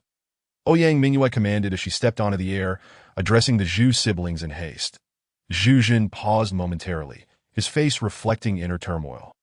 However, after casting a glance at the aftermath of Qin Lin's battle with the three opponents, a bitter smile involuntarily crept onto his lips. Even if he were to stay now, it seemed he could only burden Qin Lin. Do not forget, you have a younger sister to care for that if you remain, it would only result in a futile sacrifice. Your vendetta against the Huiyun Merchant Association still requires your personal retribution. Perceiving Zhu Zhen's internal struggle, Ouyang Mingyue solemnly reminded him. Upon hearing her words, Zhu Zhen glanced at Zhu Yun beside him, nodded heavily, and then, with a firm step, ascended onto the back of the green-maned griffin with Zhu Yun. Li, at the sound of this cry, Tang Qinha's expression turned even colder as he glanced back and commanded, "Tang Ying, pursue them." All of them bore injuries and would surely not escape far. "Yes," Tang Ying replied with a chilling smile, leading the martial artists of the Tianfeng Merchant Association in pursuit of the fleeting green light. Bang! Boom! The immortal points the way. Chen Lin was shaken back by an immense force, a glimmer of killing intent flashing in his eyes as he roared, unleashing a brilliant sword light that surged toward the two adversaries. The speed of this strike left Pan Yu momentarily stunned, and upon regaining his composure, his eyes widened in astonishment. Bang! The two sword lights collided head-on, the resulting sword energy spilling forth, tearing apart the mountains and woods around them. One sword like a shadow. As Pan Yu retreated 100 meters, stabilizing himself, he unleashed a sword strike into the air. This strike was so swift that only the shadow of the sword remained in the void, making it nearly impossible to trace its path. With the intent of a fierce gale, Chen Lin chuckled coldly, releasing the intent of the aurora, his steps quickening as he directly reflected Pan Yu's previous sword light in his eyes. Bang! A focused strike aimed at the descent. The two sword energies clashed once more. Boom! A tremendous wave of force erupted from the center of the battle among the three, yet both Tang Qinha and Pan Yu wore expressions of grave concern. Prior to this, they could never have anticipated that dealing with a mere half-step to the Tao would demand such tremendous effort. However, the countenance of Chen Lin, standing opposite them, was also somewhat pale, that if this stalemate continued, he would undoubtedly be defeated due to the excessive consumption of his yuan power, and that would spell trouble. Chen Lin's heart sank, and the demon sword rang out, a surge of majestic sword intent once again dispersing. Boom! Sensing Chen Lin's change, Tang Qinha chuckled softly, his gaze cold as he said, "Brother Pan, there is no need to hold back any longer." "All right." Pan Yu nodded coldly, gripping his sword tightly, feeling an inexplicable pressure. Facing Chen Lin that it was truly terrifying. After all, he was on the verge of stepping into the mid-stage of the Tao, yet today, he found himself unable to subdue a mere half-step to the Tao. The circular sword light slashed forth. An overwhelming fury erupted as Pan Yu's long sword descended from the sky, transforming into a ring of sword energy enveloping Chen Lin. The sky-splitting sword strike with a thunderous shout, a powerful earth intent enveloped Tang Qinha, resembling a mountain's colossal force as he swung his sword down upon Chen Lin. Boom! The two attacks were executed with full force. Seemingly intent on obliterating Chen Lin, faced with this unparalleled sword light, Chen Lin merely smiled, his eyes remaining indifferent. Clang! In the next moment, the demon sword emitted a delicate ringing sound as Chen Lin stepped into the void, wielding the demon sword with an air of nonchalance, stepping into song, seeking intoxication, the second form of the Shaoyin sword technique. Chen Lin swung his sword, appearing as calm as still water, devoid of any ripples. Yet that gentle, watery sword light, the moment it was unleashed, sent a chill down one's spine. Underneath that water-like sword light, a multitude of sword energies began to surge forth, gradually transforming into a tempest of sword energy, annihilating all in its path. Boom! The collision of sword lights erupted in the center of the battlefield among the three, stirring up a storm of dust that swept everywhere. Tang Qinha and Pan Yu were both forced to retreat in disarray. As the dust settled, when they raised their eyes, their pupils constricted in shock. "That brat actually escaped!" Tang Qinha exclaimed in anger. "Quickly pursue!"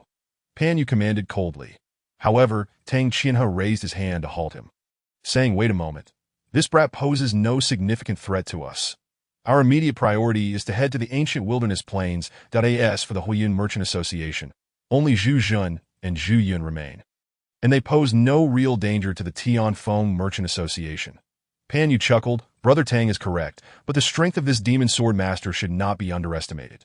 Tang Qinha shook his head and smiled. "Brother Pan, do not worry. In my view, this demon sword master will undoubtedly head to the ancient wilderness plains as well. By then, if you and I join forces, he will still face only one inevitable outcome, death." Upon hearing this, Pan Yu smiled coldly, saying nothing further, his eyes glinting with a chilling light. In a secluded ravine, a figure sped forward, occasionally glancing back. Once he confirmed that no one was trailing him, he slowed his pace and came to a halt. This figure was none other than Chen Lin. However, at this moment, his complexion was slightly pale, a trace of blood seeping from the corner of his mouth. And the aura surrounding him appeared somewhat depleted. That my cultivation is still too low. Chen Lin took a deep breath and murmured, facing two mid-stage Dao experts with a half-step to the Dao strength is ultimately too taxing. Chen Lin raised his gaze to the side, his eyes lighting up as he spotted a prominent sword mark on a withered tree. It must have been the clue left by that girl. Chen Lin continued to search for the sword marks, moving forward, and after a while, he even saw a group of figures.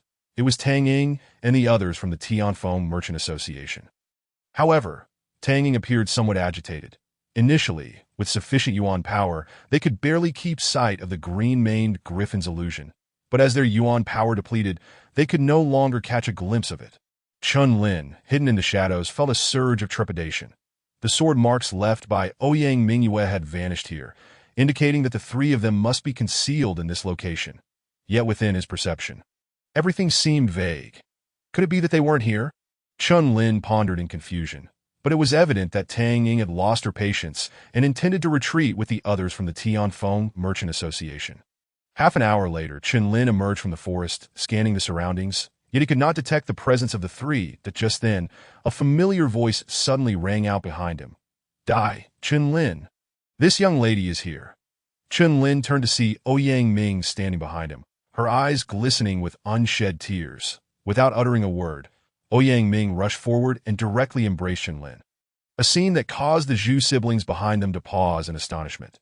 Chen Lin's limbs stiffened, unable to move an inch, for heaven knows what thoughts were flitting through this young lady's mind. Before long, the four of them arrived at a concealed tree hollow, where Chen Lin learned that everything that had transpired earlier was due to Zhu Yun. "Brother Chen, my sister is a soul cultivator. Just now, she set up a barrier outside the tree hollow, severing our connection to the outside world, which is why you could not sense us." Zhu Zhan explained slowly, his eyes filled with gratitude. Upon hearing this, Zhu Yun's pale face flushed slightly as she softly said, "I'm not quite a soul cultivator, merely a soul practitioner." Chen Lin, realizing something, gazed at the petite, frail girl before him, a hint of astonishment flickering in his eyes. A soul cultivator. As the name implies, it pertains to the cultivation of the soul, such as alchemists, weaponsmiths, who all have stringent requirements for their souls. However, due to the extreme difficulty of soul cultivation, most individuals opt for martial cultivation instead. The first realm of the soul corresponds to the soul practitioner, akin to the martial artist's primordial opening realm. The next stage is the soul master, corresponding to the Tao realm.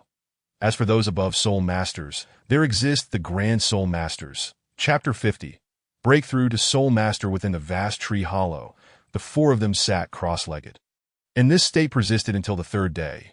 Zhu Zhan had partially recovered from his injuries and took out a brocade box. Upon opening it, they beheld a purple seven-leaf flower, exuding a faint, intoxicating fragrance that beckoned one to indulge.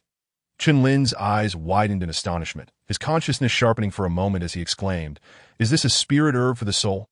Zhu Zhan nodded gravely, stating, "Indeed, my sister previously failed to break through to the soul master realm due to insufficient soul power, resulting in damage to her soul power. This item is called the seven-leaf spirit refining flower, which our Huiyun Merchant Association expended considerable effort to acquire from the Tiantao Pavilion." Zhu Zhan spoke solemnly, yet when he mentioned the Huiyun Merchant Association, a trace of melancholy flickered across his expression. Beside him, Zhu Yun's eyes were red-rimmed as she tugged at Zhu Zhan's sleeve, softly saying, "Brother, I'm his third brother and the others." Zhu Zhan's body quivered as he lovingly patted Zhu Yun's fluffy head, comforting her, "Do not be sad. Point one day, I will personally storm the Tianfeng Merchant Association to avenge third brother and the others." Chen Lin remained silent, his thoughts drifting to Tang Qianhe and Pan Yu's methods. Igniting a flame of fury within him, Yuner, quickly refine this seven-leaf spirit refining flower, or your soul injury will worsen. Zhu Zhan gently reminded Dao, while Zhu Yun, suppressing her sorrow, began to refine the seven-leaf divine flower. Meanwhile, Zhu Zhan sat quietly beside her, standing guard. Chen Lin and Ouyang Mingyue both closed their eyes in meditation, continuing to recover from their injuries. Time passed silently, and on the following day, A muffled groan suddenly echoed within the tree hollow. Zhu Jun was immediately struck with alarm. He saw Zhu Yun, who had been refining the seven-leaf divine flower, convulsing on the ground in agony. "Dat Yunner, what is wrong?" Zhu Jun hastily rushed to support her. But the girl's face was alarmingly pale, clearly enduring immense pain. "Brother, am I going to die?" The girl weakly spoke, her eyes filled with reluctance as she gazed at Zhu Jun. "Yunner, do not speak such things. You will not die. Trust me, with your brother here, I will not let you perish." Zhu Jun was at a loss, tears streaming down his face. Beside them, Chen Lin and Ouyang Mingyue were awakened by the commotion. Both bewildered by Zhu Yun's condition. "Chen Lin, think of a way quickly," Ouyang Mingyue urged anxiously. However, Chen Lin felt somewhat helpless. After a moment of hesitation, he slowly approached Zhu Yun. The girl's eyes were tightly shut, her expression one of torment, occasionally shaking her head violently, evidently suffering from a wounded spirit. Seeing Chen Lin's approach, Zhu Jun grasped onto a flicker of hope, urgently pleading, "Please, Brother Chen, save my sister." Chen Lin inhaled deeply and replied, "Miss Zhu Yun must be suffering due to a spiritual injury. The seven-leaf divine flower has not only failed to help, but has exacerbated her condition. Yet, I am utterly ignorant when it comes to matters of the spirit." Hearing these words, Zhu Jun felt his last hope shatter, and the light in his eyes dimmed. "The Yunner, do not fear. Your brother is here with you." Zhu Jun gently caressed Zhu Yun's cheek, as if finding some solace. Ouyang Mingyue turned away, no longer looking, her gaze helplessly directed at Chen Lin, in her heart. Chen Lin had always seemed omnipotent. Yet when he too was at a loss, a mysterious voice echoed from within his soul sea. "Chen kid, if you do not act quickly, that little girl may lose her life." Chen Lin furrowed his brow and replied, "Senior Emperor, I truly find myself powerless in matters of the spirit." The Emperor of the Heavenly Wilderness smiled slightly and said, "Have you forgotten that the third chapter of the Heavenly Wilderness Tao Spirit is the chapter on spirit refinement?" Chen Lin was taken aback, muttering, "But I have yet to unlock even the second volume." The Sword Cultivation Chapter. His sword intent had reached a moderate level, and he had attempted to unlock the Sword Cultivation Chapter, but to no avail. Naturally, he had little hope for the subsequent Spirit Refinement Chapter. That girl's constitution is too weak. Her soul sea cannot withstand the medicinal power of the seven-leaf divine flower, resulting in her injury worsening. However, I shall assist you in unlocking the Spirit Refinement Chapter ahead of time, allowing you to become a soul master. Subsequently, you can absorb the excess medicinal power from her soul sea, aiding her recovery. The Emperor of the Heavenly Wilderness spoke confidently. Chen Lin's gaze sharpened. "Senior Emperor, why can the Spirit Refinement Chapter be unlocked prematurely?" The Emperor chuckled. "The Sword Cultivation Chapter requires your innate sword intent to reach perfection, yet the Spirit Refinement Chapter imposes no such conditions. You possess unparalleled techniques, yet you fail to utilize them, truly a waste." Chen Lin's face twitched. The Emperor's words rang true. He had been so focused on unlocking the Sword Cultivation Chapter that he had overlooked the Spirit Refinement Chapter. Time is of the essence. Let us begin without delay. The Emperor of the Heavenly Wilderness formed intricate seals with his fingers, and a stream of mysterious power surged from the void into Chen Lin's body. In that instant, Chen Lin felt a clarity wash over his mind, the original power of his spirit becoming tangible. Meanwhile, Ouyang Mingyue, witnessing Chen Lin's transformation, furrowed her brow, falling silent. This transformation lasted a full hour. When Chen Lin awoke again, he felt as if everything was within his perception. He could see the restrictions outside the tree hollow clearly. His spiritual cultivation had now reached the level of a soul master. Quickly absorb the excess medicinal power from that girl's soul sea. The Emperor of the Heavenly Wilderness chuckled softly before his voice faded away. Chen Lin felt a surge of gratitude and wasted no time in conveying everything to Zhu Jun. Upon hearing this, Zhu Jun's expression changed, astonished. Brother Chen has also become a soul master. Chen Lin nodded slightly, transforming a portion of his soul power into a tangible form, which brought a smile of delight to Zhu Jun's face. "Please assist in supporting Miss Zhu Yun," Chen Lin instructed, sitting cross-legged and gesturing for Zhu Jun to help. Zhu Jun, not daring to delay, hurriedly helped Zhu Yun sit down facing Chen Lin. The girl's forehead was already glistening with beads of sweat, her pallid face resembling that of frost.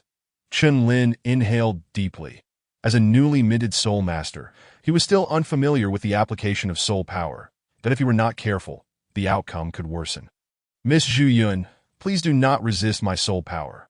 Once I help you absorb the excess medicinal power, you'll feel better, Qinlin spoke softly. Zhu Yun seemed to have heard Qinlin's words, slowly opening her eyes and nodding with a serene expression.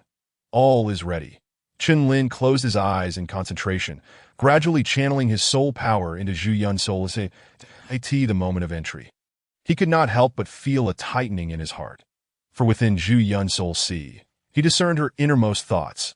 She thought of Zhu Zhun, of Zhu Laosan, and the members of the Huiyuan Merchant Association. But he also saw himself. Chun Lin shook his head, dismissing the thought, and focused on the tempestuous forces within Zhu Yun's soul sea, finally understanding the magnitude of her suffering. Buzz. Chun Lin began to channel his soul power, absorbing the vast spiritual energy, and simultaneously, his soul power surged at an alarming rate.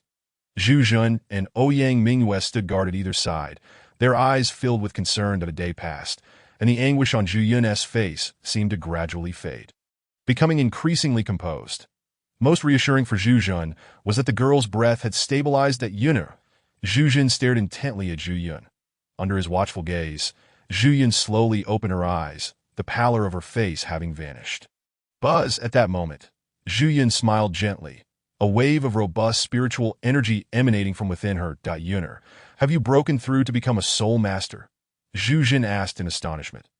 Zhu Yun nodded lightly, turning her gaze towards Chun Lin opposite her. Brother Qin, why are you still not awake? Zhu Zhun's expression became complex, fully aware that Zhu Yun's safe awakening was attributed to Qin Lin. Ouyang Mingyue gazed at Zhu Yun with a wistful expression. However, Zhu Yun smiled softly. Brother Qin is also breaking through to the soul master realm. I am certain he will awaken within the day.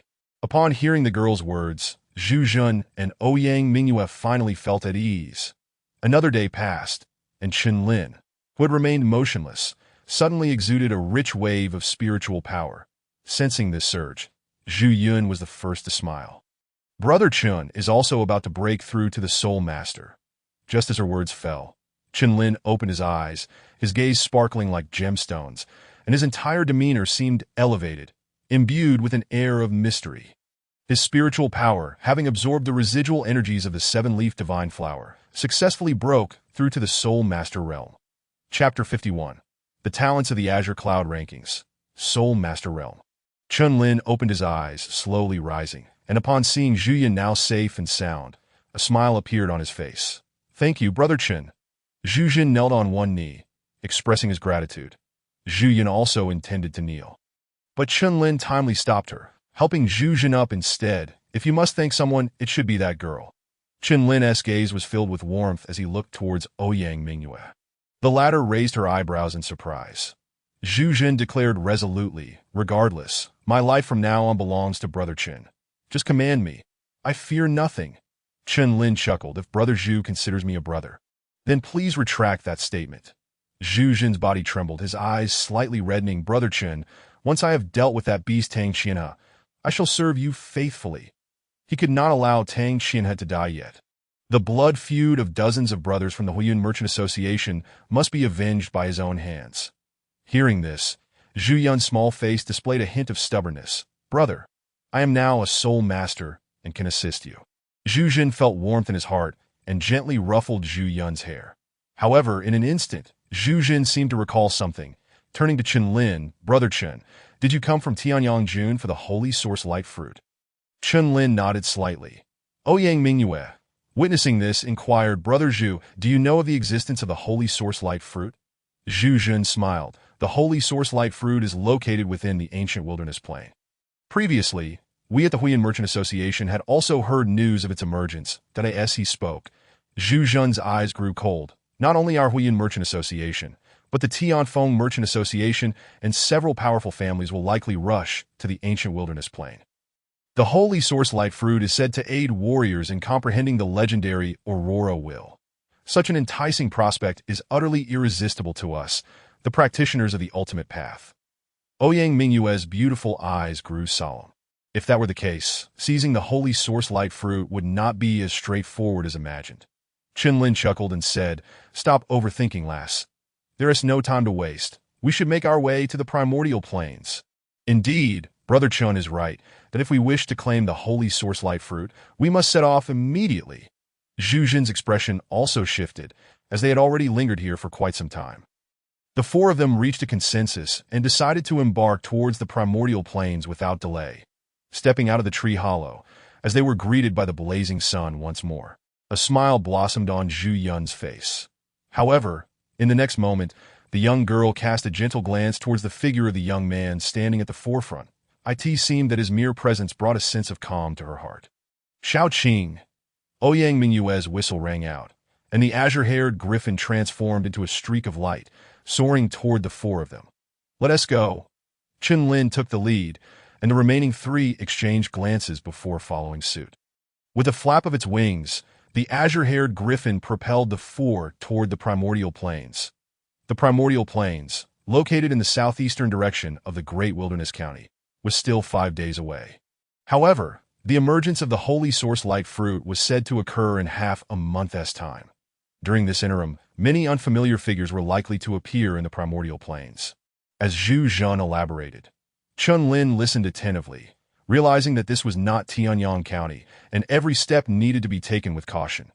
Yet, after hearing the details, his gaze drifted to two figures in the distance. And he could not help but rub his nose. He noticed Ouyang Mingyue and Zhu Yun sitting closely together, their conversation topics causing him considerable vexation. So Brother Chen obtained the demon sword in such a manner.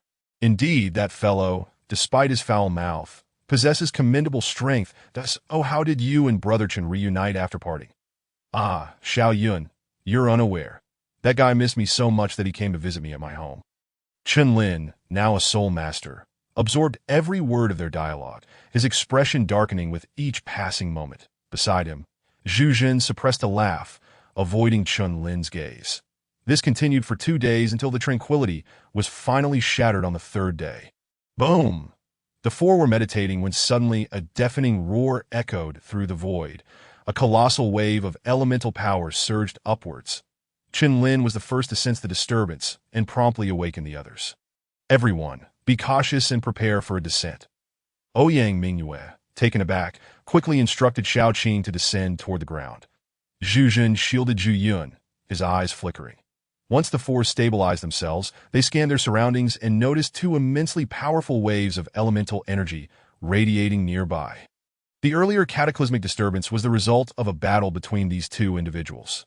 Chen Lin recognized the situation and spoke slowly. "Zhu Jun, focus. Their cultivation levels are already in the late stage of the ultimate path." Chen Lin spoke solemnly, feeling a headache at the mention of cultivation. So far, he had only reached the threshold of half step into the ultimate path. That he sensed he had reached the limits of this stage, but could not take the final step. He even harbored a premonition that if he were to break through, it would be akin to a volcanic eruption. In the midst of the conflict, one figure stood out, a relatively young man with a tall stature. Wielding a long blade as he struck, he emanated a fierce blade intent that made even Chen Lin squint. "That blade intent is extraordinarily strong," Chen Lin remarked. "This blade intent, even compared to my perfected innate sword intent, is scarcely different." Zhu Jun's gaze shifted towards the combatant, and upon recognizing the figure, he gasped, "Yuan Kuang, is this person renowned?" Chen Lin inquired, noticing Zhu Jun's momentary loss of composure. Zhu Jun took a deep breath, suppressing his astonishment, and replied, "Brother Chen, have you ever heard of the Qingyan ranking?" Chen Lin paused, nodding slightly. Could it be that Yuan Kuang hails from the Qingyan ranking? The Qingyan ranking comprises 108 prodigious youths who stood out during the Qingyan hunt. Only those who ascend the Qingyan ranking are regarded as true prodigies within the Qingyan Empire. The credibility of this ranking is beyond question. Upon hearing the name of the Qingyan ranking, both Ouyang Mingyue and Zhu Yun turned astonished gazes toward Zhu Jin. Under their watchful eyes, Zhu Jin slowly continued. "What Brother Chen surmised is accurate. This Yuan Kuang is indeed a prodigy from the last Qingyan ranking. Ranked 100th. Ranked 100 on the Qingyan ranking." Chen Lin's expression sharpened, his demeanor growing serious. The Qingyan ranking consists of 108 individuals, although Yuan Kuang occupies a lower position. His strength has reached the late stage of the ultimate path. Moreover, The sharpness of his blade intent is incomparably fierce. One can only imagine the terror of the individual ranked first on the Qingyun ranking. What level of strength must they possess? Perhaps they have already entered the third realm of innate mastery, the void transformation. Chen Lin's gaze fell slightly, but he soon smiled, resolute that no matter how far Mo Xiuhan surpassed him, the blood feud must be avenged, and he would personally exact that vengeance until death. Seeing Chen Lin's sudden shift in demeanor, Zhu Zhen was momentarily taken aback and chose not to pursue the matter further. The four continued to observe the other combatant engaged with Yuan Kuang, a gaunt, shadowy elder clad in gray robes. Behind the elder stood at least 10 formidable presences, presumably his companions. Brother Chen, they are from the Black Dragon sect. Zhu Zhen remarked cautiously. Chen Lin's brow furrowed at this revelation. That elder, if my intuition serves me right, is the Black Dragon sect's grand elder, named Chang Xiong. Behind him are likely the sect's disciples, all of whom are not to be underestimated. Zhu Zhen, having traversed the treacherous edges of danger, possessed knowledge of various factions within the great wilderness county that it was said that several years ago, the Black Dragon sect had ravaged a village, annihilating all 500 households within. Unbeknownst to them, one of those households belonged to Yuan Kuang's parents. Through a twist of fate, the Black Dragon sect had slain Yuan Kuang's family. And such a blood feud could not be overlooked. After Yuan Kuang ascended the Qingyun ranking, the Black Dragon sect, wary of his talent, had sought to make amends. Yet how could Yuan Kuang relinquish the vendetta for his parents' deaths? However, even with his extraordinary talent, Yuan Kuang was still too young and lacked sufficient strength that it seemed he had now encountered the Grand Elder of the Black Dragon sect, and naturally, a confrontation ensued. Zhu Zhen, recalling the rumors, spoke solemnly, so that's the case. Chen Lin nodded silently. Both Yuan Kuang and the Grand Elder of the Black Dragon sect possessed late-stage ultimate path strength, and it was unlikely a victor would emerge in such a short time. We should leave quickly. He had not forgotten that he harbored enmity with the Black Dragon sect as well. Upon hearing this, Zhu Zhen and the others prepared to turn away. Yet at that moment, the four felt an immensely vigorous wave of elemental energy surge toward them, causing the air to tremble. Chen Lin looked up, his expression immediately turning cold, as Yuan Kuang was charging directly toward their direction. Chapter 52. The Catalyst of Disaster Boom. A piercing sound of air being torn apart suddenly echoed, and as they beheld the formidable figure racing toward them, Chen Lin's expression hardened. He swung his demon sword, unleashing a fierce beam of sword light. Bang! The sword light collided head-on with the figure, producing a colossal roar and sending visible shockwaves radiating outward as the residual wave dissipated. A cold figure wielding a blade gradually came into view before Chen Lin and his companions. Yuan Kuang. Zhu Zhen stepped forward, speaking in a cold tone. Hearing this, the figure with the blade seemed to chuckle lightly, raising his mocking gaze toward the four, and remarked, I didn't expect you to recognize me. As a prodigy on the Qingyun ranking, naturally I know you, but we bear no grudges. What is your purpose in approaching us in such a manner? Zhu Zhen inquired, his cold eyes flashing in response. Yuan Kuang shifted his indifferent gaze away, instead focusing on the demon sword in Chen Lin's hand, saying, Your sword is quite sharp. Chen Lin smiled, though the smile was icy. Before anyone could speak again, several formidable figures surged forth from the distance. And upon witnessing the commotion, Yuan Kuang's lips curled into a sly grin. Boom! Yuan Kuang, today you shall not escape my grasp. A shrill voice of fury resonated through the heavens as a gaunt elder clad in gray robes rushed in from afar. Chang Xiong, today we 5 gather here. How could we fear your insignificant Black Dragon sect? Yuan Kuang suddenly chuckled, brazenly addressing Chen Lin and the others. Upon hearing this, Chen Lin and Zhu Zhen's expressions shifted dramatically, their eyes glinting with coldness. Yet before they could explain, the Black Dragon sect members had already surrounded Yuan Kuang and the 5 others completely. Haha, it seems this time we can capture you all in one fell swoop. Chang Xiong fixated on Yuan Kuang, his eyes brimming with an intent to kill. The Black Dragon sect had suffered grievously in their attempts to deal with Yuan Kuang. Yuan Kuang sneered. Old dog Chang Xiong, you are not capable of killing me. In my life. Only Yang Teng can do so. No one else stands a chance. You, Chang Xiong, are simply not qualified. In that instant, Yuan Kuang's figure shot forth like an arrow, an icy blade intent surging quietly through the air. Buzz! A sword strike cleaved the void, aimed directly at Chang Xiong's face. The latter, upon seeing this, gripped tightly with both hands, unleashing a tremendous wave of primal energy that howled forth. Boom! The clash of the two erupted with a thunderous roar, two colossal waves of primal energy crashing together like furious tides, sweeping everything in their path. As he engaged Yuan Kuang directly, Chang Xiong used the immense force to step back, casting a stern glance at Chen Lin and the others, declaring coldly, "Eliminate the remaining four." Zhu Jun, witnessing this, hurriedly interjected, "Elder Chang, we have no prior acquaintance with Yuan Kuang." "Ha, I am fully aware of that. Yet, in our quest to deal with the little beast Yuan Kuang, my Black Dragon sect has lost countless members that I would rather mistakenly kill than let an enemy escape." As he spoke, a wave of hatred surged in Chang Xiong's eyes. In the past, they had mistakenly killed Yuan Kuang's parents, and the Black Dragon sect had paid a painful price that it was unknown how many had been sacrificed in their efforts to confront Yuan Kuang. After Chang Xiong's words reverberated, over 10 members of the Black Dragon sect directed their menacing gazes at Chen Lin and his companions. Brother, under such scrutiny, Zhu Yun felt a twinge of fear. This old fool is utterly unreasonable, and Yuan Kuang is no virtuous character either. Ouyang Mingyue scoffed. Chen Lin spoke indifferently. Yuan Kuang knows that alone he cannot contend with Chang Xiong, that if he were to add these Black Dragon sect members, he would surely be outmatched.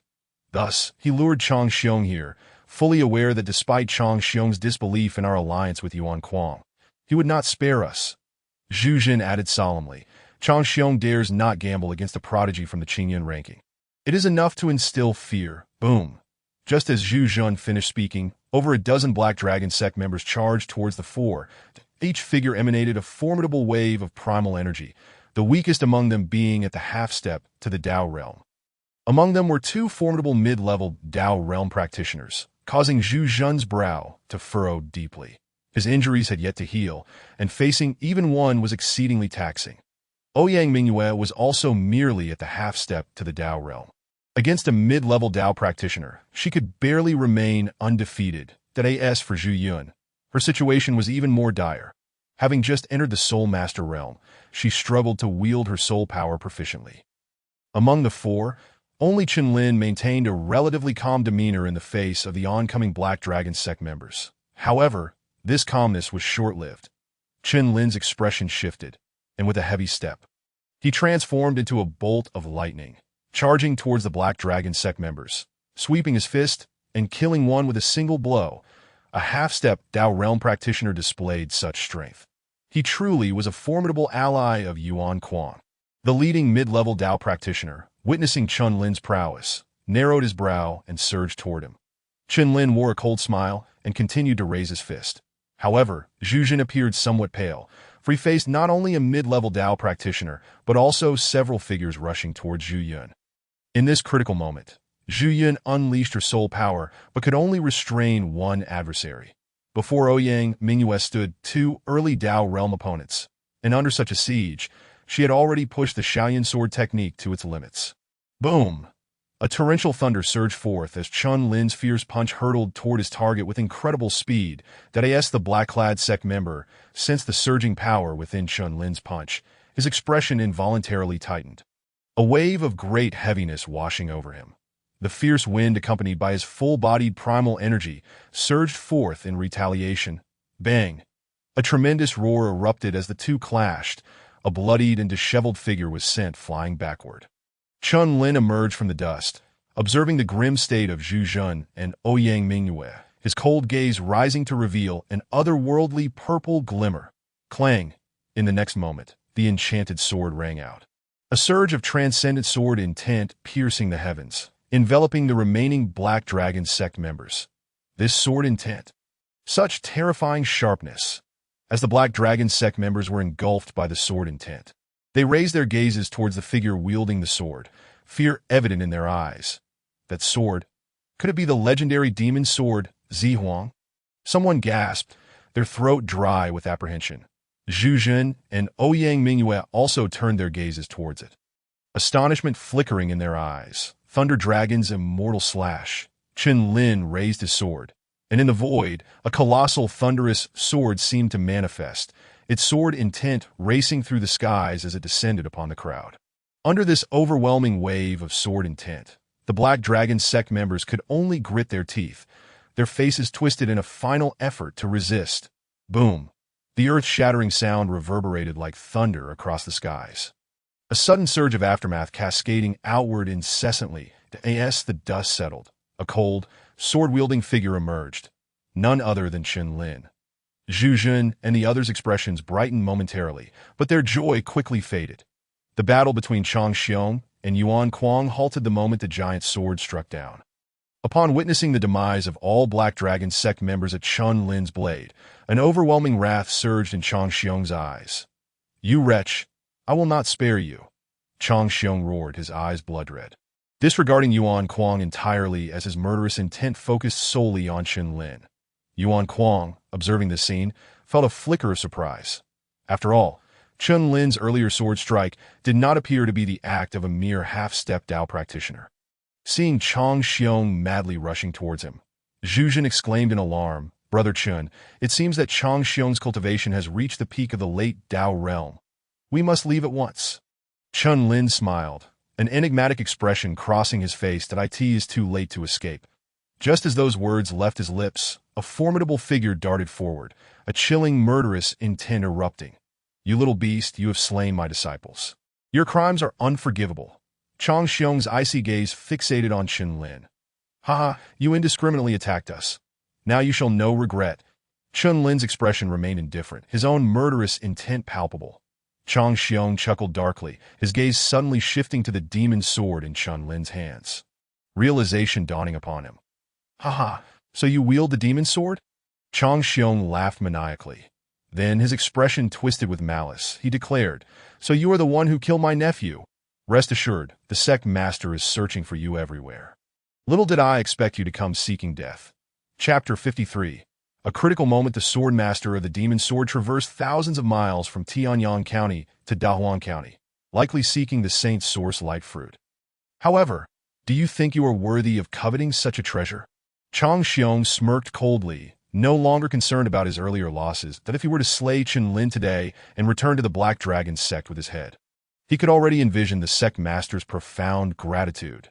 "Moreover, you have come to me of your own accord. It seems fate has decreed your death is in my hands." Chang Xiong's laughter was filled with malice. Chen Lin's expression grew grave. He had not intended to use the demon sword, knowing that after killing Yang Feng, the Black Dragon sect master Yang Teng would undoubtedly be searching for him. However, if he did not wield the demon sword, Zhu Jun and the others would be unable to withstand the onslaught. Now that his identity was exposed, his anger swelled, not only towards Chang Xiong, but also towards Yuan Kuang. With that thought, Chen Lin raised his gaze towards Yuan Kuang, who wore a nonchalant expression, his eyes brimming with murderous intent, that if not for this person as scheming, how could they have found themselves in such a predicament? How amusing. A mere insect dares to alter fate, but the outcome shall ultimately be futile. Noticing Chen Lin's gaze, Yuan Kuang shook his head with a light chuckle. His scheme had succeeded, and it was time to head towards the ancient plain. Yuan Kuang's departure did not escape Chang Xiong's notice. However, he remained unmoved, his cold eyes fixed firmly on Chen Lin. Seeing this, Chen Lin turned to Zhu Jun, saying, "Get them out of here." Zhu Jun's expression was heavy as he replied, "Brother Chen, let us stay." Ouyang Mingyue hastily chimed in, "You won't be able to drive me away this time." Zhu Yun's small face was pale, clearly exhausted from the consumption of soul power. Yet even so, her gaze bore a hint of determination. Chen Lin could only smile wryly, realizing that today he must fight with all his might. Observing Chen Lin's companion's unwavering resolve, Chang Xiong's smirk grew ever more sinister. "A group of ants daring to challenge me. Truly absurd." Clang. Chen Lin remained silent, the demon sword in his hand resonating with a mighty clang, a blinding sword light sweeping outward. The sword's momentum was like a fierce wind, sweeping across the battlefield towards Chang Xiong. Yet, facing the strike, Chang Xiong's eyes remained filled with disdain. He merely flicked his sleeve, unleashing a robust wave of primal energy that tore through the air. Bang! A wave of air surged forth, and Chang Xiong's eyes glinted with mockery as he taunted, "Is your swordsmanship limited to this level?" Chen Lin's gaze remained indifferent as he gripped the demon's sword tightly. leaping into the air with a single step, unleashing a torrent of thunderous energy as he slashed once more. With a cold smirk, Chang Xiong thrust his right palm forward, manifesting a colossal palm imprint that obliterated the sword light. Surging directly towards Chun in an instant, under the residual force of that palm strike, Chen Lin was sent hurtling backward like a cannonball, spitting out copious amounts of blood. Chen Lin. Ouyang Mingyue's face contorted with concern. Elder brother Chen. Zhu Zhen's expression hardened as he fixed his gaze on Chang Xiong, his eyes glinting with determination. Do you also wish to intervene? Chang Xiong sneered. Zhu Zhen stepped forward, positioning himself protectively in front of the trio, declaring, "Were it not for Brother Chen, my sister and I would have perished long ago. Today, I shall repay Brother Chen's kindness that a true man born amidst chaos fears not death." Zhu Zhen's eyes were resolute, undaunted by the prospect of mortality, though the only worry weighing on his heart was for Zhu Yun. "Brother Zhu, step back and allow me to take charge," that a voice emerged from behind Zhu Zhen. "Brother Chen Yu." Zhu Zhen's eyes widened in shock as he turned to see the bloodied figure behind him. Chun Lin smiled faintly, wiping the blood from the corner of his mouth, offering Zhu Zhen a reassuring smile before turning his attention back to Chang Xiong. "Old fool, it will not be so easy to kill me. Celestial guidance." A deep voice resonated from Chen Lin's lips, and in an instant, a piercing sword intent shot skyward. This sword aura felt almost tangible, prompting a flicker of concern in Chang Xiong's brow. Chen Lin stepped forward, his sword cleaving through the air, emanating a dazzling brilliance akin to the aurora, nearly imperceptible to the naked eye. This strike compelled Chang Xiong to take it seriously. He brought his palms together, summoning a green palm imprint to counter. Bang! As the sword fell, Chen Lin stepped into the void, channeling all his energy into this strike, his expression turning ferocious, stepping to the rhythm of a drunken song. At the utterance of these words, to the eyes of Zhu Zhen and the others, Chun Lin's sword appeared incredibly gentle and serene, seemingly capable of intoxicating the mind. Yet to Chang Xiong, this very sword sent shivers down his spine, a rare gravity overtaking his gaze. Azure mysterious great handprint. With a fierce shout, Chang Xiong's eyes blazed with fury as a massive azure hand suddenly materialized from the void, crashing into the sword light. Boom! Two powerful shockwaves erupted simultaneously, sending waves of force that left Zhu Zhen and the others pale with fear. "Brother Zhu, we must split up." As the dust swirled chaotically, Chen Lin stepped forward, addressing the trio gravely. "Split up? But Brother Chen." Zhu Zhen's expression tightened. He understood Chen Lin's intention. For Chang Xiong, his target was solely Chen Lin, and this course of action was undoubtedly meant to divert Chang Xiong's attention from them. "I shall accompany you." Ouyang Mingyue, disregarding everything else, clung tightly to Chen Lin's sleeve. Time was of the essence, leaving them no room for hesitation. Chen Lin relented, urging Brother Zhu, "Go swiftly." Zhu Zhen's expression was complex as he glanced at the pale-faced Zhu Yun, gritting his teeth before leading her away into the distance. Chun Lin smiled faintly, but upon seeing Ouyang Mingyue, his expression turned serious. The two then hastened their steps toward safety. "You little brats, think you can escape?" A thunderous roar echoed through the air as Chang Xiong pursued them, unleashing a relentless barrage of energy blasts. Bang bang! Under the onslaught of countless energy strikes, Chen Lin and Ouyang Mingyue's pace began to slow. Moreover, Chen Lin's injuries worsened amidst this fierce battle. Cough cough, Chen Lin's blood surged, and he spat out another mouthful of blood, his complexion as pale as snow. "Damn it, Chen Lin, don't scare me!" Ouyang Mingyue exclaimed, her anxiety palpable as she witnessed Chen Lin's dire state for the first time. "Head southeast," Chen Lin urged, his spirit reaching out to guide her. Ouyang Mingyue, channeling her energy, immediately changed direction. "Ha! No matter how many tricks you play, you shall not escape my grasp." A self-satisfied smirk crossed Chang Xiong's lips as he surged forward, his speed increasing exponentially. Boom bang! Countless energy strikes continued to rain down, and Ouyang Mingyue, unable to evade them in time, was struck from behind, a gaping wound appearing. Yet, even so, her speed did not falter as she pressed on towards Chen Lin's indicated direction. "Here," Chen Lin signaled Ouyang Mingyue to halt, his voice weak. However, Ouyang Mingyue appeared puzzled, as before them lay an icy lake, starkly visible amidst the forest. "Jump in," Chen Lin commanded, his tone startling Ouyang Mingyue. This lake is freezing. If we jump in, we won't die, will we? Ouyang Mingyue trembled, her eyes wide with disbelief, that I cannot say if we will die by jumping, but remaining out here guarantees our demise. Chen Lin's spirit sensed the lake's presence. Realizing that leaping into it was their only chance for survival. Boom. Another energy blast soared towards them, and Ouyang Mingyue's expression hardened as she gritted her teeth. Damn it, Chen Lin, I will trust you once more. With a splash, the two of them leaped into the icy lake without a moment's hesitation, shutting their eyes tightly as they plunged into the frigid depths. Just as they did, Chang Xiong's cold figure arrived in an instant. Upon discovering the lake was empty, his expression darkened. After a moment's contemplation, he sneered coldly, I do not believe you two can hide in there forever. With that, he ignited a signal flare, sending it soaring into the sky. Upon witnessing the sudden illumination, the members of the Black Dragon cult in the vicinity surged towards the lake like a tidal wave that in mere moments. Over 100 individuals gathered around the icy lake. Leave half of your number to guard this place. Should anyone emerge, kill them without mercy. The rest, follow me to the ancient wilderness plain. Chang Xiong commanded, and 100 cult members dispersed, some following him, while others remained to guard the lake. Kid, let us see how long you can hide beneath the lake. Chapter 54. The Water Mansion Array. Buzz. A day passed in silence, and at the very bottom of the icy lake, two figures plummeted swiftly, gradually awakening from their unconscious state. Did I ask this? The bottom of the lake?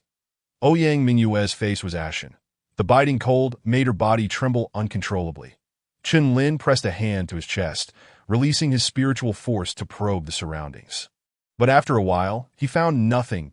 It seems this is the deepest part of the lake. There are no living creatures in sight. Chen Lin's expression grew grave. Both of them were gravely injured and needed to escape their predicament quickly. Cough, cough. Ouyang Mingyue nodded slowly, and without hesitation, they began to move further away. 2 hours later, they continued their forward march, but their surroundings remained shrouded in darkness, with no signs of life under the oppressive water pressure. Suddenly, Chen Lin's steps halted, his gaze sharpening as a faint purple sword light burst forth. The area within 100 feet immediately brightened, but upon seeing what lay 30 feet ahead, his pupils constricted. At the end of their line of sight stood a massive black door, approximately 10 feet tall, firmly shut like the head of a slumbering beast hidden beneath the lake. Intricately carved above this door were 4 gilded characters. Chen Lin stepped forward, scrutinizing the inscription, and read aloud, Qing Miao Water Mansion. There exists a water mansion cave here. Ouyang Mingyue's expression darkened as well. The depths of the icy lake were engulfed in darkness, devoid of any life, and the water pressure rendered it uninhabitable. That in such a life-restricting void, a mysterious and colossal water mansion existed. Qing Miao Water Mansion. Chen Lin pondered the current situation, given their circumstances. Should they emerge, they would undoubtedly be hunted by Chang Xiong. Yet if they remained here at the bottom of the icy lake, they wouldn't last long either. Their only apparent escape route seemed to be to boldly venture inside. Entering this water mansion might bring unforeseen dangers. Will you wait for me outside? Chen Lin looked at Ouyang Mingyue, weighing his words, for no one knew what awaited them within this enigmatic water mansion. Am I afraid? Ouyang Mingyue's face was pale, yet she took 2 steps forward, resolutely following Chen Lin. Hearing her words, Chen Lin felt a pang of heartache, beneath which simmered a surging intent to kill. Suppressing his inner turmoil, he fixed his gaze on the ominous door, but as he approached, he noticed a line of gilded characters inscribed outside. Only those with fate may enter. Upon seeing these words, Chen Lin's expression froze momentarily. Then he averted his gaze to the side. There, beside the gilded characters, lay the imprint of a hand. Why not try placing your hand on it? Ouyang Mingyue suggested with a raised eyebrow. Chen Lin, filled with inexplicable thoughts, extended his right hand and gently placed it upon the black door's palm print. In an instant, a radiant light burst forth from the black door, illuminating the surroundings. Boom! Before the eyes of Chen Lin and his companion, the black door began to tremble violently, causing the ground to shake. This sudden upheaval darkened Chen Lin's expression, for after a brief moment, the black door returned to its tranquil state, devoid of any disturbance. What does this mean? Chun Lin mused, scratching his nose before pushing against the black door, which elicited no response. Shall I give it a try? Ouyang Mingyue asked, suppressing a smile. Chun Lin nodded silently, his eyes reflecting helplessness. He had thought himself to be the chosen one. With a faint smile, Ouyang Mingyue formed her fingers into a seal and slowly placed them over the imprint that a gentle glow began to emanate softly. Unlike Chun Lin's blinding light, this radiance was incredibly subdued. Observing this, Ouyang Mingyue withdrew her hand, preparing to depart, for the commotion caused by Chun Lin had been far greater than her own. Boom! Just as she was about to retreat, the ground beneath them shook violently. In the next moment, the ancient black door, which had withstood the test of time, suddenly began to tremble. The previously calm waters within 100 feet began to churn violently, forming a terrifying vortex that drew the two of them in.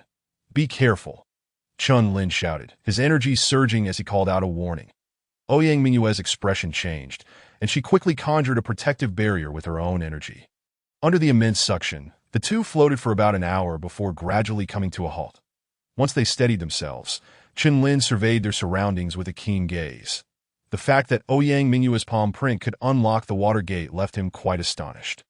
Ouyang Mingyue appeared somewhat bewildered, her eyes filled with confusion as she looked at Chun Lin. Let us proceed forward, Chun Lin decided. Their current location was merely a passage. Only by moving onward could they uncover the secrets hidden within this water palace. Ouyang Mingyue nodded in agreement, closely following Chun Lin. After walking for an hour, their steps abruptly ceased. What is that? Chun Lin exclaimed, his throat feeling slightly parched. Before them, at a distance of several dozen feet, a small waterfall cascaded down, the sound of rushing water resonating clearly in the space. However, what truly captivated Chun Lin's gaze was the golden lotus emitting a soft blue glow beneath the roaring waterfall. The Earth Heart Ice Gold Lotus.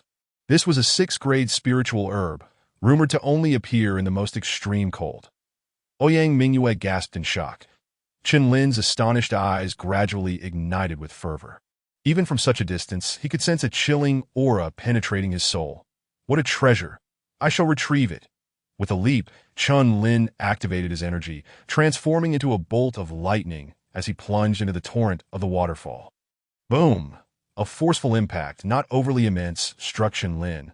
Yet he grinned, resolutely charging towards the base of the waterfall. However, just as he was about 10 feet away from the Earth Heart Ice Gold Lotus, an inexplicable sense of danger surged through him. Not good.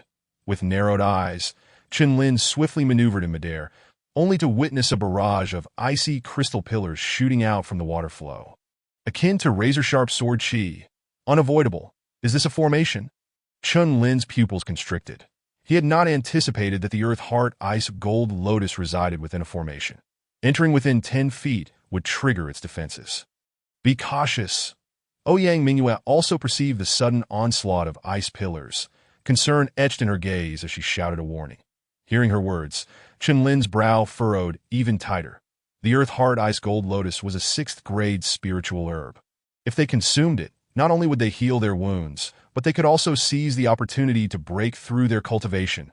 Yet this formation. Chun Lin paused, a flash of inspiration igniting in his mind. He closed his eyes, envisioning an ancient scroll unfurling within his soul sea, the 3rd volume of the Heavenly Desolation Tao Divine. The Spirit Refinement Chapter. Chun Lin's gaze shifted back, and after a brief moment, his eyes opened wide, a glimmer of excitement dancing within them. That in this Spirit Refinement Chapter, alongside the cultivation of the soul, lay 2 forbidden techniques. The first was the Breaking of Restrictions chapter, and the second was the Breaking of Formations chapter. Naturally, the Breaking of Formations chapter provided guidance on how to dismantle formations, igniting his enthusiasm. Most importantly, the cultivation threshold for this chapter required a warrior's soul power to reach the soul master level, making it tailor-made for Chun Lin. The esteemed emperor had indeed not deceived him.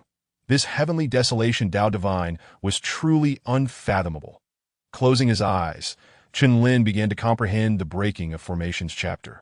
And simultaneously, his understanding of formations began to accelerate at a remarkable pace. In the outside world, within a forest, the sound of piercing air echoed as 2 figures sped forward. Boom! However, in the next second, A sharp sword intent swept in from the rear of the forest, forcing the two to halt. Haha, Zhu Jun, I must say, we are truly fated. A sinister laugh echoed as two cold, malevolent figures emerged from the woods. Upon seeing the newcomers, a look of chilling, murderous intent flashed across Zhu Jun's pale face. Tang Qinhe, I will kill you. You overestimate yourself. Before Tang Qinhe could make a move, his companion, Pan Yu, swiftly drew his sword, unleashing a torrent of sword shadows that engulfed Zhu Jun. Xiaoyan, you should come with us too. Fixating on Zhu Yun's petite figure, Tang Qinhe licked his lips and stepped forward, arriving right before her. No.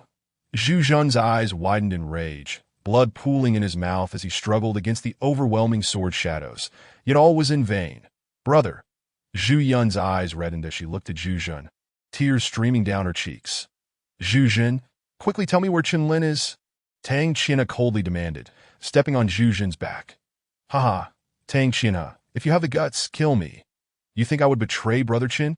That's impossible, Zhu Jun roared defiantly. Tang Qinhe chuckled softly. If that's the case, don't blame me for being ruthless. As he spoke, he advanced toward Zhu Yun. Witnessing this, Zhu Jun's body quivered violently, a hint of madness creeping onto his face. Tang Qinhe, if you dare touch my sister, I will kill you. Ha, you are in no position to say such things. Do you not find it laughable? Tang Qinhe mocked, inching closer to Zhu Yun, whose eyes were filled with terror. Trembling all over, yet displaying a trace of defiance. No. Zhu Jun's eyes burned red as he yelled. I will tell you. I will tell you. I don't know where Brother Qin is. But he will definitely go after the sacred source light fruit. Upon uttering these words, Zhu Jun's gaze turned ashen, enveloped in an eerie silence. Tang Qinhe's scheme succeeded, and he erupted into wild laughter. He had long anticipated that the kid would head to the ancient wilderness plains, and now that it was confirmed by Zhu Jun, his conviction grew stronger. If that's the case, then let us settle this in the ancient wilderness plains. Chapter 55, The Millennial Stalactite. As the waterfall cascaded down, amidst the torrents of water, a solitary figure sat cross-legged, seemingly a statue, steadfast and unmoving. This figure was none other than Qinlin. Upon beginning to comprehend the breaking of Formation's chapter, his soul power entwined like delicate threads in the void. It was at this moment that a subtle shift occurred in Qinlin's expression, and in the next instant his eyes snapped open, a beam of sword light shooting forth. Simultaneously, an extraordinarily profound will of the soul began to flow through the air, advancing toward the earth heart ice gold lotus beneath the waterfall. With a serious demeanor, Qinlin stepped through the waterfall, moving closer. However, just as he approached, countless ice pillars shot forth once more, resembling sharp sword qi, aimed directly at him. Yet at this moment a cold smile appeared on Qinlin's face as he shouted. Soul technique, breaking formation. A dense surge of soul power enveloped the earth heart ice gold lotus, and upon contact, an invisible wave of soul energy radiated outward. Qinlin's expression brightened, and with a powerful stride, his speed surged once more. The earth heart ice gold lotus. Gazing at the sixth-grade spiritual herb that was now within reach, Qinlin's eyes burned with fervor, and he immediately activated his energy and plucked the shimmering golden lotus. The moment he secured the earth heart ice gold lotus, he felt his soul clarity enhance significantly, revealing the herb's wondrous properties.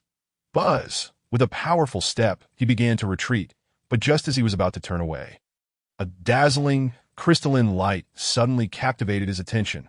What is that? Qinlin's eyes widened, yet he hesitated not, leaping into the air and making his way to solid ground. With a firm landing, Qinlin smiled at Ouyang Mingyue, saying, as expected, it did not disappoint.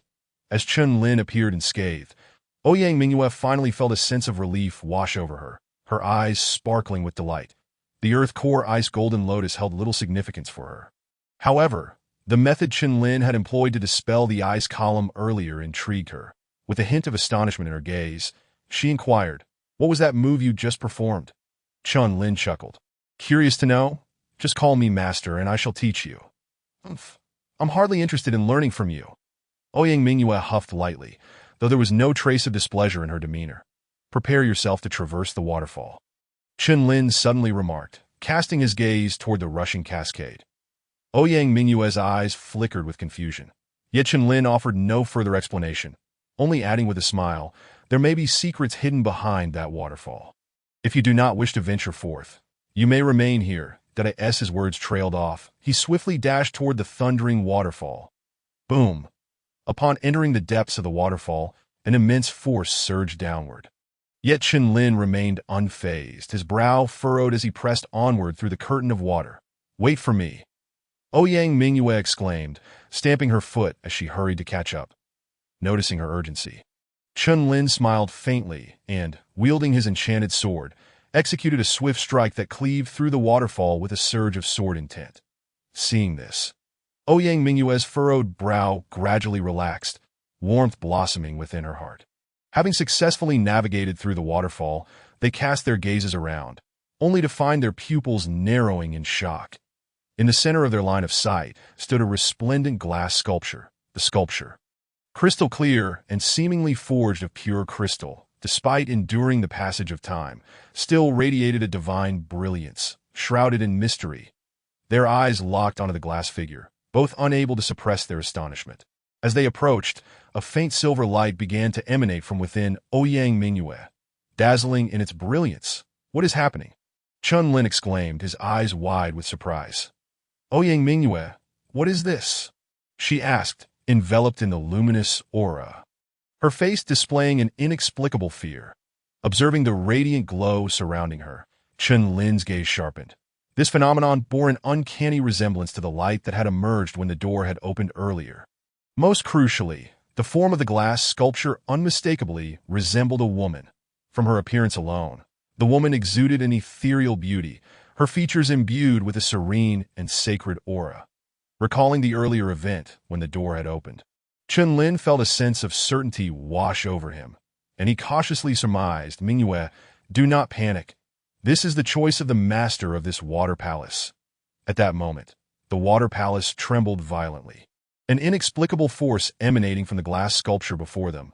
In the next instant, their surroundings blurred, an array of shimmering halos flooding their vision, engulfing them in a void.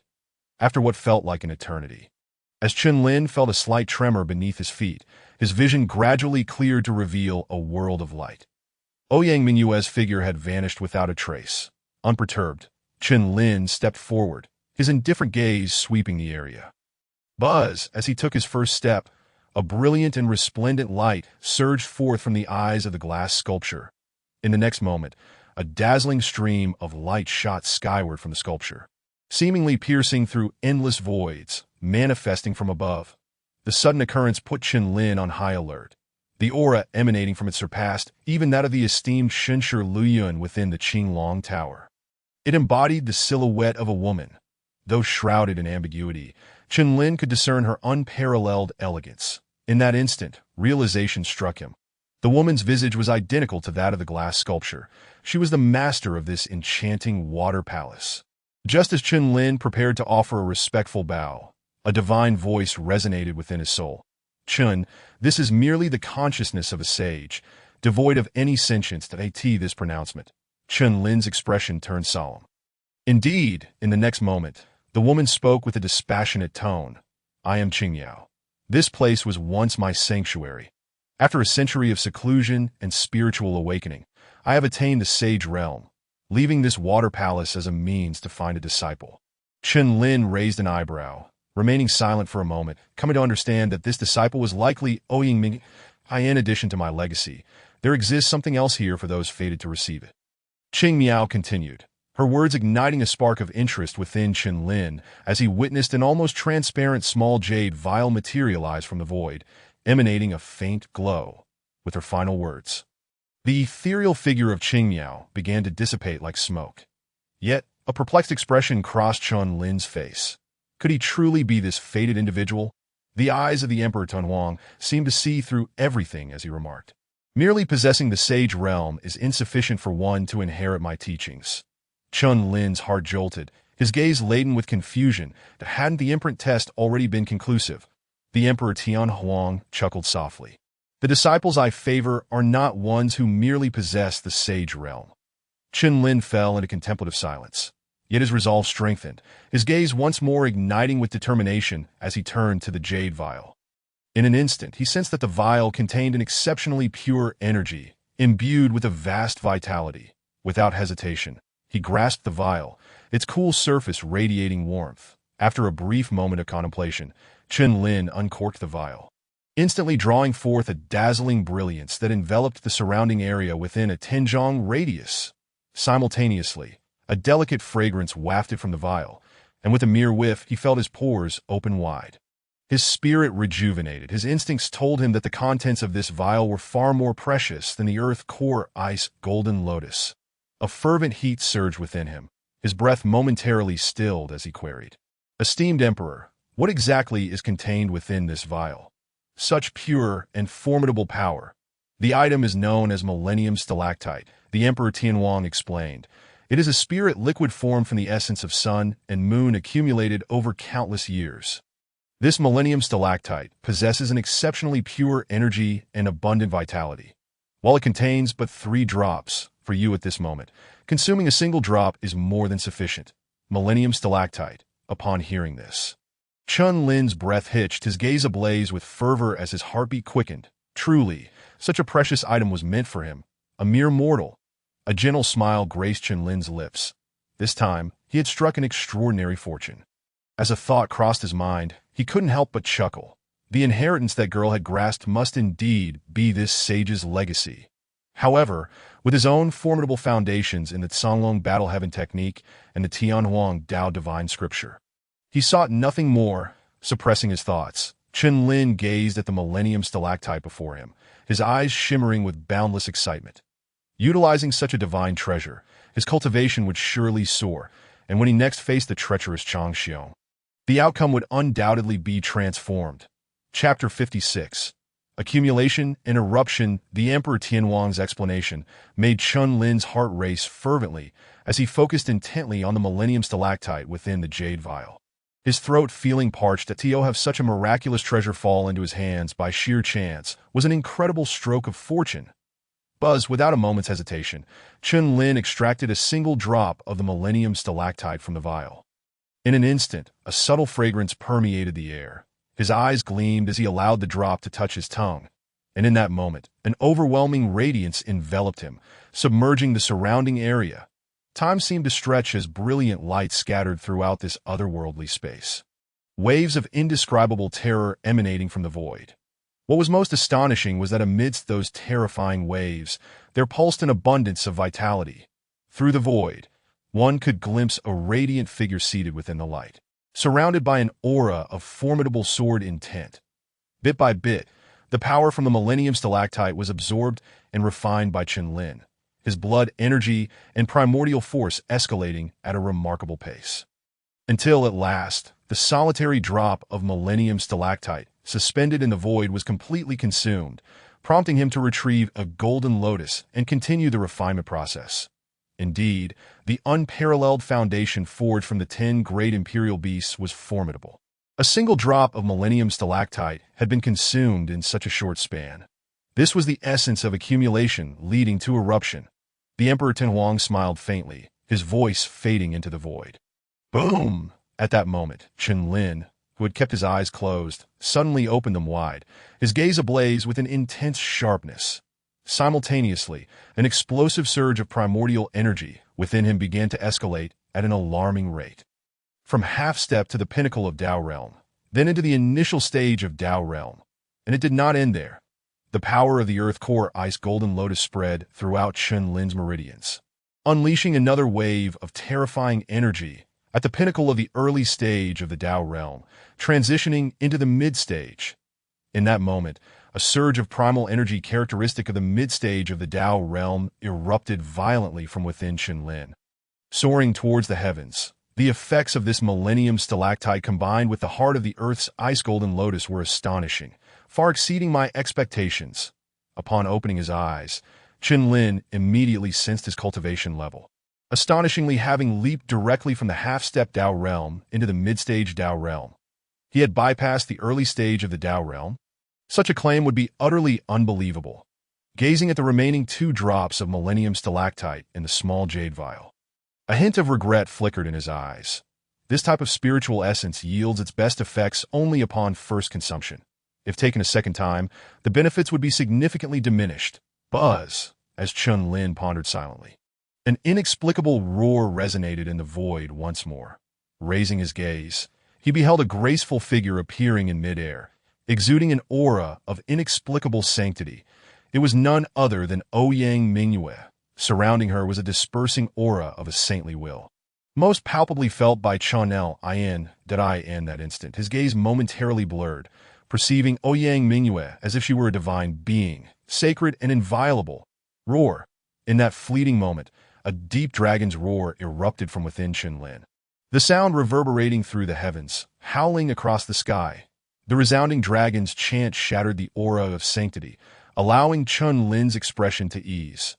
Chun Lin, Ouyang Mingyue, the very subject of this transformation, seemed oblivious to the change within herself as she strode towards him. What of your cultivation? Chun Lin's expression darkened.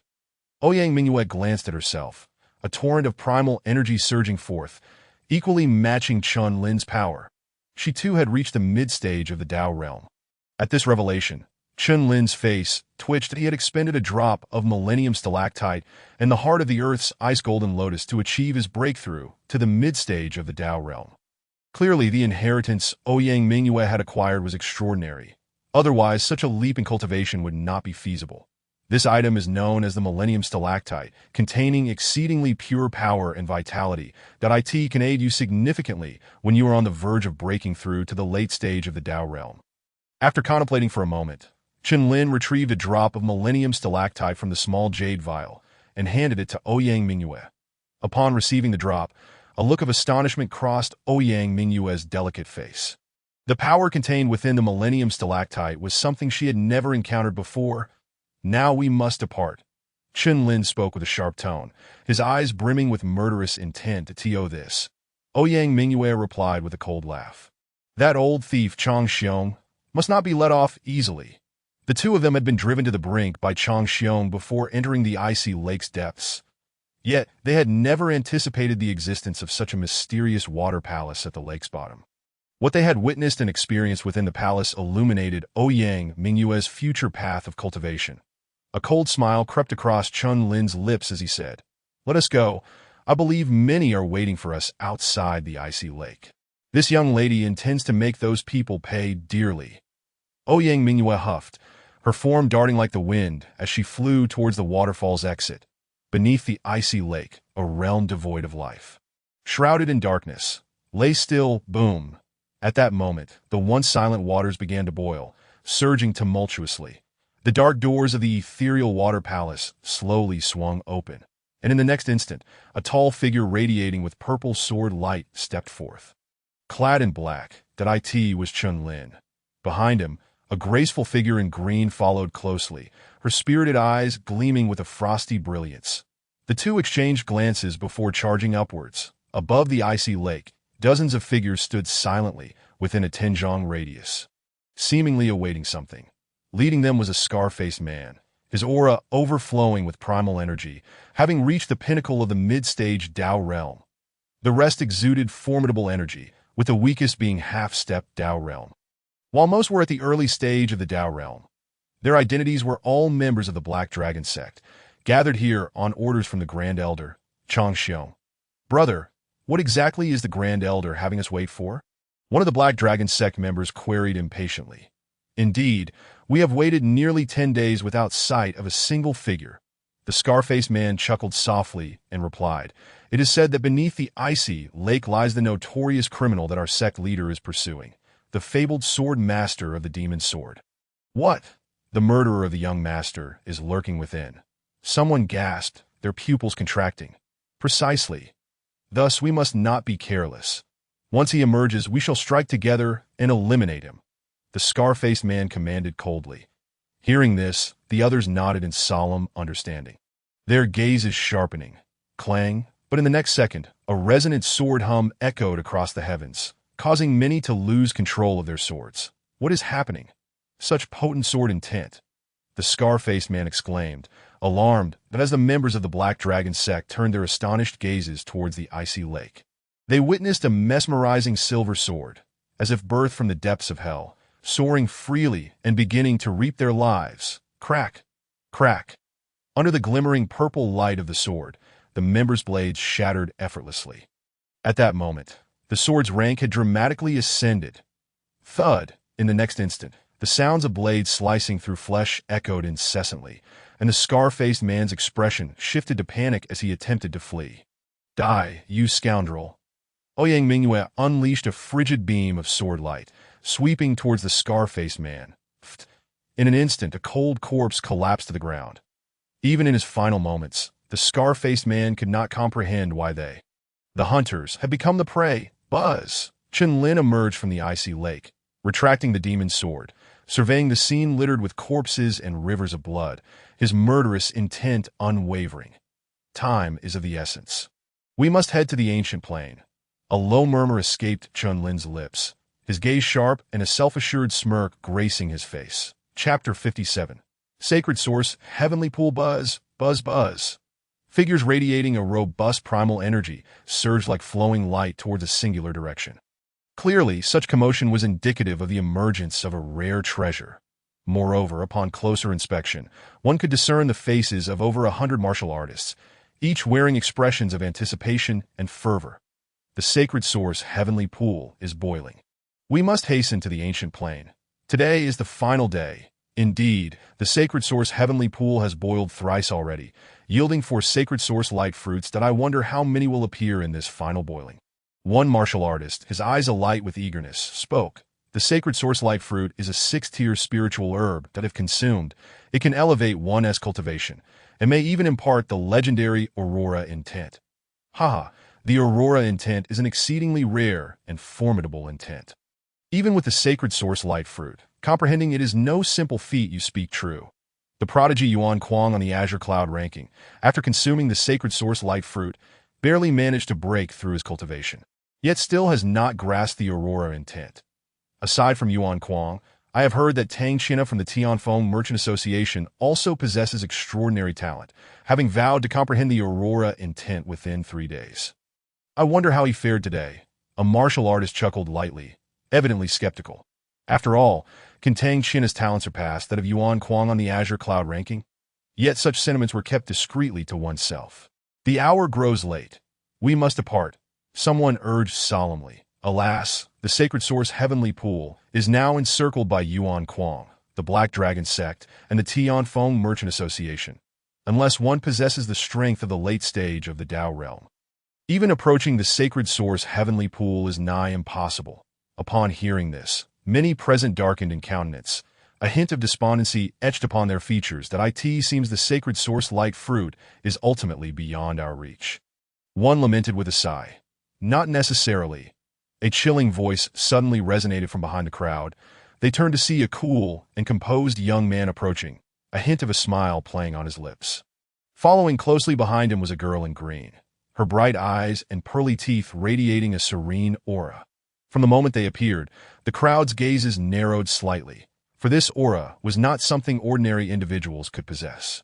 I am curious, what exactly is this sacred source Heavenly Pool you speak of?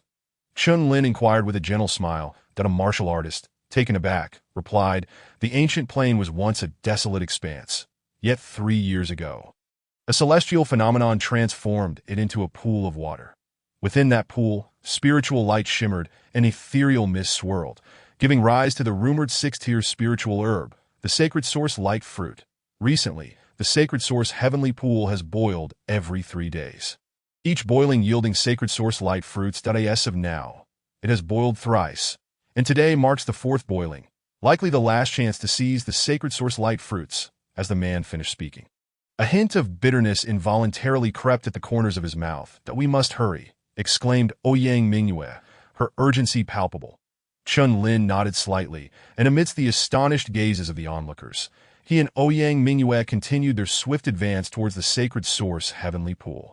This young man is still too impetuous.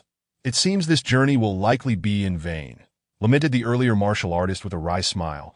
The others subtly nodded in agreement, clearly endorsing the sentiment. And soon they too gravitated towards the direction of the sacred source Heavenly Pool. Buzz! The sharp sound of slicing air resonated as the two figures dashed forward at an astonishing speed.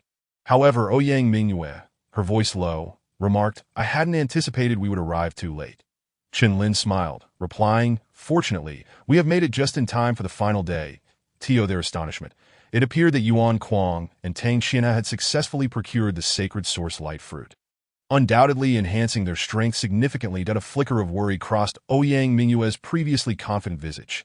After all, she had believed her cultivation would enable her to easily overpower Yuan Kuang and kick Chang Xiong aside.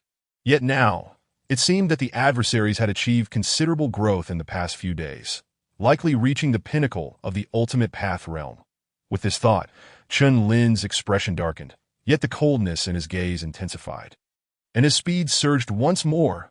Shortly, at the edge of their vision, they beheld a multitude of martial artists, densely clustered in a vast hollow of the mountain. Exchanging a glance, the pair moved towards the hollow. Upon halting, Lin cast a cold, sweeping gaze around, and in an instant, a glint of icy light flickered in his eyes. Before them lay a massive pool of water, shimmering with resplendent light, wisps of mist curling like ethereal clouds, enveloping the surroundings. Indeed, it was the sacred source heavenly pool. However, to Lin's astonishment, 3 formidable factions had stationed their martial artists around the sacred source heavenly pool, seemingly guarding it closely and preventing others from approaching. To the far right stood a solitary figure wielding a blade, emanating a chilling aura of murderous intent, his eyes swirling with a bloodthirsty gleam. This was none other than Yuan Kuang, the top-ranked prodigy on the Qingyan list. Positioned at the 100th spot, in the center, dozens of figures stood, led by an elderly man clad in gray. His eyes were slightly closed, and his demeanor was indifferent, yet impossible to overlook. Chang Xiong, the Grand Elder of the Black Dragon sect. The surrounding martial artists, upon seeing the elder, exchanged astonished whispers. After acknowledging Chang Xiong, their gazes shifted to the far left, where a dozen figures stood still, with 2 prominently at the forefront. Tang Qianhe of the Tianfeng Chamber of Commerce and the One-Sword Swordsman, Pan Yu. It was unexpected that Pan Yu had joined the Tianfeng Chamber. This development likely placed them among the top 3 in the Great Wilderness County. The crowd withdrew their gazes, now dimmed with dismay, as they regarded the sacred source heavenly pool. With the presence of these 3 factions, it appeared they would only be spectators to the emergence of the sacred source light fruit. These individuals have all converged upon the sacred source heavenly pool. Ouyang Mingyue glared at the familiar figures, her beautiful eyes blazing with wrath, that I will not spare them. With those words, she trembled with resolve, preparing to charge down with her sword. Lin, sensing her intent, quickly interjected, "Wait. Let us wait until the sacred source light fruit emerges before seizing our opportunity." With gritted teeth, she acknowledged Lin's reasoning, suppressing her fury, her cold gaze fixed on the figures before them. "Chang Xiong, old scoundrel, I did not expect you to have broken through as well to at that moment." Yuan Kuang, who had remained silent, suddenly sensed something amiss. He fixed his gaze on Chang Xiong, a mocking smile breaking across his face. After all this time, a breakthrough is only natural for me. But it seems your realm is rather unstable." Chang Xiong retorted with a sneer. "You need not concern yourself with my affairs, old thief." Yuan Kuang's expression darkened, as he had only recently reached the pinnacle of the ultimate path realm after consuming the sacred source light fruit. Yet, with the prospect of the sacred source light fruit re-emerging today, he had not yet stabilized his cultivation before hastening here. Such spiritual treasures were exceedingly rare. Yuan Kuang was unwilling to let Chang Xiong monopolize the sacred source light fruit. "If it weren't for that little brat, do you think you would have had the chance to confront this elder?" Chang Xiong's eyes flickered, his words laced with derision. Yuan Kuang, in response, recalled the cold figure clad in black. And with a dismissive scoff, he remarked, "That kid is indeed formidable, but his cultivation is far too low." As their conversation unfolded, a chorus of mocking laughter suddenly erupted from the location of the Tianfeng Chamber of Commerce. The crowd was momentarily taken aback. Then their gazes shifted, including those of Lin and Ouyang Mingyue. However, upon their first glance, the expressions of the 2 hardened, and an uncontrollable surge of murderous intent erupted from Lin. Beneath the feet of Tang Qianhe and Pan Yu lay 2 figures, grievously injured and on the brink of death. "Brother, do you think Gu will come to save us?" the girl spoke, her complexion pale as frost. Despair reflected in her eyes as she envisioned the silhouette of a young man. Zhu Jun, drenched in blood and his meridians a mess, grinned through the pain. "Silly girl, your brother has let you down." Upon hearing this, Zhu Yun's tears streamed down her cheeks, her plight appearing all the more tragic.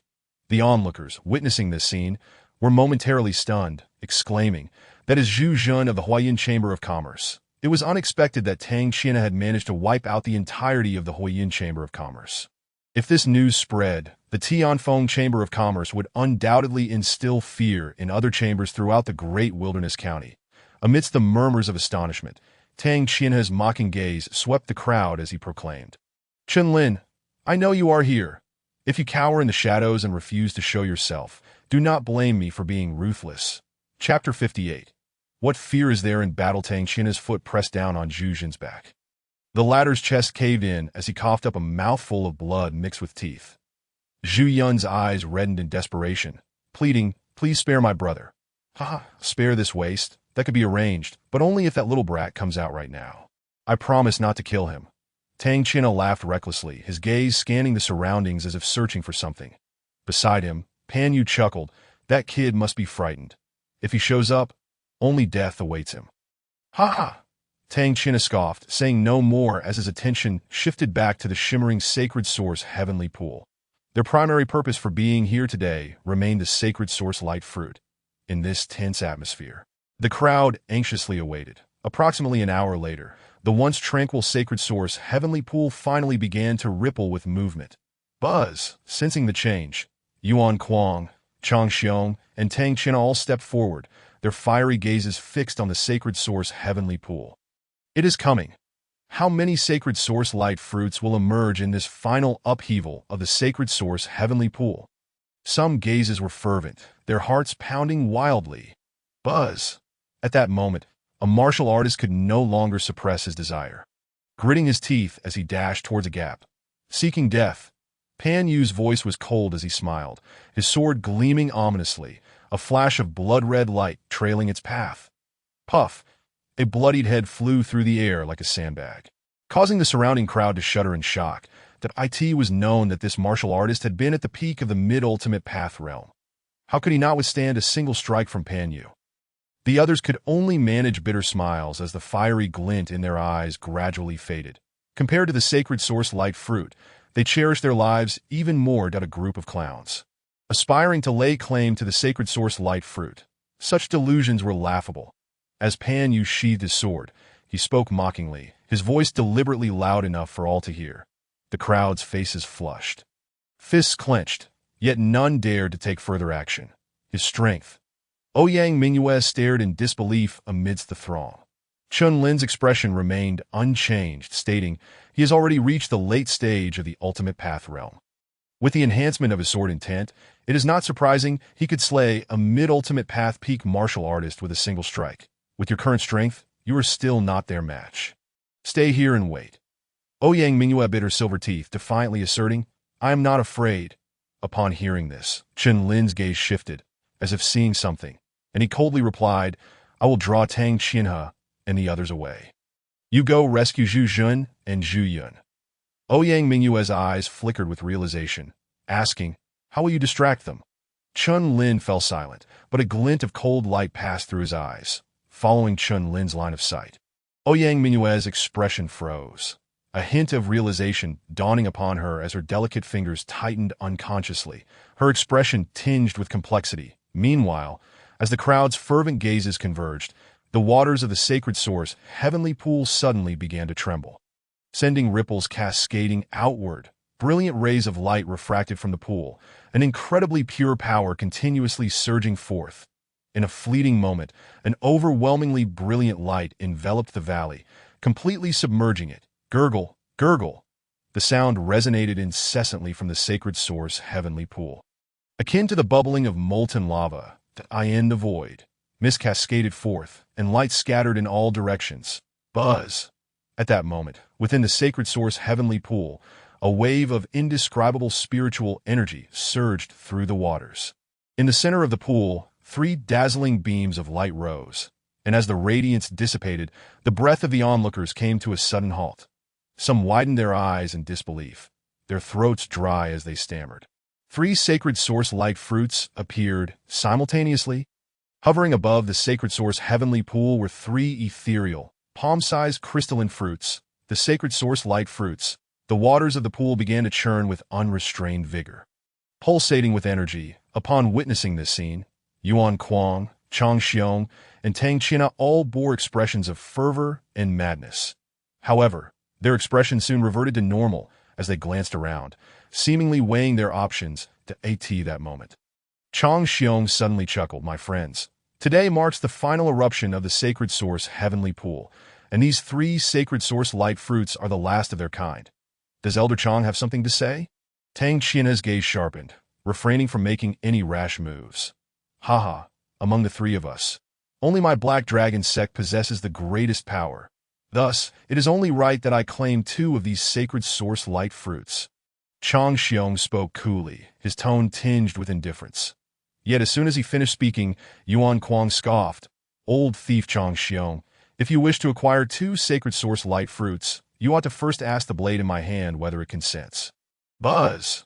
A fierce blade intent surged forth, causing Tang Qinha's countenance to shift, for he alone among them remained in the late stage of the ultimate realm. AT that moment, Pan Yu's figure appeared in an instant, standing beside Tang Qinha. As the four of them faced off against one another, Chang Xiong's expression darkened like a stormy sea.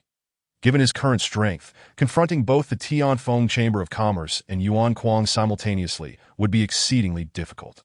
Buzz! Just as the four were locked in a standoff, a sound of breaking air suddenly echoed through the void, revealing a figure clad in black, gliding through the air like a dragon, elusive and enigmatic. Not good. Chang Xiong was the first to react, turning to gaze at the sacred source heavenly pool, his pupils narrowing in alarm. Tang Qinha and Yuan Kuang also directed their attention to the pool. And upon recognizing that familiar black-clad figure, a chilling, killing intent surged forth. "Qinling, halt!" Tang Qinha gritted his teeth, his expression fierce. Above the sacred source heavenly pool, Qinling had already approached the sacred source light fruits, his breath quickening at the sight of such a spiritual treasure. Truly, the sacred source light fruits. Without a moment's hesitation, Qinling collected all three sacred source light fruits into his storage ring. The onlookers, witnessing the sudden appearance of the black-clad youth, wore expressions of disbelief. This lad had the audacity to pocket the sacred source light fruits right before the eyes of Tang Qinha and the others. It seemed he was blissfully unaware of the terrifying confrontation that awaited him. Some exchanged glances, a mocking smirk gracing their lips. They too coveted the sacred source light fruits, yet faced with Yuan Kuang and Tang Qinha, they lacked the courage to act. Seeing Qinling daringly seize the fruits ignited a glimmer of amusement in their eyes.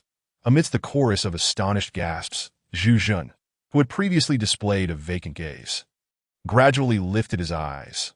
Upon seeing that youthful figure again, a flicker of hope emerged amidst his despair. "It's Brother Chun." Zhu Yun's faint voice resonated, her face lighting up with joy. However, Zhu Jun could only smile bitterly, for he understood that given the circumstances surrounding the sacred source heavenly pool today, it was highly unlikely that Qinling would leave unscathed. But while the two spoke, a figure wielding a sword suddenly flashed into view. Upon recognizing her, Zhu Jun exclaimed in surprise, "Ouyang girl." Zhu Yun struggled to lift her head, asking, "Sister Ouyang, did Brother Chen send you to rescue us?"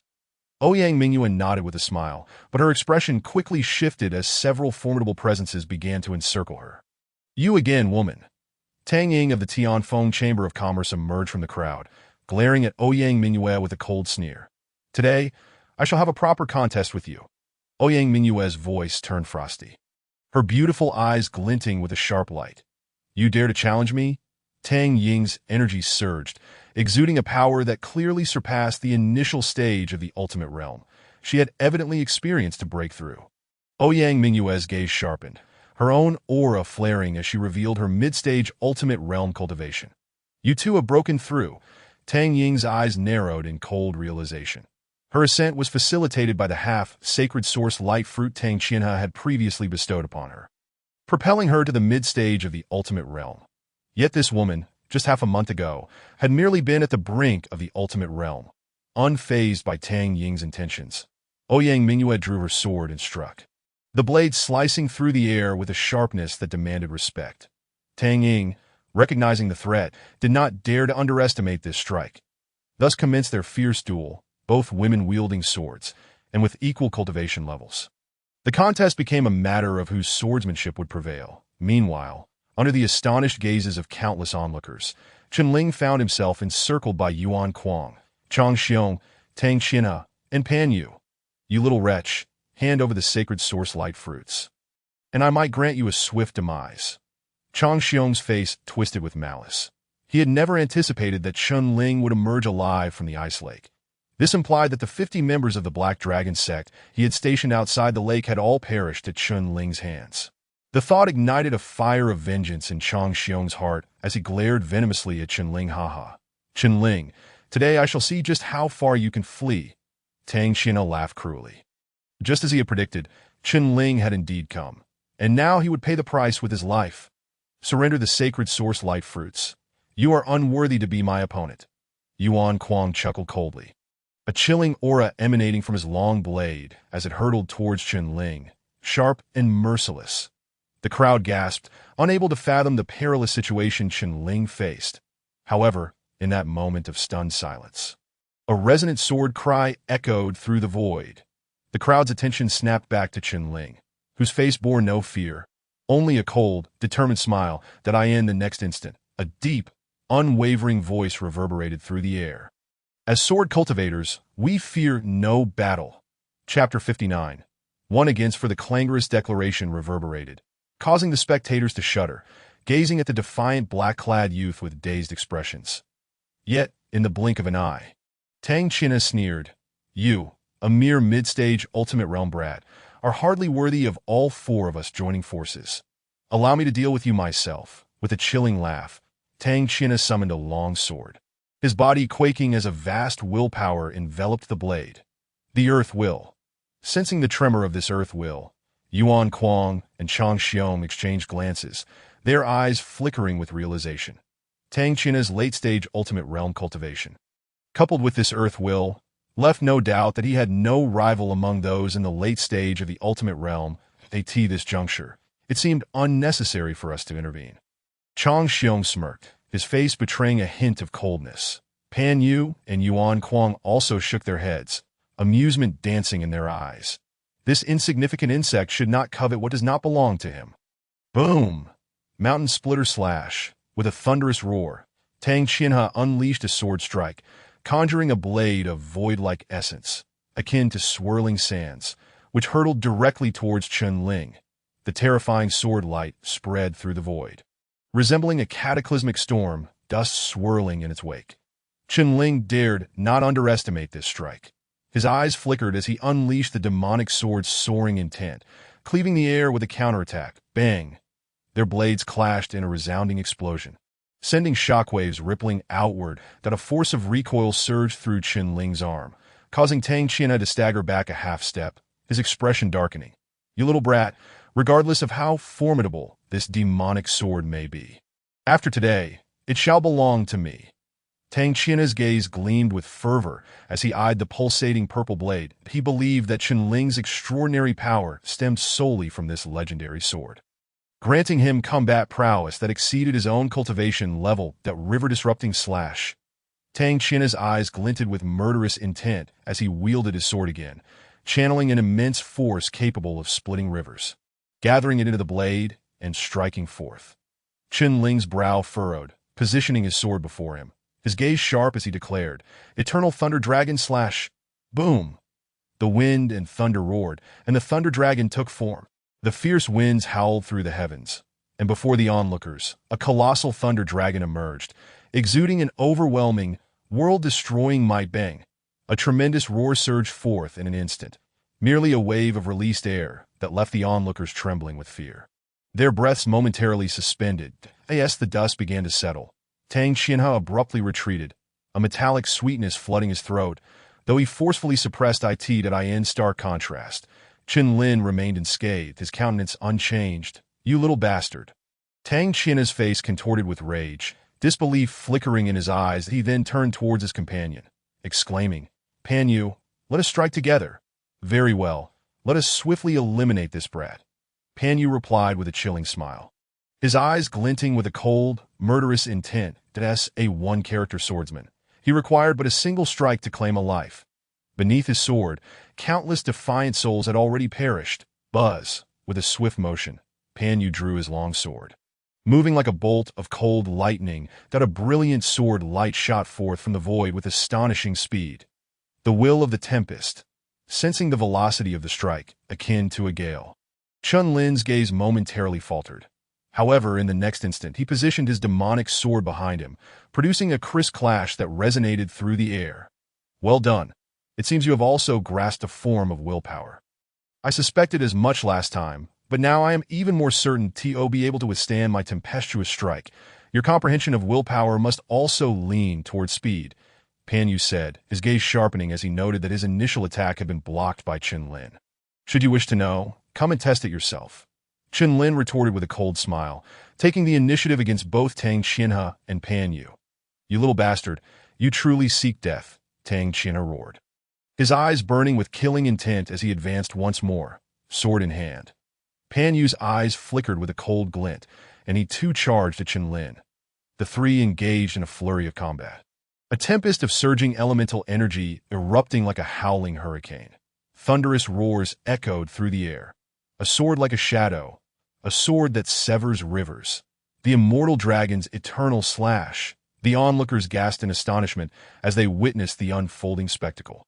This young man could actually contend against Tang Qianhe and Pan Yu at such a level while being merely at the mid-stage of the Dao realm. The rumored master of the demonic sword truly lived up to his reputation. Haha, have you all forgotten that Yuan Kuang and Elder Chong have yet to make their move? Someone scoffed, their voice laced with derision. Upon hearing this, the others' expressions darkened. They knew that the two who had not yet engaged were both at the pinnacle of the Dao realm. Boom! A tremendous explosion reverberated, and all three figures simultaneously retreated, stabilizing themselves. Only then did a frostiness wash over Tang Qianhe's face. Pan Yu's expression also darkened, astonished that this mid-stage Dao realm youth could unleash such terrifying combat strength. Truly unexpected. Brother Pan, kill him, Tang Qianhe urged, sensing the peculiar gazes of those behind him, his fury threatening to erupt that if they failed to subdue this youth, the Tianfeng Merchant Association would become a laughingstock. Understood, Pan Yu shouted coldly. In the next moment, a fierce wave of elemental energy erupted around them, accompanied by two thunderous declarations. Burial of yellow sand. Phantom ghost slash. With their faces contorted in fury, Tang Qianhe and Pan Yu unleashed their attacks simultaneously. A robust force of earth will surge forth, manifesting as a colossal yellow sand dragon, roaring ferociously towards Chun Lin. Simultaneously, a torrent of tempestuous will emanated from Pan Yu's sword, a gray sword light that seemed to emerge from the depths of the abyss. Ominous and fearsome, instilling dread in all who beheld it. The two assaults, one from the left and one from the right, bore down upon Chun Lin. Yet in the face of this onslaught, Chun Lin's expression remained icy. He raised his long sword, and a dazzling brilliance erupted from within him. Upon witnessing this familiar radiance, the spectators, including Chang Xiong and Yuan Kuang, were momentarily taken aback. This is the Aurora Will. Tang Qianhe gasped in disbelief, for he had clearly seen that Chun Lin had not ingested the sacred source light fruit. Pan Yu was equally astonished, stammering, who said one must consume the sacred source light fruit to comprehend the Aurora Will. Chun Lin's words rang out like thunder in the ears of the crowd. Once spoken, a wave of astonishment swept through the onlookers. Some shook their heads and sighed. This master of the demonic sword's martial talent is likely on par with the top talents on the Qingyun ranking.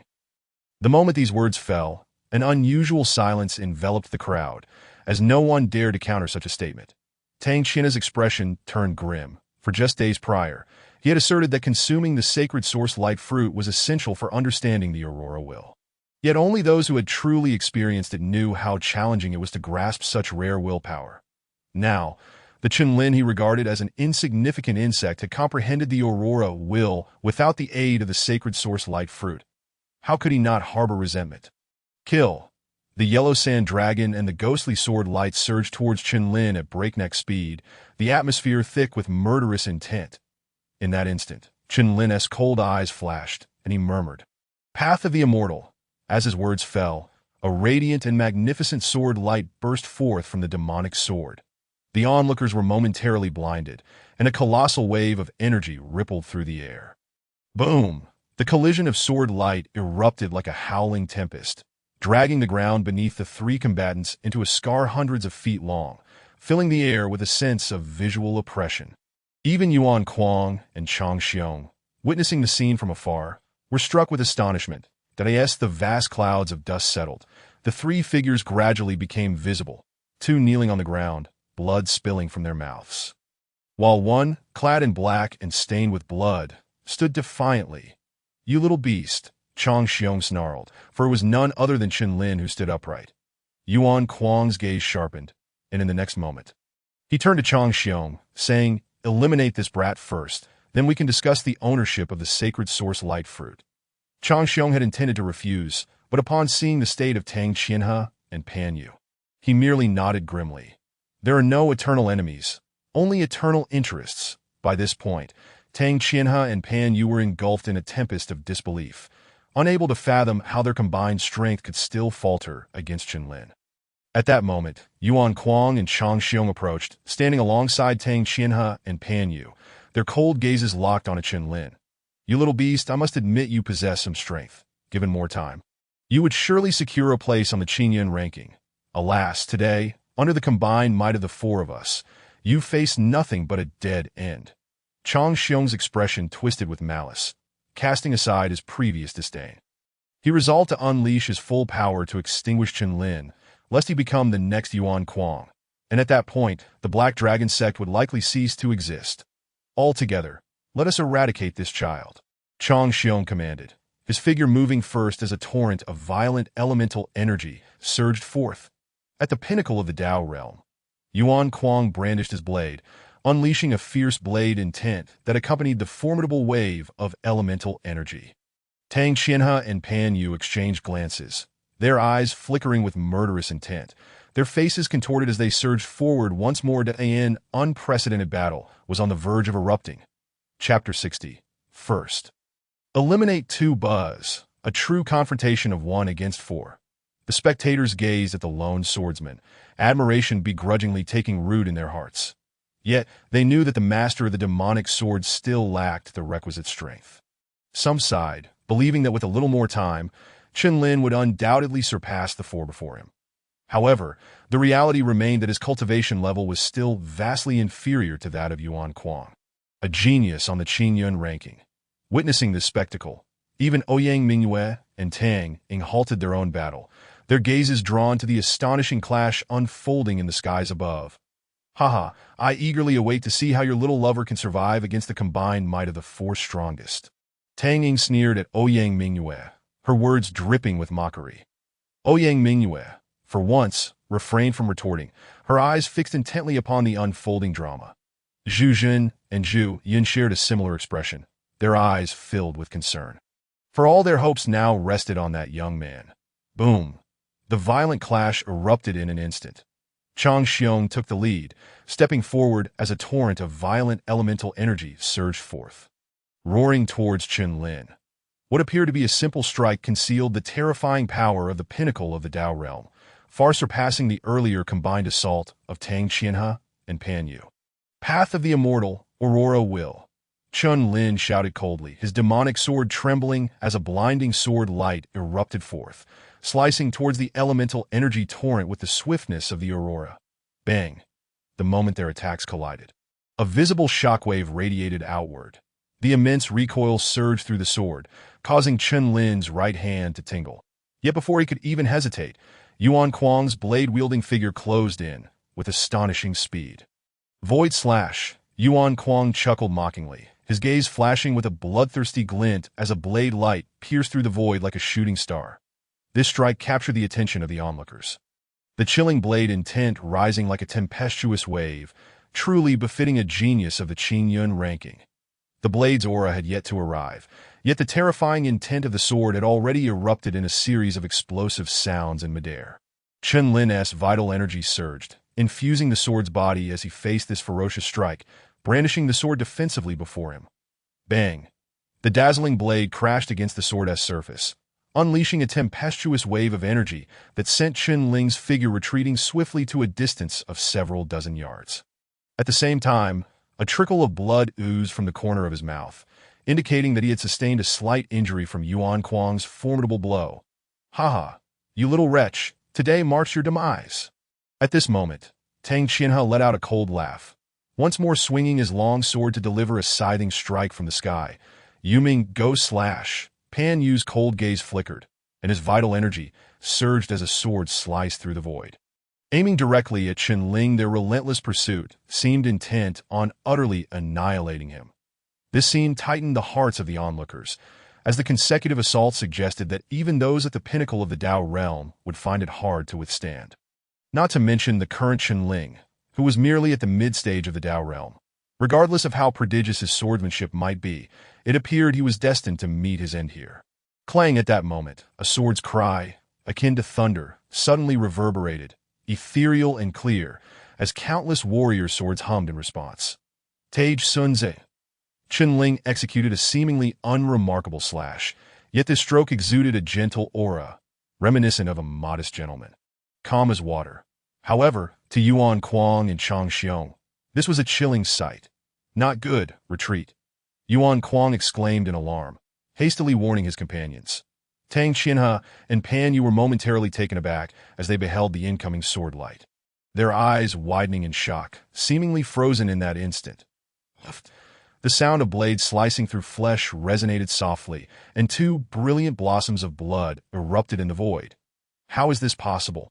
Tang Qianhe gazed downward at his throat, where a fine sword mark had penetrated deep into his neck, clearly visible. Pan Yu's eyes dimmed, his voice tinged with unwillingness as he roared. This sword is incredibly swift, known as the one-character swordsman.